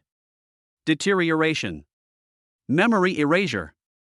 He then ordered his servants to knock everyone present unconscious and erase their memories, and then found the women who had made the video to slander Li Wan. He looked at the 13 women, who were disheveled, unkempt, and reeking of cheap perfume, with a cold expression. Qin Tian said to Qina, "I'm going to start the live stream now. Remember to torture them in the most cruel way possible, and record the whole thing." Qina grinned maliciously. "I understand. But it seems like this won't stop others from making videos of Li Wan's sister, will it?" Qin Tian said, "It's all right. I've already completed the contract with her. If she dares to do it, I can kill them openly and honestly." Good. The next moment, a fiery domain enveloped the surroundings, and at the same time, a live broadcast that shocked Donghai City began. Ling Jingxue hacked directly into Donghai City's network system, and no one could turn off the live stream. Qin Tiandu felt that Ling Jingxue was a bit scary. A level synchronization not only allows her to simulate all kinds of auras, but her learning ability is also at its peak. She can learn any network security technology after just one look. More than an hour later, Qin Tian brought Li Wan, Ming Mei, and the other two to Memories of Love. He left only Ling Jingxue and Qina at the scene. After calculating the time, he looked up at the screen in the shop that was playing advertisements. At the same time, Qina's image appeared on screens throughout Donghai City. Under Qin Tian's optimization, based on Qina's description, he transformed Ding Miaomiao's appearance into Qina's original appearance. Long time no see, fellow snack lovers of Donghai City. The Security Bureau and Crisis Bureau of Donghai City were terrified when they saw the figures on the screen. Queen China. It's Queen China. Damn it. Wasn't this guy dead? How come he's back? What is she trying to do? On the screen, a hint of smugness and madness appeared on Qina's stunningly beautiful face and in her dark red eyes. She turned and walked behind her, where there were 13 women tied to chairs. Qina chuckled and said, "During this time, while lurking in Donghai City, I discovered some interesting videos. Someone is making videos of us inhuman women." The masters and servants of Donghai City quickly thought of the videos that had recently been released in the 3D zone. After all, Li Wan is an internet celebrity in Donghai City, and many people have seen her videos. I think the girl who was used in the video is pitiful, because she only said a good word for your master and she was treated like this. You humans are such strange creatures, so fond of betraying your own kind. At the same time, these women who make these videos are despicable. China roared, her expression contorted with rage. Because they're so fake. We don't toy with you humans like that at all. China's breathing quickened, her expression growing increasingly crazed. She laughed loudly. Perfect. I'll take this opportunity to show you firsthand how we demons toy with you human women. Don't blink. This is precious footage for you humans, and it might be banned tomorrow. The Security Bureau and Crisis Management Bureau are extremely busy. Still haven't found the address for her live stream? No. We can't find it at all. It seems like they have a very strong hacker interfering. All the addresses are fake. Useless. A bunch of useless servants. I've raised you all these years, what good have you been? Get to the bottom of this. If you can't find out, I'll test today's live stream content on each of you one by one tonight. Yes. These professional red hacker attendants were sweating profusely. The live stream is still going on. All the masters and servants in the city were glued to the screen, watching the live stream. The authorities did not shut down the network because the victims were all women. They checked the women's information and found that they were from slums, so they paid even less attention. They just wanted to find China's location as soon as possible, then defeat China and get promoted. In the live stream, groups of fiery monsters appeared, surrounding the 13 women. Their faces were ferocious, and instead of killing them, they tortured them. Because everyone was watching the video, the shop assistants didn't have the time to introduce the products to him. Qin Tian didn't say anything. This was exactly what he wanted. He watched the video, then looked at the plastic straws in the rest area, and a slight smile appeared on his lips. He brought Li Wan, Mingmei, and the others to sit down and asked them with a smile. What do you think will happen when red-hot steel meets a soft straw? Li Wan's lips twitched slightly, as if she knew what Qin Tian was going to do, and she said, "It will definitely collapse when heated." Qin Tian exclaimed in admiration, "That's right." As he spoke, he picked up a steel skewer he hadn't thrown away while eating barbecue, injected a little magic into it, and the skewer turned red. Then, when it touched the plastic straw, it instantly collapsed and melted, sticking to the skewer. At the same time, a scream came from the television. It hurts. It's burning hot. I'm dying. I'm dying. Don't do this to me. Don't let it, don't. Ah. I was wrong. I know I was wrong. Ah. This sound rang out 13 times in a row, one after another. Compared to the deafening noise from the speakers, the entire city of Donghai fell silent. So this is how monsters treat captured humans. Taking advantage of the opportunity to take revenge on these women, Qin Tian made the people of Donghai City understand the horror of demons once again. Just when the Security Bureau and the Crisis Bureau were at a loss, an angry woman's voice resounded throughout the entire East Sea City. Queen! Give me back my brother's life. Chapter 63 My Submission. Gradually, I'm drawn to you. Upon hearing the voice, Qin Tian immediately realized what was happening. That slut is still in Donghai City? With that guy's strength, finding China is only a matter of time. The 7th tier attendant was so terrifying that even with his EX level talent, he dared not confront him head on. The 3rd to 4th level is a hurdle, and the 6th to 7th level is also a hurdle. He immediately texted Ling Jingxue, "The plan has changed, run." Ling Jingxue, who was operating the computer at the internet cafe, received the message and immediately said coldly to China, "Withdraw." China was somewhat reluctant. She was enjoying herself when she saw the charred roses scattered all over the ground, and had no choice but to stop.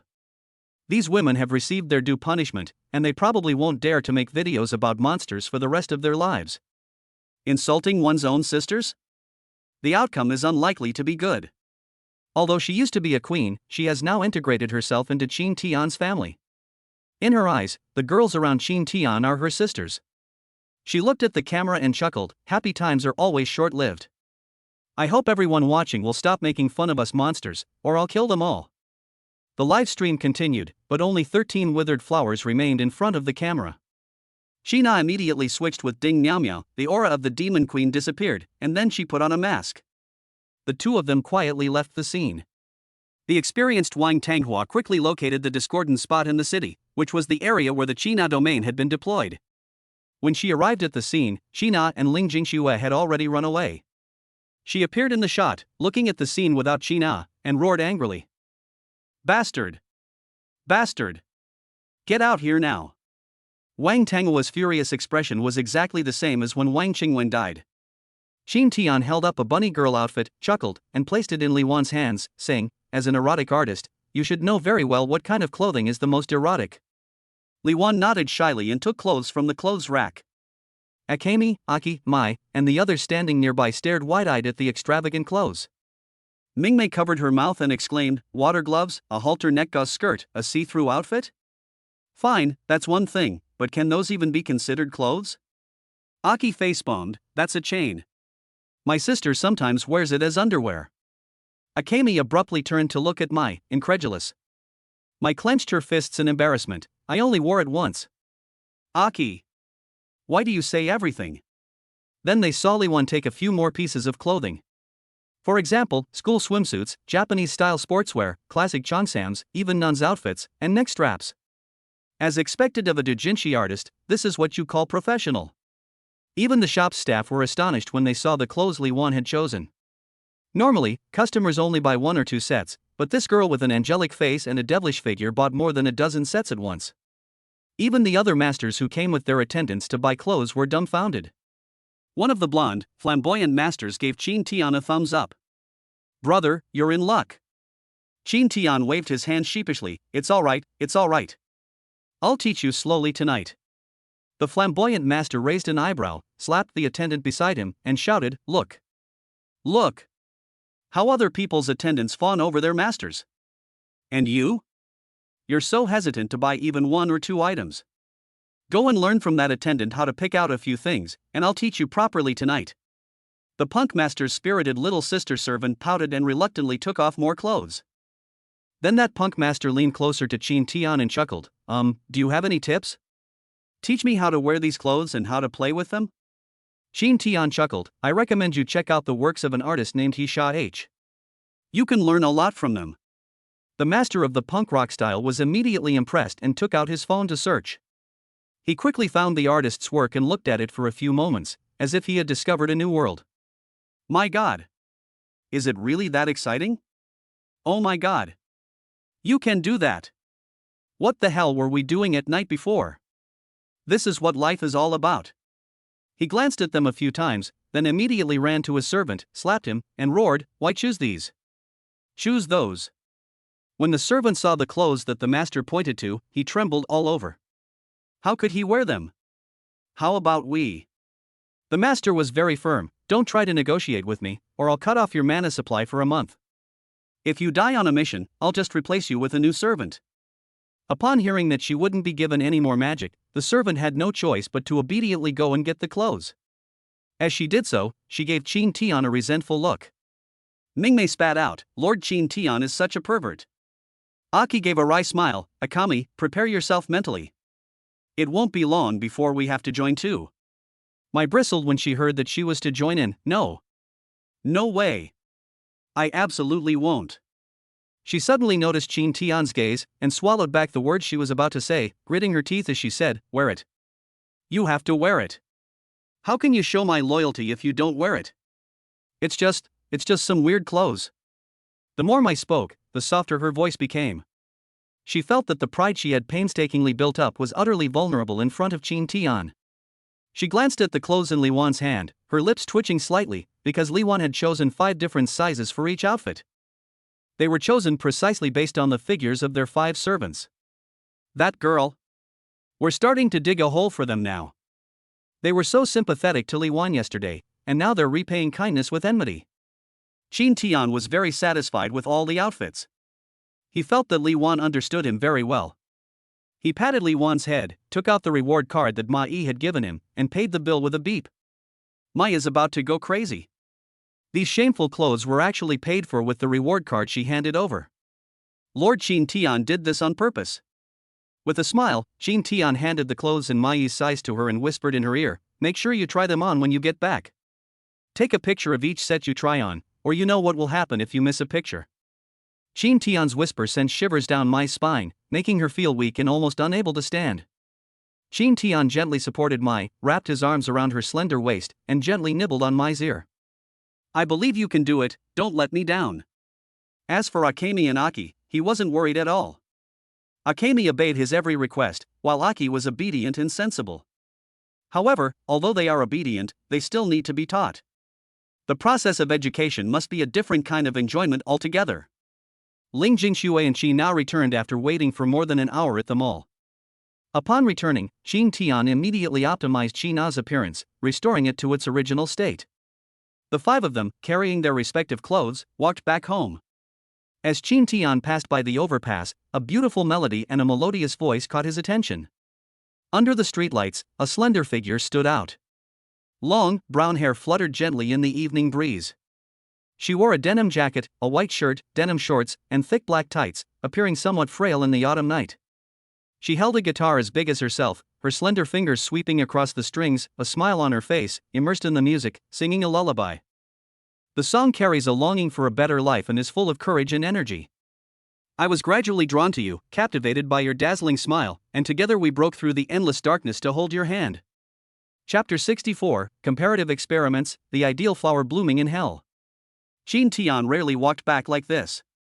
On a whim today, I wanted to enjoy the evening breeze, and unexpectedly, I encountered a talented street singer on the overpass. Moreover, the melody of this song is so familiar.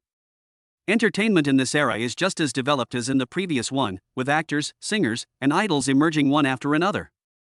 There are two ways to pursue these professions.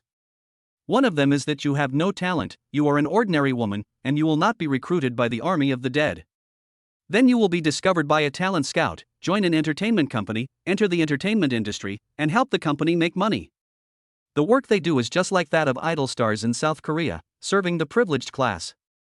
Another option is to form a contract with your master, apply to join an entertainment company, and debut once your talent is recognized. Because they have a master, they won't do the dirty work or the tiring tasks, they only care about strength. However, very few servants are able to debut in this second way. Master contracted servants are all chosen based on their strength, which will affect the difficulty of their monthly missions. Contracting a servant who can only sing and dance, and then relying on his talent to enter the entertainment industry and make money, is too much trouble. If you want to work with idols, stars, and singers who lack talent, all you need to do is pay the entertainment company a fee. Why bother training them yourself? Qin Tian, accompanied by his attendants, stood before the singer and quietly appreciated the song. Few people appreciate this song as much as he does. Most just pass by, listen for a while, and then leave. Looking at the girl singing and playing the guitar in front of him, Qin Tian couldn't help but think of a singer from his previous life. Sakai Spring Water. As the song ended, Qin Tian clapped lightly, then took out 1,000 yuan and placed it in front of the girl. The girl was shocked to see so much money and quickly waved her hand, saying, "You don't need to give me so much. Just give me 10 yuan at most, I'll just buy a few steamed buns." The girl gave Qin Tian a bright smile, returned the 900 yuan to him, and then said she would take 100 yuan to buy steamed buns and give Qin Tian the change later. Qin Tian couldn't help but chuckle and asked, "Can you support yourself like this?" The girl tilted her head innocently. "It's alright, at least I don't have to sell my body like other girls, right?" Qin Tian glanced at the girl's profile. Alternative attendant, Hua Shangrong. Age, 18. Talent level, none. Class, 0. Height, 170 centimeters. Weight, 53. Measurements, 86, 66, 82. Appearance, 83. Favorability, 30. Note, if your appearance score is below 90, you do not meet the system requirements and cannot activate the ability granting in 100x return function. Girls who have no talent and no social class can be said to be at the absolute bottom of this world. No master would want such a servant, who will never be able to advance in rank or become stronger. He would be a burden to his master and would only increase the monthly workload. No master is willing to take them in for long. According to the master-servant law, if two people live together for more than 7 days, they are considered to have a contractual relationship and must go to the association to complete the contract. Otherwise, they will face hefty fines and high-difficulty missions as punishment. This is one of the few acts of conscience in the master-servant law. On the one hand, it prevents the master from acting recklessly, and on the other hand, it ensures the safety of the servants. With her looks and talent, she could have lived a comfortable life if she joined an entertainment company, but she was unwilling to give up her dreams or her dignity, preferring to sing and play music on the street, earning 10 yuan per customer. She told Qin Tian and the others to wait there, and handed her guitar to Qin Tian as collateral, promising that she would come back. Jin Tian watched her run away, lost in thought. Should he use her as a control experiment? Li Wan only lacks a certain elegance, yet she still achieves a 90-point appearance. To be honest, Hua Shangrong's face alone is not outstanding. What attracted Jin Tian was her temperament. Hua Shangrong has an exceptional temperament. Her resilience and self-reliance in the face of despair are truly top-notch. Moreover, Li Wan has a C-level talent. If she reaches a 90-point appearance rating, the talent she is granted will be S-level, or even higher, which is B-level. If a servant lacks talent, good looks are enough. What level of talent would they be given? Mingmei exclaimed, "This young lady sings so beautifully. After listening to her, I feel warm and full of strength." Mai nodded, "I've tinkered with music at home, but I have to admit that her musical talent is better than mine, and she's especially captivating." Aki chuckled, "I don't know that much, but I know she sings very well, no worse than those singers on TV. Li Wan, like a passerby, chimed in from the sidelines. Miao Miao was still complaining about not killing those 13 women and had no interest in listening to the song. Ling Jingxue simply replied with one word, "Okay." After waiting for 10 minutes, Hua Shangrong came running over, panting, carrying a bag of steamed buns. She had a big smile on her face, gave Jin Tian the 90 yuan change, and thanked him. "Thank you." Jin Tian took the money, stroked his chin, and asked, "Would you like to become my servant?" Hua Shangrong was about to take a big bite of the meat bun when she heard Jin Tian's suggestion. She froze, and the bun in her hand fell to the ground. She looked at the bun on the ground and exclaimed in surprise. She quickly squatted down to pick up the bun, patted off the dust, blew on it carefully, and then said to Jin Tian with an embarrassed look, "Master, please don't joke with me. How could an ordinary girl like me, who has no talent, no strength, and no ability at all, possibly become a servant? Besides, becoming your servant would only cause you trouble." Jin Tian smiled and said, "I'm serious, you should think about it." He didn't force the girl to agree on the spot. He simply took out a piece of paper, wrote down his phone number, added 60 yuan, and gave it to Hua Shangrong.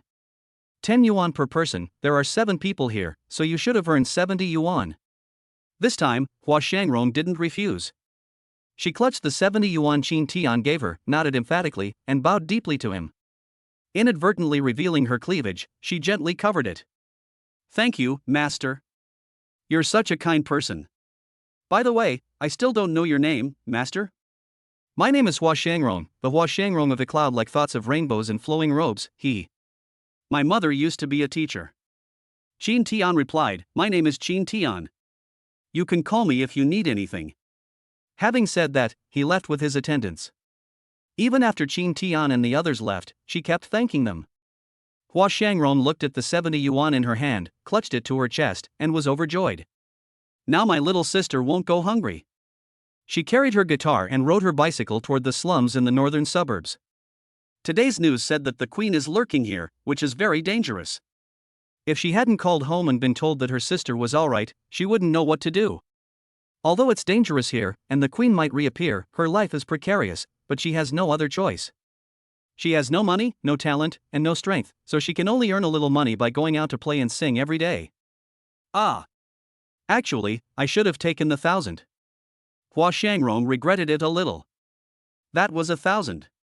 She might not even earn 1,000 a month normally. She had finally met such a generous master, but she actually gave it up for the sake of her so-called pride. Hua Shangrong shrugged, then laughed again. "If I get it, I'm lucky. If I lose it, it's fate. Earning 70 is fine." Tang tang. Big sister is back. When she opened the rusty door of the dilapidated house, instead of her sister's delighted welcome back, the room was in complete disarray. She was horrified and began banging on the doors of the surrounding neighbors. "Grandma Chun! Grandma Chun! Where's my Tang Tang? Is she playing at your house? Aunt Sue! Aunt Sue! Little Choo Choo, has Tang Tang been playing at your house?" Hua Shangrong knocked on many of her neighbors' doors, but no one answered, as if they didn't want to have anything to do with her. As she looked on in despair, a little girl quietly opened the door and whispered to Hua Shangrong, "Sister Hua, Tang Tang was taken away by Granny Chen." After saying that, the little girl turned around and saw a terrifying scene. She quickly closed the door, and soon the sounds of beating and cursing came from inside. "Mind your own business. Do you want to be forced into prostitution too?" "Wah-ah! Mom! I won't do it again. I'll never do it again." Hua Shangrong trembled all over. Her younger sister had been taken away to work as a prostitute? She's only 16. What to do? What to do? Suddenly, she remembered the kind master she had met today, took out the piece of paper with Qin Tian's phone number written on it, and clutched it tightly. Chapter 65 Cat Paradise. A plea for help from Hua Xiangrong. When Qin Tian got home, he glanced at his phone. There were no incoming calls. I turned on the TV. It was showing the nightly news. Wang Tenghua, watching on television, angrily and solemnly declared, "Queen China, I will find you. Your friend Xingling killed my brother, and I will kill you, so that Xingling will die with his eyes wide open in rage." Ding Miao leaned against Qin Tian's left side, sticking out her tongue mockingly. "Fool! You won't find China." Then Qin Tian grabbed her tongue. Ah! Ah! Ding Miao was so anxious that tears were about to come out, because Qin Tian was pinching her tongue. Seeing that Ding Miao was almost suffocating, Qin Tian finally let go. Then, after releasing her, he put his finger in his mouth and chuckled, "You've been eating so slowly lately, could you help me dilate a bit?" Qin Tian swallowed hard and pinched Ding Miao's nose. "You little vixen." Ding Miao continued with a laugh, "Also, when I was punishing those women today, I was thinking, wouldn't that be exciting?" Qin Tian was dumbfounded. "No? You?" Miao blinked and stared at Qin Tian. "Just trying, is that not allowed?" Qin Tian felt that Ding Miao was getting crazier and crazier. On the other side of the sofa, her face flushed, crouched over like a kitten and said shyly, Lord Qin Tian, could you give me back those 2 knives you took from me last time?" Qin Tian remembered that he had used his talent to enchant the 2 knives. They looked like first-tier magical weapons, but they had actually reached the 4th tier, making them the level of 5th-tier magical weapons. Because of Qin Tian's merits and mistakes on the battlefield, there were no rewards. However, he could keep all the weapons and equipment given to Qin Tian's attendants, except for Ming Mei's 2nd-tier magic weapon, as compensation. Moreover, Qin Tian still has a 3rd-tier magical artifact slot available. Mai seemed to really like the 2 enchanted swords and kept trying to please Qin Tian, hoping he would let her use them. Qin Tian asked with a smile, "You want it?" Mai nodded gently, her eyes filled with longing and anticipation. Those 2 swords were so cool. She still vividly remembers the scene of killing Xingling. If she were to equip the mystic eyes of death perception, she would be invincible. With those 2 knives, killing a 5th-tier queen would be no problem for her. "Beg me then." Qin Tian's lips curled into a slight smile. Mai pouted, gently took Qin Tian's hand, intertwined their fingers, pressed her whole body against him, and said softly, "Lord Qin Tian, you're the best, please give me those 2 knives." Qin Tian closed his eyes, enjoying the gentleness and elasticity of the linen. "Isn't that enough sincerity? How about we try a different outfit? Like the one we just bought today." Mai's eyes widened, and she gritted her teeth. "Why are you unwilling?" Qin Tian said with amusement. "So this is all the sincerity you have? Otherwise, I'll just give those 2 knives to Akemi and Aki." Mingmei shouted from the kitchen, "Lord Qin Tian is so good to me. I'll wear a maid outfit to serve you tonight." Aki also laughed and said, "Sister, I'm sorry, this is a gift from Lord Qin Tian, so I can only repay this kindness by wearing a nun's habit." The laughter of the 2 girls in the kitchen irritated Mai. She gritted her teeth and whispered in Qin Tian's ear, "Wait for me." After saying that, she went upstairs and then heard an alluring meow. Meow. A black cat jumped down from upstairs and into Qin Tian's arms. Mai, with seductive eyes, rolled around in Qin Tian's arms, rubbing against him. Qin Tian noticed the cat's tail. He gently grabbed it, and the cat's fur stood on end, its whole body tense. It whispered in embarrassment, "Lord Qin Tian, please don't do this, it's so strange, meow." Ding Miao watched in disbelief. Was Mai really going to such lengths for those 2 knives? Ling Jingxue stared intently at Mai's current appearance, as if she had crashed. Li Wan was tidying up her clothes when she glanced at Mai and commented casually, "Mai, as a cat, you still have a lot to learn. For example, cats groom themselves, cats purr, cats can. A good cat must be emotionally volatile and irresistible. Come on, let's all meow like cats, meow meow meow." Qin Tian nodded repeatedly, "Yes, yes, yes, Mai, you still have a long way to go." Mai glared fiercely at the erotic teacher. "Do I really have to do all that? Okay. For those 2 knives, I'll risk it all. Anyway, only these people can see this. Outside, even if you beat her to death, he wouldn't do it." Qin Tian teased Mai with a cat toy, and Mai responded to each one. He was very satisfied, hugged Mai, and gave her a big kiss. Here are the 2 knives. Go to the underground training ground tonight, and I'll train you even more. Mai nodded gently, then, meow. The meow of the cat delighted Qin Tian. After dinner and a short rest, it was almost time for training. Sai, as the master, he has gone to great lengths to make his servants stronger. When they arrived at the underground training ground, their lips twitched involuntarily. Because down below, 7 cats appeared out of nowhere. Black cat, white cat, tuxedo cat, orange cat, rainbow cat, calico cat, hairless cat. No way. Is this how you play? Meow 7. Hiss. Just as Qin Tian was about to immerse himself in the cat paradise, his phone rang. He glanced at the unfamiliar number, pursed his lips, guessed it was a sales pitch, and hung up. This is a time for happiness, why let sales pitches bother us? He rubbed his hands together, about to pounce like a lion, when the phone rang again, the same phone call. This is never going to end. Hang up. Beep beep beep. Not again? An enraged Qin Tian answered the phone. You son of a bitch. What time is it? Stop bothering me. Master, please help me. That voice sounds so familiar. Oh, that street performer I met on the street. So you've run into trouble already? The 7 cats below also gathered around, curious about what phone call had made Qin Tian stop transforming. What's wrong? Master, my sister has been kidnapped. They're forcing her into prostitution, she's only 16. Please help me. I'm willing to do anything to repay you. Qin Tian frowned. How did it become like this? Hua Shangrong cried as she explained, because a queen appeared in our district today, and many prostitutes ran away in fear of death. The brothel owners in our district are kidnapping young girls all over the neighborhood to make money, and my sister is one of them. Sob sob sob. Please, master, I can't find anyone else. I hope you can help me. Qin Tian scratched his head. His retaliatory actions that afternoon had caused turmoil in the slums, which in turn led to the arrest of Hua Shangrong. What a coincidence. You made this mess yourself, so you should deal with it. Perfect timing. Since Hua Shangrong is asking me for this, I guess the contract and the experiment can be done. Okay, give me your address, I'll come find you. Thank you. Thank you so much. You're such a good master. When Qin Tian returned to the slums, it was completely different from the daytime. Under the dim neon lights, groups of girls dressed provocatively solicit customers on the street. Each master was chosen like a concubine, picking and choosing, embracing one on the left and one on the right. Even in the alleyways, you can see countless overlapping figures. Hua Shangrong stood on the street with her guitar on her back. Masters kept coming up to chat her up. She held tightly to the guitar strap and politely refused them. Then, she was scolded by them. When Qin Tian arrived, Hua Shangrong burst into tears. I didn't expect you to actually come.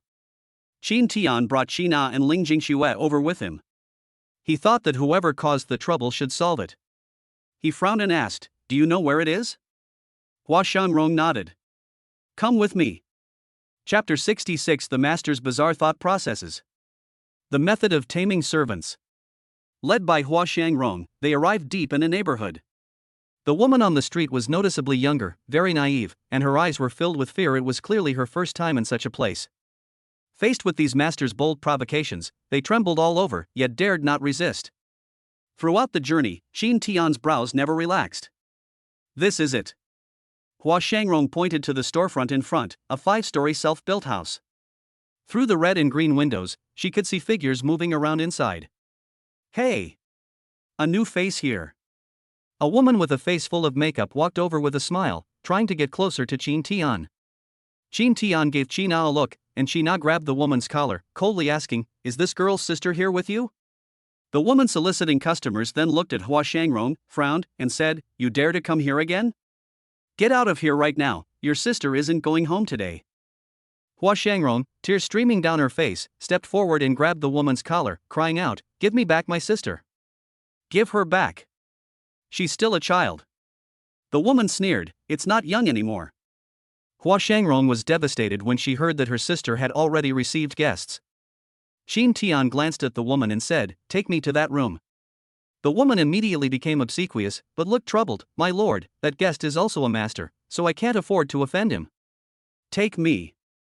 Qin Tian's words carried an air of undeniable authority, while Qi Na grabbed the woman's neck, looking as if she would strangle her if she didn't agree. For China, killing humans was as simple as eating and drinking. She was just annoyed that she hadn't been able to kill the 13 women during the day. The woman was afraid of dying, and kept saying, "I'll lead the way, I'll lead the way." Led by the woman, they arrived at a room, and the woman immediately ran away, not wanting to be seen by the people inside. Qin Tian didn't bother with that woman. Saving people was the priority. He pushed open the soundproof door and immediately saw two masters pouring alcohol into a girl's mouth. The girl resembled Hua Shangrong somewhat, except that her hair was light blue. Compared to Hua Shangrong's strength and cheerfulness, this girl was clearly timid and cowardly. With her eyes closed, she was powerless to resist her master's insistence on drinking. Her cheeks flushed red, and her light blue see-through gauze dress soaked through.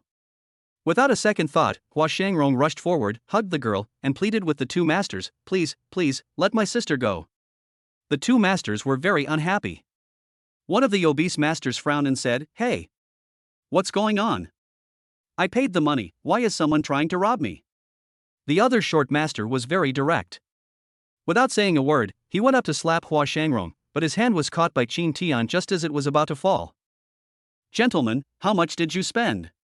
How about I give you double?" The short master frowned slightly. "Brother, you've also taken a liking to this girl?" Qin Tian initially wanted to deny it, but he nodded and said, "Yes, I've got my eye on it." "Could you part with it, brother?" The short master immediately refused. "No. I like her too, you can choose someone else." The obese master suddenly recognized Qin Tian. "Oh. It's you." The cowardly master who was on TV, the one who appeared on the live broadcast with Wang Tanghua. The short man had also heard of Qin Tian's reputation, and couldn't help but sized him up a bit more. "Brother, you really are an omnivore, you don't let the old or the young go. If the other party is a woman, he can act without restraint. If the other party is a master, Qin Tian tries his best not to take action. Even the worst master will have a lot of trouble." Hua Shangrong held her younger sister in her arms, hiding in a corner. Her sister was dizzy and clearly had drunk too much, only muttering, "Don't drink anymore, don't drink anymore." Hua Shangrong looked at her younger sister with heartache, holding her tightly and gazing at Qin Tian with worry. Qin Tian shrugged, "I guess so. After all, I'll go for anyone who's pretty." The two masters laughed heartily. The obese master said, "You're very brave. We admire you, but we still can't give this girl to you." Qin Tian frowned. Generally speaking, conflicts between masters are rare. Such a firm stance must have a reason, so he asked, "Why are you two so fixated on this girl? As you just said, there are so many girls outside, and judging from your extraordinary appearances, your servants must also be very." "Don't you dare mention servants to me." The obese master angrily slammed his wineglass on the ground. "A bunch of useless bastards." Qin Tian seemed to understand something and gestured for Hua Shangrong to take her sister and Qi Na with her, as he wanted to have a talk with them. "What has happened to you two?" The obese master sneered, "3 of my servants died in the previous battle. The remaining 4 just cry every day. I made them drink with me, and they said I was heartless. So I made them drink for 3 days and 3 nights. Then they got angry at me and spread rumors about me. I beat them up again. At night, I wanted to vent my feelings. They were all avoiding me. I couldn't find any wild servants outside, so I came here." He looked at Hua Shangrong's sister and said coldly, "She looks a lot like one of my servants, so I'm going to ravage her and vent my anger." Qin Tian's lips twitched slightly. Good heavens, he had gained a new understanding of these masters. The servant died, and not only was there no sympathy, but the servant was also not allowed to grieve, and he was even treated like that. That's so brutal. No wonder Akemi, Aki, and Mai say they are the best masters in the world. Even though he had been quite rude to them, compared to these masters, he was really a good person. He would often make his servants work for 3 days and 3 nights without warning, and beat them up at the slightest disagreement. The key point is that in this world, it's not illegal for a master to hit a servant, as long as they don't kill them. Then he looked at the short master, "And you?" The short man shrugged, "I just came with him, and also to find a few virgins to play with." Suddenly, the obese master pointed at Chana and Zero Kyuki at the door and asked curiously, "Are those 2 your servants?" Qin Tian nodded, "That's right." He frowned, "You brought them here, don't they think you're dirty? Will it? Anyway, my servants said that if I come here to play, I can't touch them for 3 days, even if I hit them, they won't allow it." Qin Tian turned to Qi Na and asked, "If I play here, will you mind?" Qi Na and Ling Jingxue were taken aback. Qi Na said sweetly, "Darling, did I make you unhappy? Why are you playing here?" Ling Jingxue said calmly, "Pay attention to hygiene." Qin Tian received the reply, then turned around and was stunned. The obese master and the short master stared in disbelief, their mouths agape. The obese master burst into tears on the spot, grabbed Qin Tian's shoulders, and shouted, "You son of a bitch! How exactly did you train your servants? They're so obedient to you." The short master clenched his fists, unwilling to accept it, and said, "Why is there such a big difference between servants? My servants have never used this tone to call me darling. I don't know why, but this title is so desirable." The obese master grabbed Qin Tian's shoulder and said seriously, "Brother, tell me your method for taming servants, and I can give you this girl for free." The short master even pulled out a wad of cash. "Here's 100,000. Tell me how, and it's all yours." Qin Tian was completely bewildered. What kind of unexpected twist was this?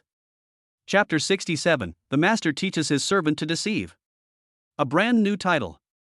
The obese master frowned when he saw that Qin Tian hadn't reacted for a long time. Could it be a secret that can't be told? He sighed, "That's right, how could we easily tell you how to win the heart and soul of a servant?" "It's not that I can't tell you, it's just that it's very simple," Qin Tian said frankly. "Just be a little understanding of the servant's feelings. Once they feel satisfied, they will work harder." Treating them? Why should we treat them with sympathy? The obese master wondered. The servants don't work hard. You have to do it, or beat them up. They're just sheep. If you don't discipline them for 3 days, they'll climb onto the roof and tear off the tiles. Qin Tian was speechless. Where did you guys learn that from? The obese master said, in the short video, the master beat up his servant, and the servant became obedient. The shorter man nodded in agreement. Qin Tian was speechless again. Sure enough, short videos were misleading young people. He tried to say, "Why don't you try to coax them a little?" Then the two thought for a moment and nodded, "Okay, I'll give it a try." Then, they asked in frustration, "How do we coax them?" Qin Tian said, "You beat them up, so just tell them you won't hit them again next time, and tell them not to be angry." The obese master frowned. "You want me to apologize to them?" Impossible. Absolutely impossible. Why should I, a dignified master, apologize to servants? I must not have hit them hard enough. I'll go back and beat them up again. I can knock them out if I want. Qin Tian was speechless. "I did ask you to apologize, but you just need to coax them a little. You can treat it as lying to them, right?" He then nodded. "Yes, it's still possible to fool the servants." The obese master picked up his phone with some skepticism and called the servants in his household. The call was answered quickly, and a girl's voice came through. She pleaded, "Master, please don't hit us anymore. We'll serve you well tonight." The obese master was about to agree when he heard that it was feasible, but after glancing at Qin Tian and thinking about it, he decided to try to coax the servants and see if they could make him happy that night. The performance of Qin Tian's attendant just now really made them eager to try it out. I won't. I'll try to hit you guys less in the future. Yes, less." The obese master continued to lie, only saying that he would fight less. There was a moment of silence on the phone, followed by the girl's anxious voice, "Master, will you really hit us less in the future?" The obese master said impatiently, "I already said it, are you deaf?"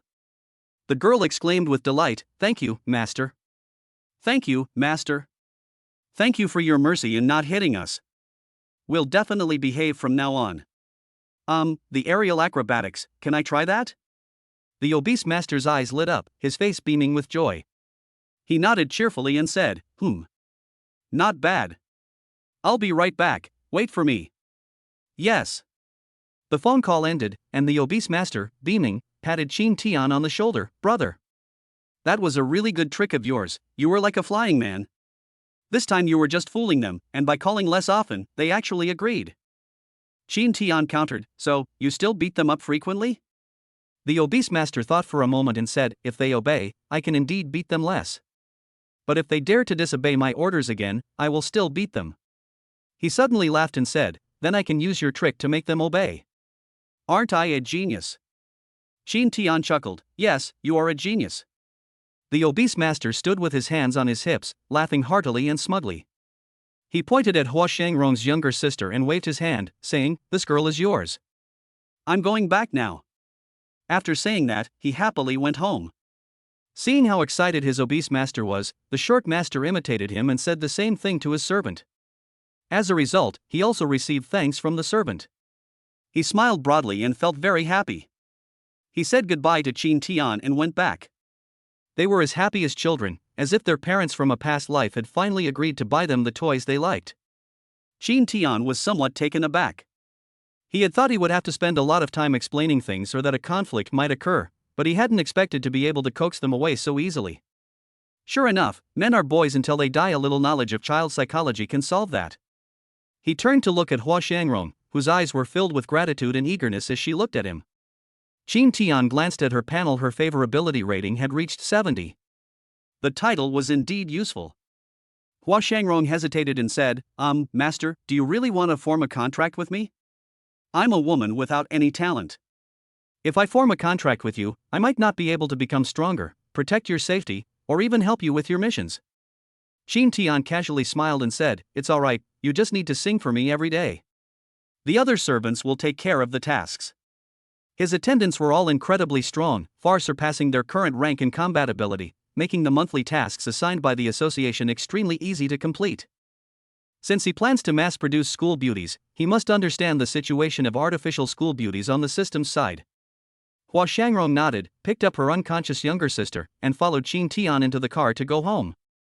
The kittens at home were still waiting for him, but Qin Tian was no longer in the mood to play with them. He thought for a moment that Ling Jingshue's talent had not yet been bestowed upon her, so he called Ling Jingshue to his room. Looking at the silver-haired, silver-eyed girl before him, as pure as snow, and the 3 talents she could be given, Qin Tian had no doubts and immediately decided that it was a mirage. Jingshue glanced around the room, then climbed onto the bed, transformed into a hairless cat, and lay there quietly. Qin Tian looked at the hairless cat, not knowing whether to laugh or cry. Jingshue didn't even frown during the process of granting her abilities. After finishing, Qin Tian looked at his panel.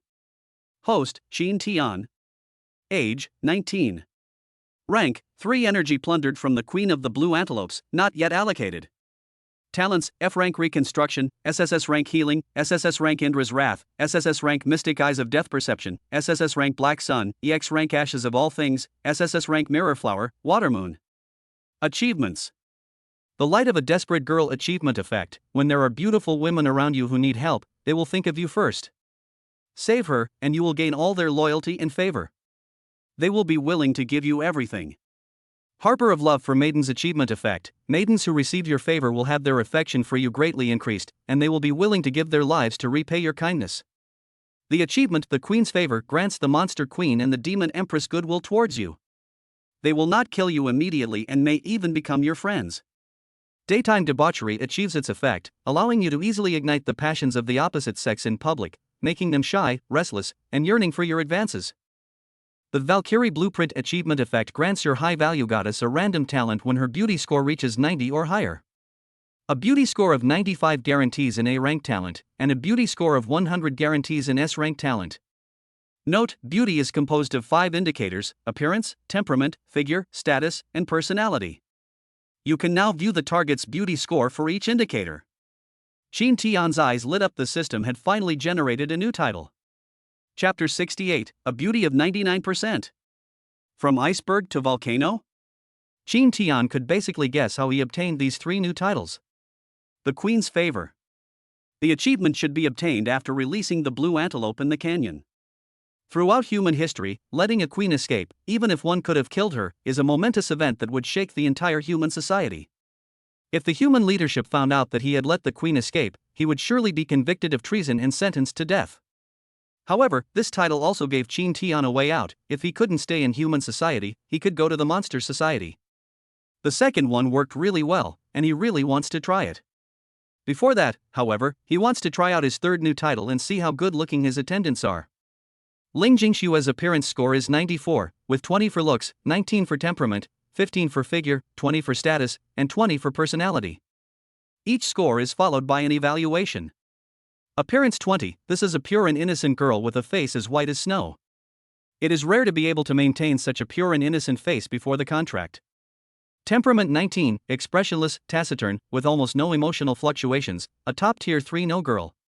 Size 15, Lei Xiao, short in stature but very cute, light as a feather, the epitome of lowly.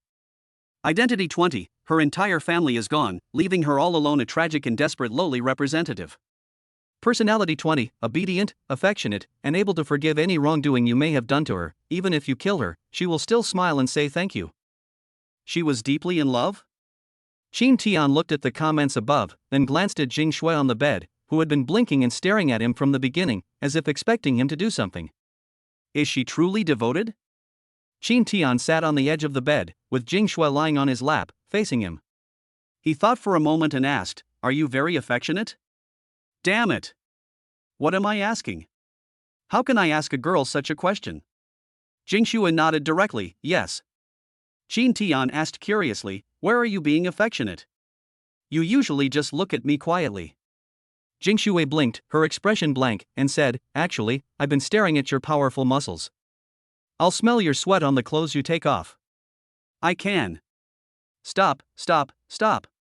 Qin Tian quickly stopped, knowing that if he continued, something bad would happen. Ling Jingshui stopped talking and said coldly, "Okay."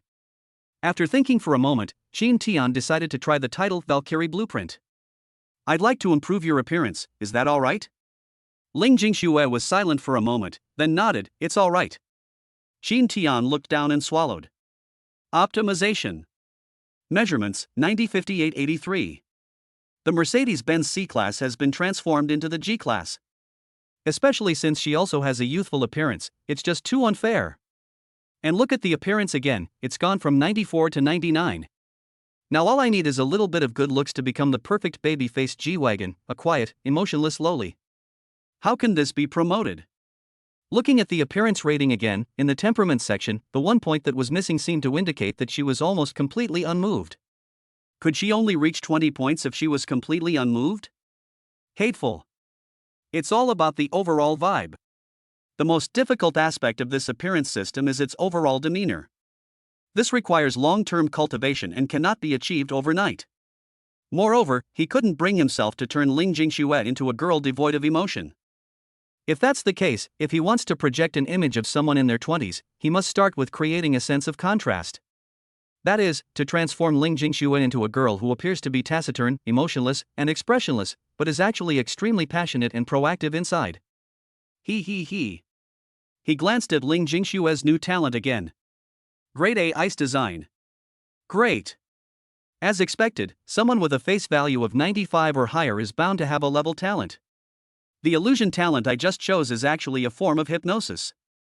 It can control the 5 senses of the hypnotized subject, making flies look like dragons and abysses look like plains.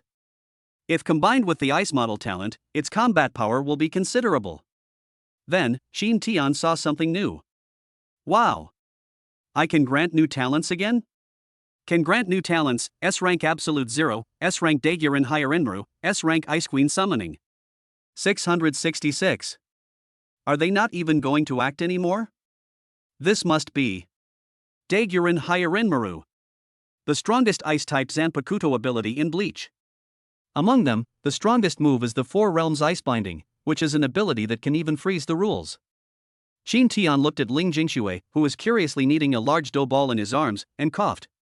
Jingshui, we need to awaken again, so? Unfortunately, Jingshui was already impatient. Pat pat. Ding Namia rushed downstairs, shouting. Something terrible has happened.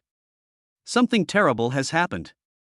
Hua Shangrong, who had just arrived at this house, trembled all over. Could it be that those masters have come looking for us? What should we do? What should we do?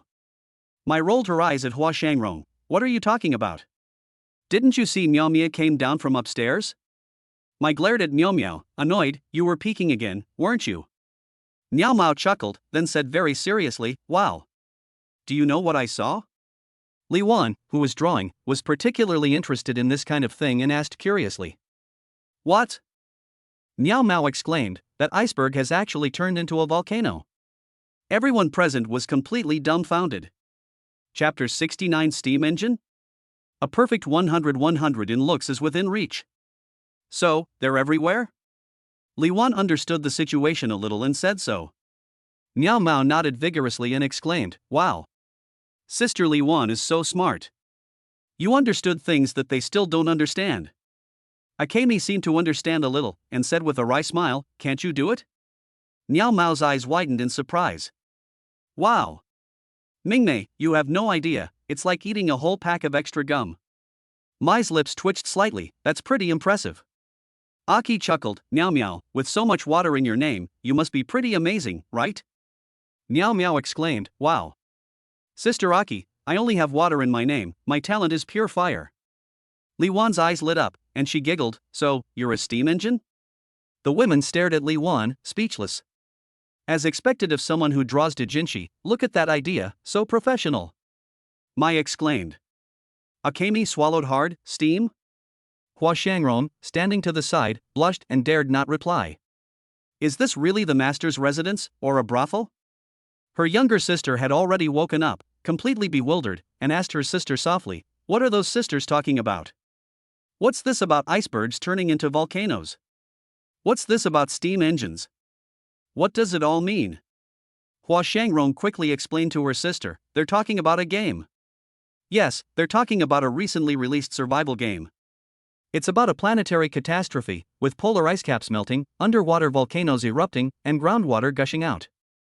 Humanity needs steam power to survive. The younger sister nodded thoughtfully, "Sister, I want to sleep." Aki then walked over and whispered, "I'll take you to an empty room on the second floor."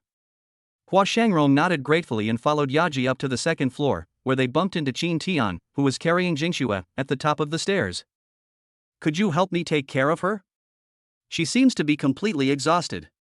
Jingxue hugged Qin Tian tightly, then trembled again, and then Hua Shangrong fainted as if she were taking a bath, witnessing everything that was happening before her eyes. Before I passed out, a few words were swirling in my mind. So white, so big. It's so dark, so scary. Qin Tian looked at Hua Shangrong, who had fainted on the ground, and felt a little embarrassed. He hadn't expected that Hua Shangrong was still awake.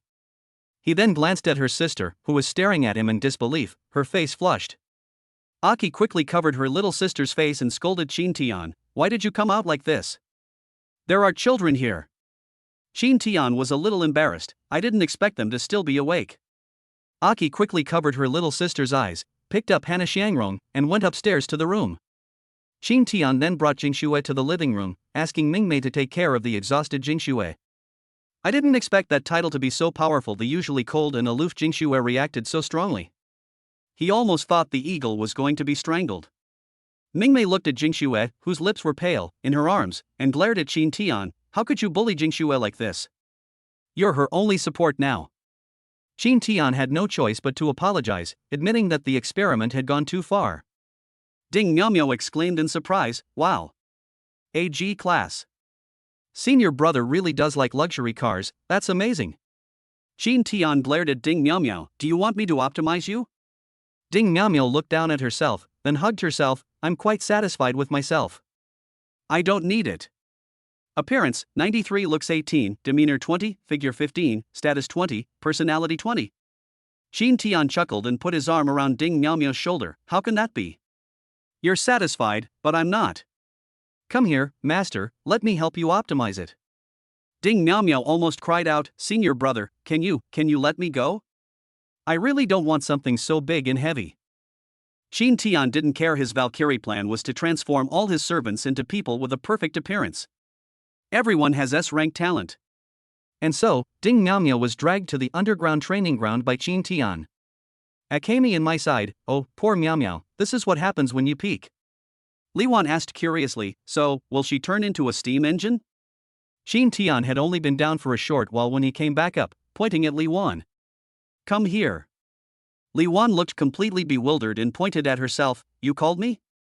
"Yes, get down here right now." Li Wan looked on in despair, pleading with Mingmei and Mai for help, hoping they would put in a good word for her. But Mingmei pretended not to hear and lowered her head to take care of Jingxue. Mai smiled smugly and said, "Didn't you want to see a steam engine? Here's your chance to see it with your own eyes." Li Wan gritted her teeth, "Very well.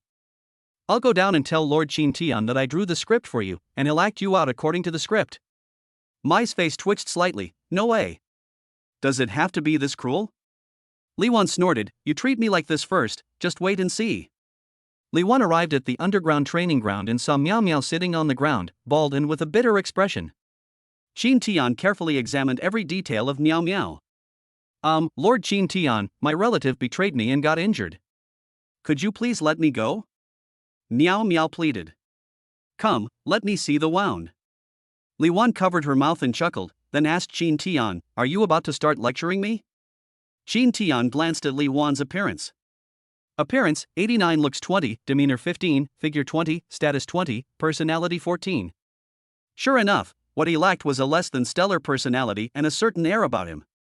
There's no way to change this right now, so we have to take it slowly. He pointed at Ding Miao Miao and asked, what do you think could be improved in her appearance? How could her figure be adjusted to look better? I just tried it, and it didn't look as good as before. Li Wan asked, how did you change it? Qin Tian said, make the lightning bigger. Li Wan was speechless. Do you think she's Jing Shui? You think she's going to ride a G-Wagon and fly bricks with her strength?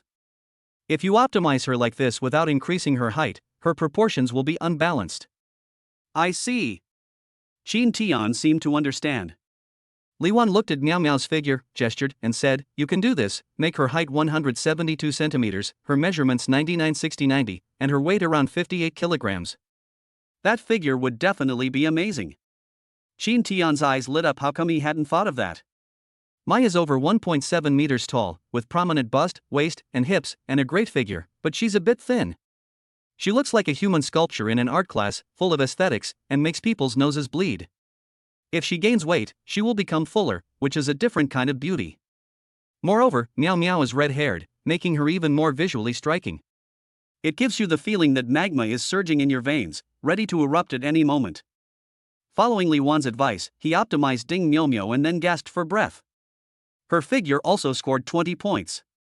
As expected of a doujinshi artist, this is what you call professional. Great. Miao Miao took a step back in fear and whispered, Senior brother, can we please not bleed today? Qin Tian smiled and said, don't worry, you're free today. I just wanted to help you improve your appearance. He asked Li Wan again, so, does her appearance need to be changed? After all, she's still 2 points short in looks, so Miao Miao might become his first attendant with a perfect 100-point appearance. Chapter 70, The Birth of a Valkyrie with 100% Beauty. Master Census Day. Li Wan carefully observed Ding Miao Miao's appearance and could tell that improving her looks while maintaining her original style was not an easy task. Qin Tian could actually achieve the standard look of those surgically enhanced faces, but he was almost sick of looking at them. They're all the same, lacking any unique features. Back then, beauties of all styles emerged one after another, such as Sophie Marceau, Monica Bellucci, Christiane Yeri, Audrey Hepburn, and Zhu Lin from China was even more exceptional. The queen of the women's kingdom captivated him back then. Finally, Li Wan's eyes lit up, and she said, Lord Qin Tian, I remember that Miao Miao's soul is one with the queen's, right? Right. Li Wan said excitedly, in that case, we can combine her temperament to make her eyebrows and eyes bolder, more flamboyant, and more aggressive. Okay. Qin Tian agreed. Soon, Li Wan picked up her paintbrush and kept observing Ding Miao Miao's face shape and temperament. Using black and white, light and shadow, she depicted a woman full of queenly charm and a strong sense of aggression.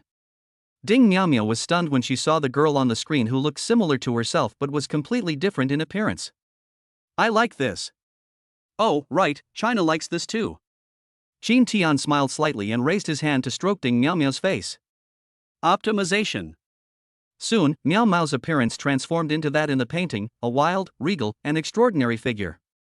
Miao Miao is naturally cheerful and outgoing. Looking at herself in the mirror, the corners of her mouth unconsciously turned up, like a queen, and a strong ambition arose within her. Appearance, 100. Upon seeing this result, Qin Tian excitedly hugged Li Wan and kissed her passionately, making Li Wan's whole body feel hot, her pink skin blush, and her eyes sparkle. Qin Tian smiled slightly and said softly to Li Wan, you did a great job. I will reward you handsomely. Li Wan nodded gently. He opened Ding Miao Miao's panel again. Attendant, Ding Miao Miao China. Age, 18. Talent levels, A level Heavenly Tribulation Fire, S level Candle Sun, S level Black Sun, SS level Ashes of All Things, A level Dragon Flame, S level Heaven Shattering Earth Shattering. It can grant new abilities, with a choice of 3, S rank Dragon Slayer Fire, S rank God Slayer Fire, or S rank Evil Slayer Fire. Choose one of the following three: SS rank Judgment Flame, SS rank Solar Flame, or SS rank Hellfire Flame. Class 3-5. Height 172 centimeters. Weight 58. Measurements 99-60-90. Appearance 100. Favorability 100 plus. Note, with stunning looks and extraordinary talent, she is a crimson angel, a scarlet queen, a river of blood from hell. Wherever she goes, everything turns to ashes, and she kills any enemy she encounters. Marvelous. You can get an SSS level talent and an EX level talent. The title Valkyrie Blueprint is absolutely fantastic. He thought the 100x return was the key point, but it turns out that the title system is the real magic skill. Looks like I'll have to stir things up more in the future. The more ruthless, sensational, and explosive the trouble, the greater the chance of winning the title. Qin Tian spent the entire night helping Miao Miao awaken her new talent. S-rank talent, Qin Tianquan's God-Slaying Flame. SS level talent, Qin Tianquan's Judgment Flame. The return of 100-fold to Qin Tian would be the SSS level God-Slaying Flame and the EX level Judgment Flame. Unfortunately, the highest level of talent a human servant can possess is S-rank. If one could directly form a contract with the Queen, given her SS level, SSS level, or even EX level talents, the 100x return would be an incredibly terrifying ability. In that case, he could be considered a walking god in this world. Even if their rank is low, their fighting power is absolutely terrifying. When he woke up the next day, it was already noon. He was holding Miao Miao, who was covered in blood. They lay in a pool of blood, the blood hot and warm. Even now, Miao Miao is still releasing astonishing amounts of heat, clearly demonstrating her exceptional talent, which she cannot yet control freely. Qin Tian smiled and picked up Miao Miao, who was still sleeping, and took her into the bathroom. He personally washed away the bloodstains on her body and cleaned every inch of her skin. Those full and alluring curves are stunning no matter how many times I look at them. I want to keep playing with them, and I want to leave her naked. Stop. Stop. Stop. Let's forget about not wearing clothes. Such a beautiful body, only I can see it. Seemingly provoked by Qin Tian's nickname Daylight, Miao Miao squirmed in his arms, her eyes closed, her brows furrowed, and she gently bit her lip. She hugged herself tightly, her whole body flushed, and she occasionally let out a soft moan. Qin Tian was both amused and exasperated. This title was too overpowered. He was like a walking hormone. Take a shower, then come 3 times. The first time I was awake with my eyes closed, the next 2 times I was awake. Back in the living room, Ding Miao Miao leaned limply against Qin Tian, afraid she might lose her balance. In the living room, for some reason, everyone was dressed in formal attire, as if they were about to be reviewed by the military. Upon seeing Qin Tian, they greeted him happily. Hua Shangrong's younger sister, Hua Sedong, was learning to play the zither with Hua Shangrong when she saw Qin Tian and quickly thanked him. Thank you, master, for saving me last night. Otherwise, I wouldn't know what to do. As she spoke, Hua Sedong almost cried. After a night, she finally sobered up and, after realizing what she had experienced the previous night, felt a wave of fear. Qin Tian waved his hand. It's just a small matter, let's go to the Master Attendant Association now. Akemi gently reminded him, Lord Qin Tian, have you forgotten? Today is November 1st, the day for the master census of all high schools in Donghai City. You need to report to the designated location and undergo a 3-day inspection. Qin Tian slapped his forehead. I almost forgot about that. On the 1st of each month, the master must report to a designated place for inspection. This is a monthly routine, registering the current status of masters, conducting a general survey to see if any queens have infiltrated the master and servant ranks, and at the same time, the school also tests the strength of masters and servant ranks. He said to Hua Shangrong apologetically, It seems I can't accompany you to the contract today, I have other things to do. Hua Shangrong smiled and shook her head. It's all right. Lord Qin Tian can form a contract with me whenever he wants. Even if he doesn't form a contract with me, I won't say anything. Qin Tian glanced at Hua Sedong and frowned slightly. She's only 16 years old. She should be in school. Today is Monday. Doesn't she go to school? Hua Shangrong smiled bitterly. I don't have the money to send her to school, and even eating is a problem every day. Qin Tian said calmly, I'll give you money so she can go to school.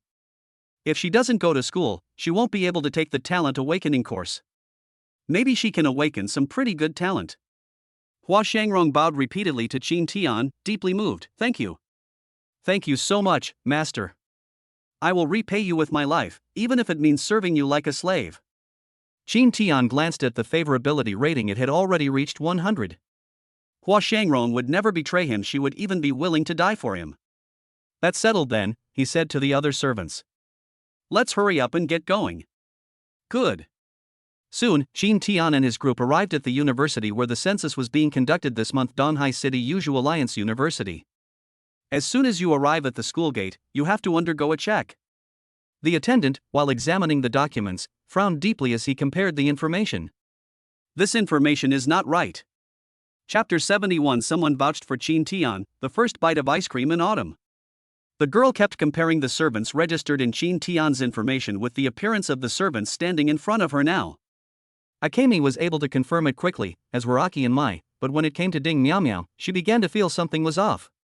She questioned Qin Tian, why is the height, measurements, and other information of this attendant named Ding Miao Miao different from what was registered?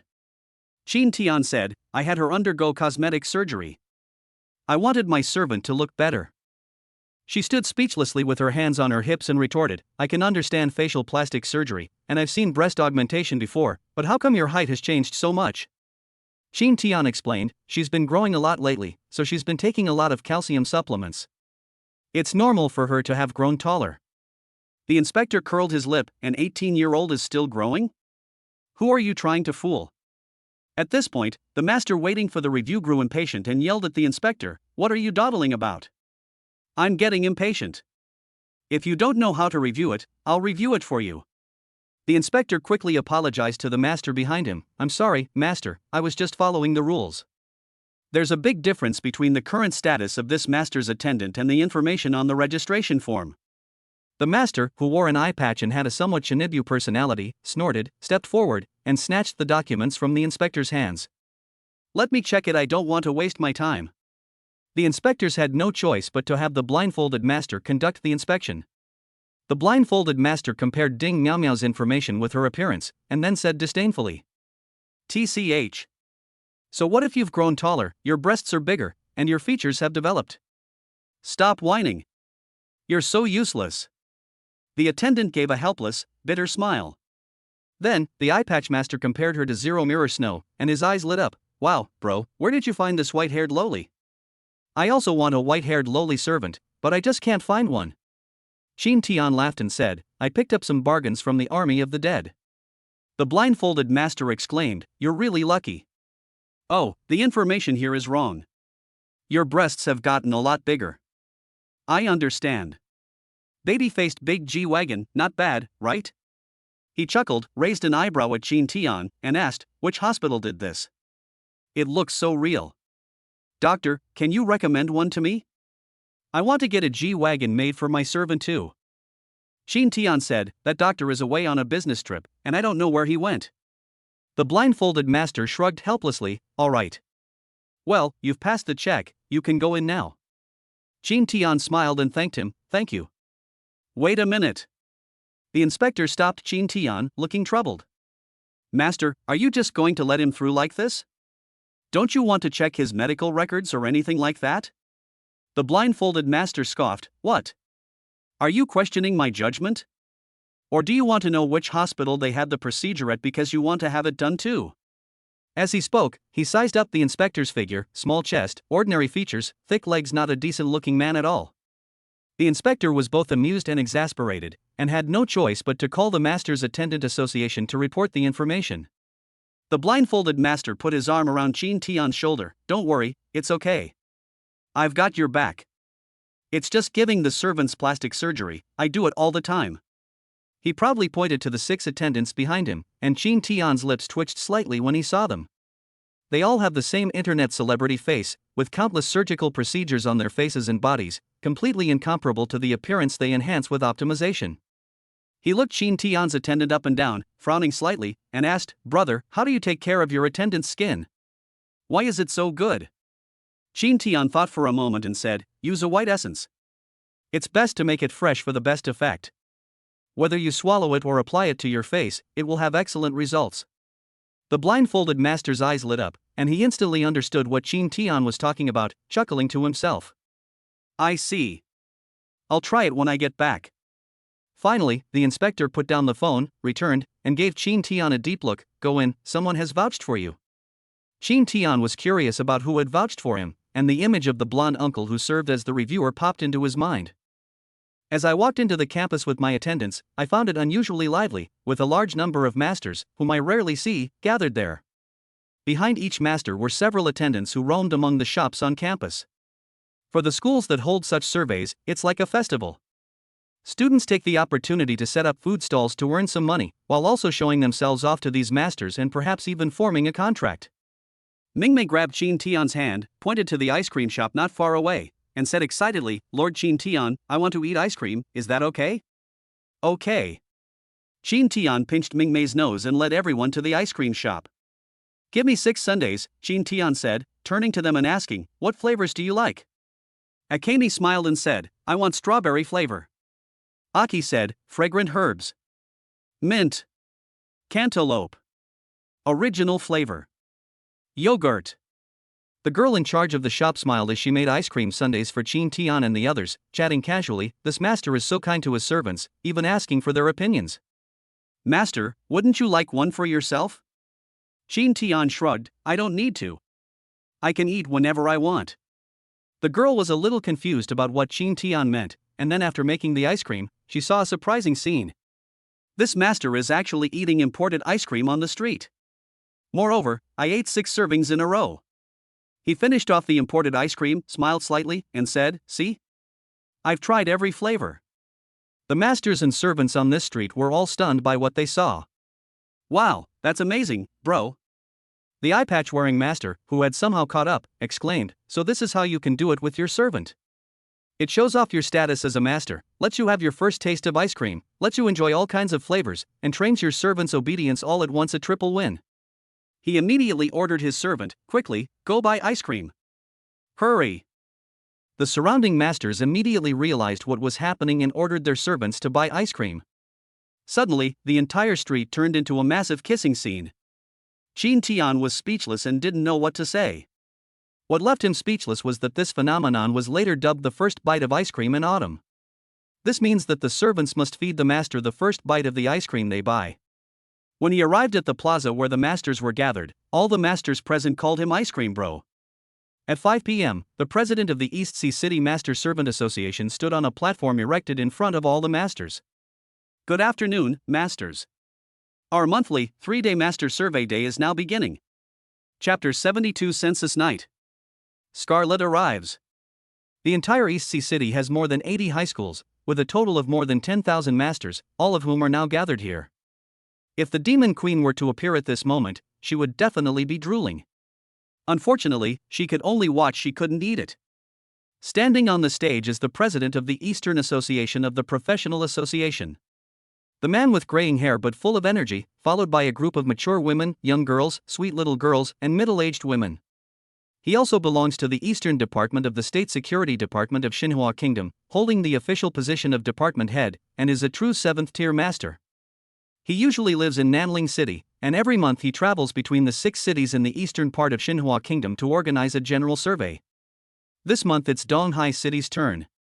As for the other 5 cities, they are naturally organized by local association leaders. Just like the monthly census, he spoke on stage with a kind face about the importance of the census, how to guard against the queen's hunting, how to escape if encountering the queen, and that if necessary, one must sacrifice servants to protect oneself and one's master. The census is divided into master and servant. The master talks about how to protect himself, while the servant talks about how to protect the master, who must live for the master and sacrifice his own life. Compared to the relaxed and cheerful atmosphere here, the atmosphere there was very serious.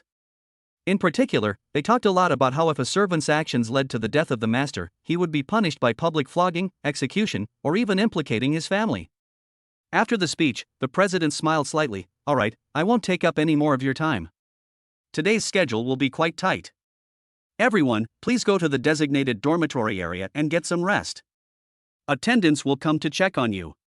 He smiled and said, the inspection will be the same as usual. You will be separated from your attendants for a period of time. The inspection will be one-on-one, and the attendants will be beautiful and carefully selected by the association. They will accompany you for 3 days. If you find one you like, you can go to the contract area we have set up to complete the contract. Have a nice night, everyone. Have fun. As long as no one dies, you can do whatever you want. After he finished speaking, the masters present burst into laughter and began discussing it with the masters next to them. That waiter from last month had a really great figure, I couldn't get enough of him. The maid I was assigned in June was especially cute, with a sweet, delicate voice that I could listen to countless times and still find it lovely, especially when she cried out in pain. Oh my, she was trembling all over. Ha ha ha. I really look forward to seeing what kind of girl she will be today. Monthly censuses are usually a hassle and an activity that masters find very annoying, but this annoying activity was arranged to make masters happier. In this way, people not only didn't dislike it, but also looked forward to it, like winning a lottery, in case they encountered something amazing, saving them the trouble of searching. Upon arriving at his designated dormitory, Chin Tian showed no interest in the attendants who would come to inspect the place shortly afterward. No matter how beautiful she is, can she be more beautiful than my own servants? Meow Meow is a servant with a perfect appearance and multiple top-tier talents. In the dormitory, there was a computer with a 5090 graphics card and a 32-inch 4K LED high refresh rate screen. He was playing the super popular Delta Force game, and the 3 sweet-voiced girls he was matched with were calling him dad in an attempt to please him. Da Hong can lick whatever she wants, Steel Gun and the others can go. He died by accident, and 3 young ladies went straight to Europe and America, wiping out the entire audience. Knock knock knock. The doorbell rang. Greetings, Lord Chin Tian. I am Scarlet, your attendant, here to examine you. Chin Tian apologized to the 3 young ladies, who reluctantly said goodbye and asked for his contact information. Chin Tian didn't give it to them, he didn't want to be bothered. Please come in. The child who walked in looked to be under 10 years old. She had short, light blue hair and red eyes. She was wearing a red dress, a red hat, and red ribbons tied around her sleeves, hat, and waist. When she saw Chin Tian, she grinned, revealing her sharp canine teeth, and walked in like a kitten, saying very politely, "Can we begin the examination now?" Chin Tian was stunned by the girl's appearance. To be honest, I've seen plenty of fair-skinned, young, and thin girls in my previous life, but the girl in front of me is simply the epitome of fair-skinned, young, and thin. With Li Wan's guidance and through this period of experimentation, he is now able to give a rough rating to the girls he sees. The girl in front of me is definitely over 90 points. To test his judgment, he glanced at the other party's panel and then felt a chill run down his spine. Alternative attendant, Krull Scarlet. Age, 589. Talent level, SS rank Blood River Lord, can grant talents SSS rank Night Lord, SSS rank Light of Life, SSS rank Wheel of Destiny. Class, 8. Height, 142 centimeters. Weight, 36. Measurements, 70 60 69. Appearance rating, 99. Favorability, 30. We're doomed. They've been targeted by an 8th level monster queen. That's an 8th tier item. Right now, the highest ranking masters and attendants in the entire East Sea City are only at the 7th rank. She could slaughter the entire city by herself. Scarlet had a keen eye. She immediately noticed Chin Tian's unusual behavior and chuckled softly. Did you notice?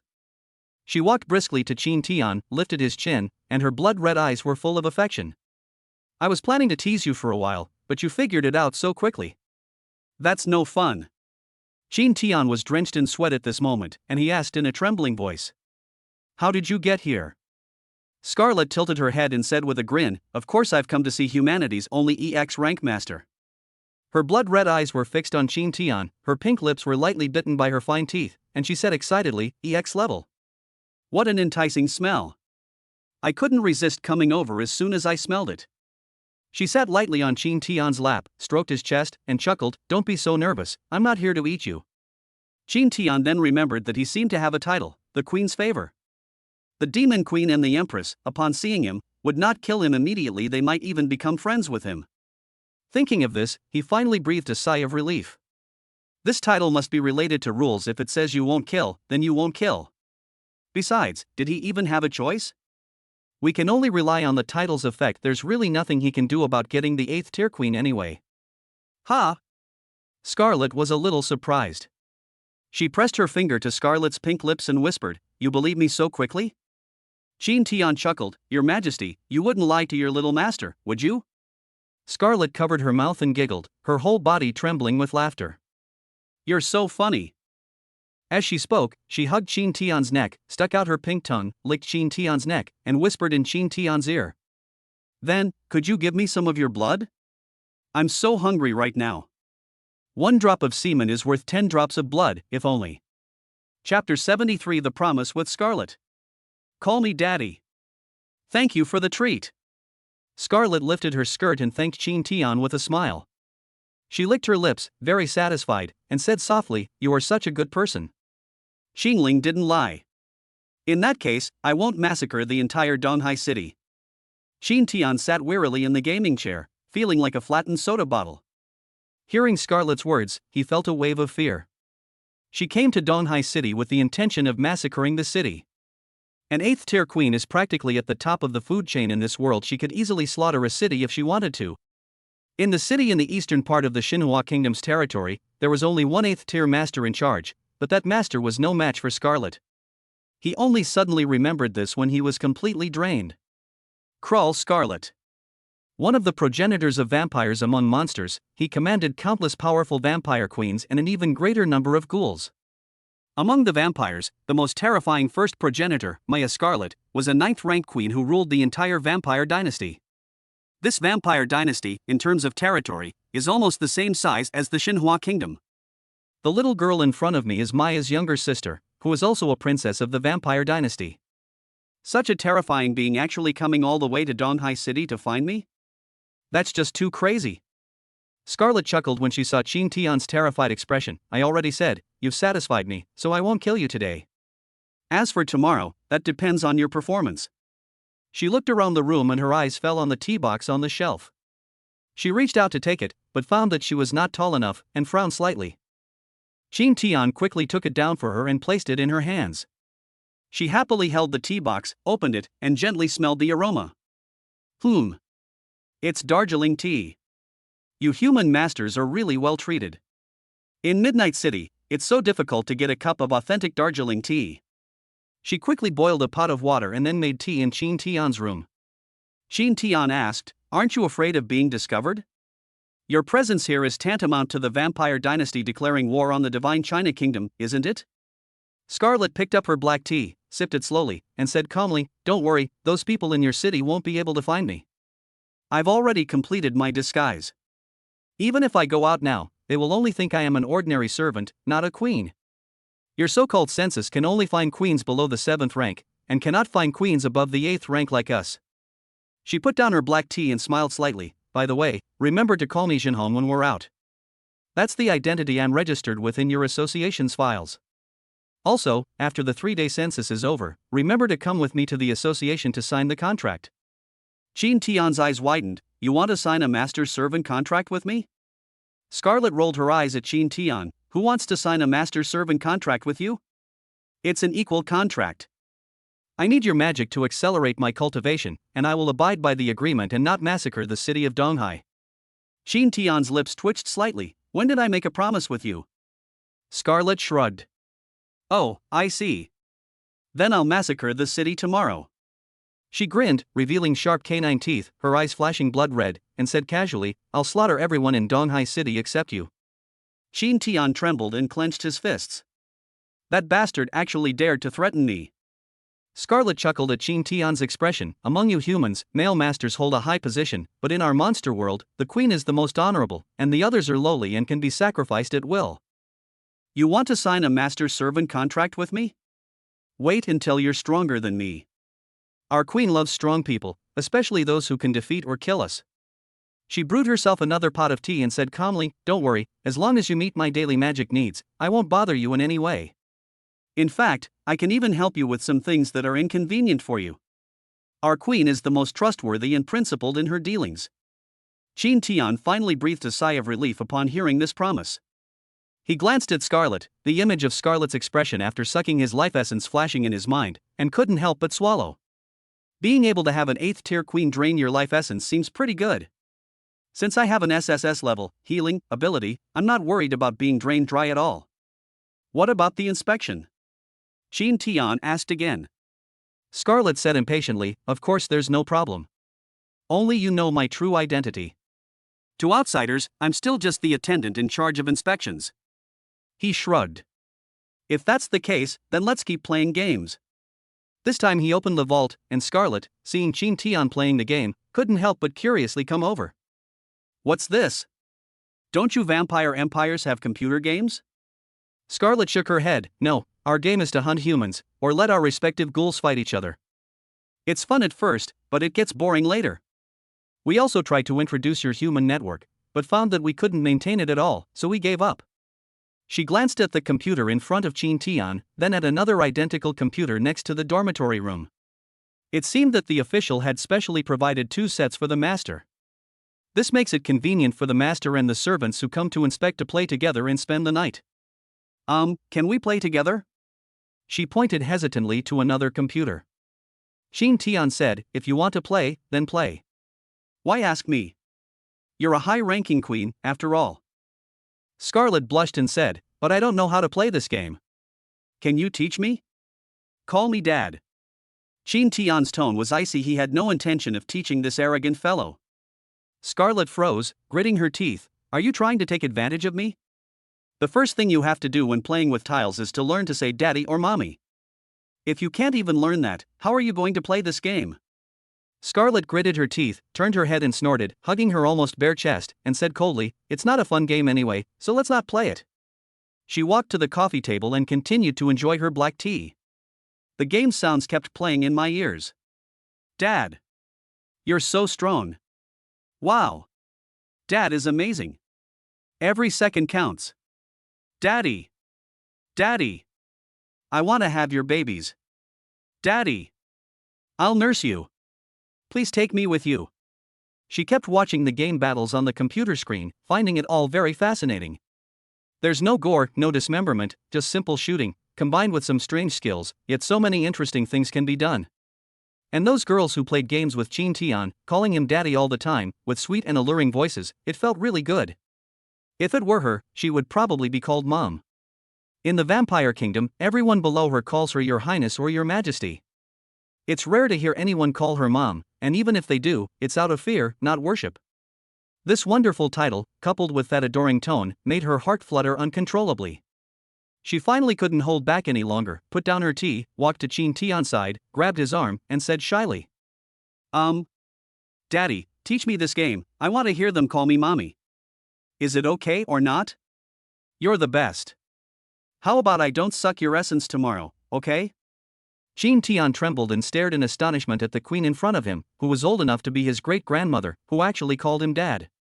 Chapter 70. For the majestic queen occasionally crouches down with her head in her hands in defense. Since you are so sincere in wanting to learn, then I will teach you.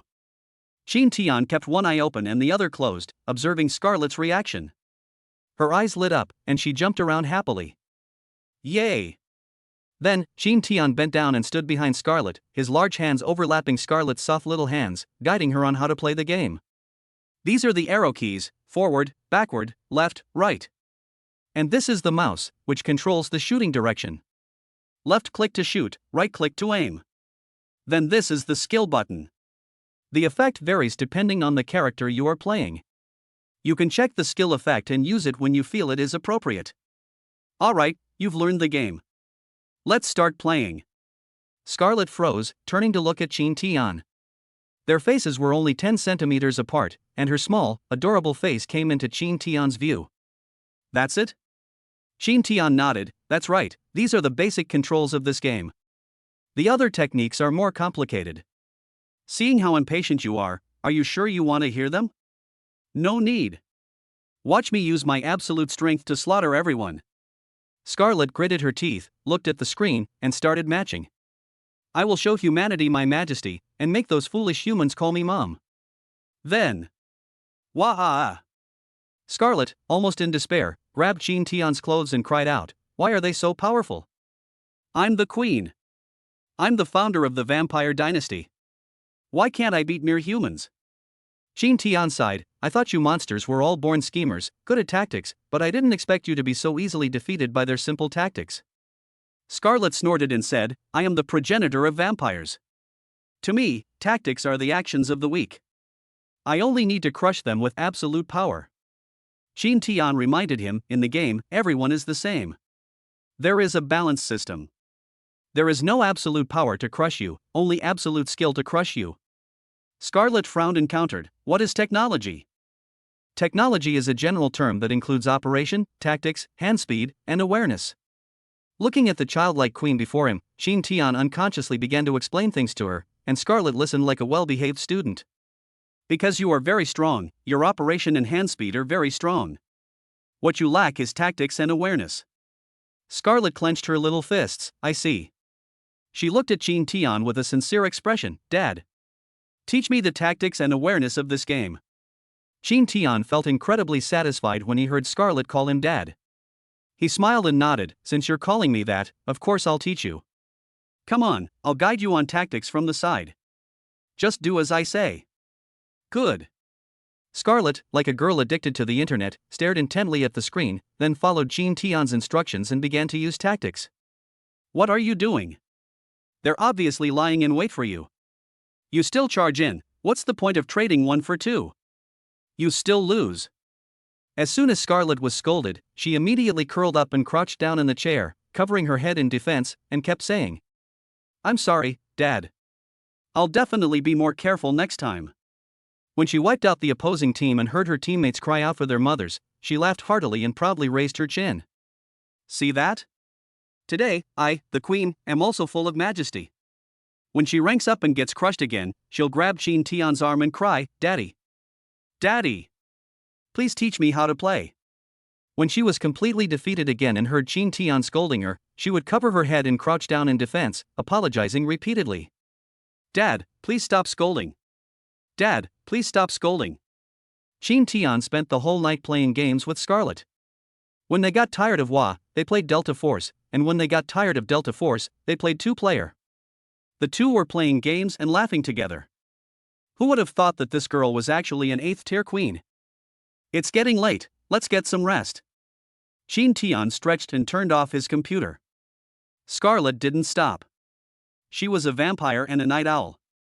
Her mind was still on how to play the next game so that she could appear more authoritative and make her teammates call her mom with even more admiration. Shin Tian was exhausted and fell asleep immediately. He woke up slowly the next day. Seeing Scarlet sitting on the edge of the bed, licking her lips contentedly, she whispered, Daddy, thank you for your hospitality. I will keep my promise today and will not massacre the city. Shin Tian looked at Scarlet's appearance, then at his own body, and was speechless. This guy actually ate himself for breakfast. On the first night of the census, the association members will check whether the masters and attendants present are the queen. Once it's confirmed that there is no queen, or after eliminating the queen, the next day will be the day to test the masters and attendants' strength. They gathered again at the plaza, where each master was accompanied by a girl. After their identities were checked the previous night, these girls would follow their masters like tour guides for the next 3 days. It's the same stage, the old chairman said with a hearty laugh. Good morning, everyone. I'm happy to tell you that we didn't find the queen last night, so you can all have fun today without worry. Shin Tian glanced at him, grabbed his right hand, and looked around curiously at Scarlet, who was shouting loudly. Guild Master, there's an 8th-tier queen here. Are you sure everyone can play freely and without worry? Unable to hear Shin Tian's inner thoughts, the old president passionately declared, I'm sure everyone had a wonderful night last night. Well then, today, everyone needs to get serious, because the servant mayhem competition is about to begin. A chaotic brawl among servants. It is held every month during the census, and thousands of servants will fight each other in designated training grounds. Each master can send up to 4 servants into battle. The last servant team standing will enter the next round of melee until the last team is determined.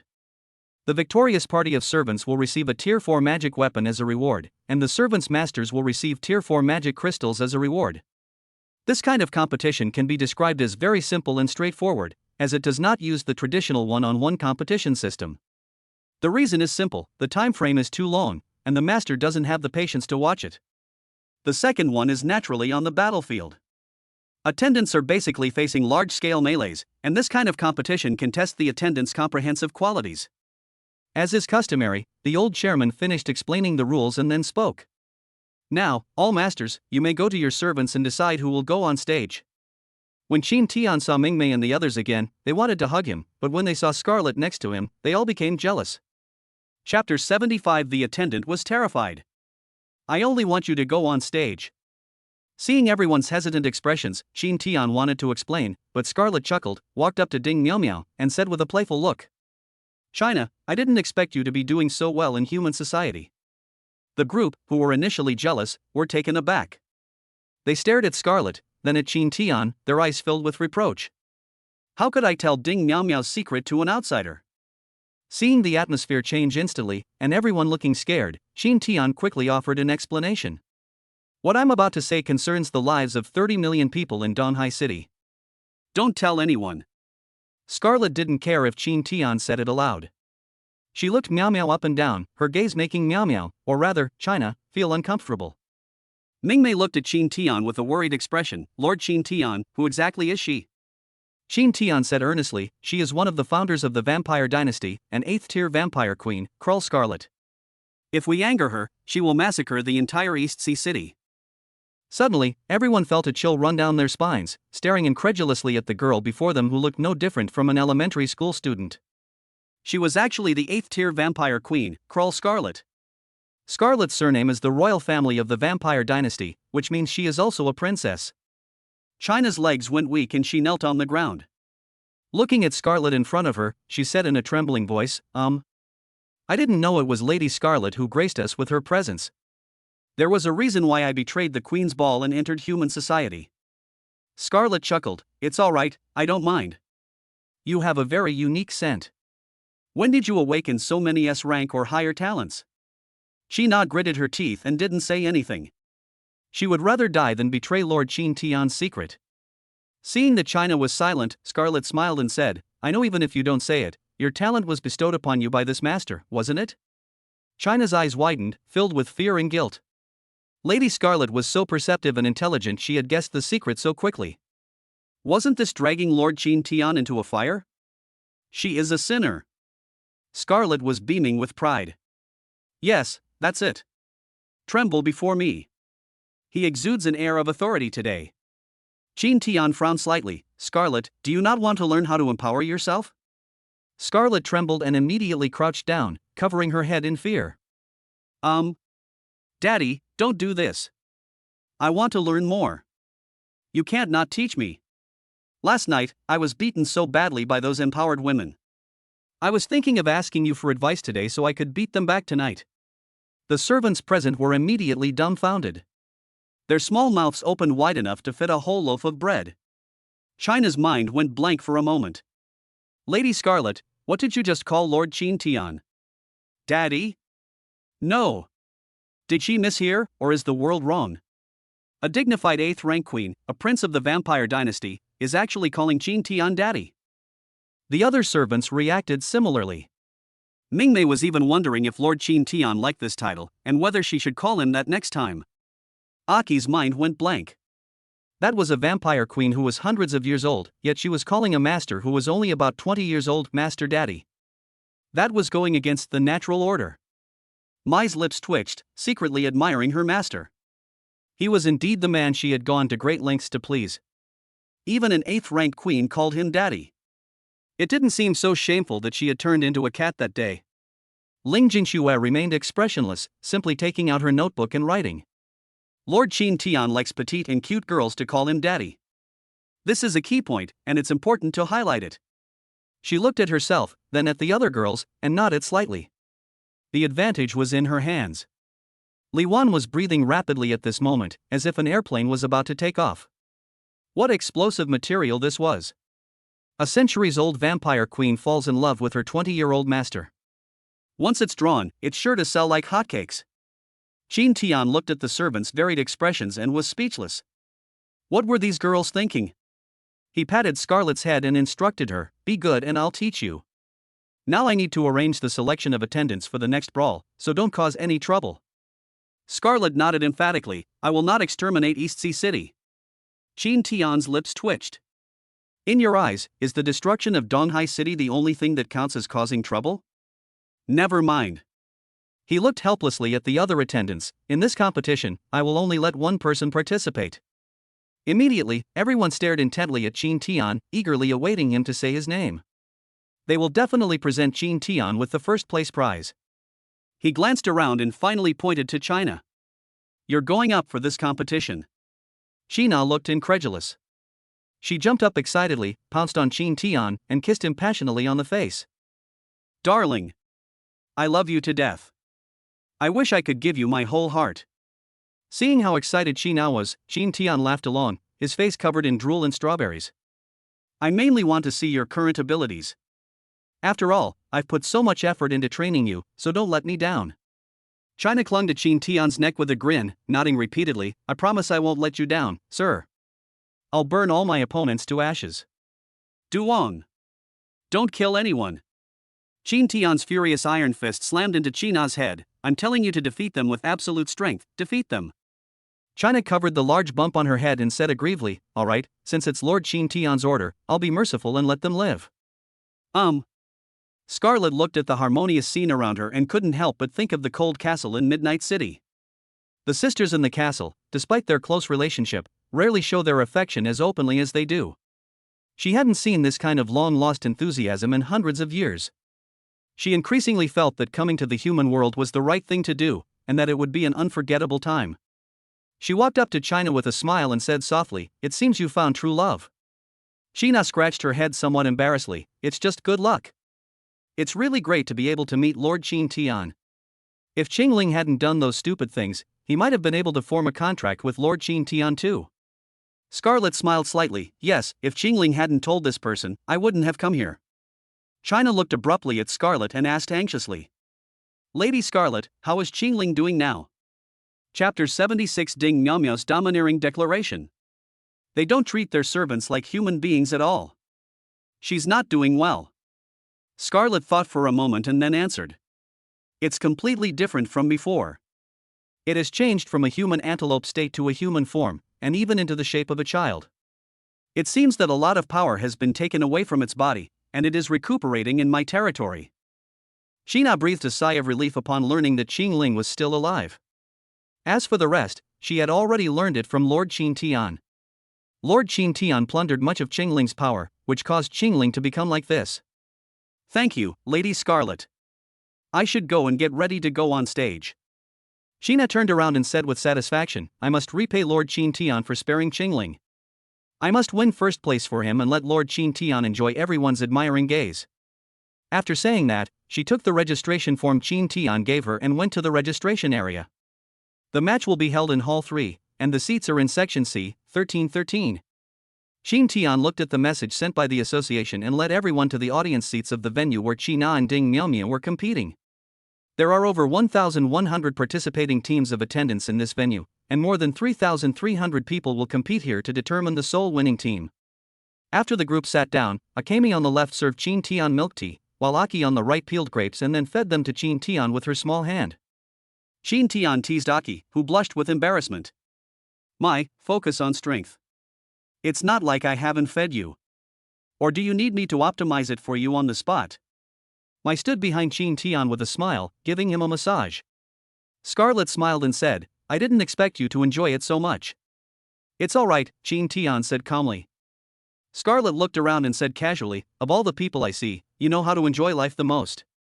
They're even trying to imitate you, but their servants don't seem to be very obedient. All that could be heard was the master behind him shouting at the servant, quickly. Lie down here and let me step on you. And you, give me a massage with the thunder. What? You don't want to?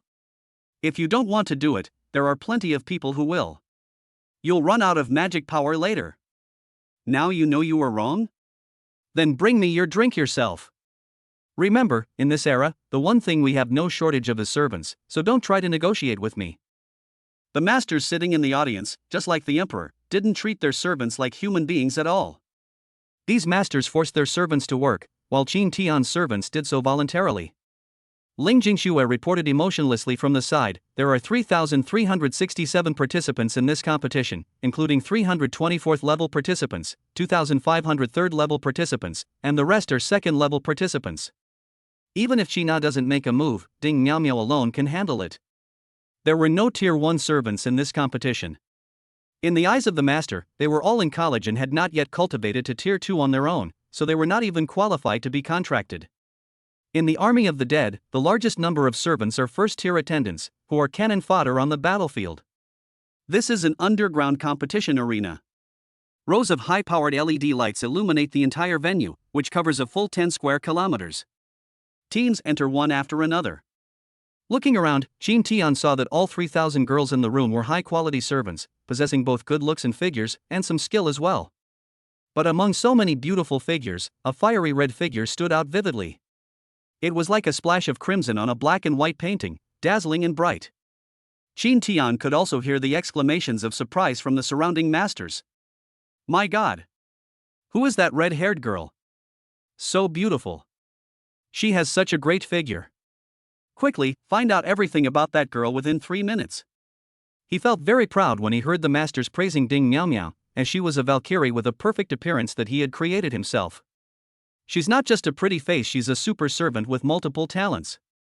Ding Miao Miao stood on the stage, basking in the fervent gazes of her masters, while searching for Lord Qin Tian. Upon seeing Lord Qin Tian, she jumped for joy and waved enthusiastically.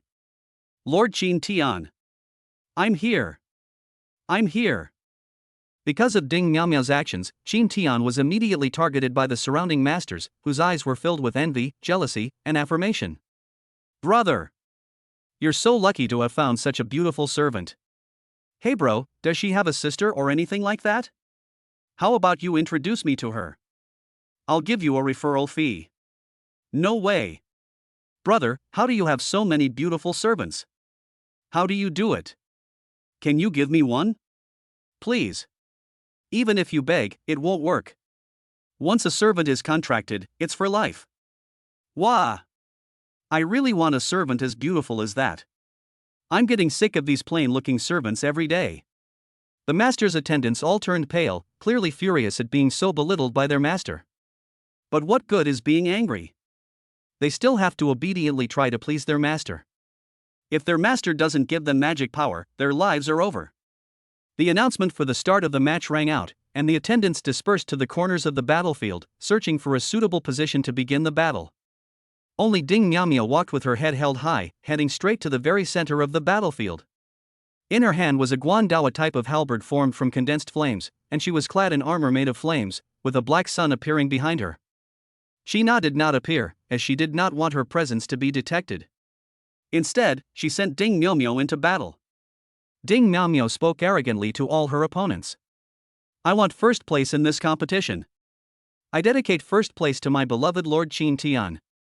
Everyone here, I'm sorry, but I won't hold back from here on out. Grit your teeth, get ready, and don't blink. Ding Miao Miao's arrogant remarks directly provoked the anger of all the servants present. Who do you think you are? Just because you're pretty doesn't mean anything to you. Don't worry, I won't hold back either. I'll tear your face to shreds. Girls, I'm so angry. Let's eliminate her first. Women's jealousy can be much stronger than men's. Especially since they were oppressed so badly by their masters, they were already feeling very repressed, and now they were being provoked like this, which they simply couldn't tolerate. Immediately, Ding Miao Miao became the target of public criticism. Ding Miao Miao's lips curled up slightly as she twirled the guandao in her hand, exuding a heroic air. As the starting gun fired, she excitedly shouted, "Bring it on!" All the attendants, more than 3,300 in total, rushed forward and attacked the reddest, hottest, and brightest rows on the battlefield. Seeing this, she laughed heartily, gripped her guandao tightly, leaped forward, and charged towards her opponents. She swung her guandao in a wide arc, and a circle of black flames spread out. The flame of annihilation. Whoosh! The servants 100 meters ahead had their clothes completely burned away by the impact of the god-slaying fire. The fire of annihilation is a flame aimed at the gods, primarily targeting their spirit.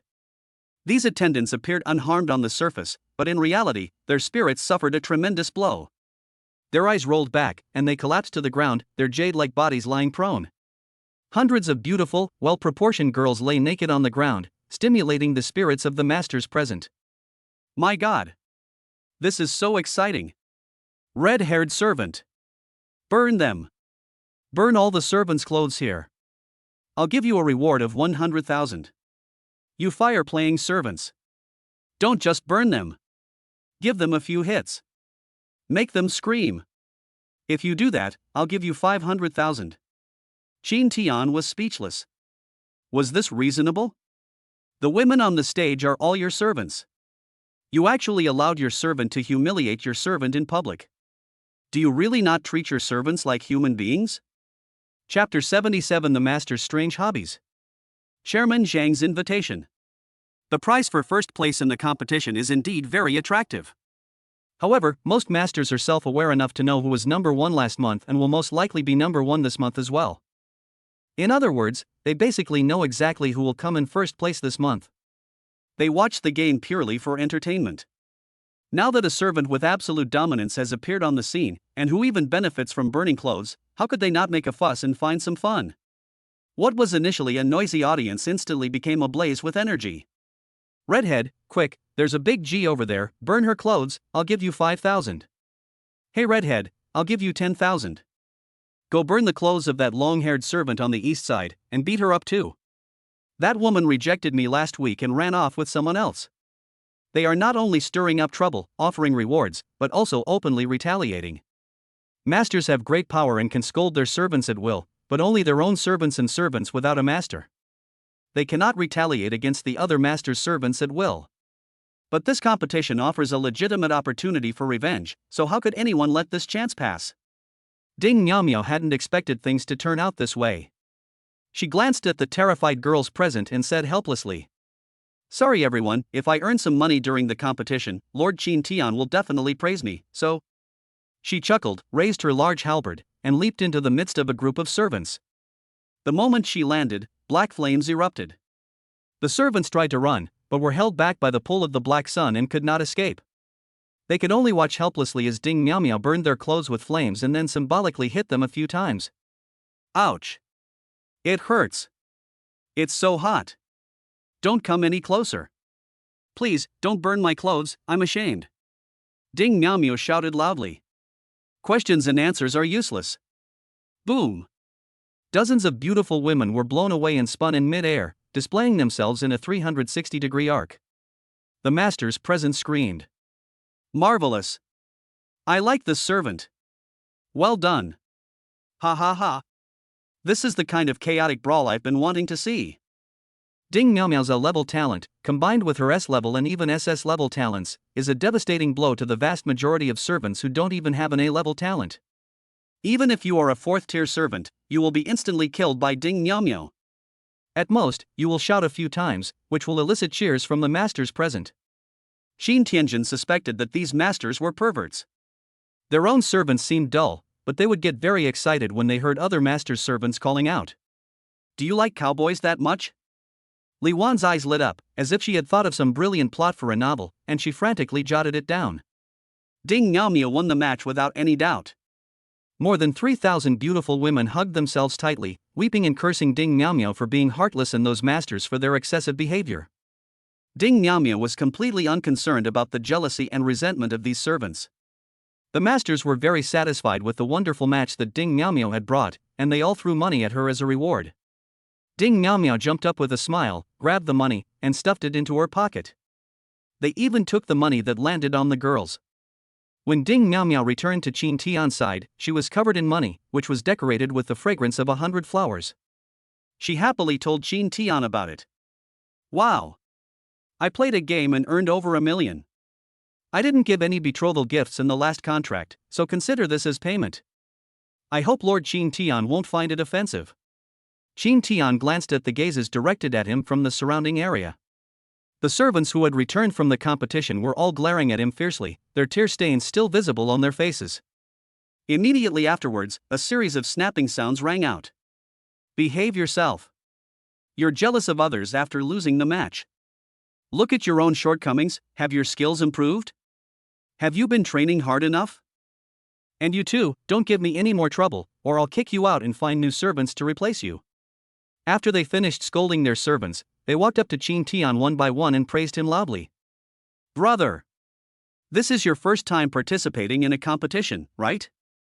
I didn't expect your attendant to be so powerful, probably S rank. Brother, how did you train such capable servants? Teach me, I'm willing to pay to learn. I beat and scold them every day, and they just give me attitude. It's so troublesome. Yeah, brother, how did you train them? I heard that servants need to be beaten every day to be obedient and hardworking. Did you do it this way too? Qin Tian felt somewhat uncomfortable with the master's interactions and overtures. The last time he appeared on television and Wang Tanghua appeared on the live broadcast, they were filled with hatred and resentment towards him. Now they're doing everything they can to please me. He noticed that his servants were hiding to the side, seemingly unwilling to interact with their masters, while looking at Qin Tian with worried expressions. The way these masters just ignored their servants is still fresh in their minds. What will they do if Lord Qin Tian becomes like these masters? Qin Tian smiled and dismissed the masters one by one before returning to his attendants. Don't worry, I won't do that to you. You're all so cute, how could I bear to hit you? As long as you behave, I love you too much to ask. Hearing Qin Tian's promise, they happily hugged him tightly and leaned against him. They had lunch together at a hot pot restaurant and then went to the final competition venue in the afternoon. Compared to the first round's chaotic battle with over 3,000 participants, the second round had far fewer players. Including Ding Miao Miao, there are only 37 people. In this round, the old man who was the president of the association came to watch in person. He was a little surprised to find Ding Miao Miao. After talking to the servants behind him for a bit, he smiled slightly. Interesting. A third-tier servant can actually defeat more than 3,000 servants without being able to fight back.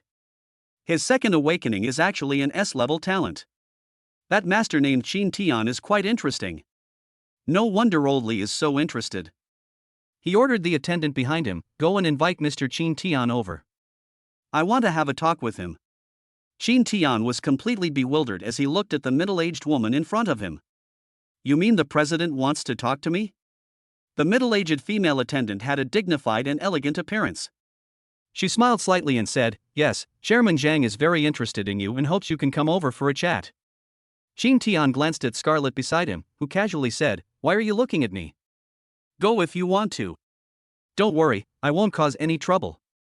The middle-aged female attendant glanced at Scarlett with some curiosity. Why does Lord Qin Tian need to ask this servant's opinion? Who is this servant again? She remembered that her name was Shinku, a very ordinary servant. She couldn't understand it, and could only give a wry smile to herself. Sigh, these young servants are becoming more and more incomprehensible. Qin Tian, accompanied by his attendants, arrived at the platform. I saw Chairman Zhang here, and I also saw Wang Tanghua. As soon as Wang Tanghua saw him, she couldn't help but squeeze her legs together. Chairman Zhang glanced at Qin Tian and said indifferently, Come and sit down. Chapter 78 Chairman Zhang's Request. They brought it on themselves. Qin Tian sat down behind Chairman Zhang, and Scarlett plopped down on his lap, watching Chairman Zhang with interest, a barely perceptible smile playing on her lips. Qin Tian instinctively hugged Scarlett tightly, hoping she wouldn't do anything reckless, or the entire East Sea City might be wiped out. Chairman Zhang noticed Qin Tian hugging Scarlett tightly and couldn't help but laugh out loud, just as Old Li said, "You really like servants with top-notch looks." Qin Tian looked puzzled and asked, "Who is Old Li?" Chairman Zhang was stunned for a moment, then slapped his forehead and laughed again. You don't even know who Old Li is? Has that guy never introduced himself to you?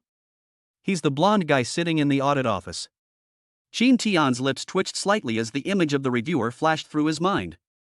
That guy was actually Old Li, the one Chairman Zhang had mentioned.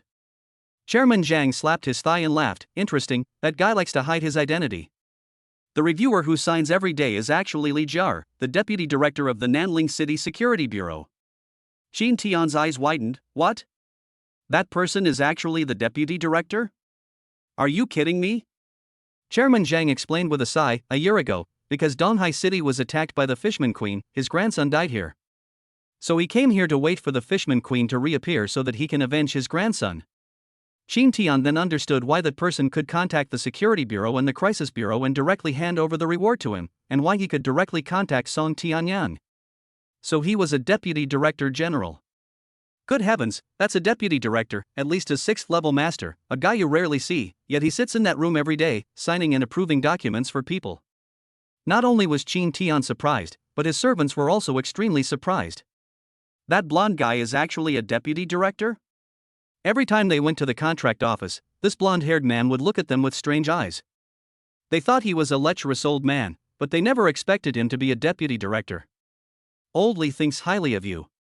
He said that you don't treat your servants like tools, unlike most of the masters here, but as human beings, Chairman Zhang said leisurely. The attendants behind Qin Tian all had strange expressions. It was really strange that such words came from the mouth of a high-ranking and powerful department head. Qin Tian asked, puzzled, is there a difference? Chairman Zhang said calmly, 100 years ago, when the relationship between master and servant was relatively harmonious, the better the relationship between master and servant, the faster they would improve and the stronger their combat power would be. In that era, even an A-rank master could reach the 6th or 7th rank with a little effort, but now, alas! What a pity! Ever since the masters began to awaken and implemented the Master Legion reform, everything has changed. A-rank masters who reach Tier 6 are considered quite talented. Only S-rank masters have a chance to reach Tier 7, and SSS rank masters can reach Tier 9. As for Tier 10, it's probably completely impossible. He gazed sadly at the masters sitting on the platform, who were desperately eager to see their servants fight to the death. They're now just eager to get rid of their useless servants and replace them with new, young servants. Then, once the new servants become useless, they replace them with new ones, and so on. How can they possibly have the mind to cultivate diligently in order to protect their servants? And then there were the servants, all eagerly awaiting their master's death so they could inherit his wealth, then find a new master and gamble on whether the next master would treat them better. Chairman Zhang's tone was helpless. Qin Tian was a little confused. Why was Chairman Zhang telling him these things? Seeing Qin Tian's confused look, Chairman Zhang smiled slightly. Are you curious why I'm telling you this? Qin Tian nodded. Chairman Zhang smiled and said, actually, I want to revive the golden age of 100 years ago, to return to an era when masters and servants could live in harmony, and you are the mentor I've been looking for. Qin Tian's eyes widened as he pointed at himself, exclaiming incredulously, me? To become a teacher? Chairman Zhang nodded and glanced at the attendants behind Qin Tian. Under your guidance, they have grown stronger and stronger, possessing strength that surpasses their current class. He turned to look at Ding Miao Miao on the stage and said, she must be the best servant you've ever pampered. Look at the happy smile and confidence on her face. That's something no other servant has ever had. How charming she is. Qin Tian asked, so what exactly do you want me to do? Chairman Zhang said seriously, I want you to go to Kyoto City Destiny University and become a professor in the love department that I and some old friends jointly established. You will be responsible for teaching the masters who study in the department how to fall in love with their servants. Qin Tian was struck dumb upon hearing this. He teaches other masters to have romantic relationships with their servants? Hey. Are you kidding me? If he knew how to fall in love, he wouldn't have been single before he transmigrated in his previous life. He didn't use any dating skills when he came into this world. He only became like this because beautiful women threw themselves at him. You want him to teach other people how to date? No. Qin Tian refused outright. Chairman Zhang was stunned. He hadn't expected Qin Tian to refuse so decisively. Don't you want to see those lovely girls no longer suffer? Qin Tian coldly refused, no. I don't want that. They brought it all on themselves. Chairman Zhang was speechless, but continued to persuade them, there are still good girls among them. Qin Tian coldly refused again. If she is a good girl, she should be self-reliant and independent, rather than choosing to depend on her master. Of course, they can choose to be discerning in choosing a master, instead of blindly pursuing a handsome master only to be betrayed, or clinging to a highly talented master only to be beaten, or foolishly entering into a contract based on a master's sweet talk only to be abused. Are all the good masters dead, or do they no longer want to find servants? Are they starting to panic? Then they hope I can turn those lousy masters into good masters so they can reap the benefits. Why should I? Respect the fate of others and enjoy the present moment. That's their own doing, it has nothing to do with me. Qin Tian's remarks not only left Chairman Zhang speechless, but also shocked Wang Tanghua, who was eavesdropping nearby, and even his attendants behind him were at a loss for words. They could only be thankful that they were lucky enough to find a good master, instead of being ruined by those scumbag masters. Therefore, they became even more determined to protect Qin Tian and to cultivate even harder for him, so that Lord Qin Tian could be happy every day. The only one at the scene who wasn't shocked but instead burst into laughter was Scarlet. Ha. Well said. That's absolutely brilliant. Exactly. Those blind fools can't find a good master, yet they expect others to clean up their messes. Dream on. You reap what you sow. Chapter 79 Forced Transfer to Kyoto? Optimized, Hua Xiangrong. Scarlet's laughter was quite grating, which greatly displeased Chairman Zhang, Wang Tanghua, and others. Qin Tian's heart was in his throat. He looked at Chairman Zhang with worry, hoping he wouldn't do anything reckless, otherwise, if he angered this little devil, they would all be finished. Fortunately, Chairman Zhang was not such a corrupt person. His face stiffened for a moment before returning to normal, but his tone became much colder afterward. Since Mr. Qin Tian does not wish to take the position, I will not force him. However, there is one thing you cannot refuse. Qin Tian had a bad feeling. What? President Zhang watched as Ding Miaomiao single-handedly overpowered all the 4th-tier attendants present, and even fought back and forth with the 5th-tier attendants on the field, and said calmly, although your talent is only F rank, your attendant is excellent. If you continue to study in Donghai City, it will be a waste of your talent and potential. I have already sent a notice to your school that I want to transfer you to Kyoto City Destiny University to compete with the best masters in the country. Qin Tian's lips twitched slightly, but that wasn't all. Chairman Zhang continued, at the same time, this year is very special, as it's the year of the World Youth Master Servant Competition. You're so outstanding, so go and participate, and win glory for the country. Qin Tian felt a pang of regret. I should have just agreed to be a professor and given those people a perfunctory answer. Now look what's happened. Not only do I have to transfer schools, but I also have to participate in that damn world competition. He couldn't very well refuse. They've already put the label of bringing glory to the country on us. If we don't go, we'll definitely have a hard time getting around in the future. It's understandable to desert when facing a 6th-tier queen, but to run away from a competition within one's power, even if the master of this era is biased towards his own people, would probably still be criticized. He still wants to mingle in human society, which must be avoided. Qin Tian gritted his teeth and said, fine, I'll go. Chairman Zhang stopped looking at Qin Tian and said calmly, you can go back now and wait for the notification. If you have any needs, you can tell my attendant, and she will arrange it for you. Qin Tian returned to his seat, looking displeased. Chairman Zhang is definitely retaliating. Because I didn't listen to his arrangements and became a professor, he's given me this troublesome situation. Should I just transfer schools directly? Do we have to participate in that weird competition? Scarlet smiled and said, hey, take me to see your World Master Servant tournament. I'm really interested in it. Qin Tian rolled his eyes at Scarlet. You're probably thinking of sneaking off to eat, aren't you?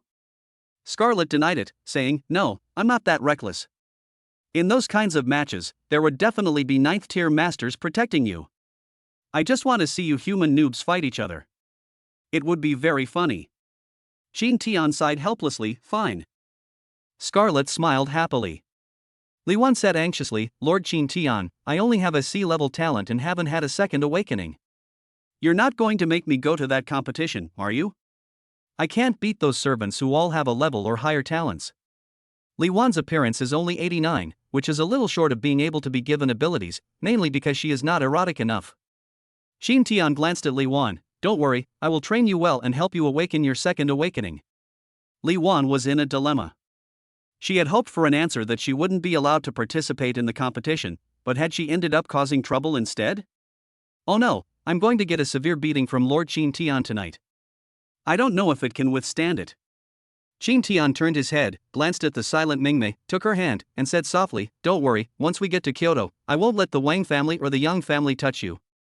Mingmei's delicate body trembled slightly, she bit her lip and nodded. On the field, Ding Miaomiao displayed unparalleled dominance. With the flames of judgment wrapped around her fiery blade, she brought it down on the 5th-tier servant. The deafening fireball instantly crushed her opponent, securing first place in the competition. Ding Miaomiao laughed heartily, glanced at all the servants present, and said loudly, who else? The masters in the audience burst into jubilant laughter, while the servants looked increasingly grim that fiery red figure would likely forever haunt them. After the second day of activities, the master and his attendants were finally able to be together again. On the third day of the master competition, Qin Tian gave up directly. For someone with a Tier 3 F rank status to take first place would be outrageous.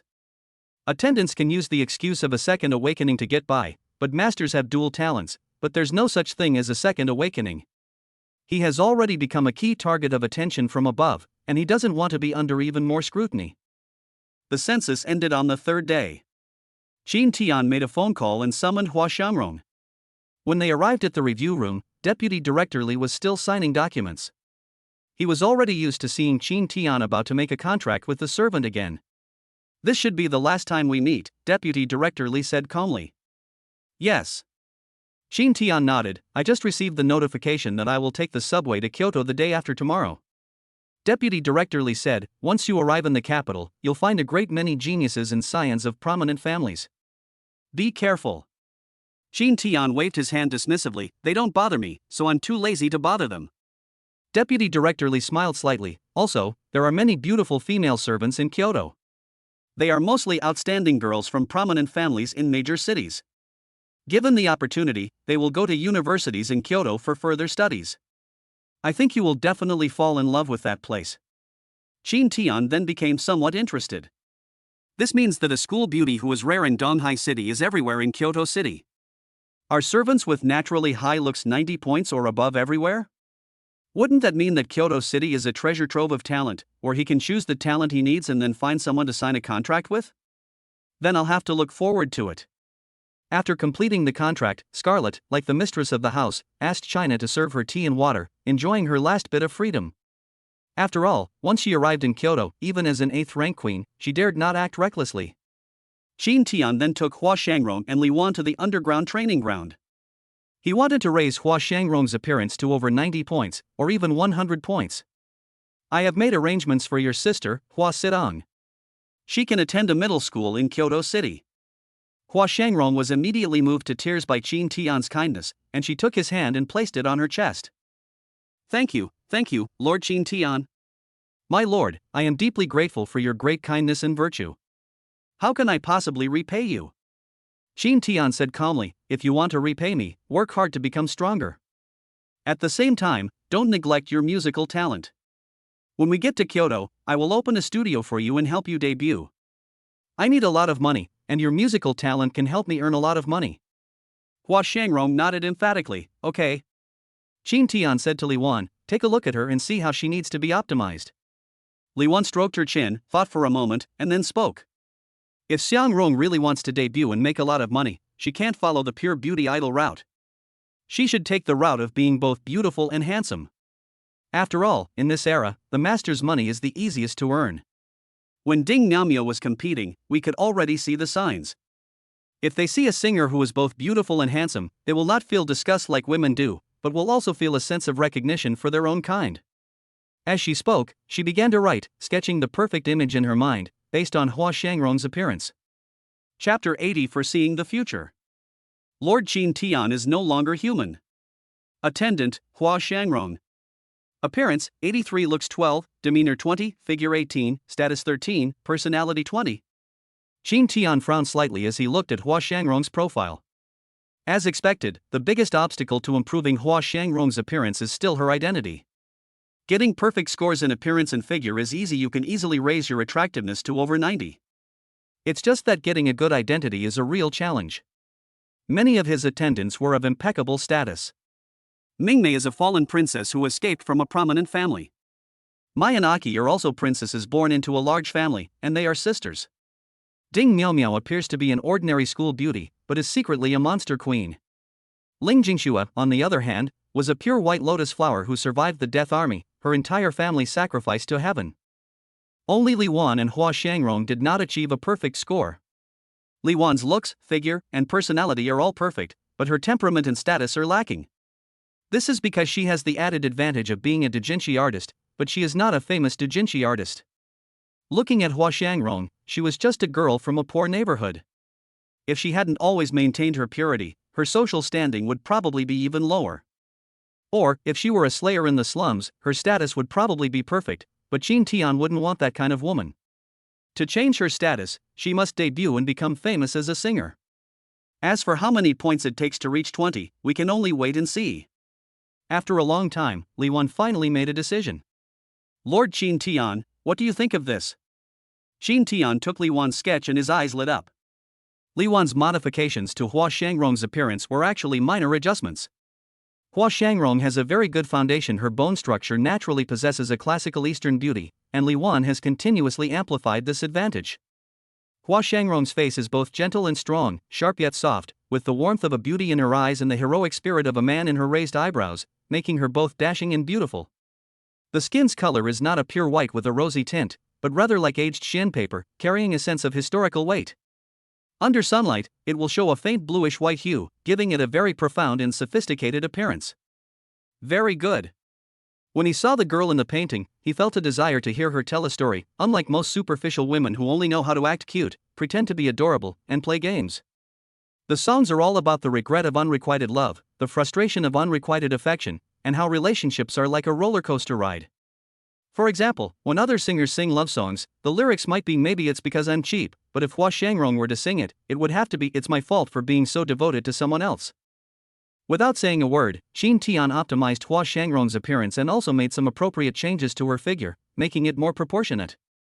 Her looks scored a whopping 93 points. The rest will depend on her performance after debuting. Once your appearance score reaches 90 or higher, you will directly awaken a new talent B-level word power. It can grant new talents, a level roar, a level voice of all things, and a level foresight.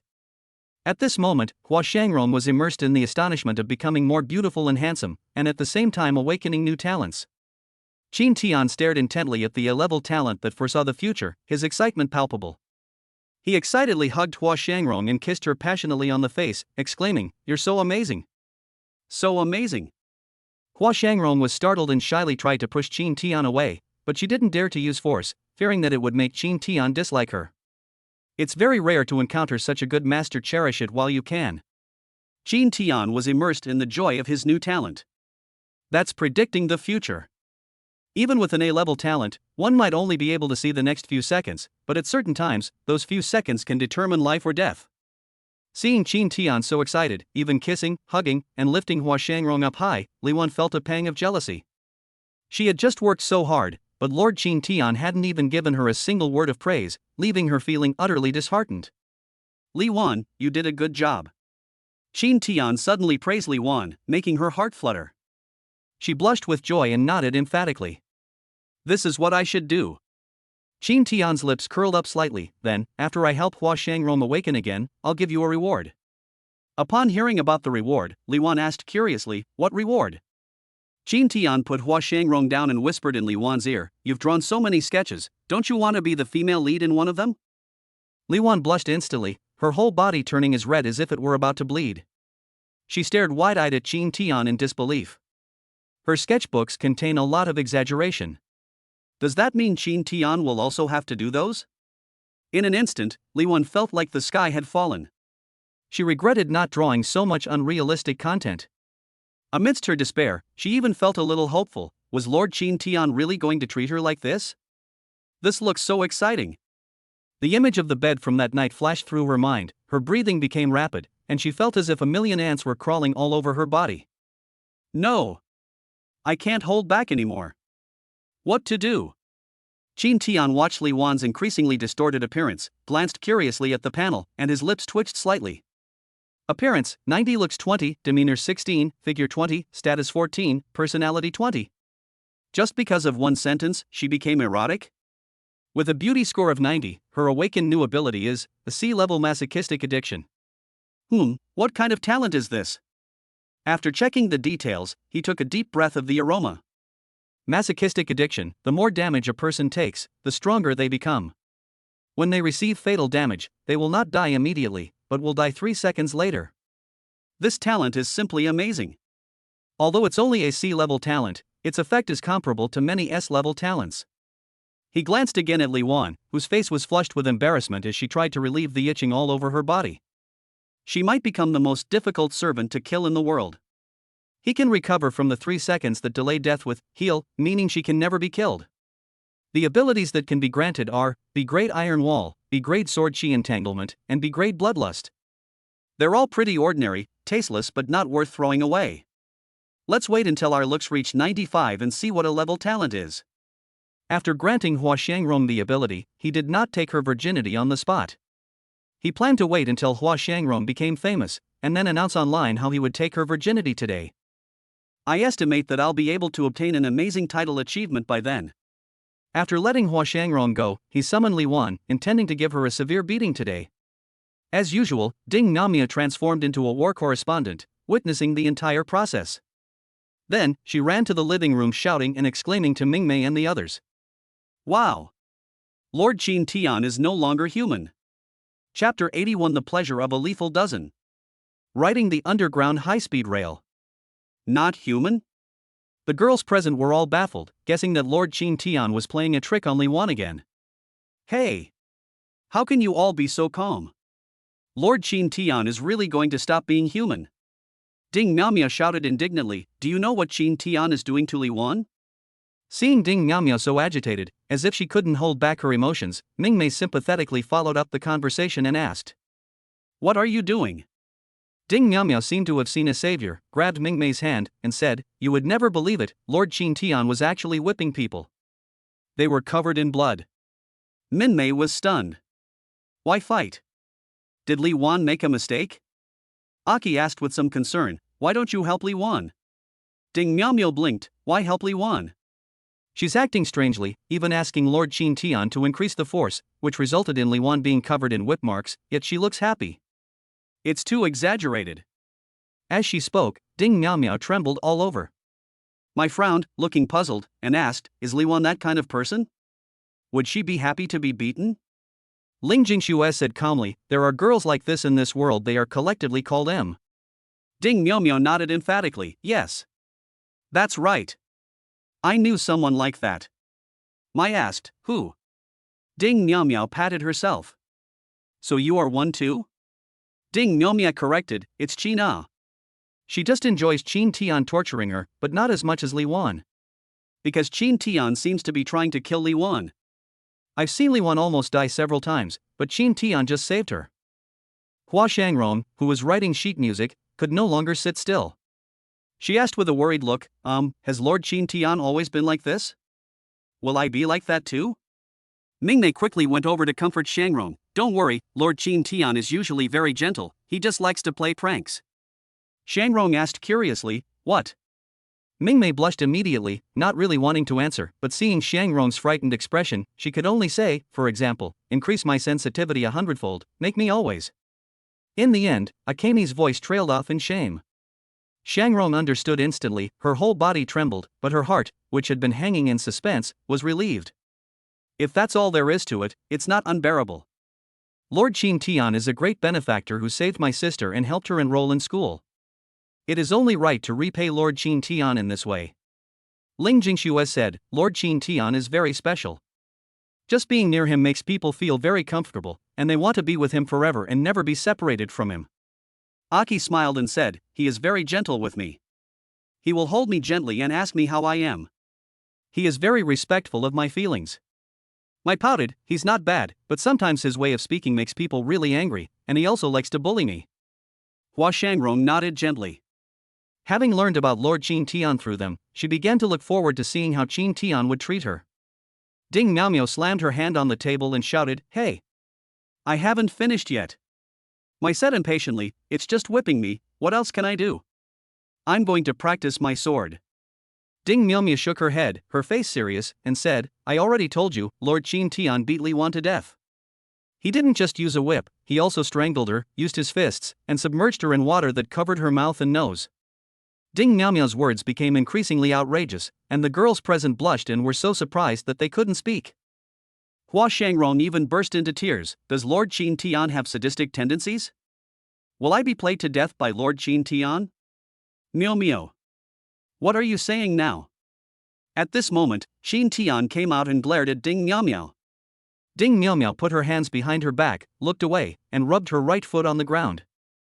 I was just telling you what you were doing, I wasn't lying. Li Wan, who had just emerged from below with a rosy face and an expression of immense satisfaction, froze upon hearing these words. She covered her face and peeked at everyone through her fingers. You all knew? Everyone present nodded. Li Wan felt even more ashamed, her whole body turned red, and then she slumped to the ground, curled up, and trembled slightly. Looking at Li Wan's appearance, Qin Tian scratched his head, wondering if he had overdone it. However, looking at Li Wan's charm, 19, which is just a little short of a perfect score, I'm still quite satisfied. It's quite impressive that it achieved this result in just one day. He took advantage of Li Wan's talent for masochism, giving her a lethal dose of pleasure each time, and then pulling her back from the brink of death time and time again, repeating this process.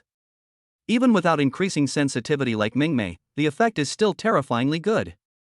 Now Li Wan has completely transformed into Jerusalem of the 3D zone, accepting everything, but of course, he will always be the only protagonist.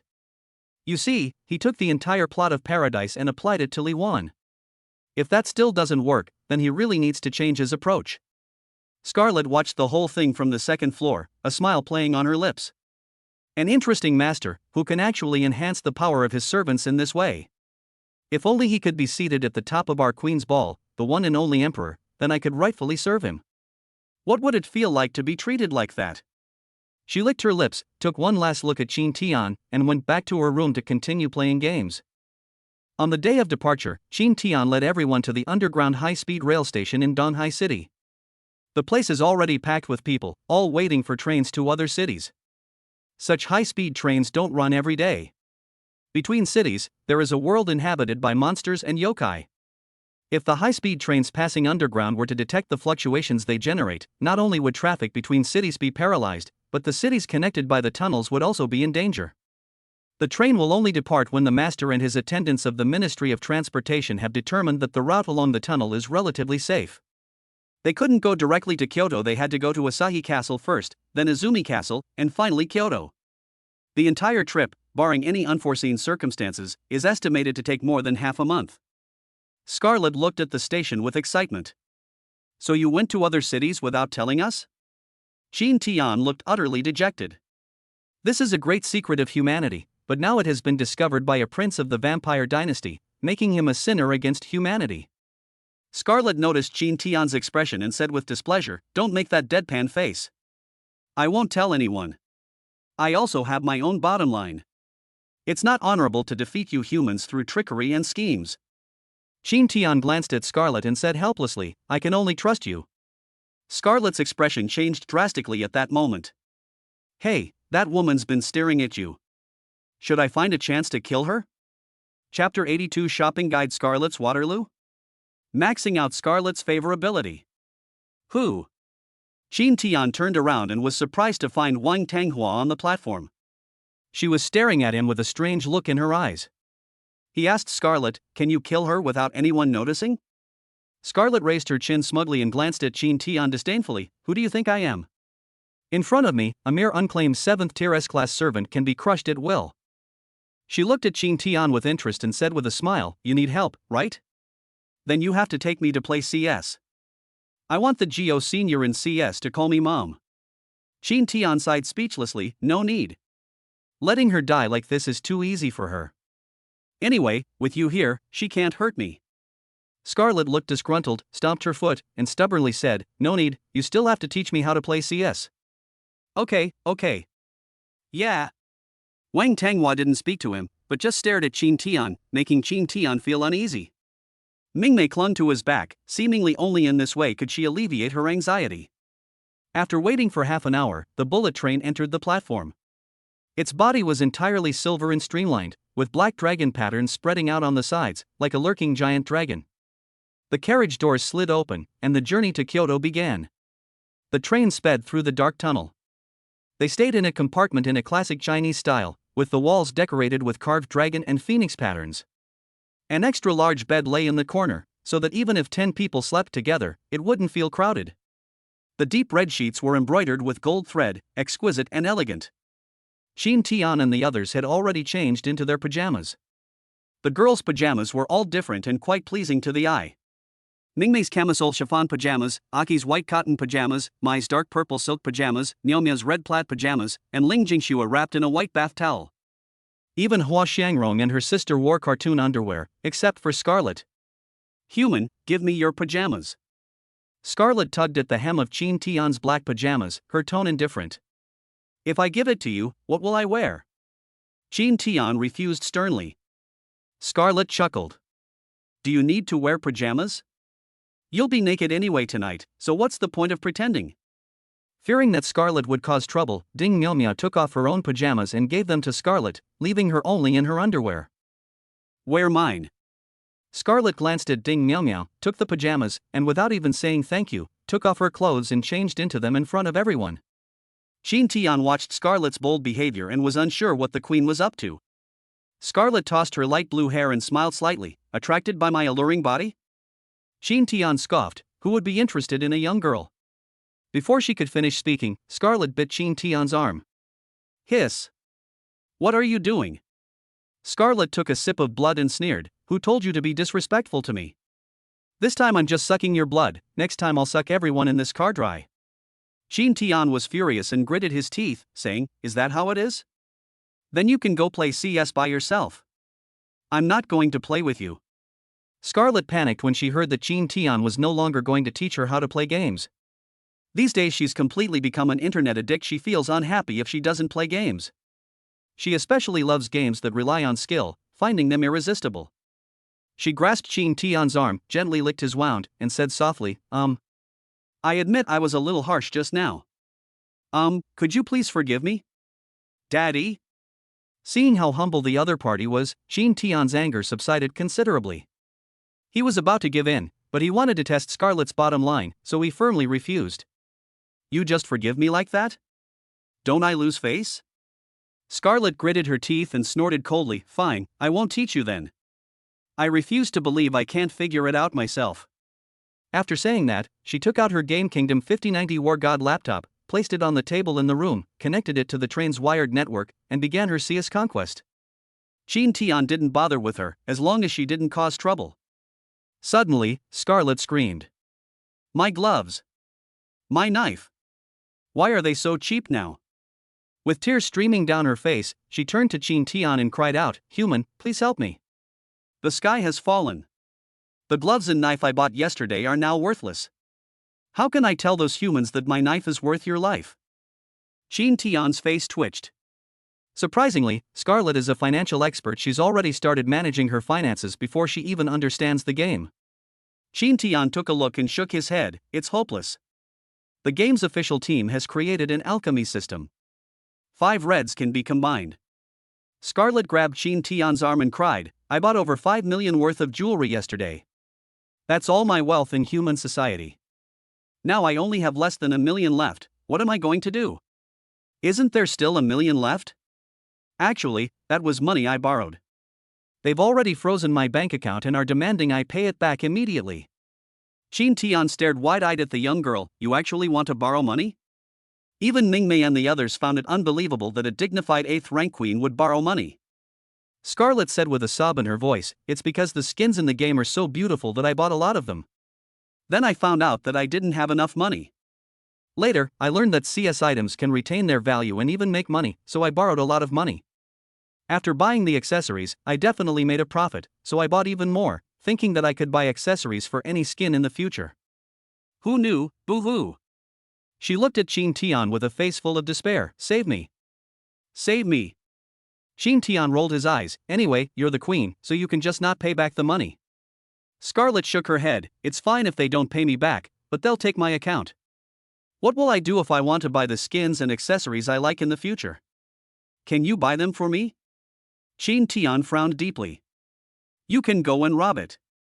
Didn't I promise you I wouldn't cause trouble? If I go and steal, I might expose my identity and make it impossible for you to fight in human society. You're a really nice person. Scarlet smiled, then quickly swore, if you buy it for me, I'll do whatever you say.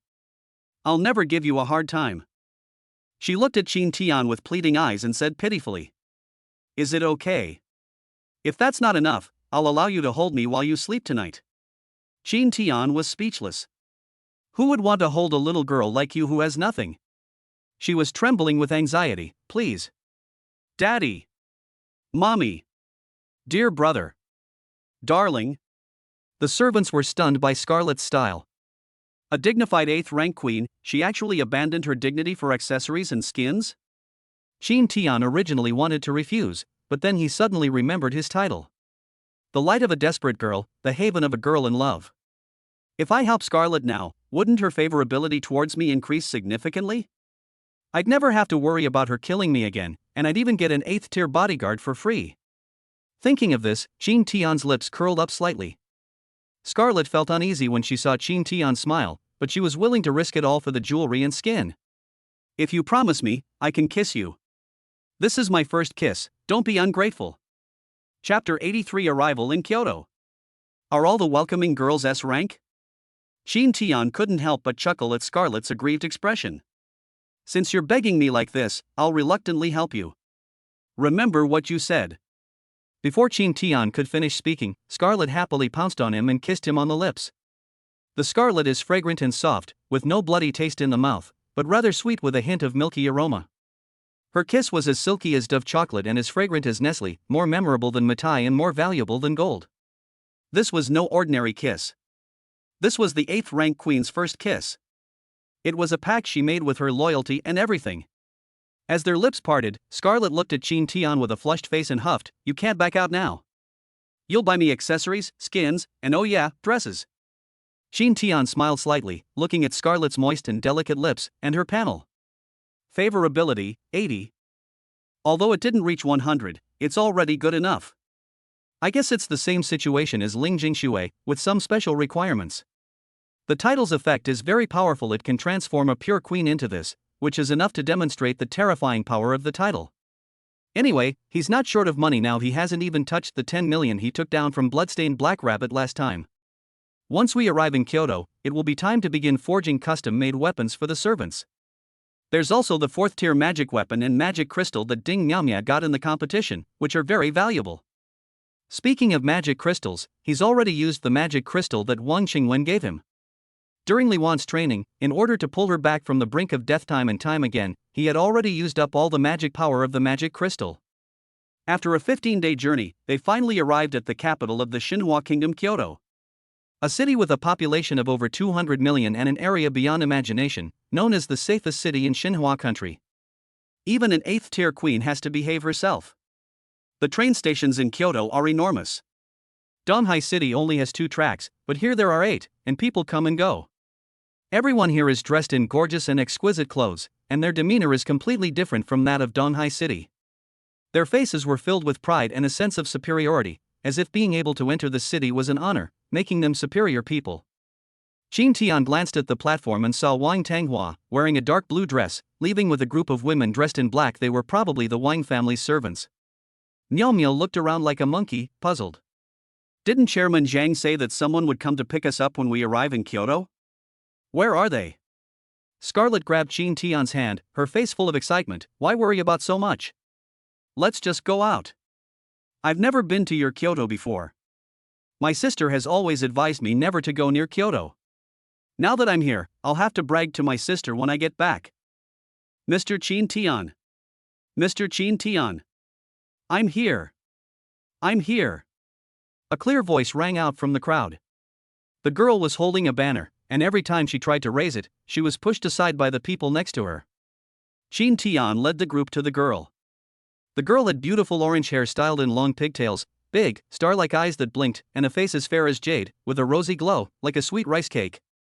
She wore a white lace short-sleeved shirt, revealing her fair arms, a black pleated skirt, and bare feet in brown sandals. The girl let out a long breath and greeted them with a smile. Welcome to Kyoto. I am Zhang Xinyue. Chairman Zhang is my grandfather. I am also a student at Kyoto Tenmei University, currently studying in the Department of Romance. When you arrive in Kyoto, I will be your guide. Qin Tian saw the sweet and lovely Zhang Xinyue in front of him, and her profile immediately appeared. Alternative attendant, Zhang Xinyue. Age, 20. Talent level, S rank Moon Severing. Class, 4. Height, 167 centimeters. Weight, 52. Measurements, 86, 63, 80. Appearance, 84. Looks 18, demeanor 17, figure 16, status 18, personality 15. Favorability, 20. Note, if your appearance score is below 90, you do not meet the system requirements and cannot activate the ability granting in 100x return function. Qin Tian raised an eyebrow slightly. This Kyoto city is truly full of hidden talents. Chairman Zhang's genes are also very impressive. His granddaughter actually has an S-level talent. Moreover, at only level 20, he has already reached the 4th rank. He must have spent a lot of money at the Master Servant Association to find masters who are being punished or who need money, to form temporary contracts, replenish his magic power, and accelerate his training. For a servant to break through to the 4th rank at a young age, they must find a master, obtain magic power, and accelerate their cultivation. However, some exceptionally talented women, born into prominent families, do not want to rush to find a master and will choose a temporary contract to replenish their magic power and accelerate their cultivation. A temporary contract is definitely not as effective as a complete contract. Originally, an S-rank master could accelerate speed tenfold, but with a temporary contract, the effect would be reduced by 20%, meaning only eightfold. Moreover, each acceleration usually costs around 100,000.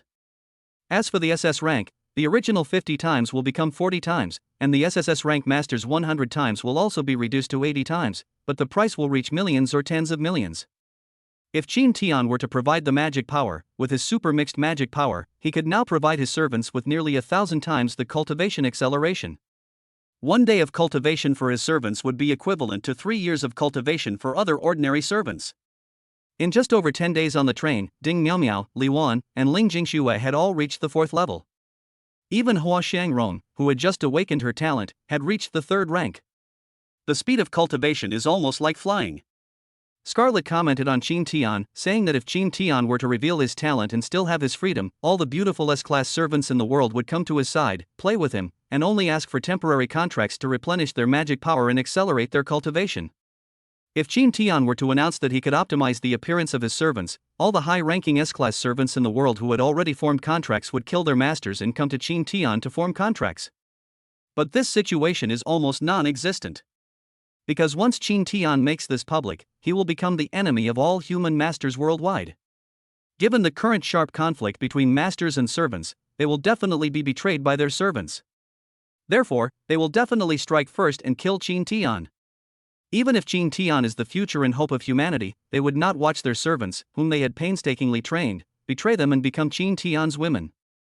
Zhang Xinyue smiled and said, "Then, I'll lead the way and take you all to have a welcome feast."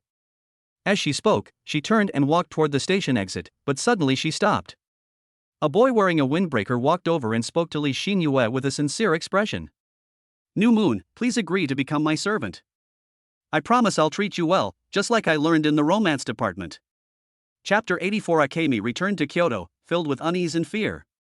Zhang Xinyue frowned. "Zhang Hong, I've already told you, I have no feelings for you, and I don't want to be your servant." Just drop this line. The master named Zhang Hong actually grabbed Zhang Xinyue's hand and pleaded, "Xinyue, we can try to talk. As long as you spend some time with me, you'll know how good I am." "Give up." Zhang Xinyue sneered. "My master must be a chosen one of heaven, at least SS rank. You're only S rank, you're not good enough for me. But I really like you.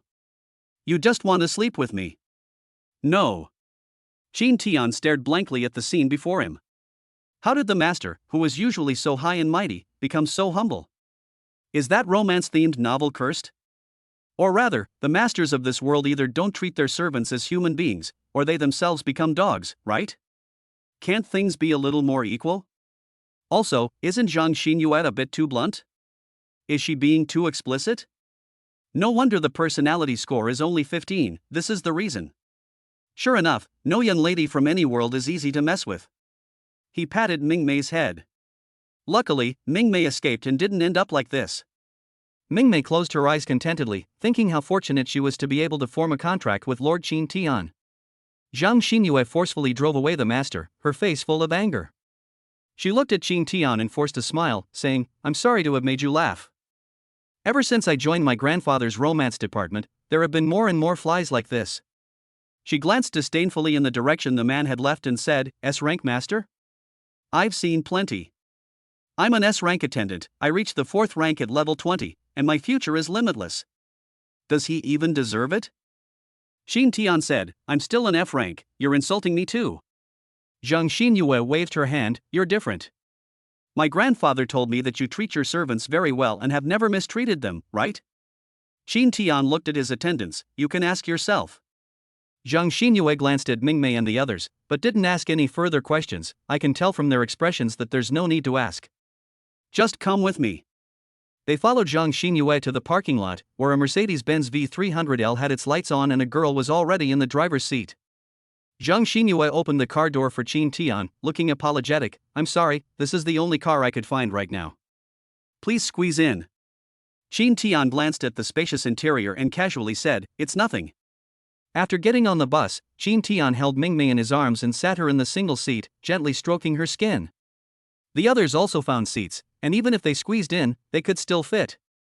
Sitting in the passenger seat, Zhang Xinyue looked at the harmonious scene behind her with envy in her eyes and said to the female driver, "Let's go to Quanjiran."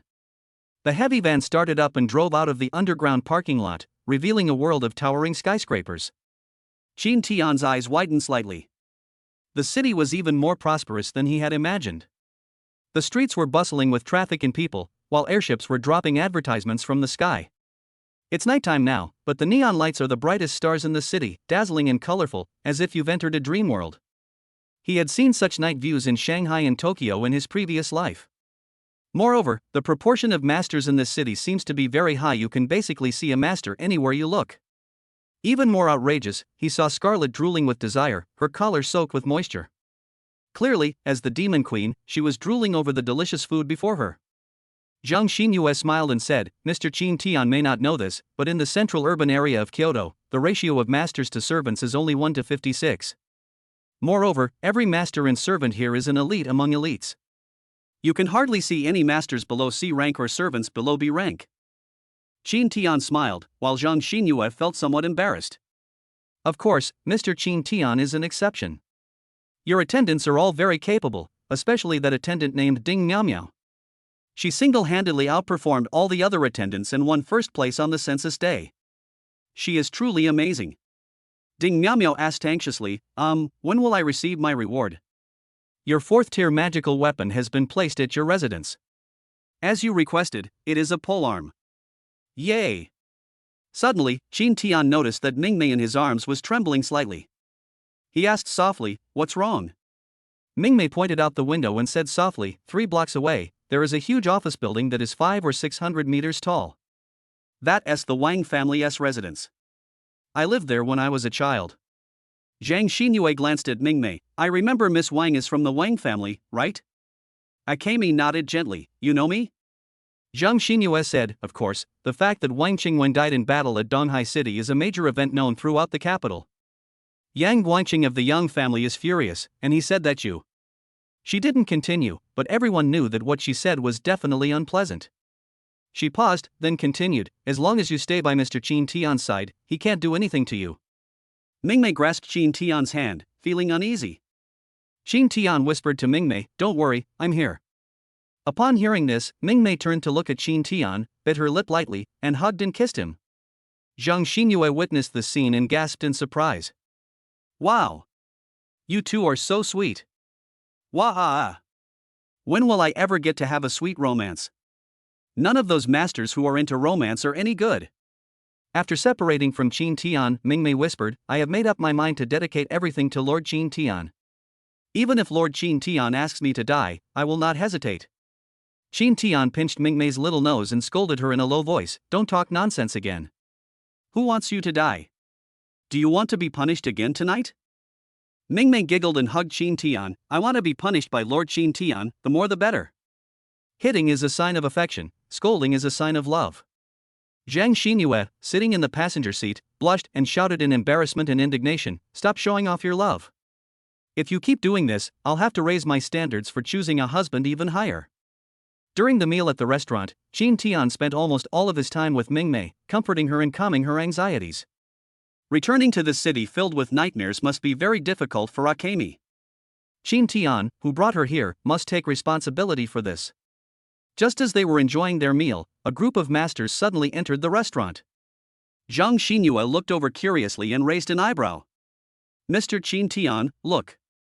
She pointed at the master among the group who was only 1.6 meters tall, as fat as a ball, wearing a white t-shirt and a black jacket, and said with disgust, "That's Yang Guangqing, the 3rd son of the Yang family in this generation, and a level master.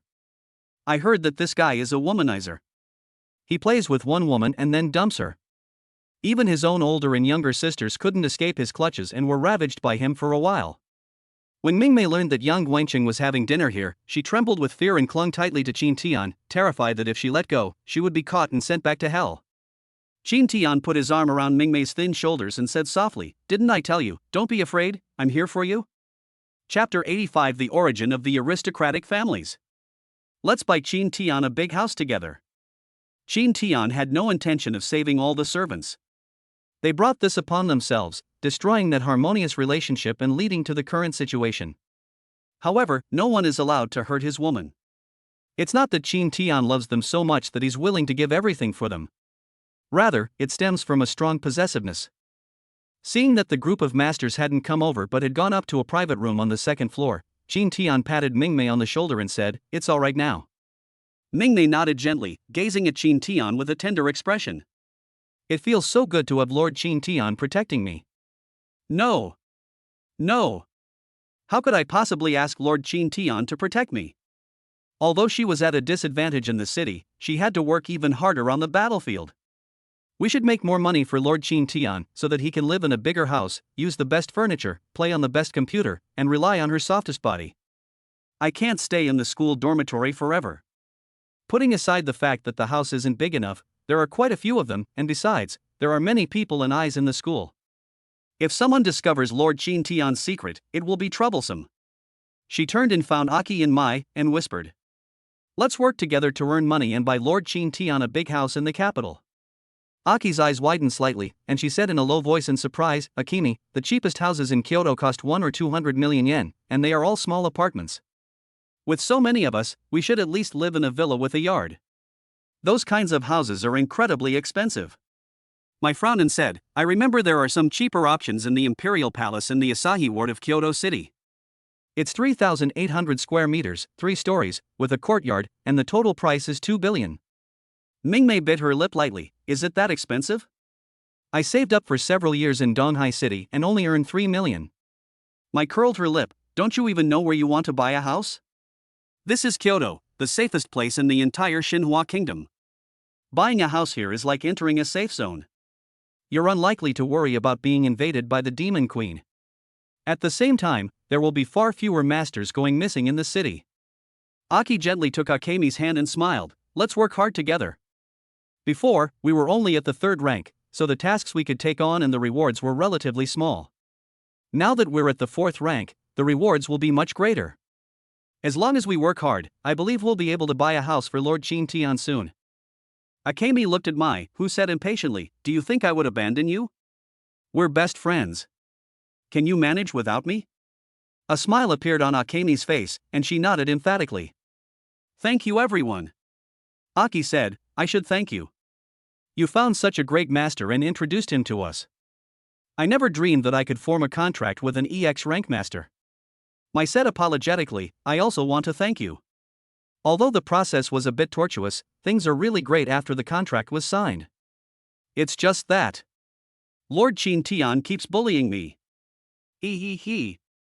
Akemi and Aki chuckled. "It's because you pushed him too hard, so he loosened up for you." Mai blushed instantly, raised her hand as if to hit him. "Stop talking." Ha ha ha ha.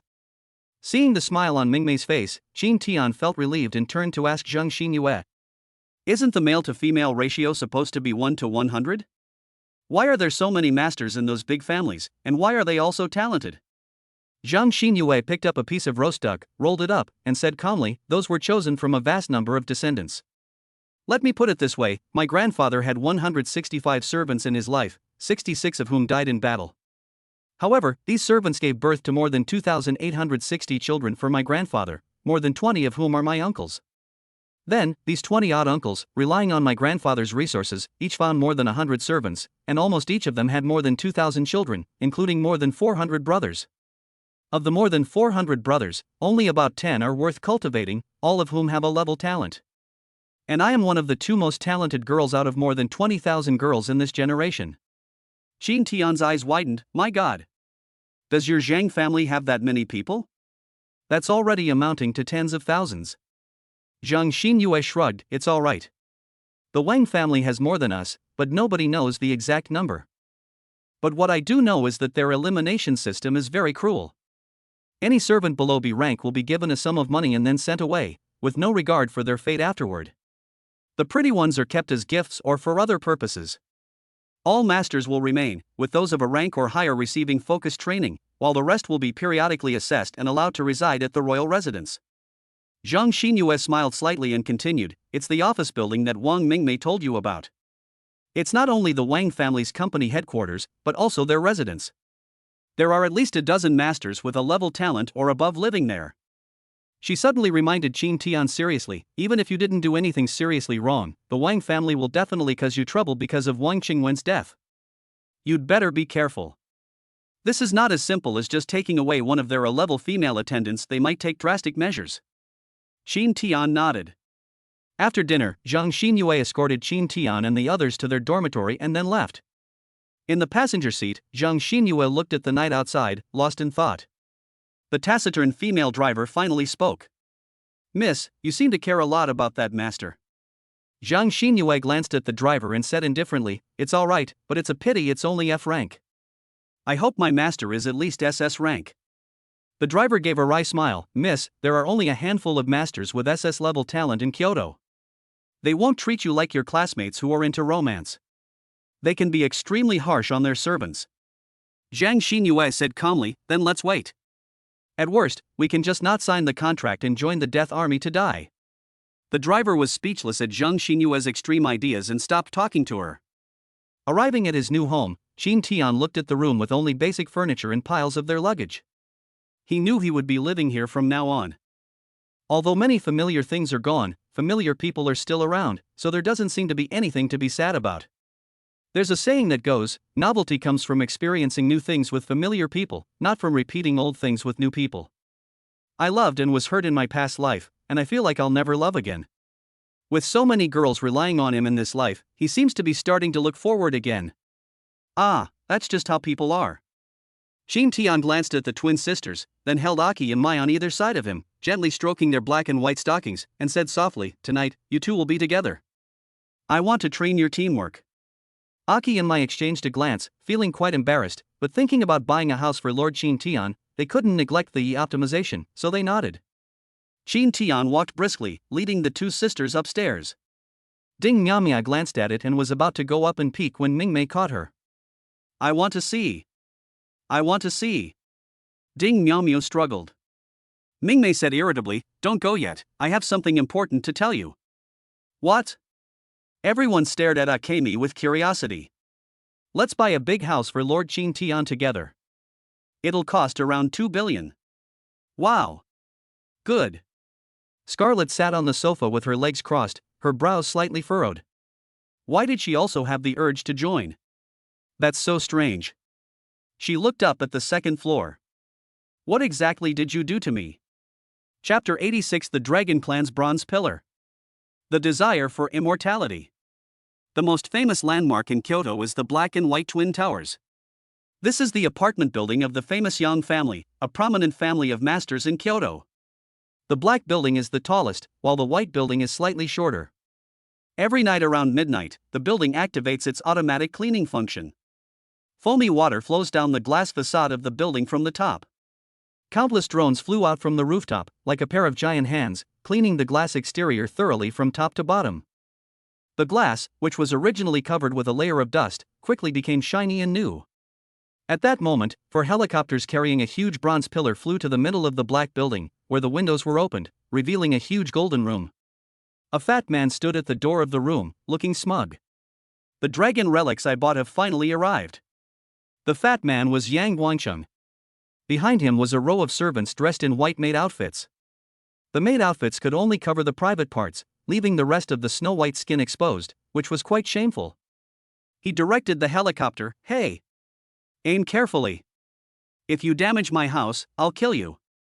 A massive bronze pillar was placed in front of the window. 8 beautiful maids went up to support the pillar and then moved it inside, while the helicopter outside was slowly dropping people off. This bronze pillar is not just an ornament or an artifact, legend has it that it also holds secrets. The secret to the Dragon Clan's immortality among monsters. Those dragon empresses were all monsters who had lived for countless years. Every time they died, they could be reborn and quickly regain their original power. Any secret about the Dragon Empress is a major issue for the human race. There are simply too many people who want to know why the dragon race can never die and can be replicated in themselves. When the rope securing the bronze pillar to the helicopter came loose, the attendant responsible for carrying it was unable to support the pillar's weight, causing the tail of the bronze pillar to fall and smash Yang Guangcheng's outdoor swimming pool. Splash! The pool water, kept at a constant temperature of 40 degrees Celsius, flowed down from the building, soaking and soiling the windows on the lower half of the building that had just been cleaned. A bunch of useless trash. Yang Guangqing twitched the belt around his waist and whipped the incompetent servants. Painful wails echoed in the room. Upon hearing the girl's cries of pain, Yang Guangqing showed no mercy and instead used even more force. Damn it! Cry! Shout! If you make a mistake, you have to be punished. You bunch of useless trash, if you don't work properly, I'll throw you all off the ground. By the way, I heard that pain can make the body more sensitive and tighter. I'd love to try it. After the bronze pillar was moved into the house, Yang Guangqing couldn't wait to take off his pants, grab the beautiful but thin servant, and tear her clothes to shreds. The water in the broken pool was still flowing down, the sound gradually fading, and only the girl's screams echoed in the night sky. The master passing by downstairs had a slight smile on his lips. Young Master Yang has quite the refined taste.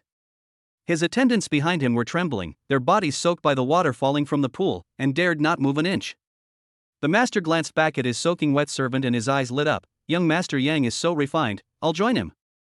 His attendants, pale-faced and trembling, exclaimed in terror. Master, please don't do this. We're still outside. The master sneered, what's wrong? Disobeying? Looks like I haven't punished you enough. No. The master remained expressionless. Since that's not it, then come here. Yes. This city has a glamorous exterior, but underneath it is so dirty it's nauseating. Right now. Mingmei and the others were discussing how to make money most efficiently. Hua Shangrong was to debut as a singer according to Qin Tian's plan, so she had to be excluded. She took her younger sister to her room to rest. The remaining people then shared their opinions. Miao Miao said, if you want to make big money, you have to hunt down monster queens. Killing a hidden tier 3 monster queen in the city will earn you an official reward of 20 million. You only need to kill 100 of them to afford that house. Scarlet laughed, China, do you really think the queen is a fool? If she can't beat us, she'll run away. If she senses danger, she'll run faster than anyone else. Now that we're no longer planning to hunt Qin Tian, don't even think about using Qin Tian as bait to seduce the queen. Ding Miao Miao snorted coldly, I am Ding Miao Miao. Ding Miao Miao. Don't call me China. Scarlet shrugged, okay, China. Damn it. Ding Miao Miao stomped her foot in anger. Ling Jingxue said calmly, since we can't catch them in the city, we'll go outside. The Master Servant Association issues missions every day to eliminate the queens that appear around the city. Although the reward is much less, it's not that difficult. Mingmei clapped her hands and exclaimed, that's great. I was originally thinking of doing a gathering quest. Many precious herbs grow in places where monsters and demons gather. It's very dangerous, but the rewards are very high. The precious medicines that Mingmei mentioned can all prolong life. A powerful master is willing to pay a high price for an elixir of immortality in order to live one more day. Ling Jingxue glanced at Mingmei, if you really want to make quick money, you can sell live organs. Anyway, you have healing, so you can recover immediately. Sometimes, a urgently needed, matching live organ can sell for tens of millions. Due to the extraordinary powers of masters and attendants in this era, ordinary organs were simply unusable for transplantation. Only organs from attendants who were also extraordinary were useful, especially those from high-ranking attendants with exceptional talents, whose organs had a very high success rate. This has even led to the emergence of a profession, organ hunter. They specifically target high-ranking, exceptionally talented servants, stealing their organs and then selling them on the black market. Mingmei shook her head repeatedly, no. I can't do that. It will expose my talent. If the people in power find out about my talent for regenerating organs, I will be arrested. Ling Jingxue nodded, that's right, then this plan is rejected. Miao Miao said, then let's do this, go out of the city to hunt monsters and demons, and find some precious herbs along the way. It doesn't seem like we're in conflict. Mingmei thought for a moment and nodded, that's fine too. We can take on missions that involve hunting monsters, where there's a high probability of finding herbs nearby, to increase our earning efficiency. After finalizing the plan, Mingmei was satisfied. We haven't made much money lately. Now that we're in Kyoto, we can't let Lord Qin Tian lose face in front of the other masters. We must make sure he lives in a mansion, drives a luxury car, and eats gourmet food. Upon hearing about food, Scarlet licked her lips, started yelling, banged on the sofa armrests, kicked the coffee table, and shouted, I want roast chicken. Miao Miao frowned, we just ate so much roast duck, aren't you full yet? Scarlet scoffed, that's not enough. I want black-bone chicken and pigeon. Go buy them for me now. If you don't buy it for me, I'll go out and kill a few masters right now. Meow Meow rolled her eyes. Go ahead and kill them, as long as Lord Qin Tian is alright. Scarlet's eyes widened. Then I'll tell everyone Qin Tian's secret. Mingmei quickly stood up. I'll go buy it. I'll cook it. Stop arguing. Scarlet nodded in satisfaction. Soon, Mingmei bought black-bone chicken and white pigeon from a 24-hour supermarket. As she looked at the black-bone chicken and white pigeons in the kitchen, she inexplicably thought of Aki and Mai. The black-bone chicken is like Mai, and the white pigeon is like Aki. She murmured softly, I wonder how Qin Tian optimized them. Mingmei chuckled and said, let's cook first. After Lord Qin Tian finishes his work, he needs to have some nourishment before going out to earn money tomorrow. Chapter 87 Be careful on the road. The Earth Empress Jormungandr.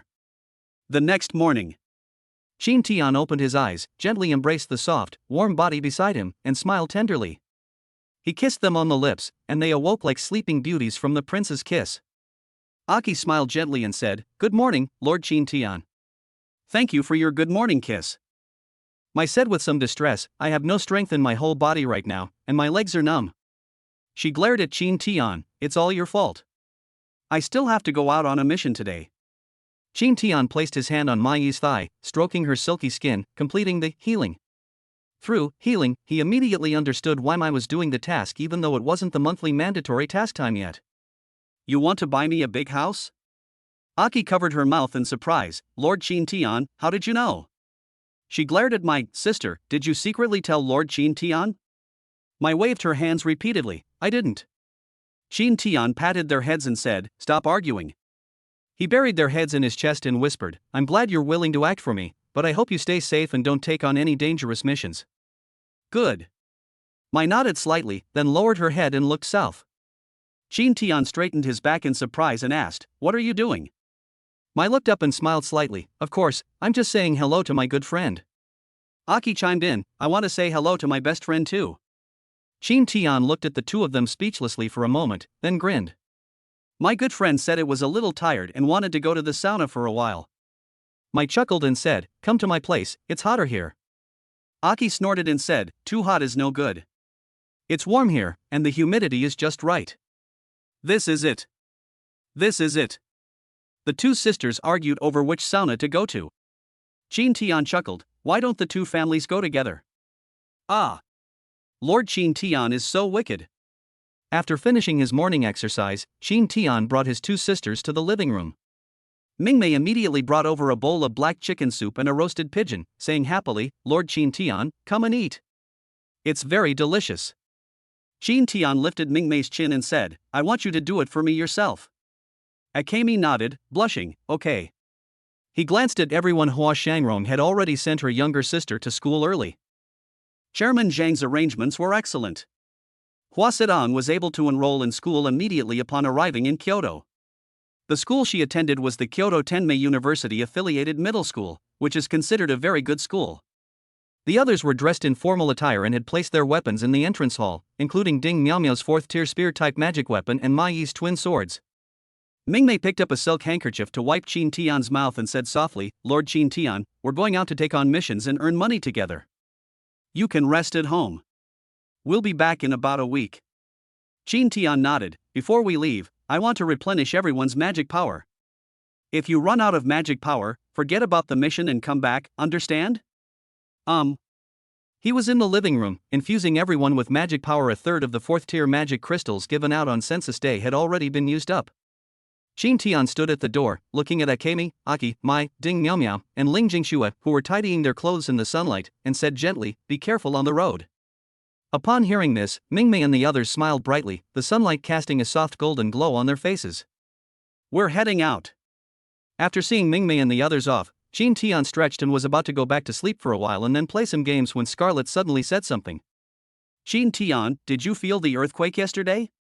Qin Tian was slightly taken aback, and said somewhat embarrassedly, Was there such a big commotion yesterday?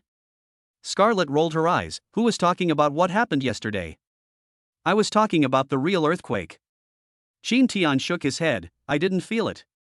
Yesterday was so intense, how could I have sensed an earthquake? Scarlet sighed. I'm really worried you'll suddenly die. Qin Tian couldn't help but have the idea of teasing Scarlet and said, so you were worried about me dying? Scarlet grinned angrily, you're dead, and I didn't get to eat any. That's a huge loss for me. Alright. Qin Tian waved his hand. So what? It's just an earthquake. It's not some super earthquake, what's the big deal? Scarlet slumped her head in exasperation, you're so naive. If it were just a normal earthquake, would I have told you? Qin Tian blinked, his expression gradually turning serious. What did you discover? The 8th tier queen's perception was definitely more acute than his, and Scarlet's favorability towards him had reached 80, so she certainly wouldn't play tricks on him for no reason. Scarlet's eyes were grave. I suspect that a monster empress has her eye on this city. Why? Qin Tian asked curiously, this is the capital city, after all. With a 9th level master in charge, what blind empress would dare to come here? Scarlet said in a deep voice, dragons. Upon hearing the name of the dragon clan, Qin Tian trembled and goosebumps rose on his skin. A demon empress of the dragon race? Scarlet continued, I suspect that the earthquake last night was caused by the Earth Empress Jormungandr. It was the cheers that sounded when she appeared. Qin Tian's scalp tingled, hey. Really? The 4 great female emperors of the dragon clan are heaven, earth, water, and fire. The Earth Empress, Jormungandr, is a 9th rank female emperor. It is said that as long as she dances, the earth will shatter and mountains will break, and everything will be buried by her. Why did she come here? Scarlet pouted. How should I know? Maybe they're here to eat you. Scarlet tried to scare Qin Tian, but he didn't believe her. He had the title of Queen's favor, and the Queen and Empress would no longer pursue him. Scarlet grabbed Qin Tian's hand, so, come with me for a walk and let's look for her. Qin Tian's lips twitched slightly, hey. This is your real purpose, isn't it? The Earth Empress's arrival is clearly just an excuse for you to go shopping. Scarlet grew impatient, are you coming or not? Qin Tian stroked his chin, come on, call me daddy and I'll go. Scarlet's face turned red with anger, and she stomped her feet repeatedly. Finally, she pleaded in a gentle voice, please, daddy, take me out to play. Qin Tian laughed and picked up Scarlet's petite figure. Okay, I'll take you out to play right away. Scarlet rolled her eyes, sat on Qin Tian's shoulders, then raised her chin to the sunlight, looking superior and extremely smug. The young lady is quite dignified today. Chapter 88 Finding the Way to Jormungandr. Just as Qin Tian was about to leave, he suddenly remembered someone. He turned back and called out to the house. Wan Wan. Li Wan, who was drawing in her room, rushed out and responded loudly. What's wrong? Qin Tian looked at the girl in front of him, whose white dress was stained with various paints, making her look like a big tabby cat, and smiled slightly. I'm leaving the family in your care. Li Wanqing smiled slightly and nodded, saying, okay, although my skills aren't great and I can't do missions with everyone to earn money, I can earn money by drawing comics and take care of my family at the same time. Qin Tian waved his hand, then I'm going out. Li Wan waved goodbye and said, take care on the road. Qin Tian and Scarlet walked through the campus of Destiny University.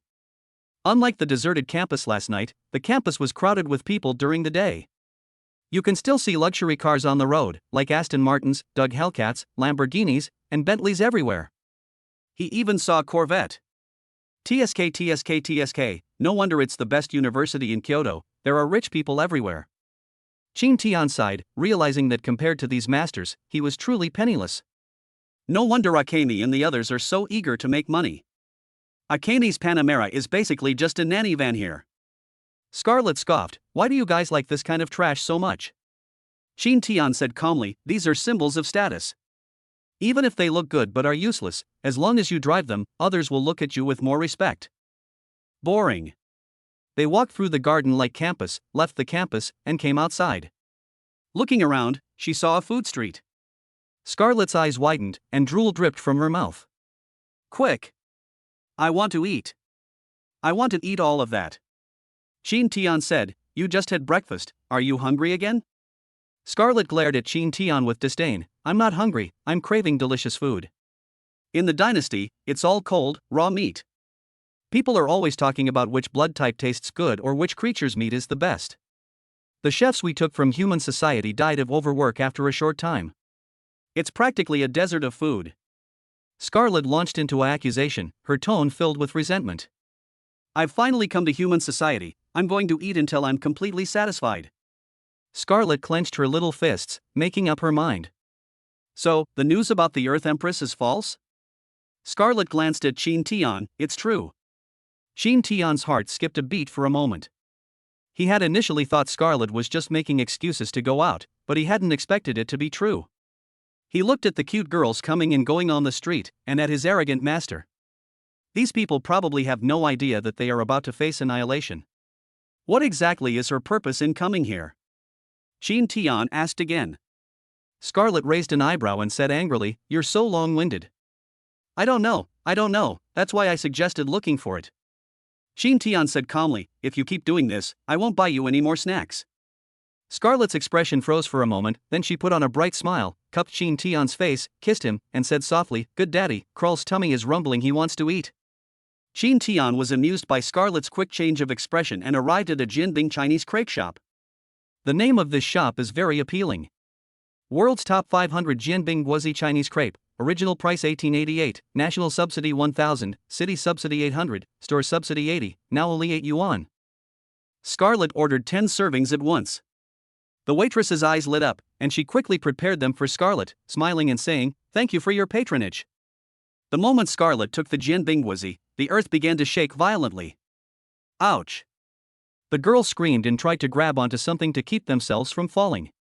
Scarlet grabbed the Jinbing Guozi and said coldly, "Look, she's causing a commotion again." Qin Tian frowned deeply. Does this guy really intend to invade Kyoto? Scarlet said calmly, it's not that she intends to invade, but rather that she is currently in Kyoto. The little girl's eyes turned blood red, contracted into vertical pupils, and she looked around. Perhaps she is hiding in the crowd, a 9th-level empress, concealing her aura and disguising herself as a human, so that no one can detect her. Qin Tian was stunned. No one could have noticed? He should be able to find out. His system allows him to see all the information about the potential servants, which is how he discovered Scarlet. He can see the panel of each candidate servant by turning on the full view function. If he finds a servant whose talent is higher than S level, he can basically confirm that it is the Demon Queen or the Monster Empress. He doesn't usually turn on this full view function because it strains his eyes. However, rather than waiting passively, he still needs to find the other party first. With at least the title of Queen's favor, his life would not be in danger. He first closed his eyes, then slowly opened them, as if waking up. The world before my eyes turned pale blue, and the girl's panel was fully visible in my field of vision. He can see whether there is a contract or not. The girls in those contracts were all listed as backup servants, and he couldn't help but wonder if the system wanted him to NTR them. Suddenly, Qin Tian's eyes lit up. NTR? I wonder if doing this will bring me any new achievements or titles. Thinking of this, the corners of his mouth unconsciously turned up, and Scarlet felt disgusted when she saw Qin Tian's expression. What are you thinking about? Qin Tian waved his hand. It's nothing, I know how to find Jormungandr. Just take me to where you think she is. Scarlet looked at Qin Tian with some skepticism, then nodded, I'll believe you for now. She looked around carefully, sensing her surroundings, then pointed in a direction and said, let's go take a look over there. The core of the magic seems to be over there. Qin Tian nodded and was about to leave when a familiar voice called out to him. Hey! It's Mr. Qin Tian? Why aren't you reporting for duty? What are you doing here? Qin Tian turned around and saw that the person who had called out to him was Zhang Xinyue, whom he had seen last night. She walked over excitedly. Today, Zhang Xinyue is wearing a red and gold trimmed uniform style. Her long legs under the red plaid skirt are wrapped in glossy black stockings, and she is wearing Mary Jane shoes. She wore a red blazer with a pink bow at the collar and a red rose medal pinned to her full chest. Zhang Xinyue walked over, her pigtails bouncing and waving, emitting a faint fragrance. She walked up to Qin Tian and smiled slightly. Are you lost? I happen to be free from class right now, I'll take you there. Qin Tian's lips twitched slightly. He had to go find Jormungandr. Zhang Xinyue didn't give Qin Tian a chance to refuse at all. She directly grabbed Qin Tian's hand and walked towards the academic affairs office. Qin Tian looked at Scarlet, who shrugged, no rush, she's not a reckless person, she'll definitely plan for a few days. Zhang Xinyue asked in confusion, who are you talking about? It's nothing. Qin Tian said. Oh. Zhang Xinyue gave Qin Tian a deep look. When they arrived at the Academic Affairs Office of Tianming University, the office was extremely luxurious, filled with cultural relics and paintings. The teacher in the Academic Affairs Office, an old man with gray hair and full of energy, holding a glass of whiskey, smiled slightly when he saw Qin Tian. "You've arrived," Qin Tian said. "I shouldn't have come." The entire office fell silent. Chapter 89, Course Selection for Enrollment. Sending a young girl to the Berserker department. Zhang Xinyue quickly smoothed things over. What Mr. Qin Tian meant was that he shouldn't have come so unprepared, and he felt a little embarrassed to meet the professor empty-handed. The teacher laughed heartily after hearing this. "Young people are really interesting. We're old and can't keep up with the pace of our young masters. When you come to see me, you don't need to bring any gifts, just show up." Qin Tian rolled his eyes at Zhang Xinyue. He was clearly just telling the truth. If it weren't for Chairman Zhang, he would still be developing servants in Donghai City. The teacher looked at Qin Tian and scarlet writing on Qin Tian's shoulders and said kindly, as expected of the student recommended by old Zhang, "You get along very well with your servant. Although your hobby is a bit unusual, it is clear that you love your servant very much. Although you are only F rank, because of your love, your servants are cultivating very fast. They seem to be at the 4th rank by now. I believe that you will reach the 4th level soon." Qin Tian thought for a moment and decided it was about time to advance to the 4th rank. So he absorbed a portion of the power he had plundered from the green antelope and advanced to the 4th rank on the spot. Inside the office, magic surged. The teacher and Zhang Xinyue stared wide-eyed as Qin Tian advanced from the 3rd to the 4th rank, the whole process happening incredibly fast. The office fell silent once again. This time, Zhang Xinyue was speechless. Scarlet looked at Qin Tian intently, seemingly lost in thought. "Interesting. This magic definitely comes from the blue antelope. It can actually grow rapidly by seizing magic." After a long pause, the teacher finally realized what was happening and burst into laughter. "Young people are really interesting. I just said something casually, and they made a breakthrough. Is this the power of love?" Zhang Xinyue chuckled dryly. "Mr. Qin Tian, did you reach the breakthrough threshold a long time ago and deliberately break through in front of us?" Qin Tian shrugged. "Maybe. What do I need to do upon reporting for duty? Hurry up, I have other things to do." He urged the two of them, saying that there was a 9th-tier empress in the city, and if they didn't find her quickly and raise her favorability, it would be very troublesome. The teacher originally wanted to chat for a while, but seeing that Qin Tian seemed to be in a hurry, she took out a pile of documents. "Once you fill these out, you'll be considered enrolled." Upon seeing these documents, Qin Tian picked up a pen and began to write. Name, talents, rank, servant information. This basic information could have been printed directly, but these bastards insist on making you write it by hand to ensure the authenticity of the documents. Then comes the selection of majors and courses at Destiny University. Qin Tian couldn't help but curse these top universities in his heart. When he was studying in Donghai City, he didn't have to choose classes, and even if he did, he could choose not to attend them. He spends his days either playing at home or going out to find the school beauty's attendant. Now it's all good when you go to a regular university, you have to choose a major and select courses. Those who skip classes will be publicly criticized throughout the school and warned in a city-wide notice. So annoying. He said he shouldn't have come. There's an all-around program in my major, but I won't go there. It's obviously a very demanding major, you have to learn everything. Ha! This training department is interesting. Is it a department that teaches how to train servants? This is it. Then came the courses. Qin Tian found the paper with the training courses and randomly ticked them off.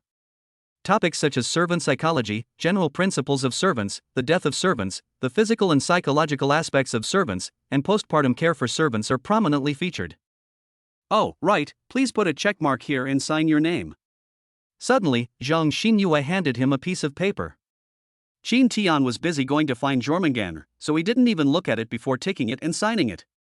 What he didn't know was that this piece of paper was actually a decision sheet for choosing a romantic partner. After selecting his major and courses, he turned to the major selection for the attendants. Here, the master arranges the servant's major. What the servant studies is up to the master. After choosing a major, the servant chooses the specific subjects. Qin Tian became a little more cautious here and didn't do anything reckless again. He was keen to teach Akemi and the others how to spend a wonderful night, and he wanted to teach them real combat, even though he could do it himself with his rich experience in plundering. But now, Jin Tian has too many things to do. For example, how to raise their appearance to 100 and turn them into Valkyries, then, optimize the attributes of each servant and Hua Shangrong's debut plan, etc. Leave the professional stuff to the professionals, they can just fill in the gaps in their knowledge. Akemi goes to the swordsman department. Aki is skilled with throwing weapons, namely spears, but spearmen have always been unlucky, and he didn't want anything to happen to such a gentle girl as Aki, so he sent her to the bow-wielding class. Mai is skilled with dual swords and possesses the mystic eyes of death perception, making her a member of the assassin faction. Ding Miao Miao, this Valkyrie with a perfect appearance, is also skilled with polearms. Moreover, she has Qi Na within her body, possessing multiple powerful talents and strong combat abilities. She should be able to ignore the limitations of the Lancer's E-rank luck and go for the Lancer class. Ling Jingxue, go to the magic department. Li Wan is so erotic, she likes to draw doujinshi, of course she'd go to the cavalry. On the battlefield, you ride a horse at home, you ride this, hee. As for Hua Shangrong, he can go to the music department. He has many songs from his previous life that he can give her. It would be a good opportunity for Hua Shangrong to go to the music department and see if she can meet any big names in the entertainment industry to help her get started. As for Scarlet, he looked at her childlike figure, a slight smile appeared on his lips, and he had a mischievous thought, so he gave her a berserker set. Scarlet's face darkened when she saw Jin Tian choose the berserker class for her. I want to get angry, but I have to hold it in.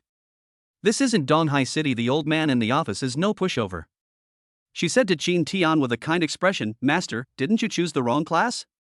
How could I go to the berserker class? I should have gone to. That's right. You should go for the berserker class. Jin Tian said firmly.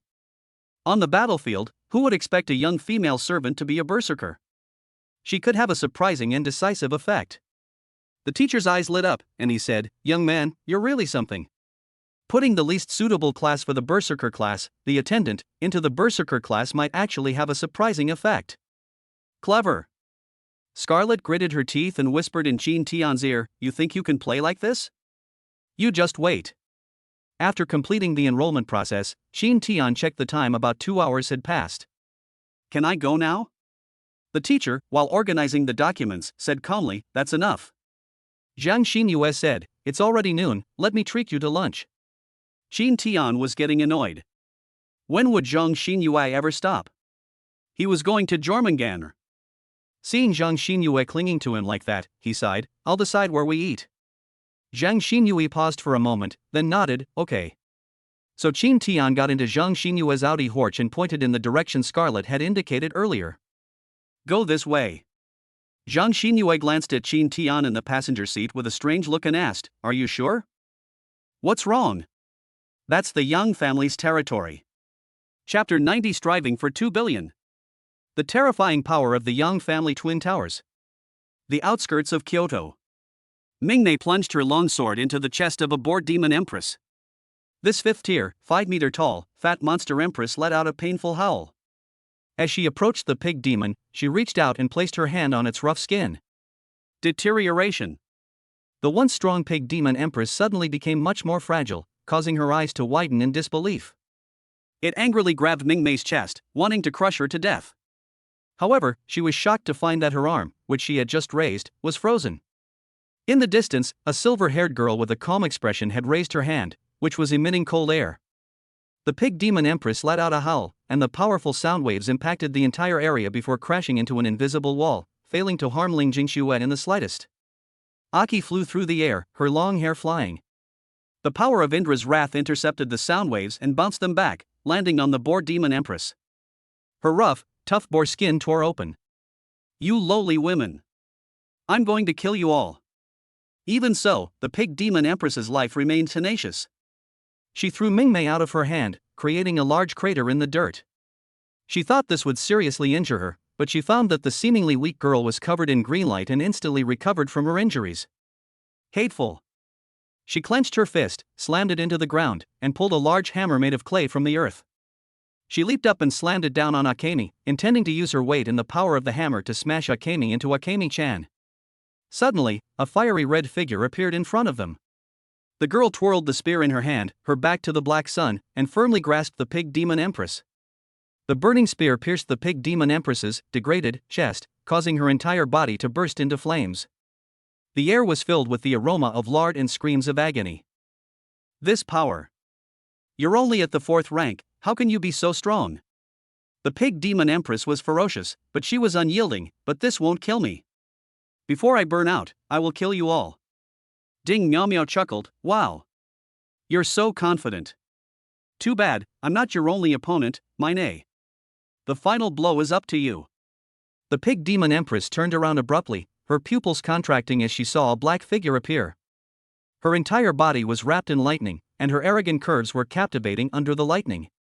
What surprised her was not how beautiful the other person was, but the terrifying power of the twin swords in her hands, which made her tremble all over. I've already seen your death line. Let's end this. Mai said calmly, and with a slash and a cut from her twin swords, she left 2 deep wounds on the pig demon empress's body. Such a wound would not normally kill the boar demon empress, but it was caused by the mystic eyes of death perception. Cutting it open would surely result in death. The radiance vanished from the pig demon empress's eyes. She knelt on the ground, her entire body of fat and bones turning to ash amidst the ashes of everything, leaving behind a yellowish-brown magic crystal. Ding Meow Meow excitedly picked up the magic crystal. Wow! We're so lucky! This magic crystal must be worth at least 50 million. Everyone gathered around, and smiles appeared on their faces as they looked at the magic crystal. Even Ling Jingshue's eyes trembled slightly. Mingmei brushed a strand of hair behind her ear and said softly, not bad. We can kill a 5th-tier demon empress with ease if we join forces. The reward for this hunting mission is 30 million. With this magic crystal, we've earned at least 80 million. It doesn't seem that far from 2 billion. Ding Meow Meow said with boundless optimism, at this rate of making money, the Wang family and the Yang family will soon be trampled under our feet. Mai sheathed her twin swords and said calmly, don't think of the Yang and Wang families as so simple. Meow Meow looked puzzled, are they really that exaggerated? Aki explained gently, not to mention that the Wang family has an 8th rank master in charge, its members are spread throughout the Xinhua kingdom. There are 5 7th rank members, including servants, and more than a dozen 6th rank members. As for the Yang family, they are even more terrifying. They have 2 8th level masters and 4 or 5 8th level servants. It is no exaggeration to say that the Yang family is a powerful family in the capital. The Wang family is climbing up to the Yang family. Ding Meow Meow suddenly realized and looked at Mingmei, no wonder the Wang family wanted to give sister Mingmei to the Yang family so much. They were trying to curry favor with the Yang family. Akemi put on a relieved expression and said, as long as Lord Qin Tian doesn't cause trouble for the Yang family, everything should be fine. The Yang family wouldn't violate the master-servant law for my sake. Mai laughed and said, that's true. The capital city isn't under the Yang family's control. The Li, Zhao, Song, Qin, and Xia families, the 5 top families, won't let them run wild. Ding Meow Meow laughed heartily, that's right, do you think Lord Qin Tian is so powerful, could he be from the Qin family? Akemi's lips twitched slightly, no way, it's probably just because they have the same surname. There are plenty of people like that in this world. Aki said, if Lord Qin Tian were a member of the Qin family, he wouldn't be living in Donghai City, he would at least be in Nanling. Ling Jingxue said calmly, if Lord Qin Tian is a member of the Qin family, we are doomed. Everyone fell silent. The Qin family spearheaded the transformation of the Imperial Guard into a death army. The Qin family masters are notoriously ruthless in their treatment of servants. If any master in the family treats a servant well, the servant will be punished according to family law at best, and in severe cases, sent to prison or all servants will be executed. The Qin family treated their servants as well as they once did now, they treat them just as cruelly. Stop chatting and get back to the tasks. You've only earned 80 million, you're still a long way from 2 billion. Mingmei clapped her hands to encourage everyone, and then they threw themselves back into making money. Inside Kyoto, Qin Tian and his group arrived at the foot of the black and white twin towers. This place is not only the Yang family's residence, but also their property. The Black Tower, from the 30th floor upwards, houses the residences of the masters, while the lower floors are luxury brand storefronts. The White Tower was mostly filled with shops, run by the Yang family's servants. Inside the White Tower, you can buy almost any goods and services. Even if you want to play with the Yang family's servants, they can do it for you as long as you pay them. Play as many times as you want, however you want, as long as you pay enough money. The reason why Akemi was afraid to enter the Yang family was because she was worried about this. She had heard that in the White Tower, there was a very beautiful servant who served more than 3,000 masters for 7 days and 7 nights without sleep, and finally died. I heard that when the servant died, his body was completely mutilated, his eyes were empty, his teeth were all gone, and his limbs were severed. The servants in the White Tower are not even as good as the women in the slums. Zhang Xinyue frowned and said, "This is it. What exactly do you want to do here?" Zhang Xinyue asked Qin Tian, who in turn asked Scarlet, "Do you know the exact location?" Scarlet frowned slightly. "We're too late. The magic has dissipated. Let's go into the Black Tower first." Zhang Xinyue looked puzzled. Why was Qin Tian asking the servant for advice? "Hey! Are you a customer? Would you like to have lunch at our McDonald's? We have a new cheese beef burger today." A girl dressed like Ronald McDonald excitedly jumped in front of the three of them and enthusiastically introduced the fast food restaurant behind her. Qin Tian turned his head and saw the Ronald McDonald, his eyes widening in surprise. Found it! Chapter 91 Jormungandr. The God of War in the toilet? Qin Tian looked at the Ronald McDonald in front of him. The panel on her body betrayed her identity.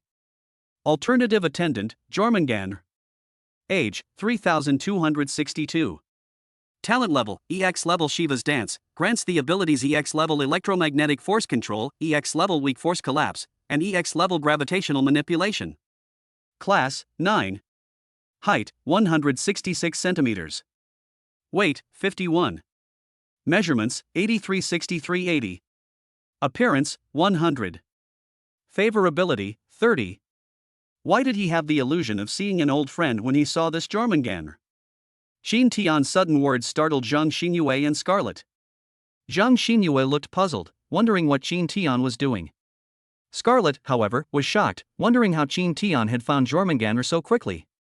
She looked at Ronald McDonald in front of her and couldn't see any sign that he was Jormungandr. However, she felt that Qin Tian was not lying, because when she first met Qin Tian, he was able to see through her identity at a glance. Jormungandr looked at the excited Qin Tian in front of him, unaware that his identity had been exposed, and thought that this master really wanted to eat McDonald's. Although the master before them was a delicious meal, an unwritten rule had already emerged among them. That means trying not to hurt this master. Who knows, he might leave humanity one day and join them. She took Qin Tian's hand and said, "Now that we've found something delicious, let's enjoy it." Qin Tian and the other two were pulled into McDonald's by Jormungandr. She took off Ronald McDonald's headgear, revealing an extremely beautiful face. As a master who created a Valkyrie with perfect looks, Qin Tian felt that Ding Miaomia was already very beautiful, and could be considered perfect in every aspect. Even Akemi's brokenness, Aki's gentleness and politeness, Mai's arrogance, and so on. However, the appearances of these individuals pale in comparison to Jormungandr. Her beauty is something Li Wan couldn't capture even if she drew 10,000 characters in a script. Her beauty is like a vast landscape painting, containing countless details. Even the corners of her eyes when she smiles seem to be meticulously sculpted. Jormungandr grinned. "What would you like to eat, guests? I recommend the new cheese beef burger, as well as the black truffle Angus set meal. If there are 3 guests, you can also order a super chicken wing bucket." Guest? Jormungandr looked at Qin Tian, who was staring blankly at his face, with a hint of smugness in his eyes, but on the surface he asked with feigned concern, "Guest, have you decided what you'd like to eat?" After being repeatedly reminded, Qin Tian finally woke up. His eyes were serious as he stared at Jormungandr. Jormungandr swallowed hard, feeling uneasy. Could it be that this master wanted to possess him because he was too beautiful? Qin Tian said, "Can we talk alone?" Jormungandr rolled her eyes. Sure enough, she was being tempted by her beauty. All human masters were the same. How many is this today? But she can't eat this master, it's so annoying. Jormungandr tried to refuse. I'm still working, could I? I want to talk to you alone. Qin Tian's tone left no room for refusal. Masters around were already looking over. That ridiculously pretty waitress, didn't you hear my brother want to talk to you alone? How dare you refuse? Do you have a death wish? A mere servant, a mere waiter, should be obedient. Do whatever the brother asks you to do. If you refuse him again, I might just join him in having a chat with you. Count me in, she's so pretty, I've never seen anything like her in the White Pagoda, I'll give her a try today. Jormungandr's lips twitched slightly. Her dads. These masters are out of their minds. They weren't like this 100 years ago. Forget it, let's deal with this master first. At worst, I'll just knock him out.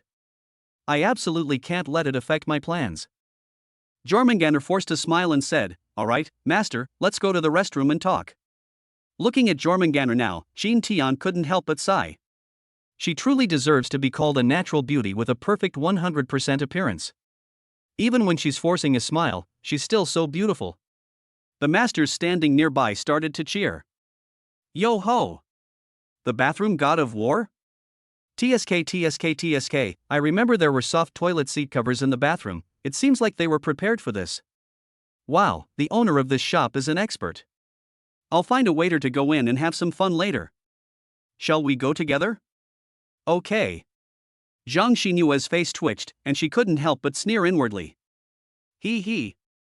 So Mr. Qin Tian is no different from the other masters after all. I thought Grandpa's master was something special, someone who loved his servants so much. Once outside, if he sees a beautiful servant, he will still take her away to satisfy that disgusting desire.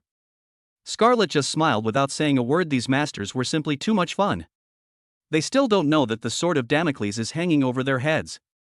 They probably still think the world is a wonderful place until the guillotine comes down on them. Amidst the rumors, Jormungandr, his face dark, led Qin Tian into the restroom. Inside were individual stalls, their doors tightly shut, yet even so, the sounds of heavy breathing could be heard emanating from within. Jormungandr felt nauseous and glanced at Qin Tian with some disgust, saying, "Let's talk in the private room, it's quiet there." Qin Tian knew exactly what Jormungandr was thinking. She thought he wanted to do something with her in the bathroom, but he just wanted to know what Jormungandr was doing in Kyoto. This kind of thing can't be said publicly, it's safer to go into a cubicle, so he nodded. Good. Jormungandr's gaze grew even more disgusted. Once inside the cubicle, she dropped all pretense. Her originally dark pupils turned golden, and the earth trembled slightly. A surprised exclamation came from the next cubicle. Wow! This shaking came just in time. Great! What an exciting feeling, sir! This is a soundproof wall. Although it's not very thick, the fact that you can still hear it is enough to show how intense the battle is inside. Qin Tian quickly raised his hand and pressed Jormungandr against the wall. Cure! Jormungandr's golden eyes went out, and she let out a soft moan. Her face flushed red, she stared wide-eyed at Qin Tian in disbelief. This master actually suppressed her? What kind of ability is that? Qin Tian said softly, "I have no ill intentions towards you. I just want to know some things about you. Can you please not attack me?" Jormungandr trembled slightly, her face flushed, and she glared at Qin Tian. "You, let me go." Qin Tian said, "As long as you're being unreasonable, I'll let you off immediately." "Let me go. You're pressing down on me there." Jormungandr's voice trailed off.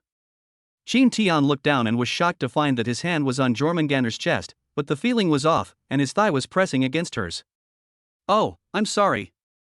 Qin Tian's heart was pounding. What had he just done to the Ninth Order Dragon Empress? She wouldn't actually take action because of this, would she? Jormungandr straightened his clothes and composed himself, then said coldly, "What do you want to ask me?" For some reason, Qin Tian blurted it out. "Did you get a hygienic pad?" Chapter 92. An old woman over 3,000 years old. That's the Black Emperor's bone urn. Enraged, Jormungandr raised his fist and threw a punch at Qin Tian. Thump! Qin Tian dodged the punch and watched it slam into the wall of the cubicle. Jormungandr is not currently in his true form. Although he is very powerful, he has not been able to break through the wall. "You're asking me this?" Jormungandr didn't press the matter, she retorted through gritted teeth. Before Qin Tian could speak, a voice came from next door. "Bro! That's quite a commotion. Looks like I can't fall behind." Then came the sound of thumping. Both Jormungandr and Qin Tian looked embarrassed upon hearing the voice, but Jormungandr was more furious. "What makes you think I'm the one who laid the foundation?" Jormungandr questioned. Qin Tian originally intended to ask a serious question, but he didn't expect Jormungandr to care so much, so he simply answered, "Because it feels different, it's a bit hard." Jormungandr's eyes widened, and with a ripping sound, she tore open her clothes, revealing a snow-white expanse covered in fine scales, with cherry blossoms gently blooming. Knock knock knock. Look carefully. I didn't put on any padding. In order to prove herself, she actually exposed herself, which Qin Tian did not expect. He saw the fine scales and suddenly realized, so that's how hard it is. Did you put on a pad? Qin Tian admired the stunning ridgeline of Jormungandr and nodded slightly, no padding. Knock knock knock. Humph. Jormungandr buttoned up his clothes, his face cold. Now you know, I have important business to attend to. Don't bother me, or I'll eat you up. Having already revealed his golden eyes, he might as well stop pretending. Knock knock knock. Jormungandr was annoyed by the thumping noise from next door, so he started thumping the wall back. The sounds from next door were like a competition, making even louder thumping noises. Jormungandr was speechless. Are all humans this kind of creature? Do you like the thumping sound that much? She glanced at Qin Tian. What? Do you want to have sex with him too? Qin Tian's eyes lit up. What can we do with it? Honestly, being able to have sex with Jormungandr is something I can brag about to Scarlet. Maybe Scarlet will get jealous and have sex with him too. Jormungandr looked at her with disgust. Don't even think about it. I won't give my first time to a human like you. Oh, so you're an old woman over 3,000 years old? Qin Tian exclaimed. Jormungandr trembled all over, his eyes turned gold, and fine black scales grew on his fair and soft skin, making him look like he was about to transform into a dragon. Qin Tian knew he was nearing the red line, so he said, "You don't want to expose your identity and cause the plan to fail, do you?" Jormungandr felt as if he had been doused with cold water, instantly calming down and covering his forehead. "You almost killed me." She then shuddered and couldn't help but sit on the toilet with her hands on her pants. She glared at Qin Tian and said, "You scared me so much I peed my pants." Do you want to see? Qin Tian raised an eyebrow. I want to see. Jormungandr simply took off his pants and openly relieved himself in front of Qin Tian, as if he were being watched by a dog. The white mountain ridges, having survived the harsh winter, step into spring, bathed in warm sunshine as the snow melts. Qin Tian swallowed hard. He had to admit, she truly lived up to her reputation as a ninth-tier empress. Even her trips to the toilet exuded such domineering aura. He forgot about the important matter and only wanted to tease the empress, unconsciously using the title Daylight. He could easily set fire to Jormungandr. The thumping from next door was still going on, and he could even hear the girl begging for mercy. The guy next door was so engrossed in his game that he even wanted to prove to Qin Tian that he was good, so he deliberately made such a big commotion. He had been so engrossed in teasing Jormungandr that he almost forgot about the important matter. He said, "What brings you to Kyoto?" Jormungandr thought Qin Tian was still talking trash and glared at him angrily. "That's right. I came to Kyoto to do it. To do it to you, to do it to your whole family. To make Kyoto a river of blood." Qin Tian's lips twitched slightly. Goodness, he'd given Jormungandr a stereotype. He tried to explain, "I'm talking to you about serious matters. You, a ninth-rank empress, have come to the capital city. You must have some purpose, right? As long as you don't do anything reckless, I might be able to help you." Jormungandr didn't get angry this time. Instead, she looked at Qin Tian with suspicion. "How do you know I'm a ninth-tier empress?" Qin Tian said, "Do you remember the little girl who was with me?" Jormungandr nodded. "I know, you have some really peculiar tastes, no wonder you haven't gotten an erection yet." Qin Tian was speechless. He really wanted to use Daylight to deflower this 3,000-year-old woman. Of course, Qin Tian was just thinking about it. If he angered Jormungandr and had buried the entire capital city, he would have made a huge mistake. She is Princess Kroll Scarlet of the Vampire Dynasty. If it weren't for the loud thumping from next door, Qin Tian wouldn't have revealed this secret so easily. But that guy next door, he's taking forever. Jormungandr raised an eyebrow, surprised, and said, "I see." She couldn't help but scrutinize Qin Tian, a playful look in her eyes. "You're quite interesting, always carrying an 8th-tier queen around. Aren't you afraid that humans will accuse you of treason and have you hunted down by the whole world?" She suddenly became smug. "Now that I know your secret, are you trying to prove your loyalty to me? Interesting. It seems you really want to know what I'm going to do." Qin Tian nodded. "Yes, I hope you come quietly and leave quietly, without taking away a single cloud." Jormungandr was startled by the poem that Qin Tian suddenly pulled out. "Oh, you're quite eloquent, an interesting little human kid. Fine, I'll tell you, but you'd better not tell anyone else." Qin Tian rolled his eyes inwardly. "What an interesting human brat. Aren't you also an old woman of over 3,000 years?" Jormungandr glanced at the wall. The thumping from next door was getting louder and louder, so he figured they couldn't hear it. He said calmly, "You know who owns this building, right?" "Yes, from the Young family. The Young family sent something back yesterday, a bronze pillar." "So what? You came all this way just for a pillar? How desperate you are for a pillar, huh? No wonder you're a 3,000-year-old woman." Chin Tian noticed that Jormungandr seemed about to lose his temper again. "I was wrong, please continue. That's no ordinary pillar?" Chin Tian couldn't help but be sarcastic again. "Yeah, it's a pillar of your preferred size." "Never mind what I said. That is the urn containing the bones of our supreme Black Emperor of the Dragon Clan." Chin Tian staggered backward, crashing into the wall with a loud thud, followed by screams from next door. Fire! Chin Tian had no time to complain about his neighbor. His mind was buzzing with shock. Inside the Young family's building, there was actually a Black Emperor's bone jar hidden. What is the Black Emperor? That was the once Supreme Empress, one of the few 10th-tier super monsters in the entire world, who had disappeared from the dragon race for thousands of years. Jormungandr stood up, grabbed Chin Tian's shoulder, and said seriously, "So, come with me to steal it, shall we?" Chin Tian swallowed hard, not daring to look Jormungandr in the eye, his gaze unconsciously drifting downwards. "Put your pants on first." Chapter 93. Young Master Yang, who loves making friends. Goodbye, Fatty Yang. As Chin Tian came out of the cubicle, he saw the guy next door.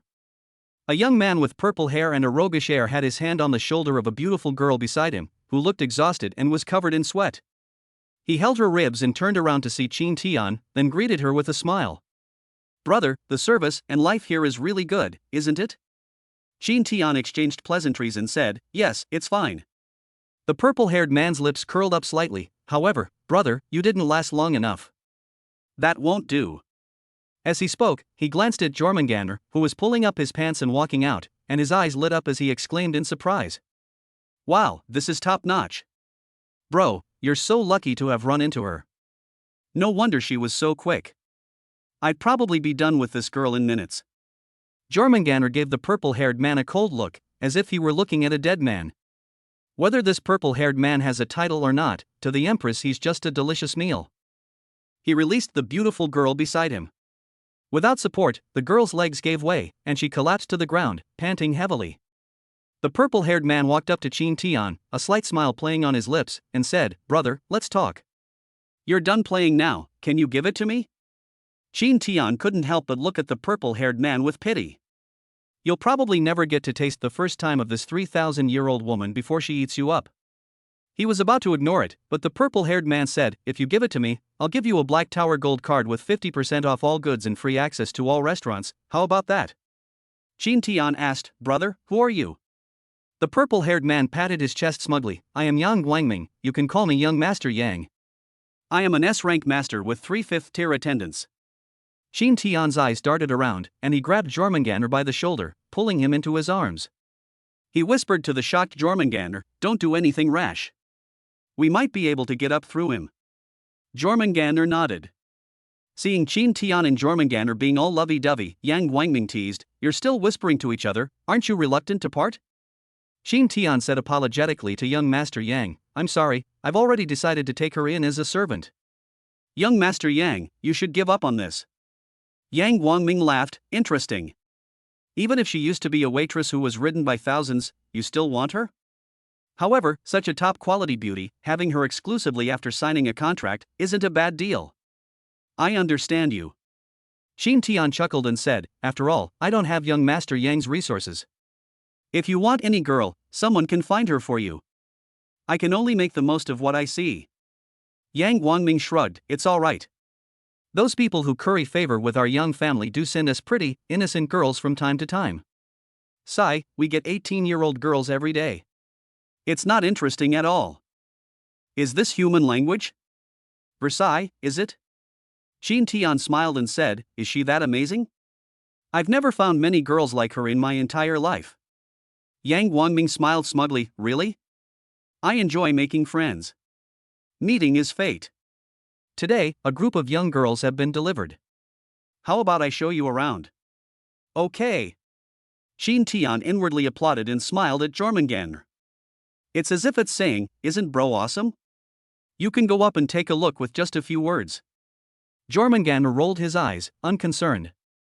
What bothered her most was why she didn't feel repulsed when she leaned on Chin Tian, and why she kept having all sorts of wild thoughts. Why did she throw a tantrum like that in the cubicle? She is usually very cold and indifferent. In her eyes, human masters are just sheep, while she is a wolf. It's absolutely impossible for a wolf to develop feelings for a sheep. But why would I act so impulsively after meeting this master? Seeing Chin Tian and Jormungandr so close, Yang Guangming couldn't help but smile and sigh inwardly. He's probably from a small town and hasn't seen much of the world. Showing off his younger brother like this is one of his favorite things to do. He preferred the master's adoration to the flattery of his servants. He began to wonder what kind of expression the young master would have when he saw so many girls. He remembered that these girls, as well as some girls from aristocratic families, were all quite beautiful. Unfortunately, he had little interest in girls who offered themselves to him. He preferred hunting. As for my younger brother, Guangcheng, that fat guy, he always likes girls who come to him, especially girls from prestigious families. He's been talking about that girl from the Wang family lately.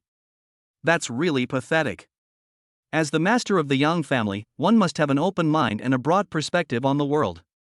Yang Guangming, holding the beautiful girl, returned to the restaurant with Chin Tian. Upon seeing Yang Guangming, Zhang Xinyue frowned slightly and looked at Chin Tian with some anger. Why are you two walking together? Yang Guangming's interest was piqued when he saw Zhang Xinyue. Oh, isn't this the Zhang family's little girl? Have you come to your senses and want to come with me? Zhang Xinyue snorted coldly. Give up on that idea. I will never go with you. You scumbag. Yang Guangming's eyes turned cold, and his tone was as sharp as a knife as he said, Zhang Xinyue, don't think that just because you are an outstanding servant of the Zhang family, I can't do anything to you. Zhang Xinling is much more outstanding than you, and she didn't treat me like this. If you dare to provoke my bottom line again, I will have someone arrest you and throw you to my brother. He will definitely take good care of you. Zhang Xinyue trembled all over, stood up from her chair, and glared at Chin Tian. I'm leaving first. Let's not see each other again. Your social circle makes me uncomfortable. If your servants knew that you were getting so close to the Yang family, they would probably be heartbroken. After saying that, the girl threw down a stack of banknotes and left without looking back. Chin Tian shrugged, not wanting to explain anything to Zhang Xinyue, as it would be too troublesome. Of course he knew who the servant Zhang Xinyue was referring to was. Mingmei would definitely understand him. He was saving Kyoto. Scarlet ate her fries and burger, watching Chin Tian and Jormungandr leaning against him with a look of amusement, and couldn't help but sigh inwardly. Wow, that's impressive. You took down Jormungandr in just a few moves. It seems it's not that I lack willpower, but rather that this master is quite special. Yang Guangming glanced at the fast food on the table and said casually, Brother, don't eat this. Come upstairs with me, I'll treat you to a big meal. Okay. Chin Tian answered happily, holding Jormungandr in one arm and Scarlet in the other, and followed Yang Guangming into the Black Tower, passing through the bustling shops and entering a black elevator. A pretty elevator operator bows to Yang Guangming, revealing her cleavage. Excuse me, young Master Yang, which floor would you like to go to? The 88th floor. I remember a batch of girls were delivered today, right? The elevator attendant smiled and nodded. Yes, we've brought in 132 girls today, waiting for you gentlemen to choose. Yang Guangming nodded and gestured with his chin towards Chin Tian. Tell me which one you like, and she'll be yours today. As he spoke, he couldn't help but glance at Scarlet, whom Chin Tian was holding, and smiled. Brother, you're really lucky. You even managed to find such a top-quality young girl. Because Scarlet had a spell mark on the back of her hand, he did not ask what he wanted. The master's servants must not be deceived. This is a very important principle here. Once a contract is formed, it must never be broken without the master's consent, or the consequences will be severe. His foolish younger brother is still obsessed with that girl from the Wang family. He's really afraid his brother will do something stupid, so he must give him a good talking to today. The elevator arrived at the 88th floor and the elevator doors opened. What came into view was a huge, magnificent plaza, where various top-tier magical artifacts and jewelry made of magical crystals were displayed. In the center of the square, there were over 100 girls, all of whom had a beauty score of 80 or above, with 10 of them having a score of 90 or above. Chin Tian clicked his tongue in admiration. I used to work myself to death trying to find a 90-point master, but these aristocratic masters don't need to be searched for, they just come to me. There were many masters present. They turned around and saw that it was Yang Guangming coming out of the elevator. They all came up to greet him. "Oh, it's Brother Guangming. I thought you weren't coming like last time." Yang Guangming waved his hand and said indifferently, "I brought some brothers with me this time to broaden their horizons." The masters of the Yang family laughed heartily. As expected of Brother Guangming, he makes friends everywhere. In the entire Kyoto city, are there any masters that Brother Guangming doesn't know? Among these people was Yang Guangcheng, that fat man. He came running over excitedly. "Big brother, aren't you going to introduce this guy?" Yang Guangming looked at Qin Tian. "I don't know your name yet, so you can introduce yourself to everyone." Qin Tian glanced at Yang Guangcheng and smiled slightly. "My name is Qin Tian, I come from Donghai City, I am an F-rank master, and I like to collect beautiful female servants." Upon hearing this familiar information, Yang Guangcheng's smile gradually faded. He pointed at Qin Tian and shouted loudly. "So it was you." Chapter 94, Shaking Hands and Making Peace with Fatty Yang. A servant from the Qin family. Surprised? Unexpected? Qin Tian smiled as he faced Fatty Yang, feeling confident and unafraid of what the Yang family might do to him. On the left is the Vampire Queen, and on the right is the Dragon Empress. What are you going to do about it? Yang Guangming glanced at the two of them with a questioning look. You two know each other? Fatty Yang was furious, his breathing labored, and he pointed at Qin Tian, saying, "He's the one who stole my Akemi's master. My lovely Akemi. I love her so much, but she ran off with an F rank." Yang Guangming looked Qin Tian up and down again, his tone somewhat playful. "So it was you who stole Wang Mingmei, kid." Qin Tian squeezed Scarlett's hand, reminding her to protect herself. Scarlett raised her chin, as if to say something. These ants would never dare to act recklessly in front of the dignified young lady. Although she hadn't had enough fun yet and wanted to play longer, she didn't want anything to happen to Qin Tian. As for Jormungandr, she kept staring at the ceiling, as if the Black Emperor's urn was right there. "Yes, Wang Mingmei is my servant. I like her very much. It's very comfortable to fall asleep holding her soft body at night." Yang Guangming's expression changed completely. He burst into laughter and patted Qin Tian on the shoulder. "Interesting. Wang Mingmei, that woman, has a small frame, a slender figure, and good skin. She's a bit thin, but she's still comfortable to hug." You're really lucky, kid. Qin Tian asked Yang Guangming curiously, "Aren't you angry?" Yang Guangming blinked. "Why would I be angry? She's just a woman. There are plenty of women in this world. I won't miss Wang Mingmei." He glanced at Yang Guangcheng and said indifferently, "Only my younger brother is so persistent." He sternly reminded Fatty Yang, "Brother, don't blame me for not warning you, Wang Mingmei is now Brother Qin Tian's servant. You'd better forget about her. If you get into trouble because of her, I can't protect you either." Fatty Yang glared fiercely at Qin Tian, clenching his fists. "I know, bro." Qin Tian was somewhat surprised. He hadn't expected Mingmei's troubles to be resolved so quickly. Does he have some prejudice against the masters of this world? Actually, they are quite nice people. There shouldn't be any problems with the Wang family's side, right? Wrong. Qin Tian immediately rejected this idea. The reason he could so easily abduct Wang Mingmei was because Wang Mingmei was a servant. He glanced at the girls in the square. They were all servants similar to Wang Mingmei, easily obtainable by the Yang family. In addition, Yang Guangming liked to make friends with his master, and the servants were like gifts to him. However, Wang Qingwen, whom he killed, was a direct descendant on whom the Wang family placed their hopes. The two cannot be compared. I wonder what the Wang family has been up to lately. They've been silent for so long. Yang Guangming smiled and pulled Qin Tian and Yang Guangcheng aside, saying, "Come on, shake hands, and let's consider this matter over." Qin Tian calmly extended his hand, waiting for Yang Guangcheng. Fatty Yang was very unhappy, but seeing his brother's stern eyes, he reluctantly reached out and shook hands with Qin Tian to make peace. As soon as he let go, Fatty Yang said, "Hey, there's one of these servants I like, don't try to take her from me." He knew exactly what his brother was thinking when he brought the men over. He would definitely give a servant to his friend as a gift. He was afraid that Qin Tian would try to take it again, because with his brother around, he knew he couldn't possibly win against Qin Tian. Qin Tian asked curiously, "Which one?" Yang Guangcheng pointed to a girl dressed in a black and white school uniform among the group. She has medium-length brown hair with bangs neatly covering her forehead. The hair is smooth and has a natural layered look. Her eyes were a clear blue, with a cool or slightly serious expression. She carried a numb sense of resignation, as if she had no idea about her future and was just living one day at a time. Alternative attendant, Qin Xingning. Age, 18. Talent level, A rank blessing can grant abilities, S rank blessing, S rank prayer, S rank sacrifice. Class, 3. Height, 165 centimeters. Weight, 46. Measurements, 82, 63, 79. Appearance, 92, looks 18, demeanor 20, figure 19, status 20, personality 15. Favorability, 0. Seeing the girl's profile, Jean Tian became somewhat curious. It turns out she's a girl with the same surname as him. Maybe they were family 500 years ago.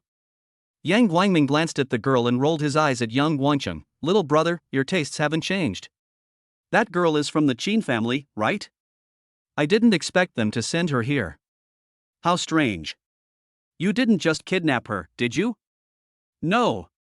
No. Yang Guangcheng quickly denied, chuckling, this girl committed a serious crime in the Qin family and was originally supposed to be executed. After I found out, I made a deal with the Qin family, and so they sent this girl here. Yang Guangming nodded, that's fine then. He glanced at Qin Tian. I remember you also have the surname Qin, right? Are you related to the Qin family? Qin Tian shook his head. I think it's just that we have the same surname. I was born in Donghai City. My mother passed away when I was 10 years old. I was raised by the Master Attendant Association. Because my mother's surname is Qin, my name was given to me by my mother. Yang Guangming nodded. Your mother should not be a member of the Qin family. Women of the Qin family can never leave the capital city for their entire lives unless they sign a contract. He put his arm around Qin Tian's shoulder, pointed at the Qin family servant, and laughed. How about it? Do you like her? She's a woman from the Qin family, very rare. If you like her, take her home, you'll have face when you go out. Qin Tian smiled wryly. Such a good servant, you're willing to give him to me? Yang Guangming shrugged. So what? She only has a level talent. My attendance must be S level to be worthy of me. Anyway, if I give it to my brother, he'll just play around with it. If I give it to you, you'll probably train him properly. I heard that Wang Mingmei is already at the 4th level. Yang Guangcheng's eyes widened, and he shouted at his brother, Brother! That's the servant I've taken a liking to. How could you do this? Yang Guangming curled his lip, somewhat angrily saying, so what if you've taken a liking to someone? Don't think I don't know. You've already played with 100 or 2 girls to death. Although it's no big deal if a servant dies, your behavior will affect my ability to find a good servant. Many of the servants I've taken a liking to say that you're my younger brother, and they're afraid I'll play them to death, so none of them are willing to form a contract with me.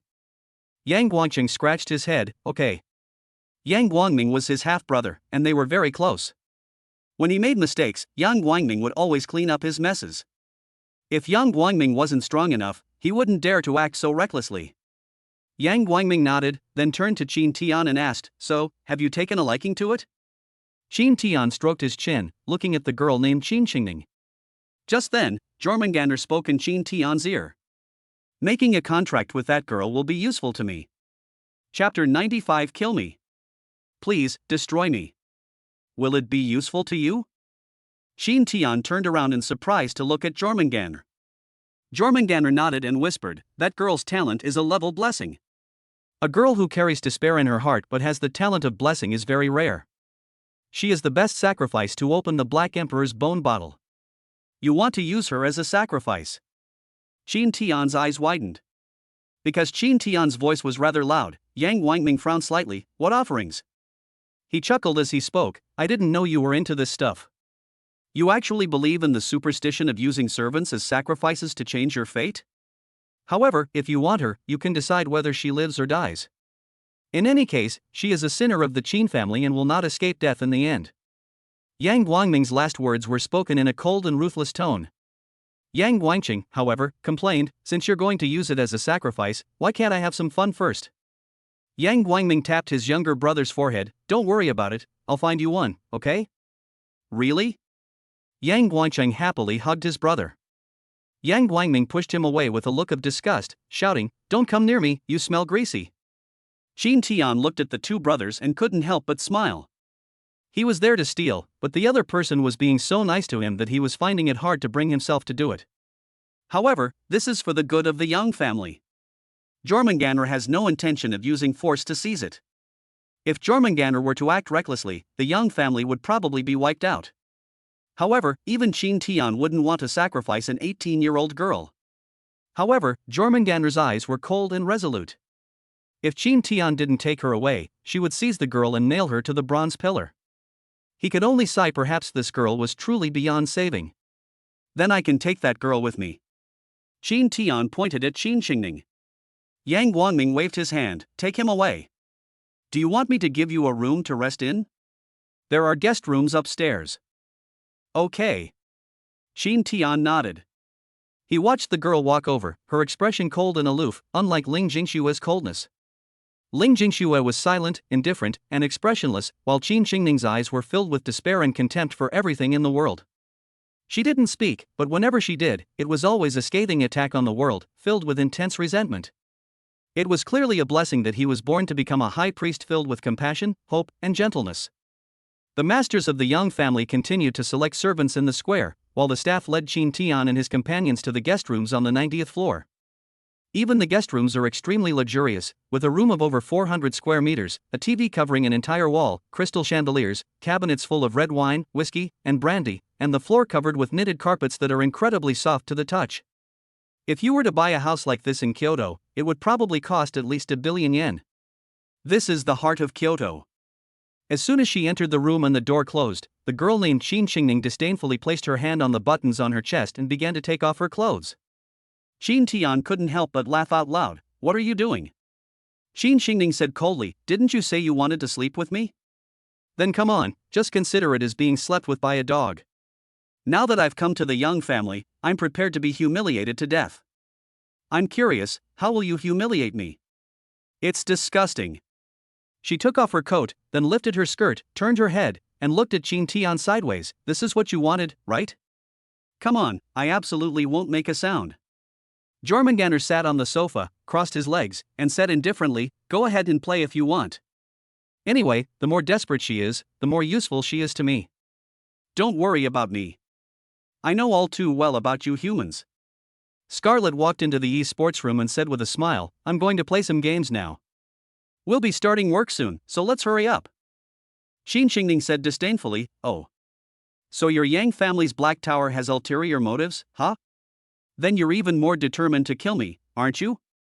Otherwise, I will definitely reveal your secrets and drag you all down to hell with me.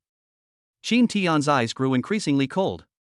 Originally, he wanted to salvage the situation or give her a dignified death, but the girl's attitude made him very unhappy.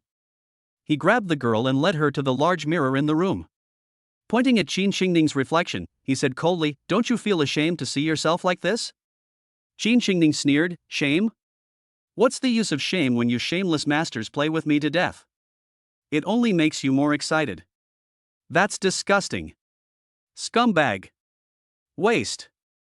Are you impotent? What a useless master. How dare you stand here?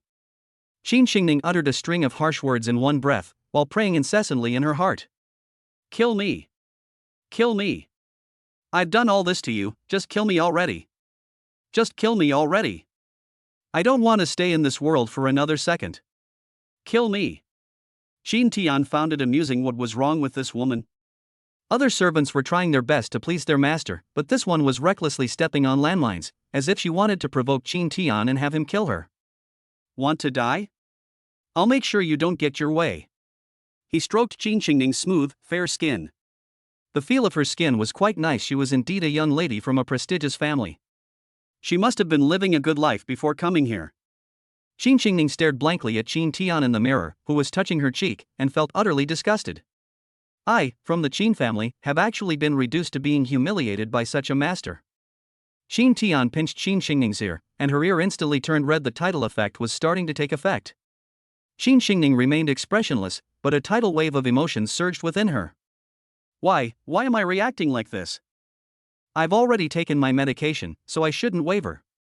Why can this master make me like this? I feel so disgusted. Wherever Qin Tian's fingertips touched, Qin Xingning would tremble. How disgusting! How disgusting! Fear, anxiety, anger, and shame rose within me, one level after another. She could no longer keep a straight face and began to grit her teeth. Is that all you're capable of? It seems you really aren't. Ouch. She gritted her teeth, but still couldn't help but grin and make a strange sound, her body involuntarily leaning forward. What? Qin Tian said disdainfully, didn't you just say that you would never make a sound? Qin Xingning stubbornly insisted, I didn't yell. I'm just a little tired. Oh? Qin Tian pinched Qin Xingning's flushed cheeks, looked in the mirror, and said calmly, but what I see is that you are sexually frustrated, looking particularly eager. Come on, follow your instincts, stop pretending, and tell me your true thoughts. Qin Xingning looked at her disgusting reflection in the mirror. She trembled all over, her legs went weak, and she stumbled, almost losing her balance. A terrible storm descended, mercilessly tearing apart her mental world, destroying and annihilating everything she possessed. Instinct began to take over, robbing reason, and she whispered, her hair in her mouth. Please, destroy me. Chapter 96 I'm not human anymore? Are you here to destroy humanity? Destroy you? Qin Tian looked at the woman with a foul temper, sneered, and glanced around the room, a slight smile playing on his lips. What good thing did he see? A fireplace. I never expected the Yang family to be so particular. They even have a fireplace in their home, and it's a real one, not just a decoration. He took out the fire tongs from the fireplace, lit them with the ashes of everything, and then, standing before Qin Xingning, who was as soft as mud, asked her a question. Do you want me to destroy you with these tongs, or with this? He grinned.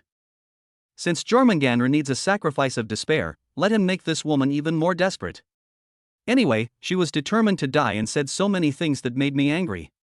He had originally wanted to give her a chance to live, but now he didn't want to anymore. Some women just love to ruin what could have been a bright future. However, her expression wanting to refuse but twisted by her title was truly exciting. It turns out that doing bad things feels so great. No wonder those masters could never go back to what they were doing after they started treating their servants like they weren't human. Today he'll be inhuman for once too. Qin Xingning trembled as she looked at the red-hot tongs in Qin Tian's steely will. She slowly raised her hand and pointed at the red-hot tongs. Qin Tian raised an eyebrow. This woman is really ruthless. According to the plot, she should have chosen Qin Tian's burning steel will, but she resolutely chose the red-hot tongs. It seems she truly hates this world. Jormungandr, watching from the side, chuckled, interesting, you know how to pull this kind of stunt? She'd rather have red-hot tongs than yours. I love this kind of desperate servant. She will be the best sacrifice to open the Black Emperor's ossuary. Qin Tian was furious and threw away the red-hot tongs. A burning, angry will pierced through Qin Xingning's despairing heart. He set a great fire, burning the world to ashes, and in the flames, there were helpless groans. Burning, stinging, pain, endurance. Qin Xingning gritted her teeth, her wide eyes glistening with tears, shimmering with a golden halo.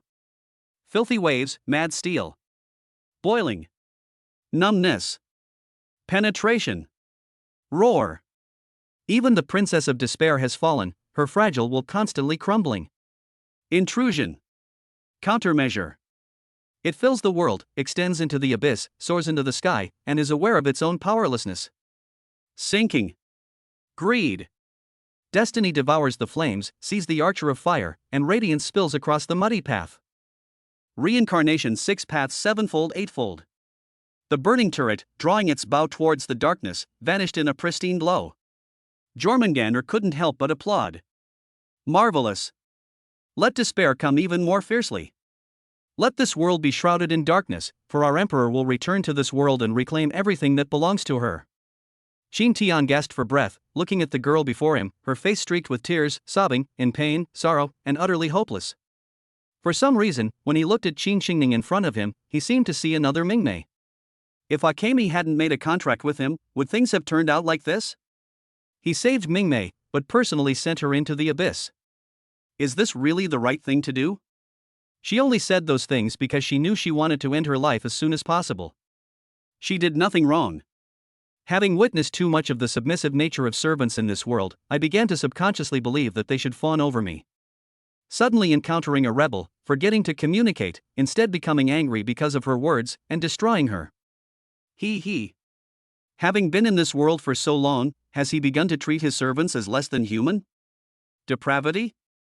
Qin Tian looked at the girl in front of him who had chosen to resist. Even though her bloodthirsty will was still tormenting her, she was gritting her teeth and fighting back. Even now, she is unwilling to accept this world. Mingming, as a servant of the Qin family, was taught from childhood to dedicate everything to her master. She chose to resist to the very end, yet she herself chose to fall into depravity.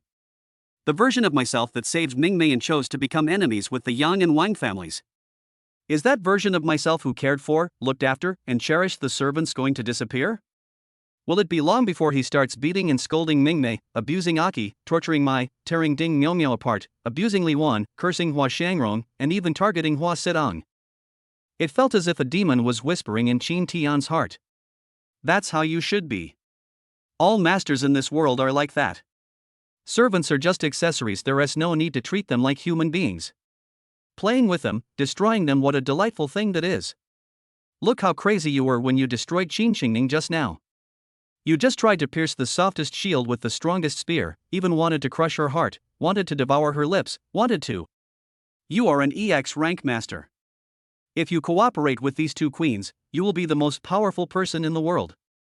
Having supreme power and authority, you can kill anyone who dares to say a word against your will. The Wang family? To you, they could be destroyed in the blink of an eye. Don't treat your servants like human beings, and don't treat yourselves like human beings either. Buzz buzz buzz. Qin Tian's mind was in complete chaos, filled with terror, as he pulled his fallen soul out of his body. No! I can't do this. How could I possibly fall into depravity? The flag I believe in may have yellow stars, but it represents even more crimson will. He looked at Qin Xingning's empty eyes, his expression complex. This can't go on. If all the servants in the world become soulless, walking corpses who only know how to serve, what is the point of such a world? He walked to Qin Xingning's side, squatted down, and said calmly, "Do you hate this world?" Qin Xingning turned her head slightly, and anger appeared in her empty eyes. Of course I hate it. Why are we servants treated like this? If we don't obey you, we will die. If we obey you, we will only have a chance to live. All I want is to find a master with whom I can help each other, and even this small wish is being denied. Why? You'd better kill me now, or I'll tell everyone what you're planning. Qin Tian sat down next to Qin Xingning and said calmly, "Do you think we'll die if you tell anyone?" Qin Xingning looked at Qin Tian's calm and composed demeanor with some confusion. Aren't you afraid? Why be afraid? Qin Tian chuckled, looking at Jormungandr and asking, "Do you know who she is?" Qin Xingning was stunned for a moment, then looked at Jormungandr, who was grinning maliciously at her. "Isn't she the pretty servant you've taken a fancy to?" Jormungandr laughed heartily. "I am not his servant, I am Jormungandr, the Empress of the Earth, Jormungandr." Qin Xingning trembled all over, her eyes filled with despair. "The woman before me is actually a 9th-tier Empress, Jormungandr." That? She then turned to look at the young girl who had come out of the esports room. Scarlet shrugged, lifted her skirt, and smiled. "Nice to introduce myself, I'm Kroll Scarlet, a very dignified young lady." Qin Xingning felt like her brain wasn't working properly. What the hell is going on with this guy? Are you here to destroy humanity? Qin Xingning seemed to see a glimpse of the future. She grabbed the steel that was losing its will and shouted loudly. "Let me join you. I want to destroy this damned human society with you." Qin Tian trembled as his weakness was exposed. Before he could answer, Jormungandr walked over, picked up Qin Xingning, and said, "We'll talk about it after you're sacrificed." Chapter 97. You mortals, offer your flesh and blood for the birth of the king. Qin Tian looked at Jormungandr in surprise and asked in return, "Aren't you going to make some preparations? Getting ready?" Jormungandr chuckled. "What did you think I was doing just now?" She picked up Qin Xingning, full of confidence, and said, "I killed all the security personnel in that room." Qin Tian's eyes widened. "No. You were sitting there the whole time, how did you kill him?" Jormungandr curled her lip in disdain. "I am Jormungandr, the Empress of the Earth. Everything that steps on the earth is within my reach. I merely manipulated the earth to transmit my power and shatter their bodies." Qin Tian retorted, "Won't the room's security cameras see this?" When he entered the building, he saw the ubiquitous surveillance cameras. There were also cameras in this room, but Qin Tian had destroyed them. Even if Yang Guangming asked him, he would say that he didn't want others to watch him when he was doing things. Scarlet twirled her light blue hair and said, "I haven't just been playing games, you know. Now the entire building's security system is under my blood river's control." Qin Tian turned to look at Scarlet. Her bare feet were covered in blood vessels, which seemed to seep into the floor. As she said, the entire building was under the control of her blood river. Qin Tian gasped. Is this the power of an 8th tier queen and a 9th tier empress? Let's go, Jormungandr said calmly. She carried Qin Qingning to the window, stretched out her hand, and the huge French windows melted, turning into steps in the sky. Scarlet took Qin Tian's hand and said with a smile, let's go too, I haven't met the Black Emperor yet.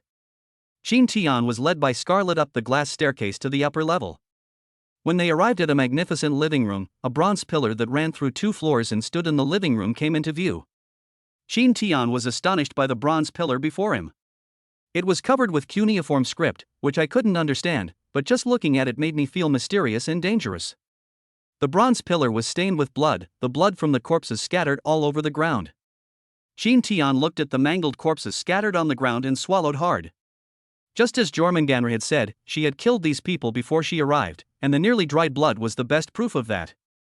Was what I did right or wrong? To save more people, a few people die.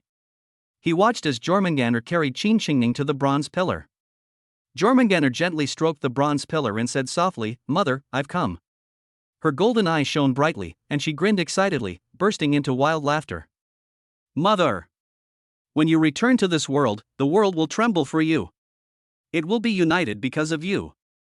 They are all traitors to the world and deserve to die. Her face was contorted with rage. With one hand, she pressed Qin Qingning against the bronze pillar. Raising her other hand, the metal in the room gathered in her palm, transforming into a golden dagger. Then, she used this dagger to stab Qin Qingning in the heart, pinning the woman to the bronze pillar. The whole process was too fast. Qin Tian didn't even have a chance to speak. Scarlet looked at the pure gold dagger and clicked her tongue in amazement. The alchemy of the dragon race is truly amazing. It can kill matter and then give it new life, turning it into another kind of matter. A dagger made of pure gold was created in an instant. Qin Qingning died on the bronze pillar. For some reason, Qin Tian felt a pang of heartache. An 18-year-old girl, in the prime of her life. They were so close just moments ago, inseparable, and now they are separated by life and death. The entire bronze pillar lit up because of Qin Qingning's blood, and the characters on it came to life, wriggling and crawling. A terrifying pressure emanated from the bronze pillar. The entire city of Kyoto trembled.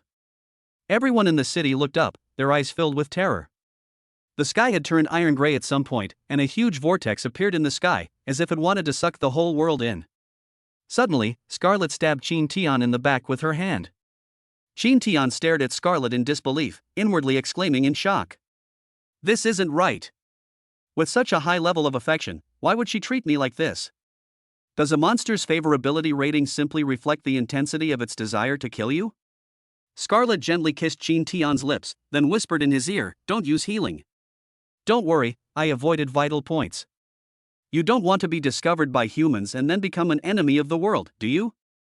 After saying that, she herself was covered in blood and fell down next to Qin Tian, as if they had been murdered, lying together in a pool of blood. Although Qin Tian looked like he was about to die, he was very conscious. He saw the door to the room open and a large number of people rush in. Among them were Yang Guangming and Yang Guangcheng from the Yang family, as well as an old man who looked very old, staring intently at Jormungandr. I wonder what brings Empress Jormungandr to my humble abode. Jormungandr laughed loudly, you stole our dragon's things, and I'm here to take them back. What, you want to stop me? Yang Guangming's eyes widened. He clearly saw Qin Tian and Scarlet lying in a pool of blood. Pointing at Jormungandr, he shouted, you monster, you're too cunning. You even seduced my friend and killed him just to steal from my house.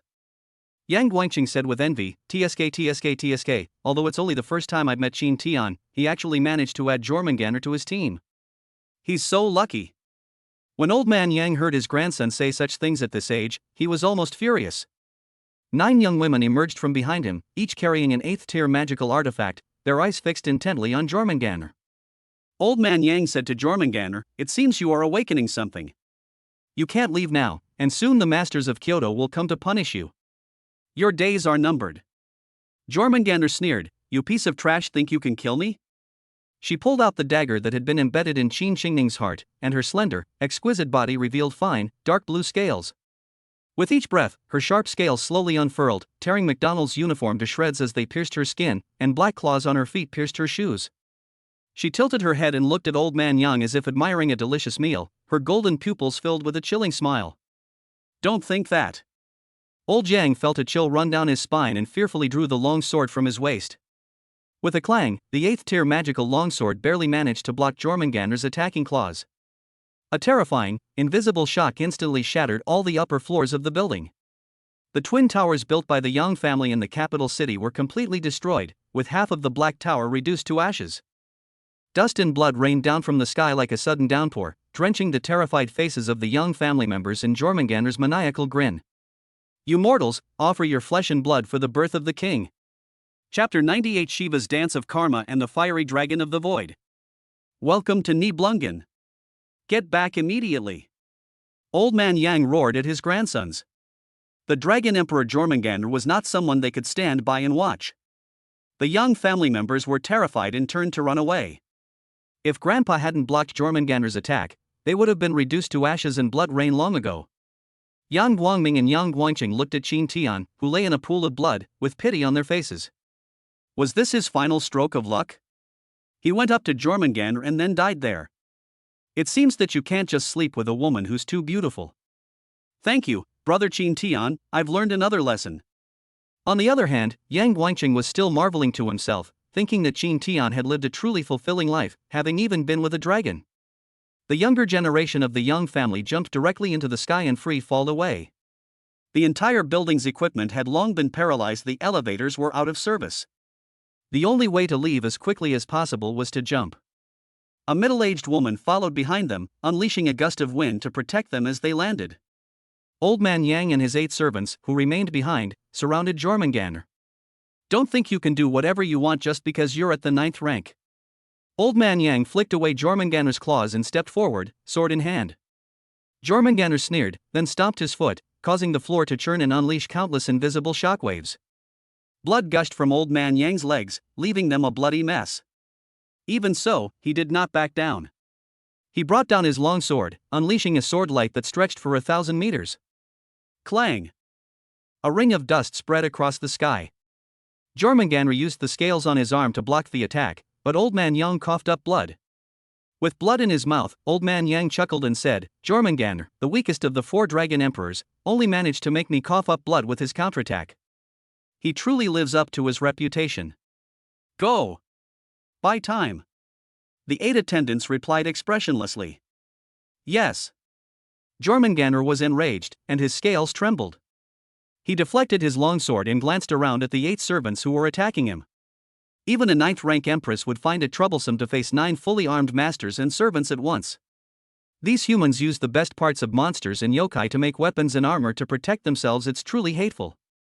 It's not that they can't use them, but rather, they'd rather die than use weapons made from their comrades' bodies.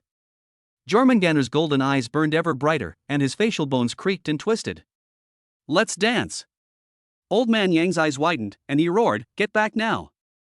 The dance that Jormungandr is going to perform is the Shiva dance. Jormungandr's powerful heartbeat sounded like a taiko drum, striking fiercely. Knock, knock, knock! The rhythm resounded through the sky. Masters who had rushed from all over Kyoto looked on with fury as Jormungandr leaped into the sky and spun around. If this guy is allowed to start the Shiva dance in Kyoto, the entire city of Kyoto will be destroyed. A black-haired man clad in black armor, with a frosty expression, stood atop a 500-meter-tall building, wielding a 3-meter-long spear. A fierce wind carrying pebbles made his black armor clang loudly. A black fiery dragon coiled behind him and then wrapped around the spear. With a roar, he leaped into the sky and thrust it out. The black flame dragon roared as it soared through the sky, flying toward the dancing Jormungandr. It's Brother Qin! Old Man Yang exclaimed with delight. The only 9th-rank master in Kyoto. He is also the commander-in-chief of the Death Army of the Xinhua Kingdom. That flame dragon is the SSS-level talent of the Qin family patriarch, the Void Flame Dragon. The light of the entire world seemed to be sucked away by that dragon, whose blood-red eyes exuded a terrifying yet awe-inspiring pressure. The fiery dragon flew to Jormungandr's side and surrounded him. The two forces clashed, and the intense sparks of energy that erupted seemed to be hotter than the sun. The incredibly destructive high-energy rays struck every corner of Kyoto, causing explosions, fires, screams, cries for help, and wails. The other masters who arrived quickly landed to protect Kyoto from destruction. This is a terrifying battle belonging to the 9th rank. It's best for them not to get involved. Jormungandr, dancing with a ferocious expression, tried to break free from the Voidfire Dragon's imprisonment. Her power struck the Void Flame Dragon's weakness, shattering it. The broken black flames fell on Kyoto City, where they were blocked by the masters. Grandfather Yang glared angrily, raised his spear, and instantly traversed several miles to arrive in front of Jormungandr, where he began to dance with Jormungandr. The aftershocks of their battle tore through the sky and shook the earth. If the fighting continues, Kyoto will collapse soon. At that moment, a master dressed in white robes floated in the air, surrounded by 16 stunningly beautiful attendants dressed in nun's habit. These attendants, with their hands clasped together and eyes closed, prayed with utmost devotion, emitting a pure white, soft light that enveloped the entire city of Kyoto. As the shaking gradually stopped, a glimmer of hope appeared on the faces of everyone in Kyoto. He is the youngest head of the Xia family in this generation. We're saved. In the face of a major crisis, humanity has shown unprecedented unity. Despite the fierce fighting outside, Qin Tian, lying in a pool of blood, was completely unaffected. Looking at the current state of Kyoto, he couldn't help but feel puzzled. Did I betray humanity, or did I save Kyoto? Scarlet whispered, of course you saved Kyoto. Most of Jormungandr's power is in that bronze pillar. If Jormungandr were at its peak, she could have destroyed the entire city of Kyoto in less than 10 seconds with a single dance. Since there was no one around, they became bolder. Is it really that exaggerated? Qin Tian said. Of course. Scarlet lay on Qin Tian, watching the fierce battle of Jormungandr in the sky, and whispered, she still longs to see her mother too much, so she came alone. If you don't help her, and she realizes she has no hope, she will go back and bring the other 3 empresses with her, and your capital city will be wiped out. Qin Tian smiled wryly, so what do we do now? Scarlet chuckled, just lie down, anyway, they won't be fighting for much longer, they'll be moving on to the next phase soon. The next stage? Qin Tian asked, puzzled. Scarlet nodded, of course, Jormungandr in its current state can't defeat the 9th tier master. Guess what Jormungandr is doing with most of its magic power? A loud explosion echoed from the battle in the sky. The violent impact and infrasound interrupted Qin Tian and Scarlet's conversation. Jormungandr was covered in blood, panting heavily, her golden eyes bloodshot as she stared at the Qin family patriarch. The Qin family patriarch said calmly, you have nowhere to escape. Although I know that killing you will only make you revive again, weakening the core strength of the dragon race during this period will also reduce a lot of pressure on humanity. Jormungandr sneered, kill me? You're dreaming. From today onwards, I will become the nightmare of your Kyoto city, forever haunting you. Suddenly, a jet-black beam of light shot out from the bronze pillar, reaching straight into the sky. The Qin family patriarch was shocked and furious, you actually want to refine Nibelungen in my capital city? Jormungandr laughed heartily, of course. My mother will be resurrected in this Nibelungen, and when she returns to the world, you will all die. The dark pillar of light began to spread, enveloping the entire city of Kyoto. Damn it! The Qin family patriarch was furious and unwilling, and roared. He watched as Jormungandr disappeared before his eyes, along with the bronze pillar end. Scarlet touched Qin Tian's face, stood up and said, no need to pretend to be dead, get up. After Qin Tian used heal to repair his injuries, he looked at the gray sky over Kyoto and trembled all over. This place seems to be Kyoto, but he's certain it isn't. Where is this? Scarlet chuckled, opened her arms, and spoke loudly. Welcome to the highest achievement of alchemy, the land of the dead, Nibelungen. Chapter 99. This world is too crazy. The origins of the Queen and Empress. Nibelungen? This was the first time Qin Tian had ever heard of this place. Scarlet smugly licked the remaining bloodstains off Qin Tian's body, slowly cleaning them, and whispered, this is a domain unique to the dragon race. Once completed, it will operate on its own according to certain rules. Qin Tian felt itchy all over, but he couldn't bear to stop, so he asked Scarlet, what rules? Slurp slurp. Scarlet said softly, the rules for entering and leaving this realm may be blood, or completing a certain task, or meeting certain requirements. Even the dragons themselves must abide by the rules of this world. Qin Tian closed his eyes, his whole body trembling slightly, trying to force himself to focus on listening to things he couldn't learn in the classroom. Scarlet licked the last trace of blood from her lips and smiled slightly, thank you for the treat. Your blood is still so delicious. Shin Tian discovered that all the blood on his body had been wiped away, and some areas had even gone limp due to excessive blood loss. Looking at this gloomy world, Shin Tian felt complicated. Indeed, because of him, Kyoto City had suffered far fewer casualties. However, this domain, which covers the entire city of Kyoto, seems to be an even bigger problem. Scarlet, hanging around Shin Tian's neck, looked at the world and said, "The domain that covers an entire city is truly vast. The humans of Kyoto must be terrified now.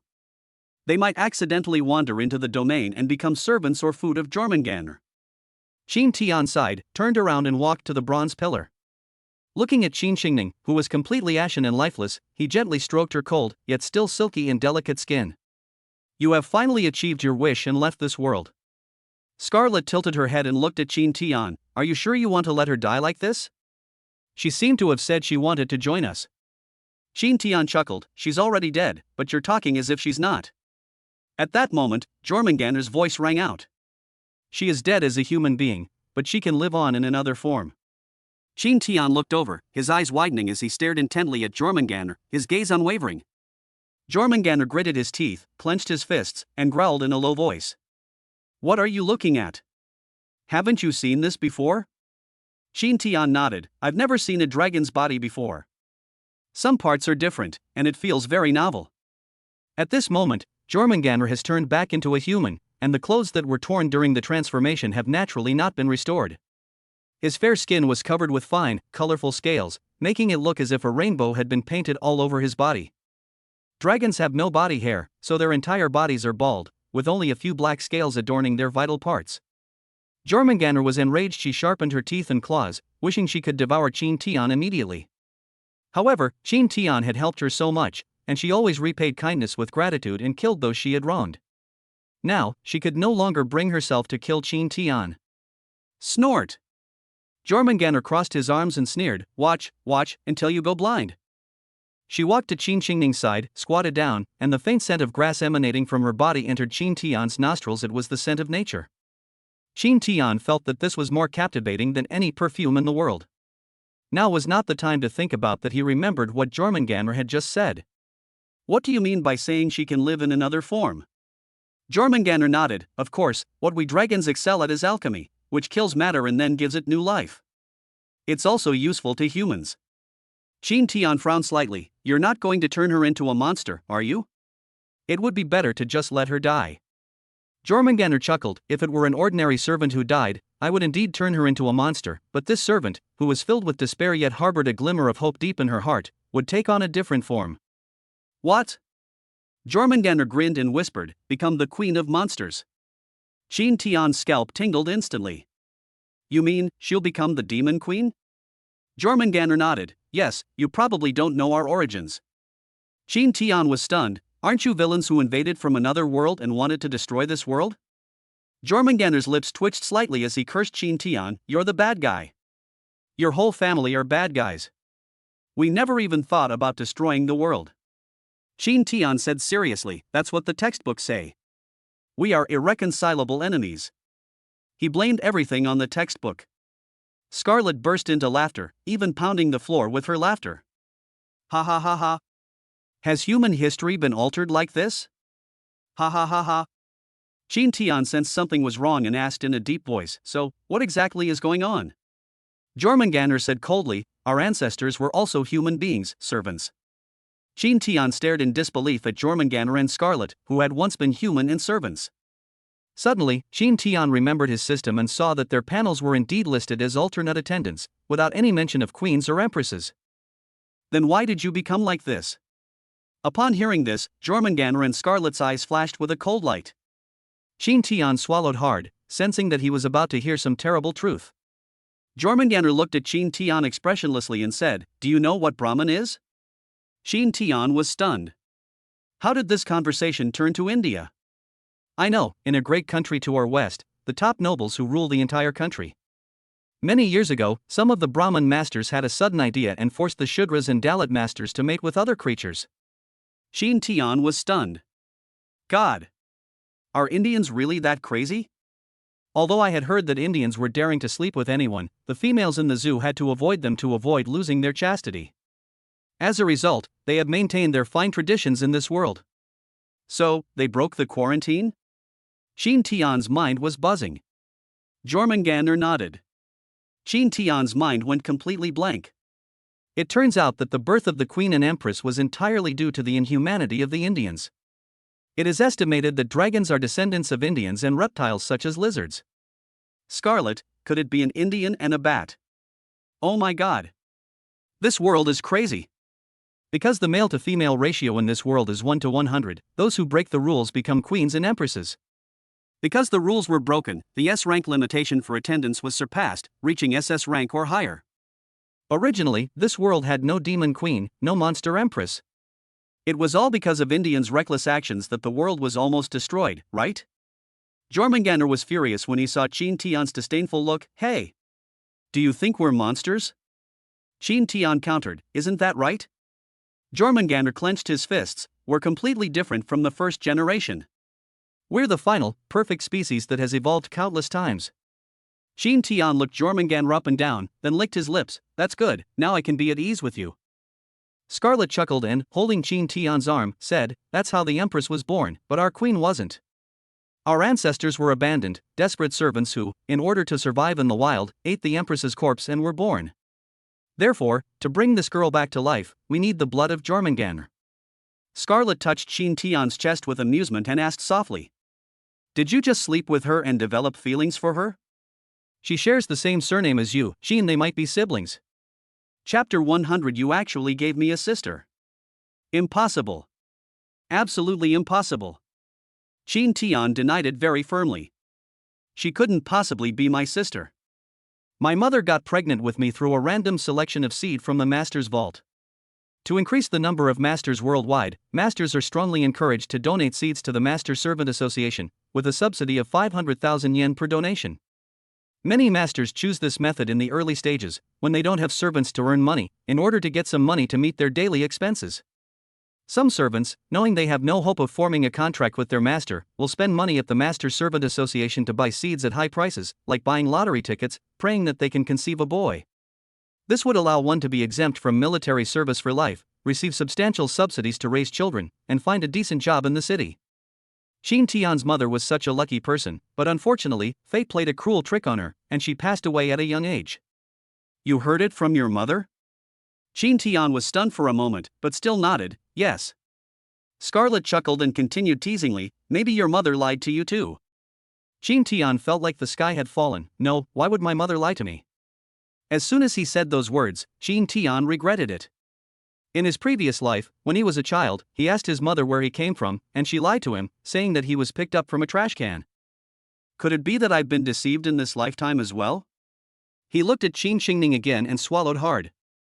Damn it! Could I have actually slept with my sister? Scarlet burst into laughter, pounding the floor. Ha ha ha. Ha ha ha. So funny. I was just saying it casually, and you actually believed it. Ha ha ha. You're so funny. Jormungandr couldn't help but chuckle and said softly, so what if you slept with your sister? Why are you so surprised? Even if you are really family, your bloodlines are ridiculously distant. Qin Tian's lips twitched slightly. He clenched his fist and was about to punch Scarlet when he angrily said, You've corrupted my Dao heart. Don't even think about playing games with me anymore. Take this. Scarlet instinctively covered her head and crouched down defensively, crying, Don't hit me. Don't hit me. I'm sorry. I'm sorry. Daddy.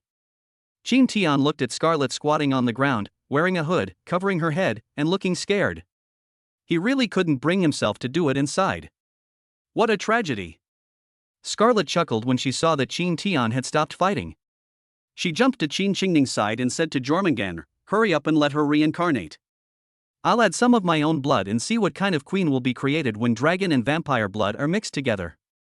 Jormungandr nodded and used his alchemical dagger to cut a gash in his wrist, the thick dragon blood falling onto Qin Qingning's pierced heart. Dragon blood is highly corrosive. Qin Qingning's thin school uniform melted under the dragon blood, revealing her pure white body. Drops of dragon blood bloomed into roses on her body. Scarlet took Jormungandr's dagger, but instead of using her own tongue, she used her bleeding tongue to insert it into Qin Qingning's mouth. Qin Tian found Scarlet's behavior rather strange. She has this peculiar habit? Scarlet swallowed her tongue, looked expectantly at Qin Xingning's cold and beautiful face, and smiled slightly. Jormungandr's wounds healed quickly. She gazed at Qin Xingning's body and began to chant a mysterious and powerful language. The wind blew around them, and lightning flashed. Qin Xingning's body slowly floated up, burning, this time completely burning away her uniform and underwear, leaving her pure white body like a work of art. The flames cleansed everything about Qin Xingning, giving it back its warmth. Her ashen skin slowly regained a touch of color, which gradually deepened. The flames changed from crimson to orange, yellow, green, cyan, blue. The colorful alchemical fire tempered Qin Xingning's body, turning her hair from completely black into a mix of black and blue, making her appearance even more aloof, and her figure seemed to have shrunk somewhat. Until she slowly opened her clear blue eyes and saw the world again, the flames dissipated, and Qin Xingning fell from the sky into Qin Tian's arms. The two looked at each other like that, and then Qin Xingning bit her lip. Are you going to torture me again? Qin Tian released his grip and said, I didn't, don't frame me. Even though Qin Tian let go, Qin Xingning didn't fall. Her face turned even redder, and she whispered, You're lying. If you don't have it, then what's supporting me now? Qin Tian's lips twitched slightly. He couldn't help but think that the optimization had gone too far, revealing functions that shouldn't exist in the first place. Qin Xingning looked up at Qin Tian, turned around, then frowned and slid down, her toes still not touching the ground. She threw herself against Qin Tian's chest, placed her hands on his shoulders, and whispered, Why are you so shy? We've done even worse things. You gave me a new life and are willing to help me take revenge. Take whatever you want. She suddenly frowned slightly, But you really are a bit disgusting. The more she talked, the angrier she got. Are you really that perverted? Still shaking. Watch out or I'll crush you. Again? How disgusting. How disgusting. How disgusting. Qin Tian raised his hands in surrender, looking completely innocent. He glanced at Scarlet, who was laughing heartily, and Jormungandr, who is really disgusting. They say it's disgusting, but their actions tell a different story. Want to ride a drop tower? Suddenly taking off and then rapidly landing? Oh, she can't land, her legs aren't long enough. That's insane. After the frenzy subsided, Qin Xingning was held in Qin Tian's arms. She smiled and leaned against Qin Tian's chest, unwilling to get down. He glanced at Qin Xingning's panel and shuddered. Qin Xingning whispered resentfully in Qin Tian's ear, again? How disgusting. I'm tired, let me rest for a bit. After saying that, she closed her eyes again. Qin Tian Kai wasn't excited because of that, but because. Bloodline attendant, Qin Xingning. Age, 18. Talent level, SS level power of faith can grant abilities, SSS level alchemy domain, SSS level crimson mist calamity, SSS level blessing. Class, 7. Height, 165 centimeters. Weight, 46. Measurements, 82, 63, 79.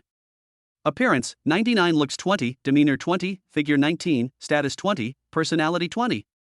Favorability, 100. What's going on? Isn't it just reincarnation? How did it suddenly go from level 3 to level 7? Also, what the heck is this bloodline servant? Qin Tian suddenly looked at Jormungandr and asked what was going on. Jormungandr scoffed, Hey! I'm a 9th tier dragon emperor. I create a next generation species for myself. How could I be bad? But... As she spoke, she muttered, logically speaking, my limit should be the 6th rank. But as for bloodline servants, I don't know. She turned to Scarlet and asked, because of your blood? Scarlet chuckled softly, it's not just my blood. Scarlet chuckled and looked at Qin Tian, and your blood, I also put your blood into her body. Do you like the little sister I created for you? She was as happy as a child, now, even if she wasn't your sister before, she's your sister now. Qin was furious and demanded of Scarlet, why did you create a little sister for me in the first place? Yes, it was made for you. Qin Tian's scalp tingled, and he roared, you bastard. When Scarlet heard Qin Tian yell at her, tears welled up in her eyes, she pouted, and then rolled on the ground. I don't care. I don't care. I don't care. I'm going to give you a little sister. I want it. I want it. Jormungandr laughed heartily. She found this master incredibly amusing. As she was laughing, her expression suddenly changed drastically. Everyone, we have a guest. Chapter 101: The Nibelungen's Outrageous Rules. To save Lord Qin Tian, there's no other way. Did they get in so quickly? Qin Tian held Qing Ning tightly in his arms. The girl closed her eyes, frowned slightly, and said, "Don't move, it hurts a little." Qin Tian didn't bother to understand Qing Ning and stared nervously at Jormungandr. Jormungandr shrugged and said, "Anyone can come in as long as they meet the rules of Nibelungen." "What are the rules?" Qin Tian asked. Jormungandr shut his mouth, not wanting to say anything. "What's wrong with you?" Qin Tian frowned, somewhat saddened. "I've helped you so much, and you still don't trust me." Jormungandr clenched his teeth, trying to suppress something. "Sigh, I thought we'd become friends after all this time, but it turns out you still treat me like an enemy."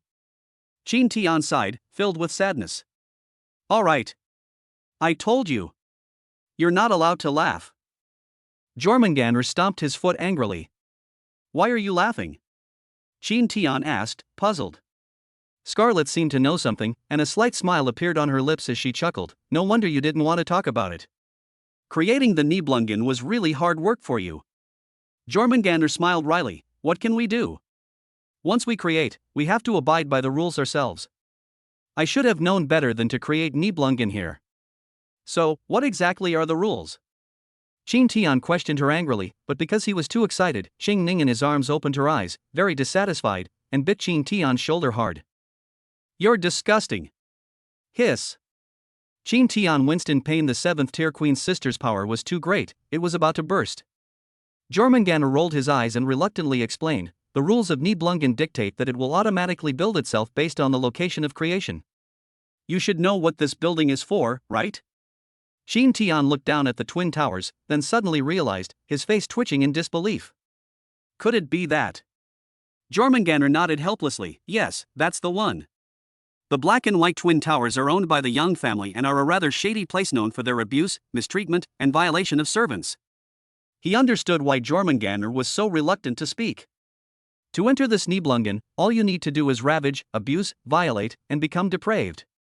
So the guests who entered Nibelungen were the master and his servants, who were still doing bad things at this very moment, when Kyoto was almost destroyed. Jormungandr patted Qing Ning on the shoulder. "Get to work." Qing Ning reluctantly left Qin Tian, her clear blue eyes turning golden red. Standing at the edge of the floor, overlooking the entire Nibelungen, she spoke to Qin Tian without turning her head. "I'm sorry, I have some things to do. I'll come back to serve you when I'm done." Qing Ning hesitated for a moment, unsure how to address Qin Tian. "Master? Lord Qin Tian?"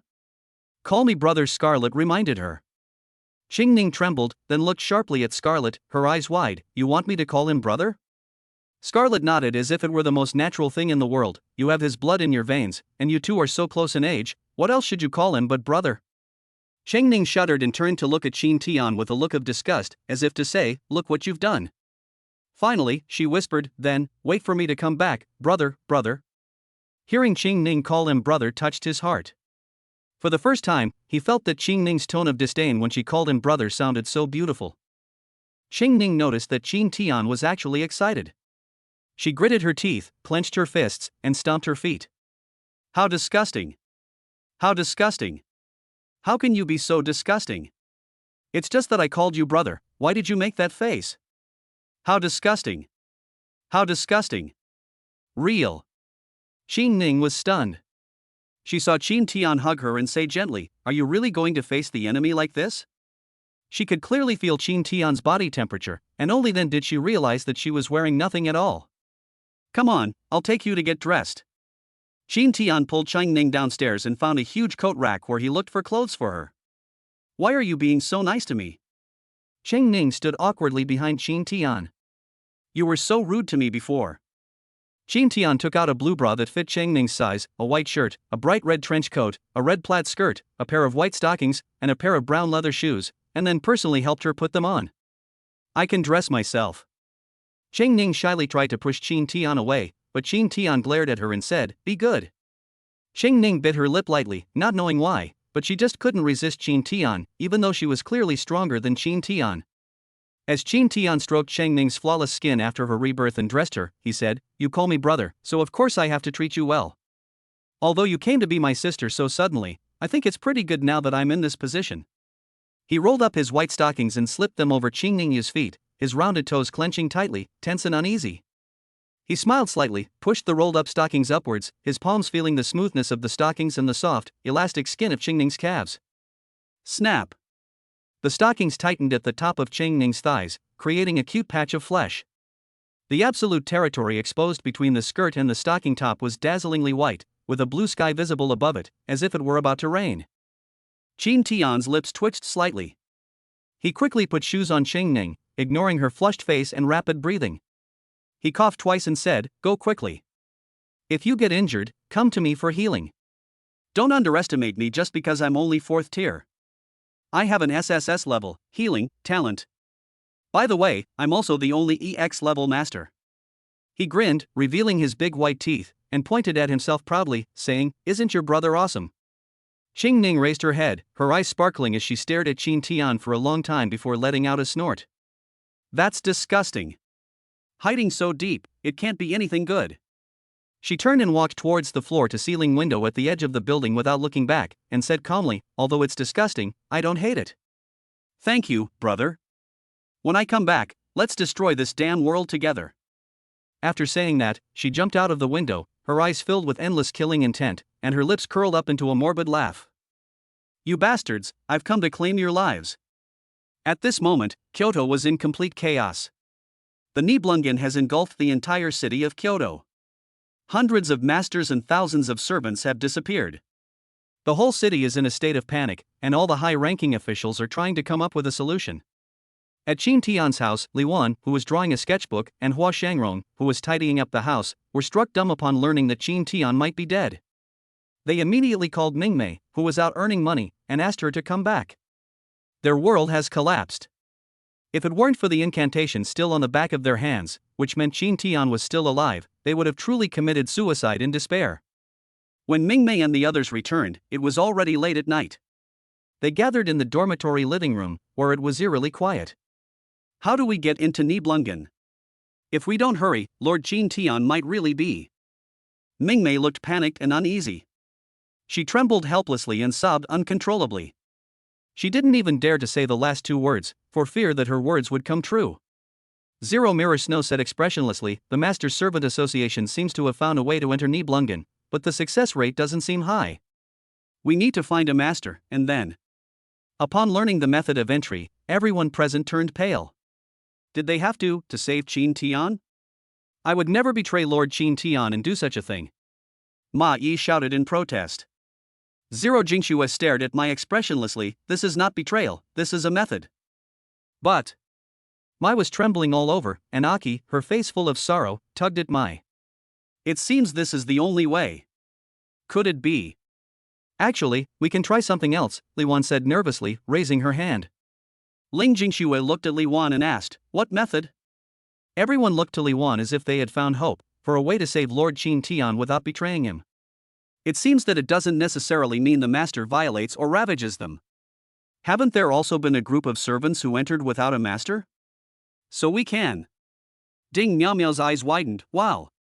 Sister Wan Wan, you really are a doujinshi artist." She took off her clothes and said to everyone, "Let's party, indulge, and lose ourselves." Everything was done to save Lord Qin Tian. Everyone silently took off their clothes, silently praying.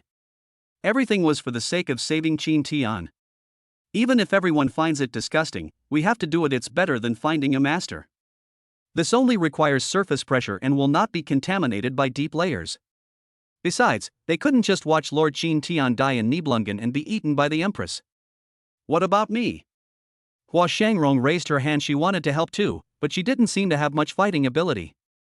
Miao Miao thought for a moment and said, "You're in charge of singing and creating the atmosphere. Be as sexy as you want." Chapter 102 Become Prisoners of Love. Everyone's strange battlesuit. Hua Shangrong was at a loss. How could she possibly sing this kind of song? She didn't know. Seeing Hua Shangrong looking confused, Li Wan realized that singers need a story as a foundation for creating songs, so she showed her the sketchbook she had drawn. "You're a singer-songwriter, take a look at this and find some inspiration." Hua Shangrong nodded, her face flushed as she looked at the notebook, pondering the melody. In the living room, the girls had all taken off their clothes. They looked at each other, feeling extremely awkward. No one knew what to do.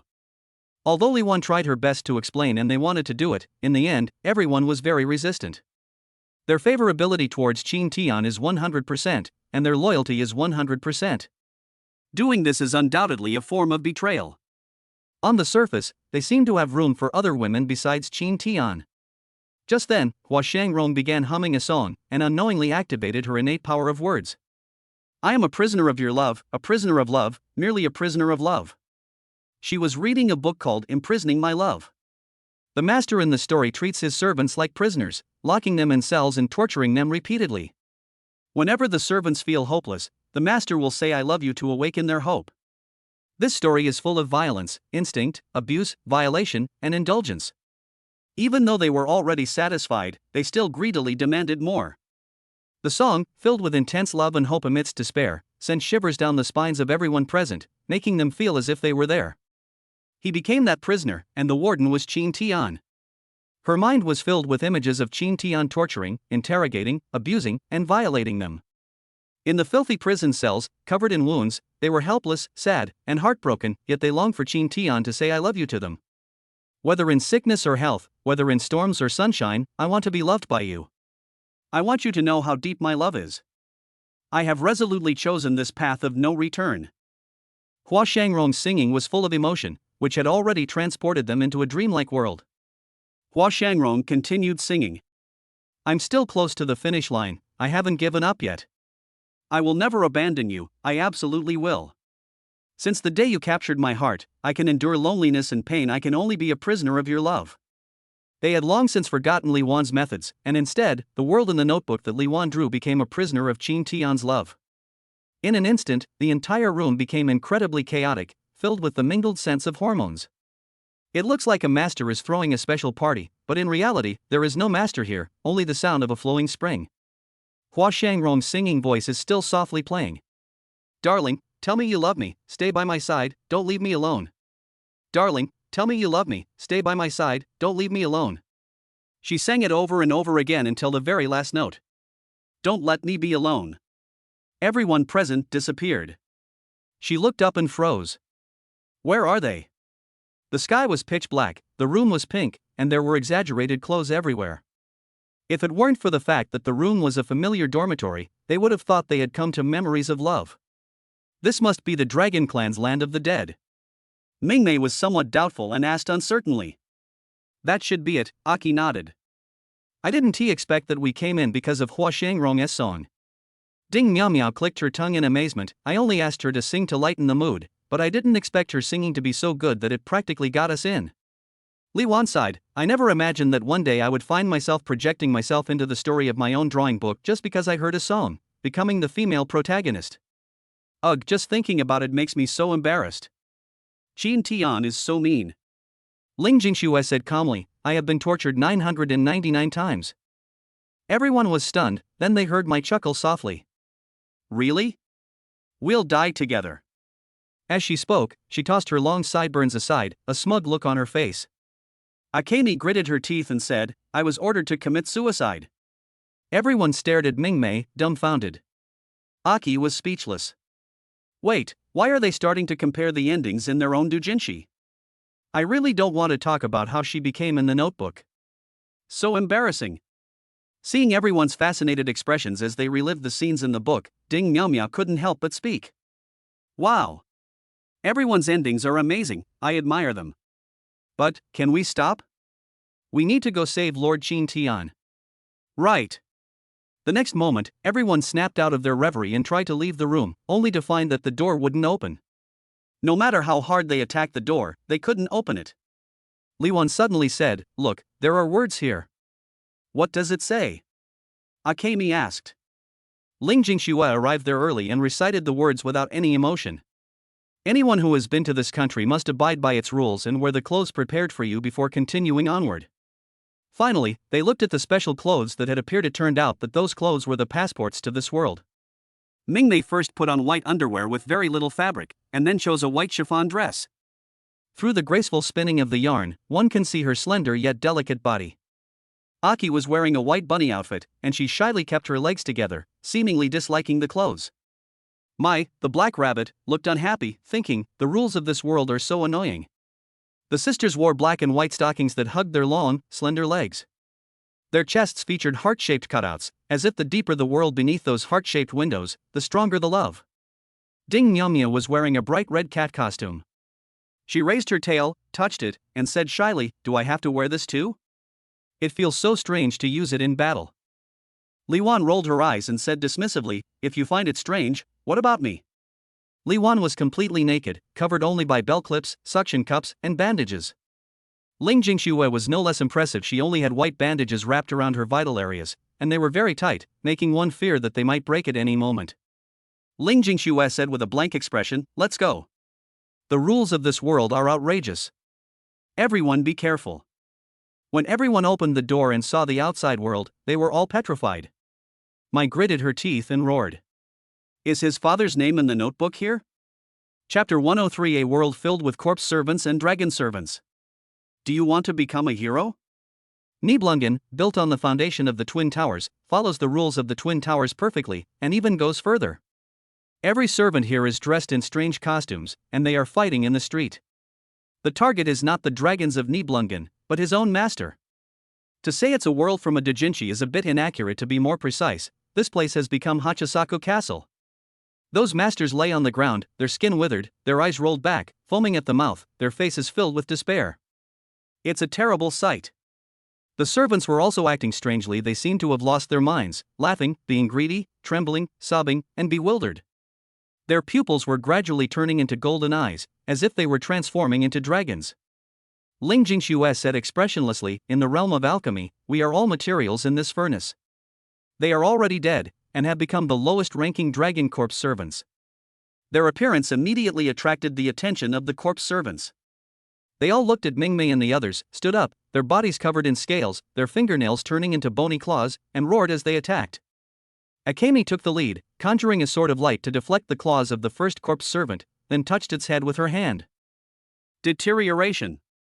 After the opponent is unable to resist, cut off their head. Aki and Mai, one like wind and the other like thunder, charged out from both sides. They did not bring their magical artifacts into Nibelungen. They could only rely on pure magic to condense their weapons. Aki, wielding the wind spear, unleashed a strike that blasted the corpse servants into the midst of them. Mai was like a lightning-fast black rabbit, darting wildly across the battlefield. The thunder sword in her hand sliced through the death lines of the corpse servants with incredible speed. Ding Nyamya was not to be outdone. She once again brandished the Guan Dao, which was formed from flames, and fought her way through the corpse servants, leaving ashes in her wake. Ling Jingxue also wanted to go up, but Li Wan stopped her. "Don't go. I'm not good at fighting." These corpse servants all retained their strength from when they were alive, and most of them were at the 4th rank or even higher. If they weren't all Qin Tian servants, each possessing S-level or higher talent, they would have been killed long ago. Ling Jingxue glanced at Li Wan, nodded, and stood guard behind Li Wan, her expression growing increasingly serious. The corpse servants attacked from all directions in countless numbers. They are not merely servants, but more so, true dragon servants created by the Nibelungs. A complete dragon form, a 4-legged lizard with wings. We can't kill them all, there are too many corpse servants, and there are also dragon servants. A 5-meter-long red dragon servant spread its wings and roared as it descended from the sky, pouncing towards Ling Jingxue and Li Wan. Snowflakes drifted around Ling Jingxue. She raised her hand, and a long, slender ice blade materialized. Ice wings rose from her back, and 12 red lotus petals appeared, slowly withering away. Great crimson lotus Hyarinmaru. She raised her long sword of ice and stabbed it at the charging dragon servant. The ice blade pierced through the dragon servant's skull, and the entire dragon servant was frozen, trapped, and killed in the ice. Li Wan exclaimed in amazement, "Truly amazing. This dragon servant must have the strength of a 5th-tier being." Ling Jingxue said expressionlessly, "The power is strong, but my magic power is insufficient." Li Wan's lips twitched slightly as she looked at the ice wings on Ling Jingxue's body, while the ice blade in her hand slowly disappeared.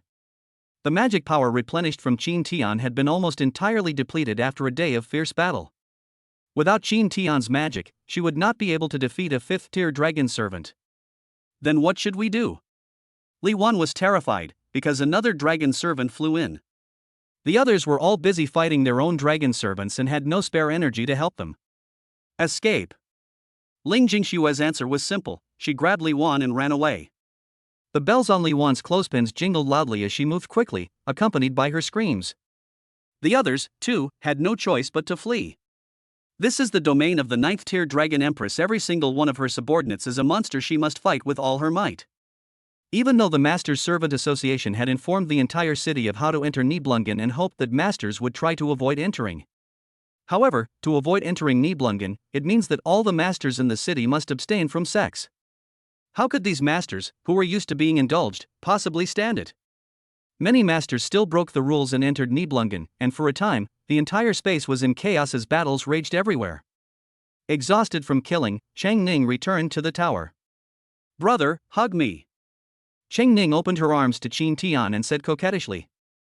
Qin Tian held Chang Ning in his arms affectionately, and they sat together on the edge of a high-rise building, overlooking the entire city. Chang Ning began to complain in Qin Tian's arms. "Humph, these bastards, they know perfectly well that this will lead to them coming in, but they still can't stop. It's disgusting.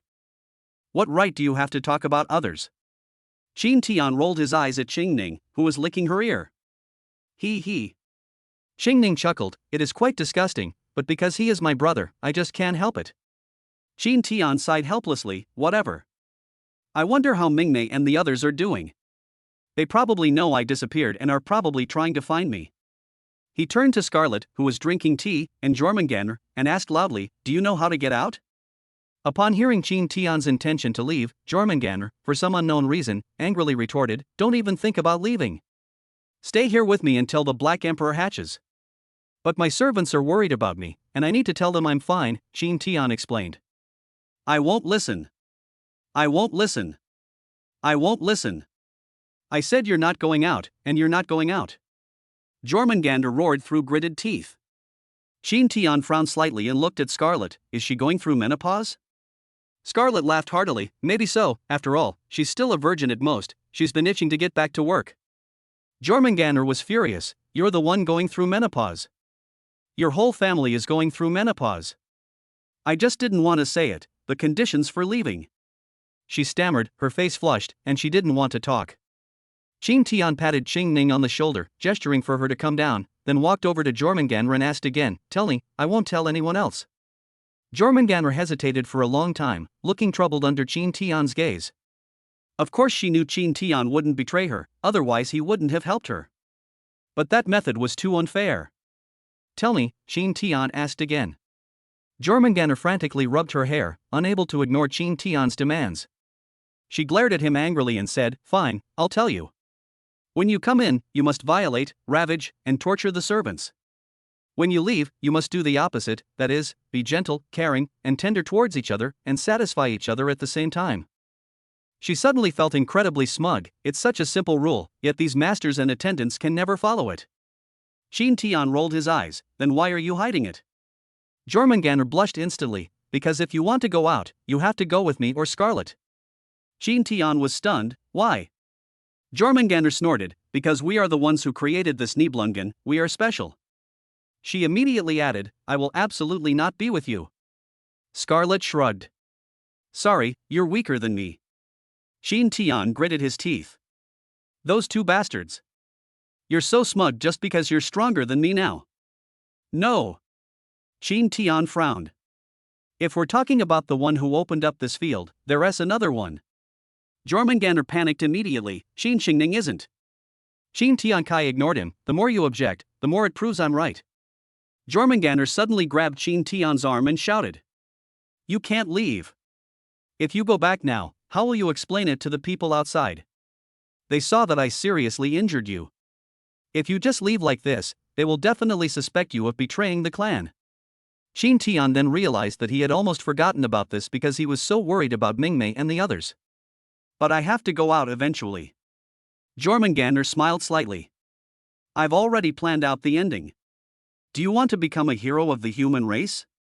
Chapter 104: Jormungandr's desperate situation. Hero? Qin Tian looked at Jormungandr with a puzzled expression, not understanding what Jormungandr wanted to do. Jormungandr lifted Qin Tian's chin and smiled slightly. "If you kill me, you'll be a hero." Qin Tian frowned. "Hey, my apparent strength is only at the 4th level, while you are at the 9th level. How can I possibly kill you?" Jormungandr smiled faintly. That's easy.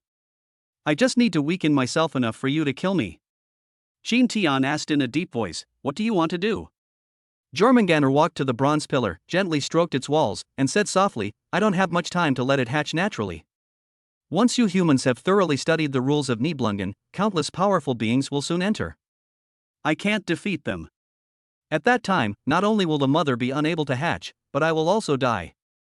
I need to speed up her incubation, which will naturally require me to sacrifice myself. I will then be very weak, and you will be able to kill me. Shin Tian glanced at Jormungandr's panel and was shocked to find that her rank had fallen to 8 at some point. As she said, she was channeling her own power into the bronze pillar, accelerating its hatching and causing it to weaken. Will you die? Shin Tian asked. Jormungandr paused, then said with amusement, You're worried about me? Shin Tian looked away and muttered, I guess so, after all, we did something really important. Jormungandr laughed heartily, You won't die, you'll just be in a deep sleep. When I die, my ossuary will activate, and I will be reborn many years later. Shin Tian remained silent for a long time before speaking. If you die, the Black Emperor will be born.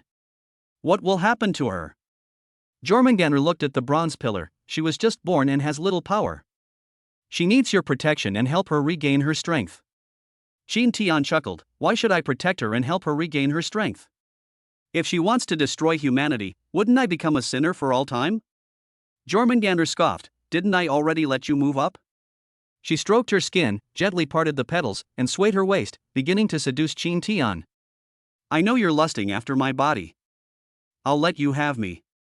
You'll protect my mother and help her regain her strength. This perfect body is the result of countless evolutions. I guarantee you won't regret it. Looking at Jormungandr's near-perfect face and figure, her naturally perfect looks, Shin Tian swallowed hard. This body is so captivating that anyone who sees it would be tempted, even Shin Tian. The offer is very tempting, but I refuse. Jormungandr was furious when Shin Tian refused. He clenched his fists and roared, Hey! I was seducing you. And you actually rejected me. Do you even know who was seducing you? It's Jormungandr, one of the 4 great female dragon emperors. The Earth Empress, Jormungandr, who could bury Kyoto City with a mere flick of her wrist. If I told all the masters in the world that I would send anyone who could help me, even a 9th-tier master would probably go crazy for me. I know you're very horny, and your servants are all very beautiful girls, how could you possibly refuse me? Jormungandr was furious. How could someone refuse her seduction? It was an outrage.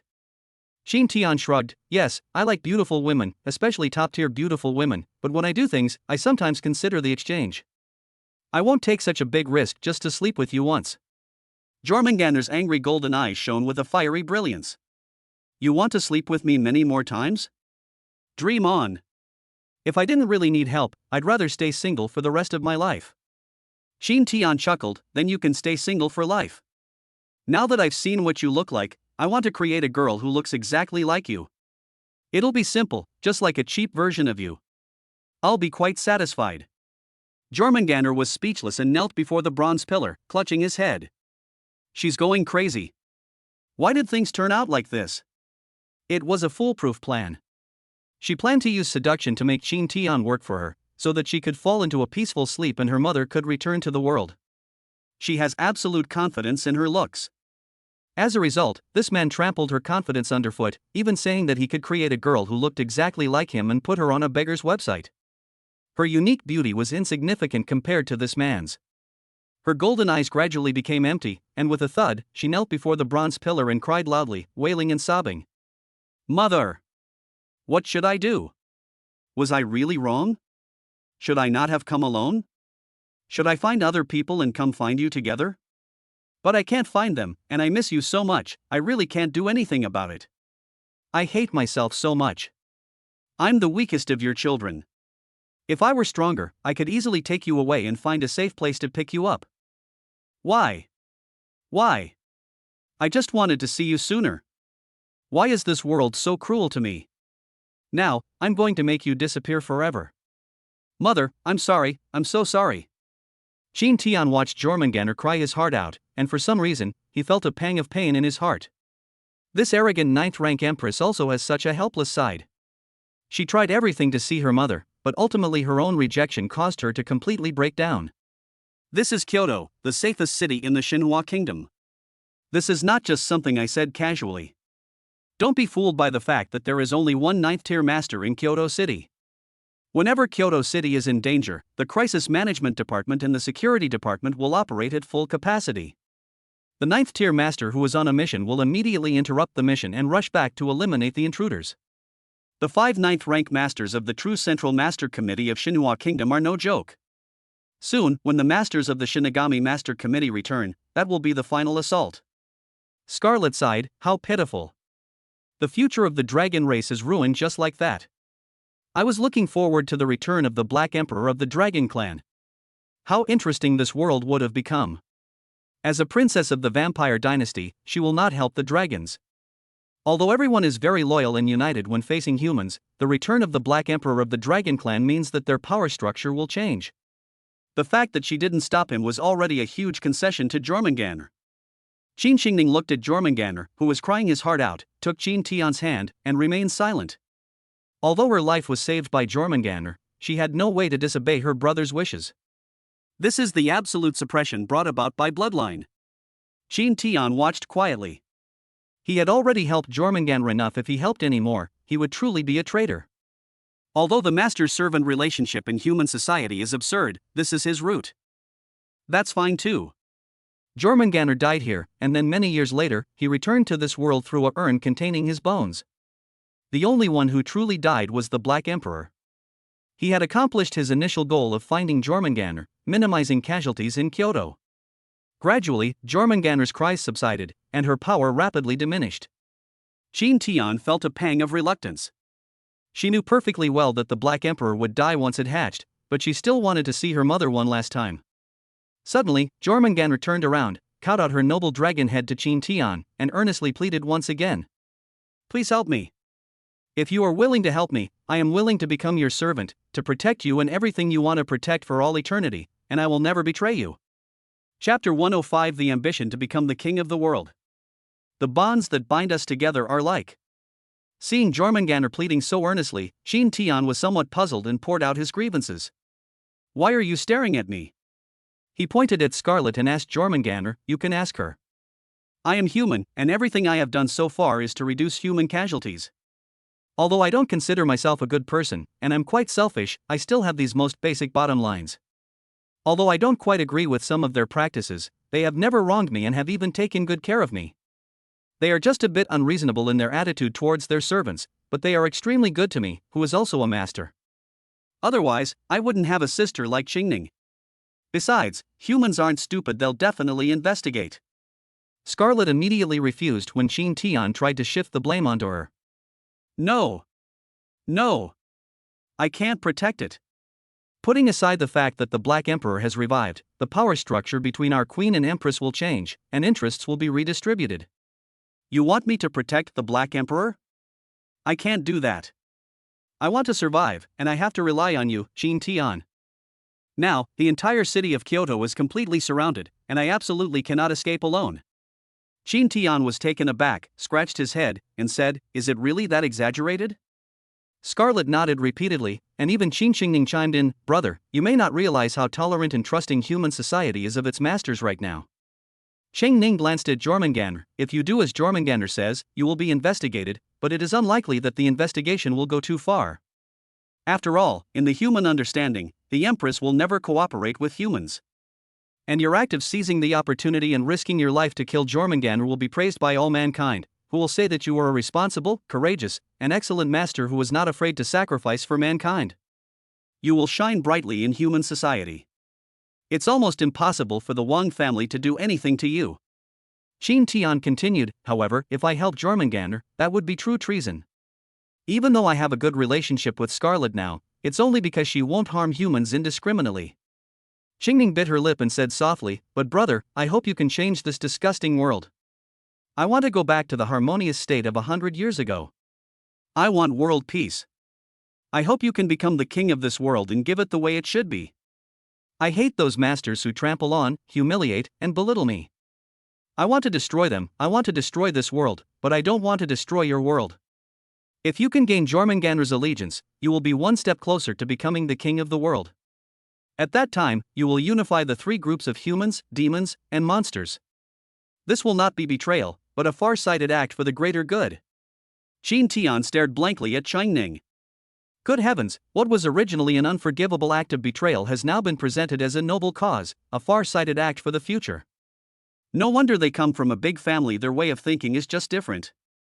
If they fail, they are traitors to humanity, scoundrels who forget their principles for lust, and shameless scoundrels who forget their roots. If you succeed, you will be a hero to humans, monsters, and yokai, the king of the world, and a god worshipped and believed in by everyone.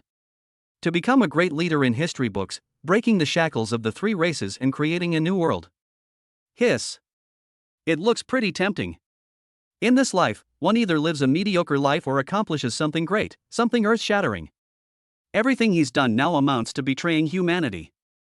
But in the future, his current actions will be the cornerstone of world unification and the first step towards world peace, harmony, and love. A great step. I'd rather betray the world than let the world betray me.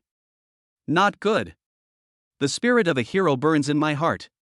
Next, is it the awakening of the legacy of Cao Cao? Let's not talk about that for now. Since we're already here and have obtained the system with unlimited potential, why not pull off a big heist? Don't limit your gaze to just humans, open your eyes to the world. The Demon Queen is pretty good, and the Monster Empress has its own unique charm. Humans may not be able to do it, but they should at least try. Not only Jormungandr, he wants to get his hands on the Dark Lord too. We've got twin sisters, so how about a mother-daughter Danburi? That wouldn't be out of the question. With the title's effect, he refused to believe he couldn't handle the Black Emperor. Qin Tian looked at Jormungandr again, having made up his mind. Stand up, Jormungandr. Jormungandr stared blankly at Qin Tian, wondering if Qin Tian was still going to reject him. Xing Ning sighed. It seemed her brother was unwilling to become the king of the world. Scarlet shrugged, as if she had expected this. Becoming the king of the world is no easy feat. Those powerful forces with 10th tier supreme beings within their clans are also vying for this title. Qin Tian continued, if you kneel like this, I'll lose a lot of fun in conquering you. What I want to conquer is that proud, disdainful 9th tier empress, not that weeping, groveling four-legged lizard. Jormungandr's eyes widened as he looked at Qin Tian, his eyes filled with surprise and delight. You're willing to accept my request? Qin Tian smiled slightly. Of course, becoming the king of the world sounds pretty good. Let's start with your dragon race.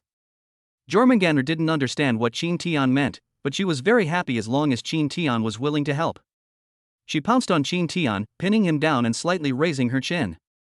In the end, you still coveted my body and chose to accept it.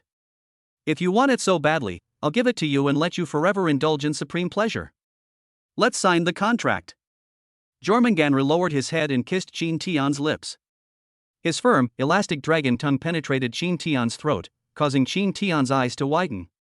The strange sensation almost made Qin Tian suffocate. Qin Xingning immediately covered her face, spread her fingers, and peeked out. The entire Nibelungen region seemed to tremble. Mysterious and majestic dragon language echoed throughout the world, and the earth shook. All the corpse servants and dragon servants ceased their hunting and bowed their heads toward the center of the world, as if in mourning, as if in worship, as if in celebration. The Nibelung masters and their attendants all looked up, and they saw. It was a strange light, as fleeting and light as a butterfly in flight. It's like being in another world. Although it doesn't fill the world, it dazzles the eye, leaving one lost and bewildered in a world of unfamiliar sensations. Forward? Backward? Left side? Right side? In trembling, they desperately made their choice, and the speed of their fall accelerated wildly. Cutting off reason, breaking free from constraints, abandoning everything, the speed of instinct draws a spiral, rapidly ascending. Even if it means making irreversible mistakes, I'm willing to do it. The intertwined threads shimmered with a bluish-green light, as beautiful as a ribbon. Is this the thread of fate? If you lament that you cannot obtain the key to open the forbidden door, why not connect it with new wishes in the future? The intertwined threads, shimmering with a bluish-red glow, are exceptionally beautiful, like floating brocade. Is this the chain called destiny? They tried to explore but were bound by it, and despite all the hardships, they could not find out. Connecting fate, binding fate. As weights are added and lifted on both sides of the balance scale, what should be placed on the other side of the scale next? Reason? Hope? Greed? Pride?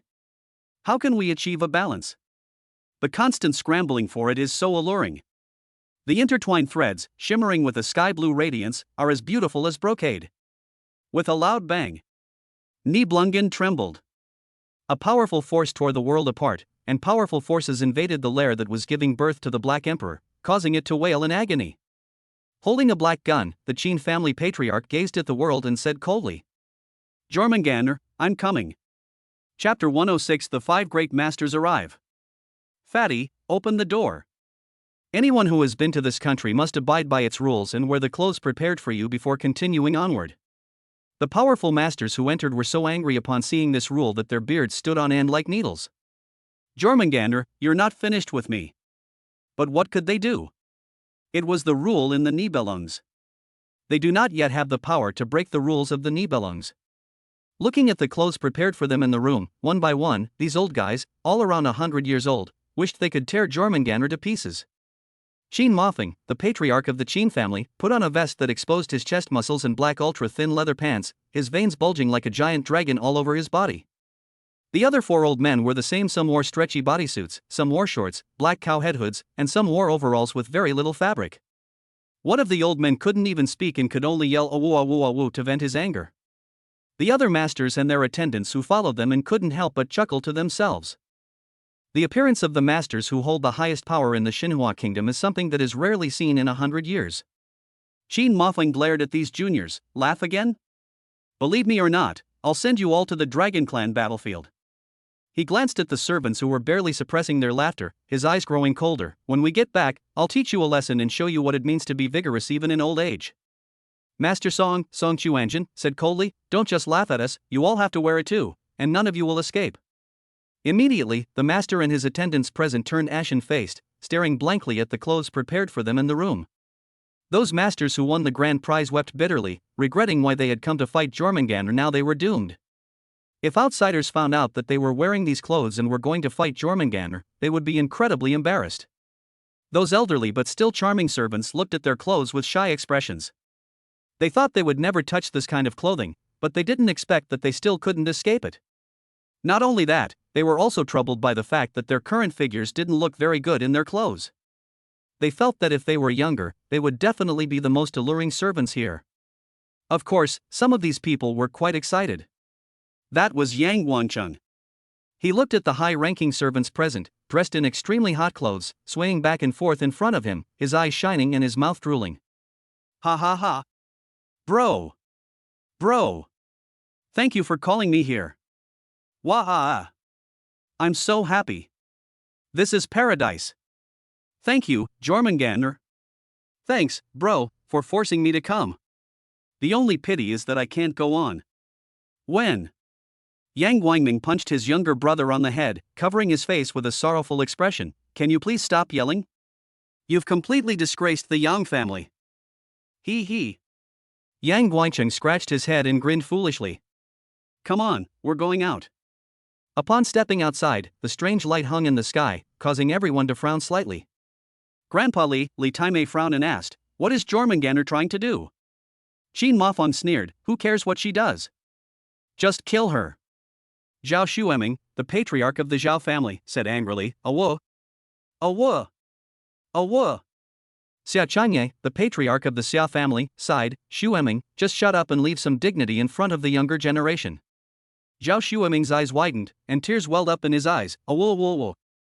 The Qin family patriarch looked around, not daring to make any rash moves. This was Nibelungen, which operated according to certain rules. To enter its depths, certain conditions would definitely be required. Go, find a master or servant who arrived before us and ask them. Yes. The younger generation of the Qin family scattered, their pants bulging. Soon, they returned, bringing back 3 servants and a master.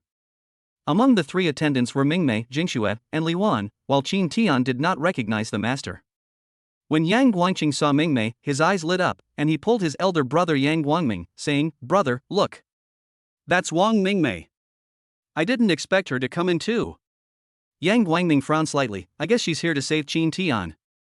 Look, the incantation on the back of her hand hasn't disappeared yet. Yang Guangqing was stunned. No way. Qin Tian is still alive? How is that possible? When I saw him lying in a pool of blood, I thought he was dead for sure. Yang Guangming shrugged, who knows? A near-death experience is bound to bring good fortune. I reckon Jormungandr has taken a liking to Qin Tian. They were really rough in the bathroom, the walls were pounding. Yang Guangqing looked on with envy. That's great, being able to fight Jormungandr in the bathroom. So, Jormungandr didn't completely kill brother Qin Tian, and now he's killing time with him? Maybe, Yang Guangqing nodded. After all, the rules of the Nibelungen are quite outrageous, even the Empress herself has to abide by them. The masters and servants around them listened to the Yang brothers' conversation with puzzled expressions. Is Jormungandr so thirsty? Qin Mafeng frowned as he looked at Ling Jingxue. You mean, to enter the next area, we must have a 1,000-man slaying servant or a servant open the door? Ling Jingxue nodded expressionlessly. That's how the rules are written. We follow the rules of the Yang family twin towers. Servants must serve 1,000 guests before they can get a 3-day holiday. Qin Mafeng suddenly turned around and looked towards the Yang family's area. The master of the Yang family lowered his head in shame, not daring to meet Qin Mafeng's gaze. Qin Mafeng looked at him with a disappointed expression and said angrily, "Look at the rules you set." "Damn it, who came up with these rules? Show yourself." Yang Guangqing's plump body trembled slightly. He nervously raised his hand and whispered, "It's me."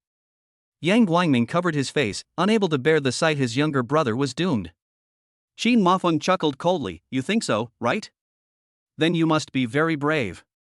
Go open the door." Yang Guangqing was dumbfounded and stammered, "Chairman Qin, I am not a 1,000-man killer. I am a rather picky person and I care a lot about my status as an attendant, so at the age of 29, I have only interacted with 400 or 500 people." Qin Mafeng sneered, "Is that so?"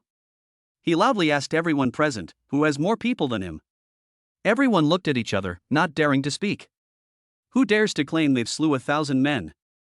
Even if they were promiscuous and treated their servants like dirt, they were not so desperate as to take any servant as they pleased. Qin Mafeng himself was the same. Although he indulged the officers of the Death Army and played with the servants in the army, he was not so indulgent. He was not a lecherous person. He only spent time with his servants. Moreover, the Qin family was once a family renowned throughout the country for treating its servants exceptionally well, and even though the tide has turned, it has still inherited some of its traditions. Qin Mafeng looked at Yang Guangqing. "It seems that among those present, you are the closest to the 1,000-man killer.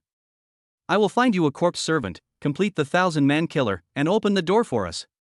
Yang Guangqing's face turned pale, his legs went weak, and he knelt on the ground, crying out, "No! No way!"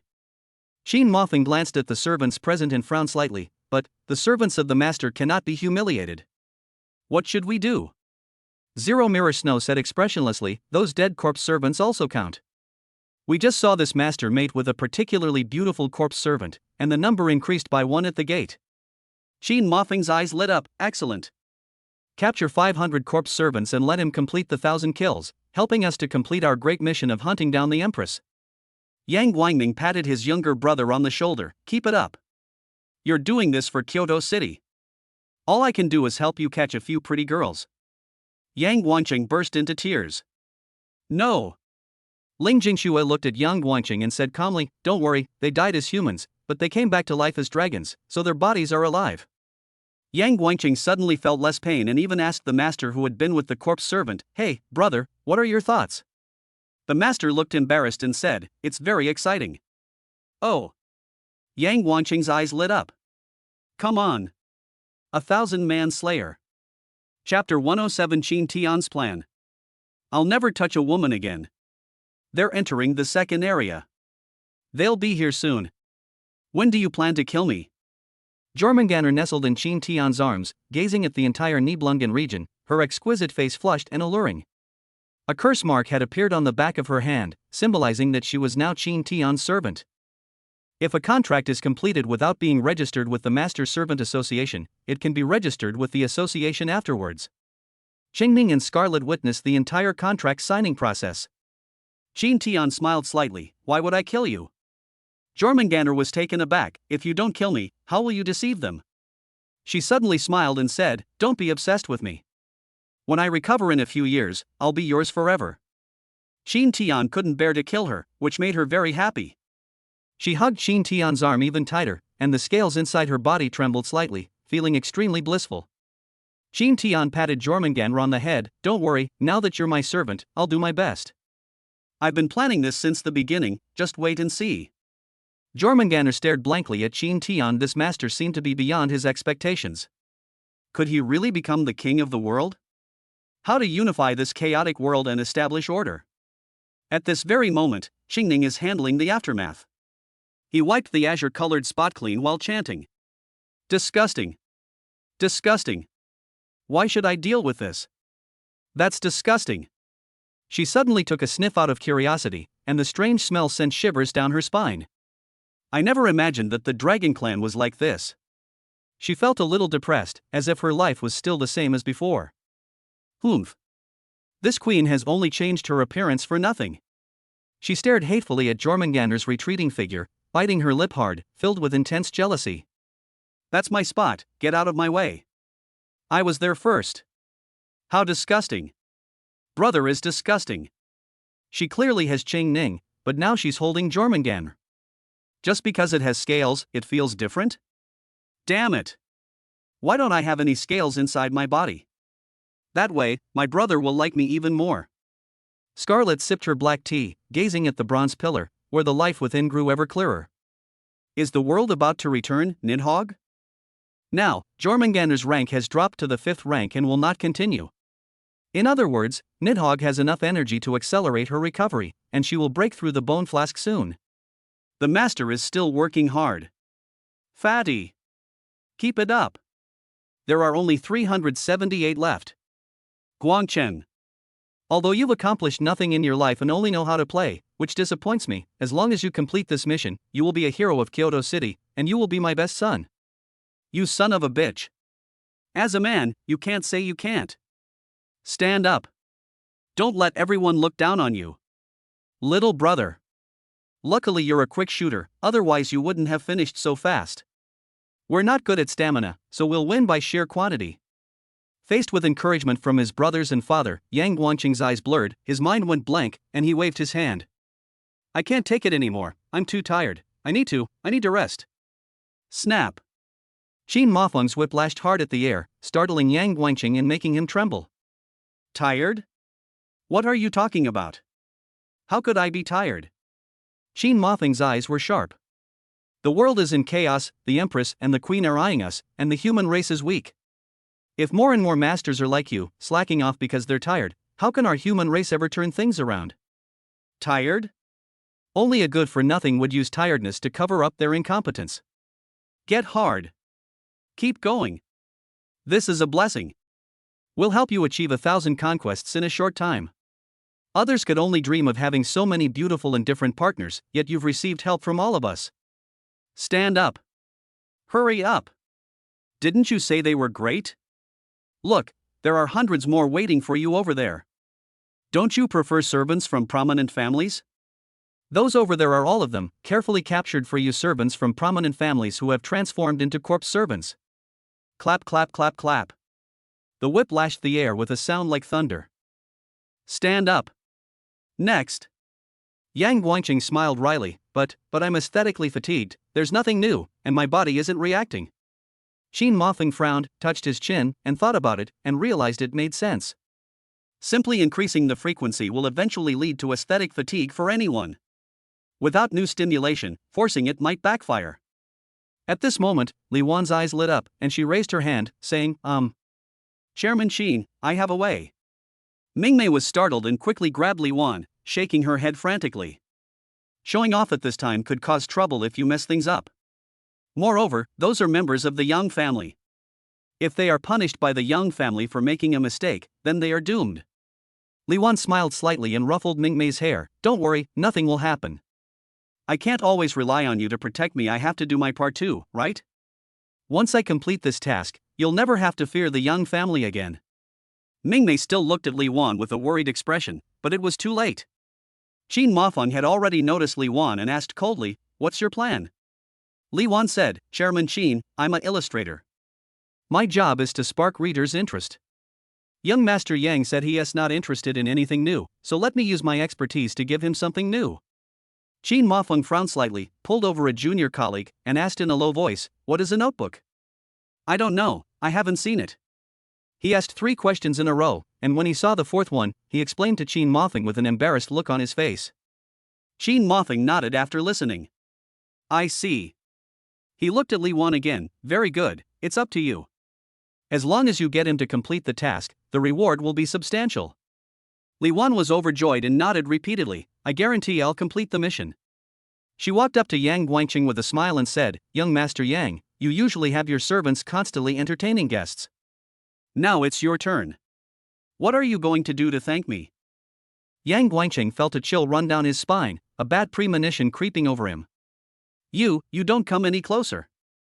Li Wan chuckled and said, Don't worry, I'll definitely make you achieve the 1,000-man kill feat, and I'll use all the methods I know to provoke you. No. And so another day passed. Yang Guangqing lay on top of a corpse servant, foaming at the mouth and with his eyes rolled back. He used to be fat, but now he had lost a lot of weight. He murmured softly, I will never touch a woman again. The barrier in the second area has been lifted, and the masters are in high spirits. Qin Mothing shouted loudly at the tall tower. Jormungandr. I'm back again. Why use the word again? His voice carried to the top of the tower, and Qin Tian heard it and whispered. I'm sorry, my fellow countrymen, but I have no choice but to do this in order to become the king of the world. It's time for this period of vacancy for the king of the world to end. Chapter 108 A Mirage. Nidhogg returns to the world. There is still some time before the master's army arrives to subdue them. Qin Tian looked back at the meticulously arranged scene. 2 corpses lay on the ground. One was a corpse servant optimized in the likeness of Jormungandr, and the other was a dragon servant in the form of a baby dragon as described by Jormungandr. Jormungandr, filled with anxiety, gripped Qin Tian's arm tightly. Will this work? Won't they notice anything? Qin Tian patted Jormungandr's soft little hand and said softly, Don't worry, they won't be able to tell. He wore a confident smile, very satisfied with his masterpiece. SSS Class Mirror Flower Water Moon dominates the opponent's 5 senses, making them completely believe that the appearance, shape, quality, feel, and even smell of a specific object are what the master desires.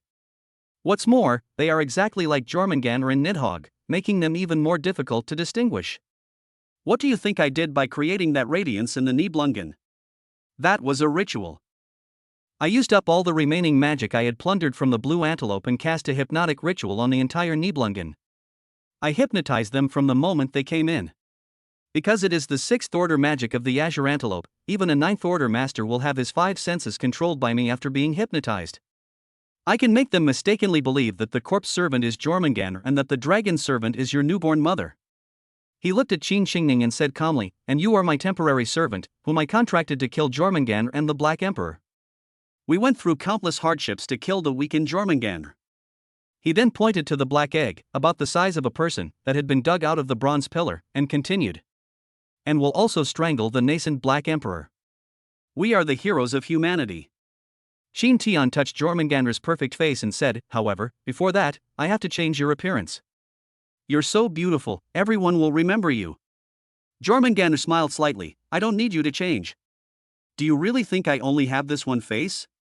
As she spoke, Jormungandr actually unleashed alchemy right in front of Qin Tian, and her appearance changed without any optimization. She transformed into a completely different, stunningly beautiful face. And Qin Tian actually recognized this face. You're actually that super internet celebrity with tens of millions of fans worldwide, Dragon Girl. Yay! In an era where a servant is less desirable than someone standing on the roadside, this internet celebrity has gained a large following of masters solely due to her stunning looks. All over the world, many SS rank masters want to form a contract with her and find her, but she is like a dream, only appearing occasionally on the internet. He. Jormungandr was very pleased to see Qin Tian so excited. She shook her head and said, as a 9th-tier empress who is lurking in human society, isn't it normal for her to have other identities? She glanced at Scarlet and said calmly, in human society, isn't her identity simply called Shinku? Qin Tian was both amused and exasperated. These queens and empresses really had humans completely under their thumb. No wonder humanity has such a small territory left. She linked arms with Qin Tian and laughed. How about it? Isn't it impressive to have a contract with an internet celebrity with 80 million followers across the entire network? I cherish this identity very much. Many SS rank masters have messaged me privately, wanting to form a contract with me, and there are even SSS rank masters who want to spend one more lifetime with me. Although I know that doing so would make my identity safer, I have refused them all. You got off easy. Jormungandr rolled his eyes at Qin Tian. Qin Tian was pleasantly surprised. He had been wondering how to forge Jormungandr's identity, but now the problem was solved. Now we just have to wait for the Black Emperor to fully hatch according to Jormungandr's calculations. It will be a few minutes from now. These few minutes are enough.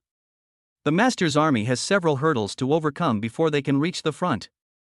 Compared to the first hurdle, the later ones are easier, but they still take some time. Ding ding ding. The sound was like that of blue and white porcelain coming out of the kiln. Countless cracks appeared on the surface of the black egg. With a ripping sound, a piece of the eggshell broke off, turned into dust and dissipated. Then, countless eggshells fell off, and a human figure emerged from the egg. Qin Tian stared at the person, stunned. The first thing you see is her eyes, as black as night. In those eyes, it seems, lies the entire universe, deep, vast, and mysterious. Once you fall into them, you might lose yourself. She had long, jet-black hair that reached the ground, the strands of which were shiny and smooth, with a faint purple glow. Her appearance was surprisingly ordinary, yet extraordinary. Her greatest characteristic was her lack of distinctive features, but looking at her incredibly harmonious face, one felt she was very beautiful and gentle. Like everyone's mother, she may not be the most beautiful woman in the world, but she is definitely the most beautiful woman in your heart. That's what she looks like. Her figure is motherly, full like a ripe peach, yet not fat, as if only a body like that could raise you to adulthood. She was very tall, almost 1.8 meters, like a mountain called maternal love. Qin Tian glanced at her panel. Alternative attendant, Nidhogg. Age, 32. Actual weight, 5320. Talent level, F rank Emperor. Warning. The life form is incomplete, and new talents cannot be bestowed upon it. Only by completing its life form can a talent be granted. Class, 0. Height, 181 centimeters. Weight, 66. Measurements, 109-66-96. Appearance, 100. Favorability, 50. Seeing this panel, Qin Tian was filled with questions. Are there still incomplete living organisms? The mighty Black Emperor of the Dragon Clan, Nidhogg, is actually only a 0-rank talent, and an F-rank talent at that. Who would believe it if I told them? He was still considering how to forge an identity for Nidhogg, but did he even need to forge one? Even if the Master-Servant Association investigates, they cannot find out that she is the Black Emperor. Upon seeing Nidhogg appear, Jormungandr released Qin Tian, rushed towards her, and nestled against Nidhogg's large chest, bursting into tears in her mother's warm embrace. Mother! I've finally seen you again. Nidhogg lovingly stroked Jormungandr's long hair and said gently, Jormungandr, you've worked hard. You chose to sign a contract with a human master for my sake. I'm sorry you had to go through that. She knew everything that happened outside the bronze pillar. She had seen Qin Tian's plans and actions. Jormungandr shook her head in Nidhogg's arms. It's okay, I don't regret it. Besides, making a contract with Qin Tian isn't necessarily a bad thing. He can make me stronger. Jormungandr looked up at Nidhogg, her eyes resolute. As long as I become strong enough, I can protect you. I can help you regain your lost power. Nidhogg gently held Jormungandr in her arms and nodded softly, okay. Scarlet sighed softly, TSK TSK TSK, as expected of Nidhogg, the mother of all dragons. Even if they haven't regained all their power, they are willing to give everything for her when they face her. She looked at Qin Tian. Don't blame me for not reminding you. Be careful not to let Jormungandr do anything stupid for Nidhogg. You don't want to lose Jormungandr, do you? Qin Tian remembered Scarlet's words. No wonder Jormungandr was so decisive in letting go of himself and throwing himself into Nidhogg's arms when he saw her. He thought it was Jormungandr's genuine emotion, but it turned out to be Nidhogg's power. F-rank Emperor. Despite having the lowest level talent, it could drive Jormungandr, with his EX level talent, to such madness. Qin Tian walked up and pulled Jormungandr into his arms, kissing her lips hard until they were red and swollen. Then he placed his hand on Jormungandr's softest spot and gently massaged it, facing Nidhogg directly. A married daughter is like water spilled from a cup. We will only protect you. As for helping you regain your power, that depends on the situation. Nidhogg's face remained full of affection as she looked at Qin Tian. Jormungandr, your master is a bit possessive. Chapter 109. Don't become the kind of person I hate the most. Old guys aren't easy to fool. Jormungandr was somewhat at a loss. Her face flushed with shyness. She said in a low voice, Chin Tian, don't do this. Mother is watching. Chin Tian coldly met Jormungandr's gaze, pinched her chin, and said, You are now my servant, your life is now mine, and I will not allow you to give up everything for Nidhogg.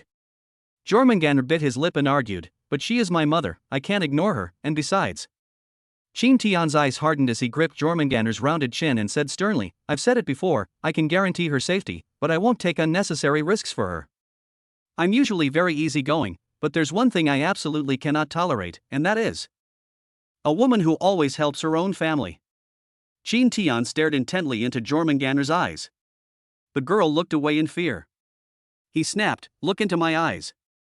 Jormungandr had no choice but to meet Chin Tian's gaze. His eyes were like a rabbit's, not those of a dragon empress. I'm telling you, Jormungandr, don't become the woman I hate the most.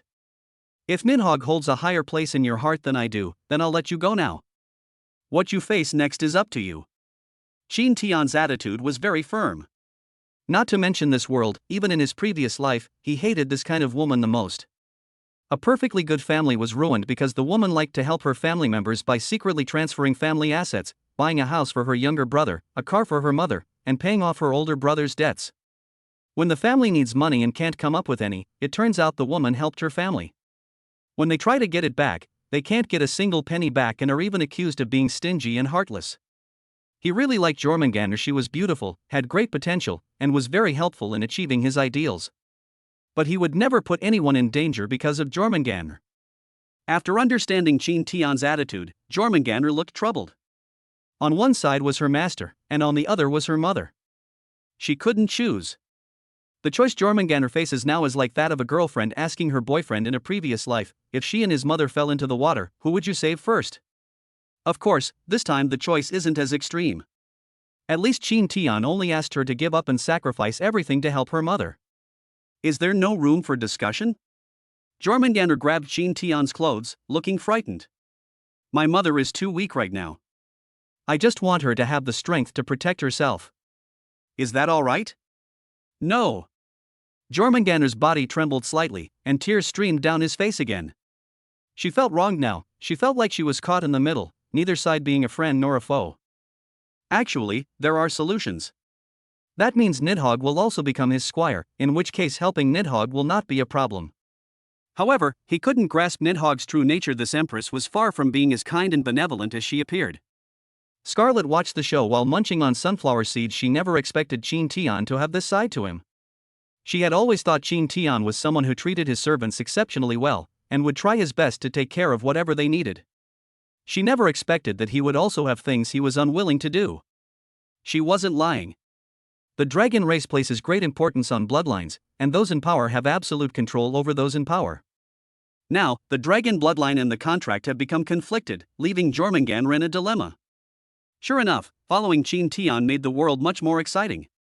At this moment, Nidhogg finally spoke, speaking gently like a very sensible and mature woman. I'm sorry, I've fallen to such a state and I still need Jormungandr to do these things. I'm already very grateful that you can protect my safety.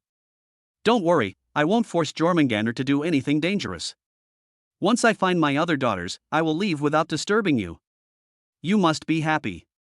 Jormungandr panicked and cried out, Mother, please don't do this. Chin Tian sneered inwardly. This old woman was indeed very cunning. He spoke kind words on the surface, but to Jormungandr, these words meant something else entirely.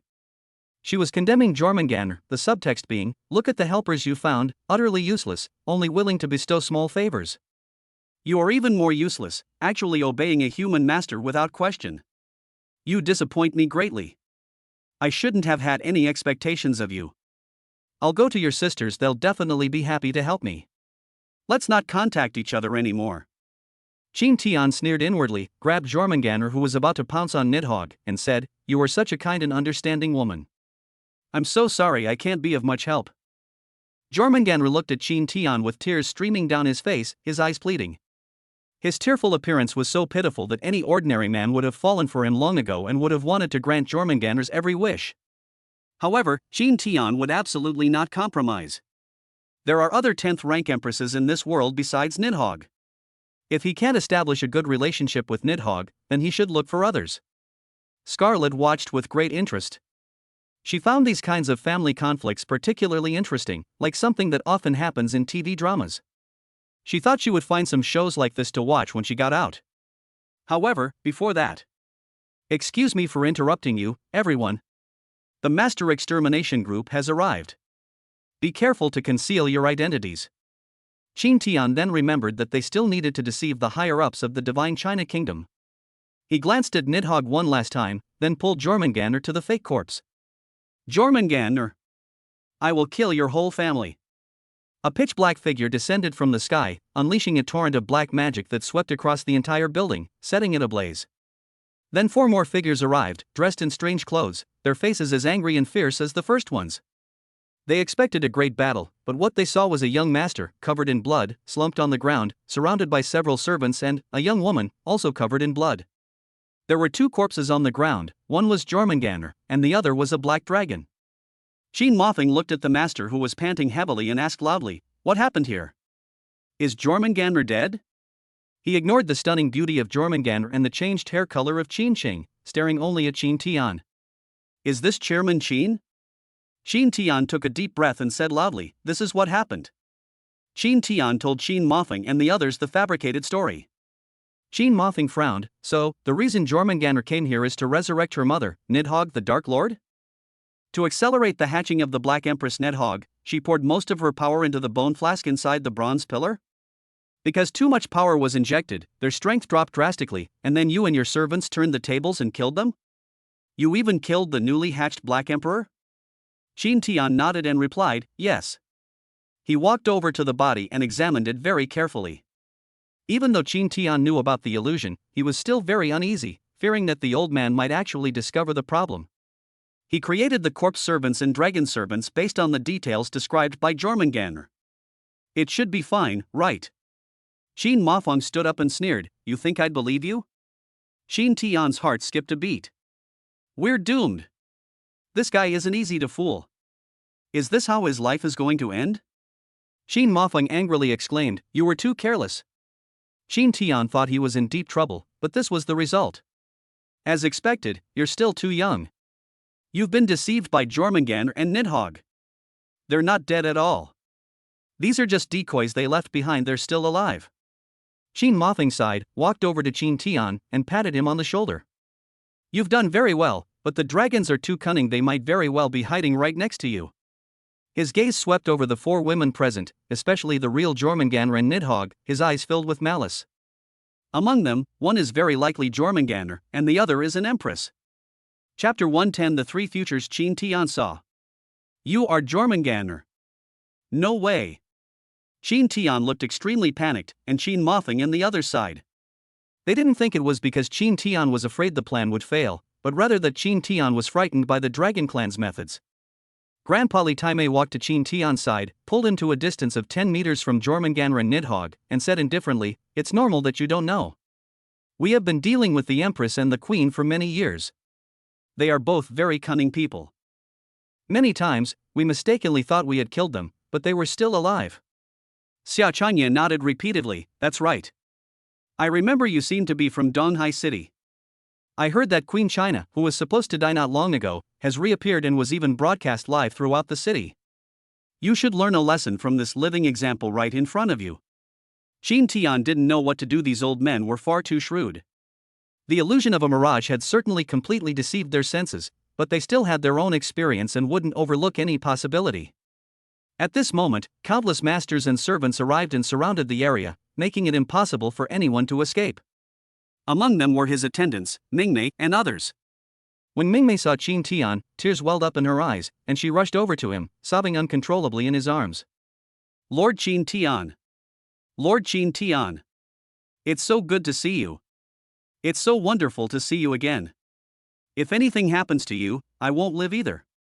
Qin Tian patted Mingmei on the back and gently comforted her, "Don't cry, you'll break if you keep crying." "I'm fine now." Mingmei was still crying, sobbing uncontrollably. Li Wan also came over with a tearful face and leaned on Qin Tian's shoulder. She hadn't cried it all along, but now that she saw Qin Tianho, she couldn't hold back anymore. The joy of finding something she had lost was overwhelming. The only one who didn't cry from beginning to end was Ling Jingxue. She stood quietly in front of Qin Tian and said calmly, "It's good that you're all right. I won't leave you again next time. Even if I die, I will die before you." Qin Tian glared at Ling Jingxue. "What are you saying? Have you forgotten what you promised me? You have to live for me. Don't die." Ling Jingxue remained silent for a moment, then nodded gently. "Okay." Qin Tian didn't know if she had really taken it to heart or what. After crying for a while, Mingmei, her eyes red, looked at the silent scene and choked out, "What happened? Why don't I see Jormungandr?" Qin Tian turned to look at Qin Mothing, the old man who was staring at the other three women besides Scarlet.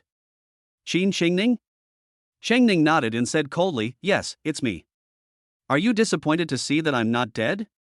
Qin Mothing didn't answer that question, but instead asked, "Why did your hair change color?" Shengning chuckled lightly, "Is this how you show concern for me? How disgusting." Qin Mothing frowned slightly, "Answer me." Shengning's smile vanished, and she pouted, "I just formed a contract with Lord Qin Tian.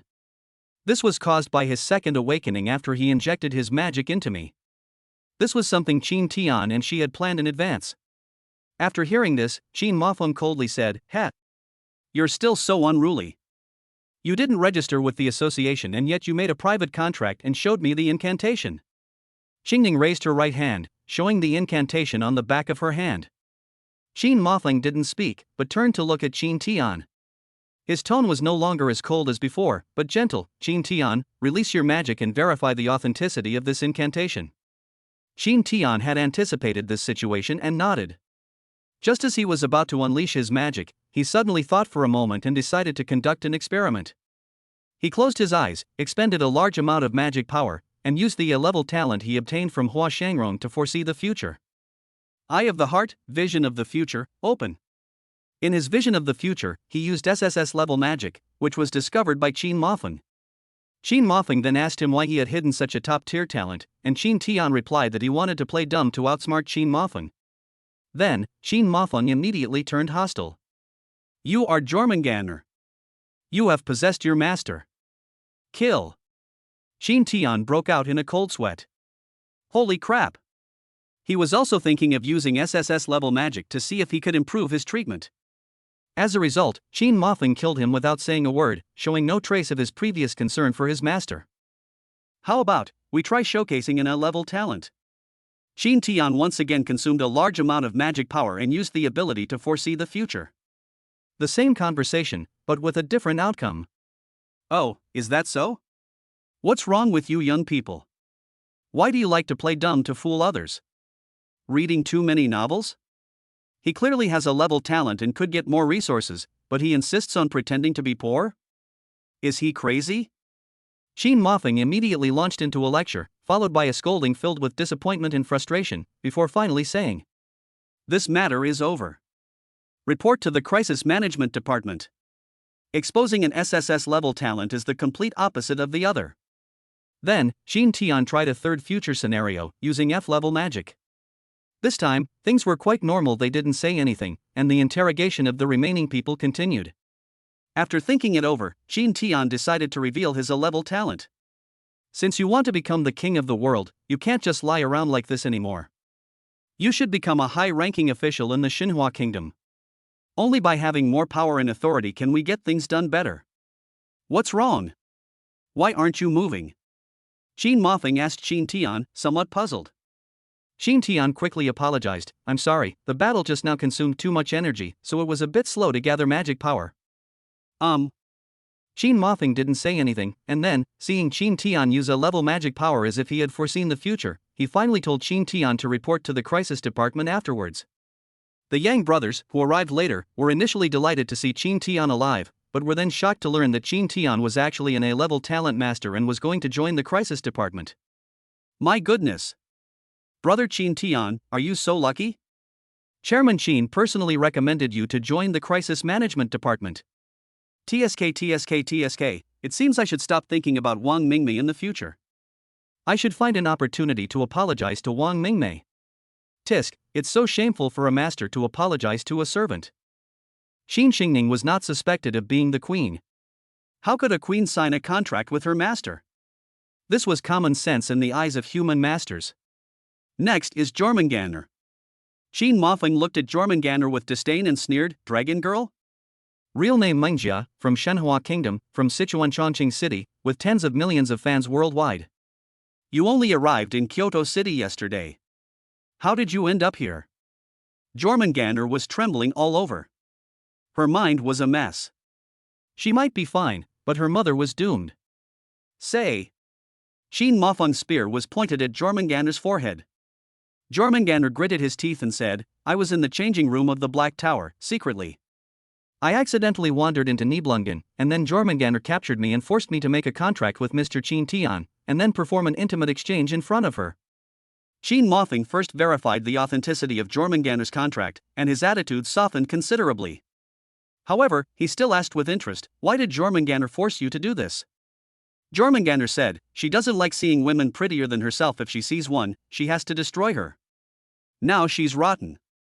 Such outrageous words caused the fans of Long Nyan Yi present to gasp in shock, and they all looked at Qin Tian and gave him a thumbs up.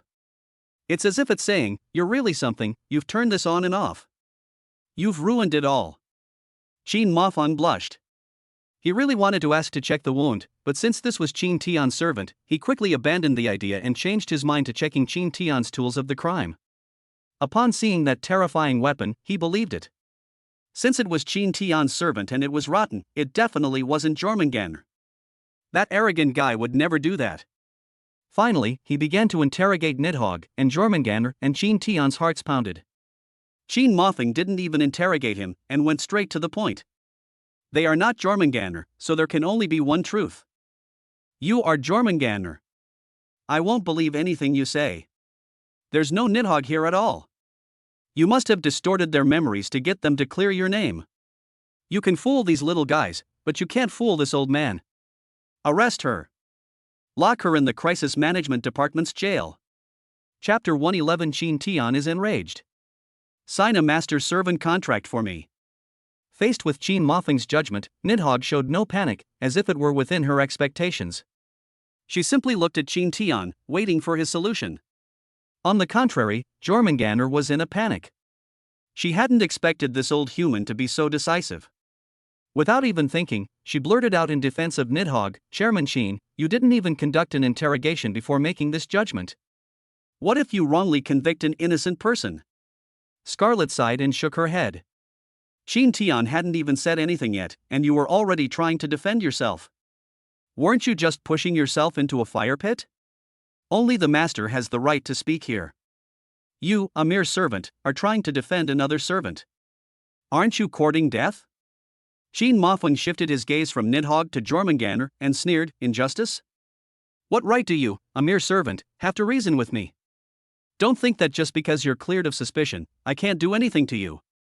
I have plenty of ways to deal with a mere servant like you. Does being beautiful mean you can do whatever you want? I've seen plenty of beautiful women in my more than 100 years of life. Does forming a contract with a master give you the right to act with impunity? For certain crimes, even if you form a contract with a master, you will still face punishment." Boom! The void flame dragon coiled behind him, its terrifying pressure enveloping the entire floor. Many weak servants rolled their eyes back and fainted. Even the master was struggling to hold on, surprised that Chairman Qin had lost his temper. Qin Tian gritted his teeth, cursing Jormungandr for being stupid. Scarlet had just reminded him that Jormungandr would risk his life for Nidhogg, and now he's really here. Without saying a word, he walked up and immediately slapped Jormungandr. A bright red handprint appeared on Jormungandr's face. He glared at Jormungandr and scolded, "Chairman Qin said that our memories may have been distorted. How can you still be so stubborn?" Mingmei covered her mouth in surprise. It was the first time she had ever seen Lord Qin Tian so angry. Even though she had just formed a contract with Lord Qin Tian and it was the first time she disobeyed him, she wasn't beaten, she just had a tough time that night. Not only Mingmei, but even Li Wan had never seen Qin Tian so angry before. In her eyes, Qin Tian was an absolutely good master who never beat or scolded his servants. He usually reasoned with them and then gave them a hug. Judging from this, Qin Tian is truly angry. Qin Tian's attendants were all surprised, but the masters started shouting and yelling. "Brother! Well done! That kind of stupid servant deserves to be beaten. Ha ha ha ha. I've wanted to fight the dragon girl for a long time, but I never expected that brother Chin Tian would become my substitute. Me too. This woman is so beautiful, she won't let us touch her. It makes me so angry. Slap her a few more times. I'll give you 1,000,000 for every slap. Jormungandr stared blankly at Chin Tian, his eyes filled with confusion. Didn't we just agree that although we wouldn't help Nidhogg regain her power, we would at least save her life? Chin Tian then said, in my memory, she was also innocent. She was a pitiful woman who was captured by Jormungandr and played with by her. I was even forced into having an affair with her. I have a soft spot for women who have been through something, but this is Chairman Chin's judgment. We must trust Chairman Chin. He will never let an empress go, but he will also not harm innocent people. Scarlet's eyes lit up. Chin Tian had made a brilliant move. On the surface, they supported Chairman Chin's judgment, but at the same time, they expressed their own thoughts and flattered Chairman Chin. He was betting on Chairman Chin's high regard for him, as well as his unwavering commitment to rules and fairness. After all, Chairman Chin was one of those people from 100 years ago who had affection for his attendants, but now there are very few of them left. Now it depends on how much protection Chairman Chin still has for his aides. Jormungandr covered the slap mark on his face, understanding Chin Tian's good intentions. Tears welled up in his eyes, and he bit his lip. But she wanted to say something more, but seeing Chin Tian's furrowed brows, she gave up and said, I understand. Chin Mofing chuckled, gave Chin Tian a thumbs up, and exclaimed, not bad. This is how servants should be trained. I heard that you are one of the few masters who loves his servants. I thought you would spoil your servants too much. What you just did has changed my opinion of you. You are a master with your own bottom line and you won't be led by the nose by your servants. I trust you very much. You just said that you slept with her, right? Chin Tian nodded, yes. In the eyes of humans, the Empress and the Queen would basically never allow their master to touch them. By saying this, he should be able to clear Nidhogg of some suspicion and prevent her from being executed immediately. Chin Mofing said in a deep voice, but I suspect that it's a false impression she gave you by distorting your memories. You may not have slept with her, but you think you have. Chin Tian had indeed never slept with her, he was just lying. He held his breath, waiting for Chin Mofing to continue. You're right, I won't let any empress or queen go unpunished, but I also won't falsely accuse or kill anyone. Here's what we'll do, you go and complete the verification process with her right now, in front of us, until I'm satisfied. Chin Tian was stunned. In front of so many people? No, he doesn't have that fetish. Chin Mofing suddenly said, it seems she's still a servant without a master, and she's so beautiful, which means she's promiscuous. Gentlemen. Who else is willing to participate in the verification ceremony? If she were Jormungandr, she would definitely rebel. If she is not Jormungandr, then this is a necessary procedure to prove her innocence. Chin Tian gasped and glanced at Nidhogg, who remained calm throughout. Isn't she scared yet? Then, Chin Tian heard people starting to sign up within the master's ranks. I love mature, beautiful women like this the most. Chairman Chin, choose me. I'm strong. If she's Jormungandr, I'll beat her to her original form. Chin Mofeng smiled slightly and said, everyone, please don't rush. Those who want to participate in the event, please line up outside. The masters cheered, we swear to follow Chairman Chin to the death. Jormungandr's eyes were empty. The scene she least wanted to see had unfolded. My mother is the Black Emperor, the highest, most virtuous, and most powerful being in the Dragon Clan. Now, they face such humiliation. What to do? What to do? She looked at Chin Tian pleadingly, hoping he would come up with a solution. At this moment, Nidhogg suddenly moved. Chin Mofeng frowned slightly, staring at Nidhogg, wanting to see what trick she was up to. Nidhogg walked up to Chin Tian and said calmly, since they want to see, let them see. The moment you rescued me, you were the one for me. Sign the servant contract. I don't want to be a prostitute. Just then, Chin Mofeng burst into laughter.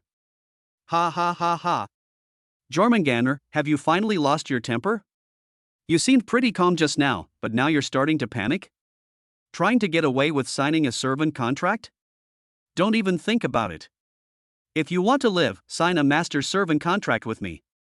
That way, even if you are Jormungandr, I won't touch you. After all, you'll become our human's dog. If you weren't Jormungandr, given Qin Tian's character, he wouldn't have mistreated you. Qin Motham grinned, letting out a contemptuous laugh. How? Or are you afraid? Then we'll just have to kill you. As they spoke, the 5 9th-tier masters present revealed their weapons and gathered their power. Chapter 112, Signing the Servant Contract. A classic remake, the true mysterious Gate War God. The situation is dire. Nidhogg gave Qin Motham a deep look. This old man was too shrewd. Unfortunately, the old man never expected that Qin Tian had a terrifying ambition. He wanted to become the king of the world. You were all stepping stones for him. Today, she got tricked and has to accept it. All I can say is that fate is too cruel. When she left behind the ossuary, she saw through the eyes of fate that she was about to face a great calamity, and it seemed that this was that calamity. If Qin Tian could become the king of the world, then becoming Qin Tian's servant wouldn't be unacceptable, but she signed a master-servant contract with Qin Tian, while Jormungandr signed a servant contract with Qin Tian. Doesn't that mean that she is one rank lower than Jormungandr? In this case, it would be equivalent to reversing the heavenly order and reversing the bloodline, making Jormungandr the only daughter she could not control. If Qin Tian wants to sign contracts with his other daughters, they must also be servant contracts. Having already lost control of Jormungandr, he could not afford to lose control of the other 3 as well. Qin Motham brandished his spear, pointed it at Nidhogg, and said with displeasure, "I'll give you 10 seconds. 10. I agree," Nidhogg said. This time it was Qin Motham's turn to be stunned. He was somewhat confused. She agreed so quickly? Could it be that she really isn't Jormungandr? Qin Tian was also stunned. Was Nidhogg really going to such lengths to survive? That's a slave contract. The slave cannot refuse any request from the master, not even in his heart. If he does refuse, he will suffer greatly. One must serve one's master even more diligently in order to avoid suffering. Jormungandr looked pained, for her mistake had caused her mother such humiliation. It's all her fault. It's all her fault. Scarlet smiled at Nidhogg. She was the most neutral person among them. The fact that Nidhogg, a dragon of supreme virtue and high moral character, has become a servant of a human master would surely cause a huge uproar if this were to reach the ears of other queens and empresses. Since you've agreed, then sign the contract immediately. Qin Motham gave no chance to pause and directly summoned a master skilled in contracts, instructing him to perform the ritual on the spot. Throughout the signing of the contract, Nidhogg wore a smile, as if it were a great honor for her. Nidhogg, with Qin Motham and Li Taimei, 2 9th-tier masters, supporting her neck, slowly bent her knees and knelt before Qin Tian, speaking in the purple light. I hereby swear to my soul that I am loyal to my master Qin Tian and will be his slave for eternity. Purple light condensed and entered Nidhogg's forehead, revealing a crescent moon mark. This is the mark of the servant contract. The master is the sun, and the servant is the moon. Without the sun, the moon would be dim and without light. At the same time, the presence of the mark in such a conspicuous place is a declaration to everyone that one is a servant, a disgrace for all eternity for those who value glory. Even in this era, girls in dire straits are unwilling to sign a slave contract, because once they do, they truly lose their sense of self. Qin Tian had to admit that Nidhogg was a remarkable person, capable of enduring humiliation and bearing heavy burdens. Or perhaps, the longer you live, the less you want to die. Seeing that the contract was complete, Qin Motham chuckled and said, "It seems you really aren't Jormungandr." He turned to Qin Tian and asked, "Do you want to publicly humiliate this newly contracted servant and give her a hard time?" Qin Tian smiled wryly, "Let's leave it at that in front of so many people. I'll just give her a good talking to when I get back." Qin Motham nodded, "Whatever you want. If she really is Jormungandr, you've hit the jackpot. If not, just consider her a housekeeper. It's just an extra pair of chopsticks for you." Qin Tian didn't know what to say. This isn't Jormungandr, it's Nidhogg. Those masters who were queuing up were greatly disappointed. "Hey! I've already taken my pants off, and you're telling me the event's cancelled? That's a servant, not an attendant. There's no law against forcing yourself on a servant." Qin Motham glared at the lust-driven masters and scolded, "What kind of talk is this? All you ever do is sleep with women? Did we raise you to be like this? Even if they are servants, they are still Qin Tian's private property, and it depends on his willingness. Those who just lined up, after you leave, go to the battlefield to gain experience." Immediately, the entire floor was filled with wails of agony. Qin Motham didn't care about any of that. He walked to the bronze pillar standing on this floor, raised his spear, shouted, and the black dragon behind him coiled around the spear, smashing it down towards the bronze pillar. Boom! The next moment, the entire Nibelungen collapsed, and countless cracks appeared. He smashed the core of the Nibelung, and thus the domain was broken. Let's go home. After leaving Nibelungen, Qin Tian saw the sun again and felt a pang of nostalgia. They are standing atop the Black Tower, overlooking the entire city. The city remained as bustling and lively as ever, and even the dragon invasion had little impact on it. Qin Mothing left a message for Qin Tian, report to the crisis department in 3 days, and then left. The other masters and attendants, those who had business to attend to, left. Those who didn't, since they were already there, stayed and spent their time at the Black Tower. Qin Tian was going home with his attendants and his only servant. He had many things to say to them. At this moment, Yang Guangqing and his brother came over. When Mingmei saw the fat man, she quickly hid behind Qin Tian, still somewhat afraid. Yang Guangqing scratched his head awkwardly, and Yang Guangming nudged his younger brother, hurry up and apologize. Brother Qin Tian is now very successful. If you wait any longer, you may not even be able to see him again. Yang Guangqing nodded repeatedly and said to Wang Mingmei behind Qin Tian, Miss Wang Mingmei, I was wrong before. I shouldn't have treated you like that. From now on, I will never bother you again. I wish you and brother Qin Tian a life of pleasure every night. Upon hearing the final blessing, Mingmei's pretty face immediately turned bright red, and she said, just don't show up in front of me again. Yang Guangqing looked at Qin Tian, who smiled and said, since Mingmei has said so, you should try to avoid her in the future. This shadow will probably be hard to shake off in a while. Yang Guangqing had no choice but to nod, all right then. Then, Yang Guangming walked over with a smile, took out a key and a gold card, and said, Brother Qin Tian, it's fate that we met, and we've been through so much together. This is my apology for causing you to be captured by Jormungandr. Qin Tian looked at the key and gold card that Yang Guangming handed him with a puzzled expression. Yang Guangming explained, I heard you're still living in the school dormitory. You're about to become an official in the crisis department, how can you live in a place like that? This is a property I bought before, but I've never lived in it. It's just sitting idle anyway, so I'll consider it an apology. This card is for a plane ticket to Japan. He continued, you're still a student at Destiny University, and you're so outstanding. You'll definitely participate in this year's World Young Master Servant Competition. This time, the host country is Dongri country, and masters and servants from all over the world who are participating will be going there. With this ticket, you can go and take a look ahead of time. Of course, if you want to go with the main group, then keep it. You can use it next time you want to travel. Anyway, it's valid for 100 years. Qin Tian did not refuse. This Yang Guangming was quite good, and it wouldn't hurt to make his acquaintance. Then thank you, Brother Yang.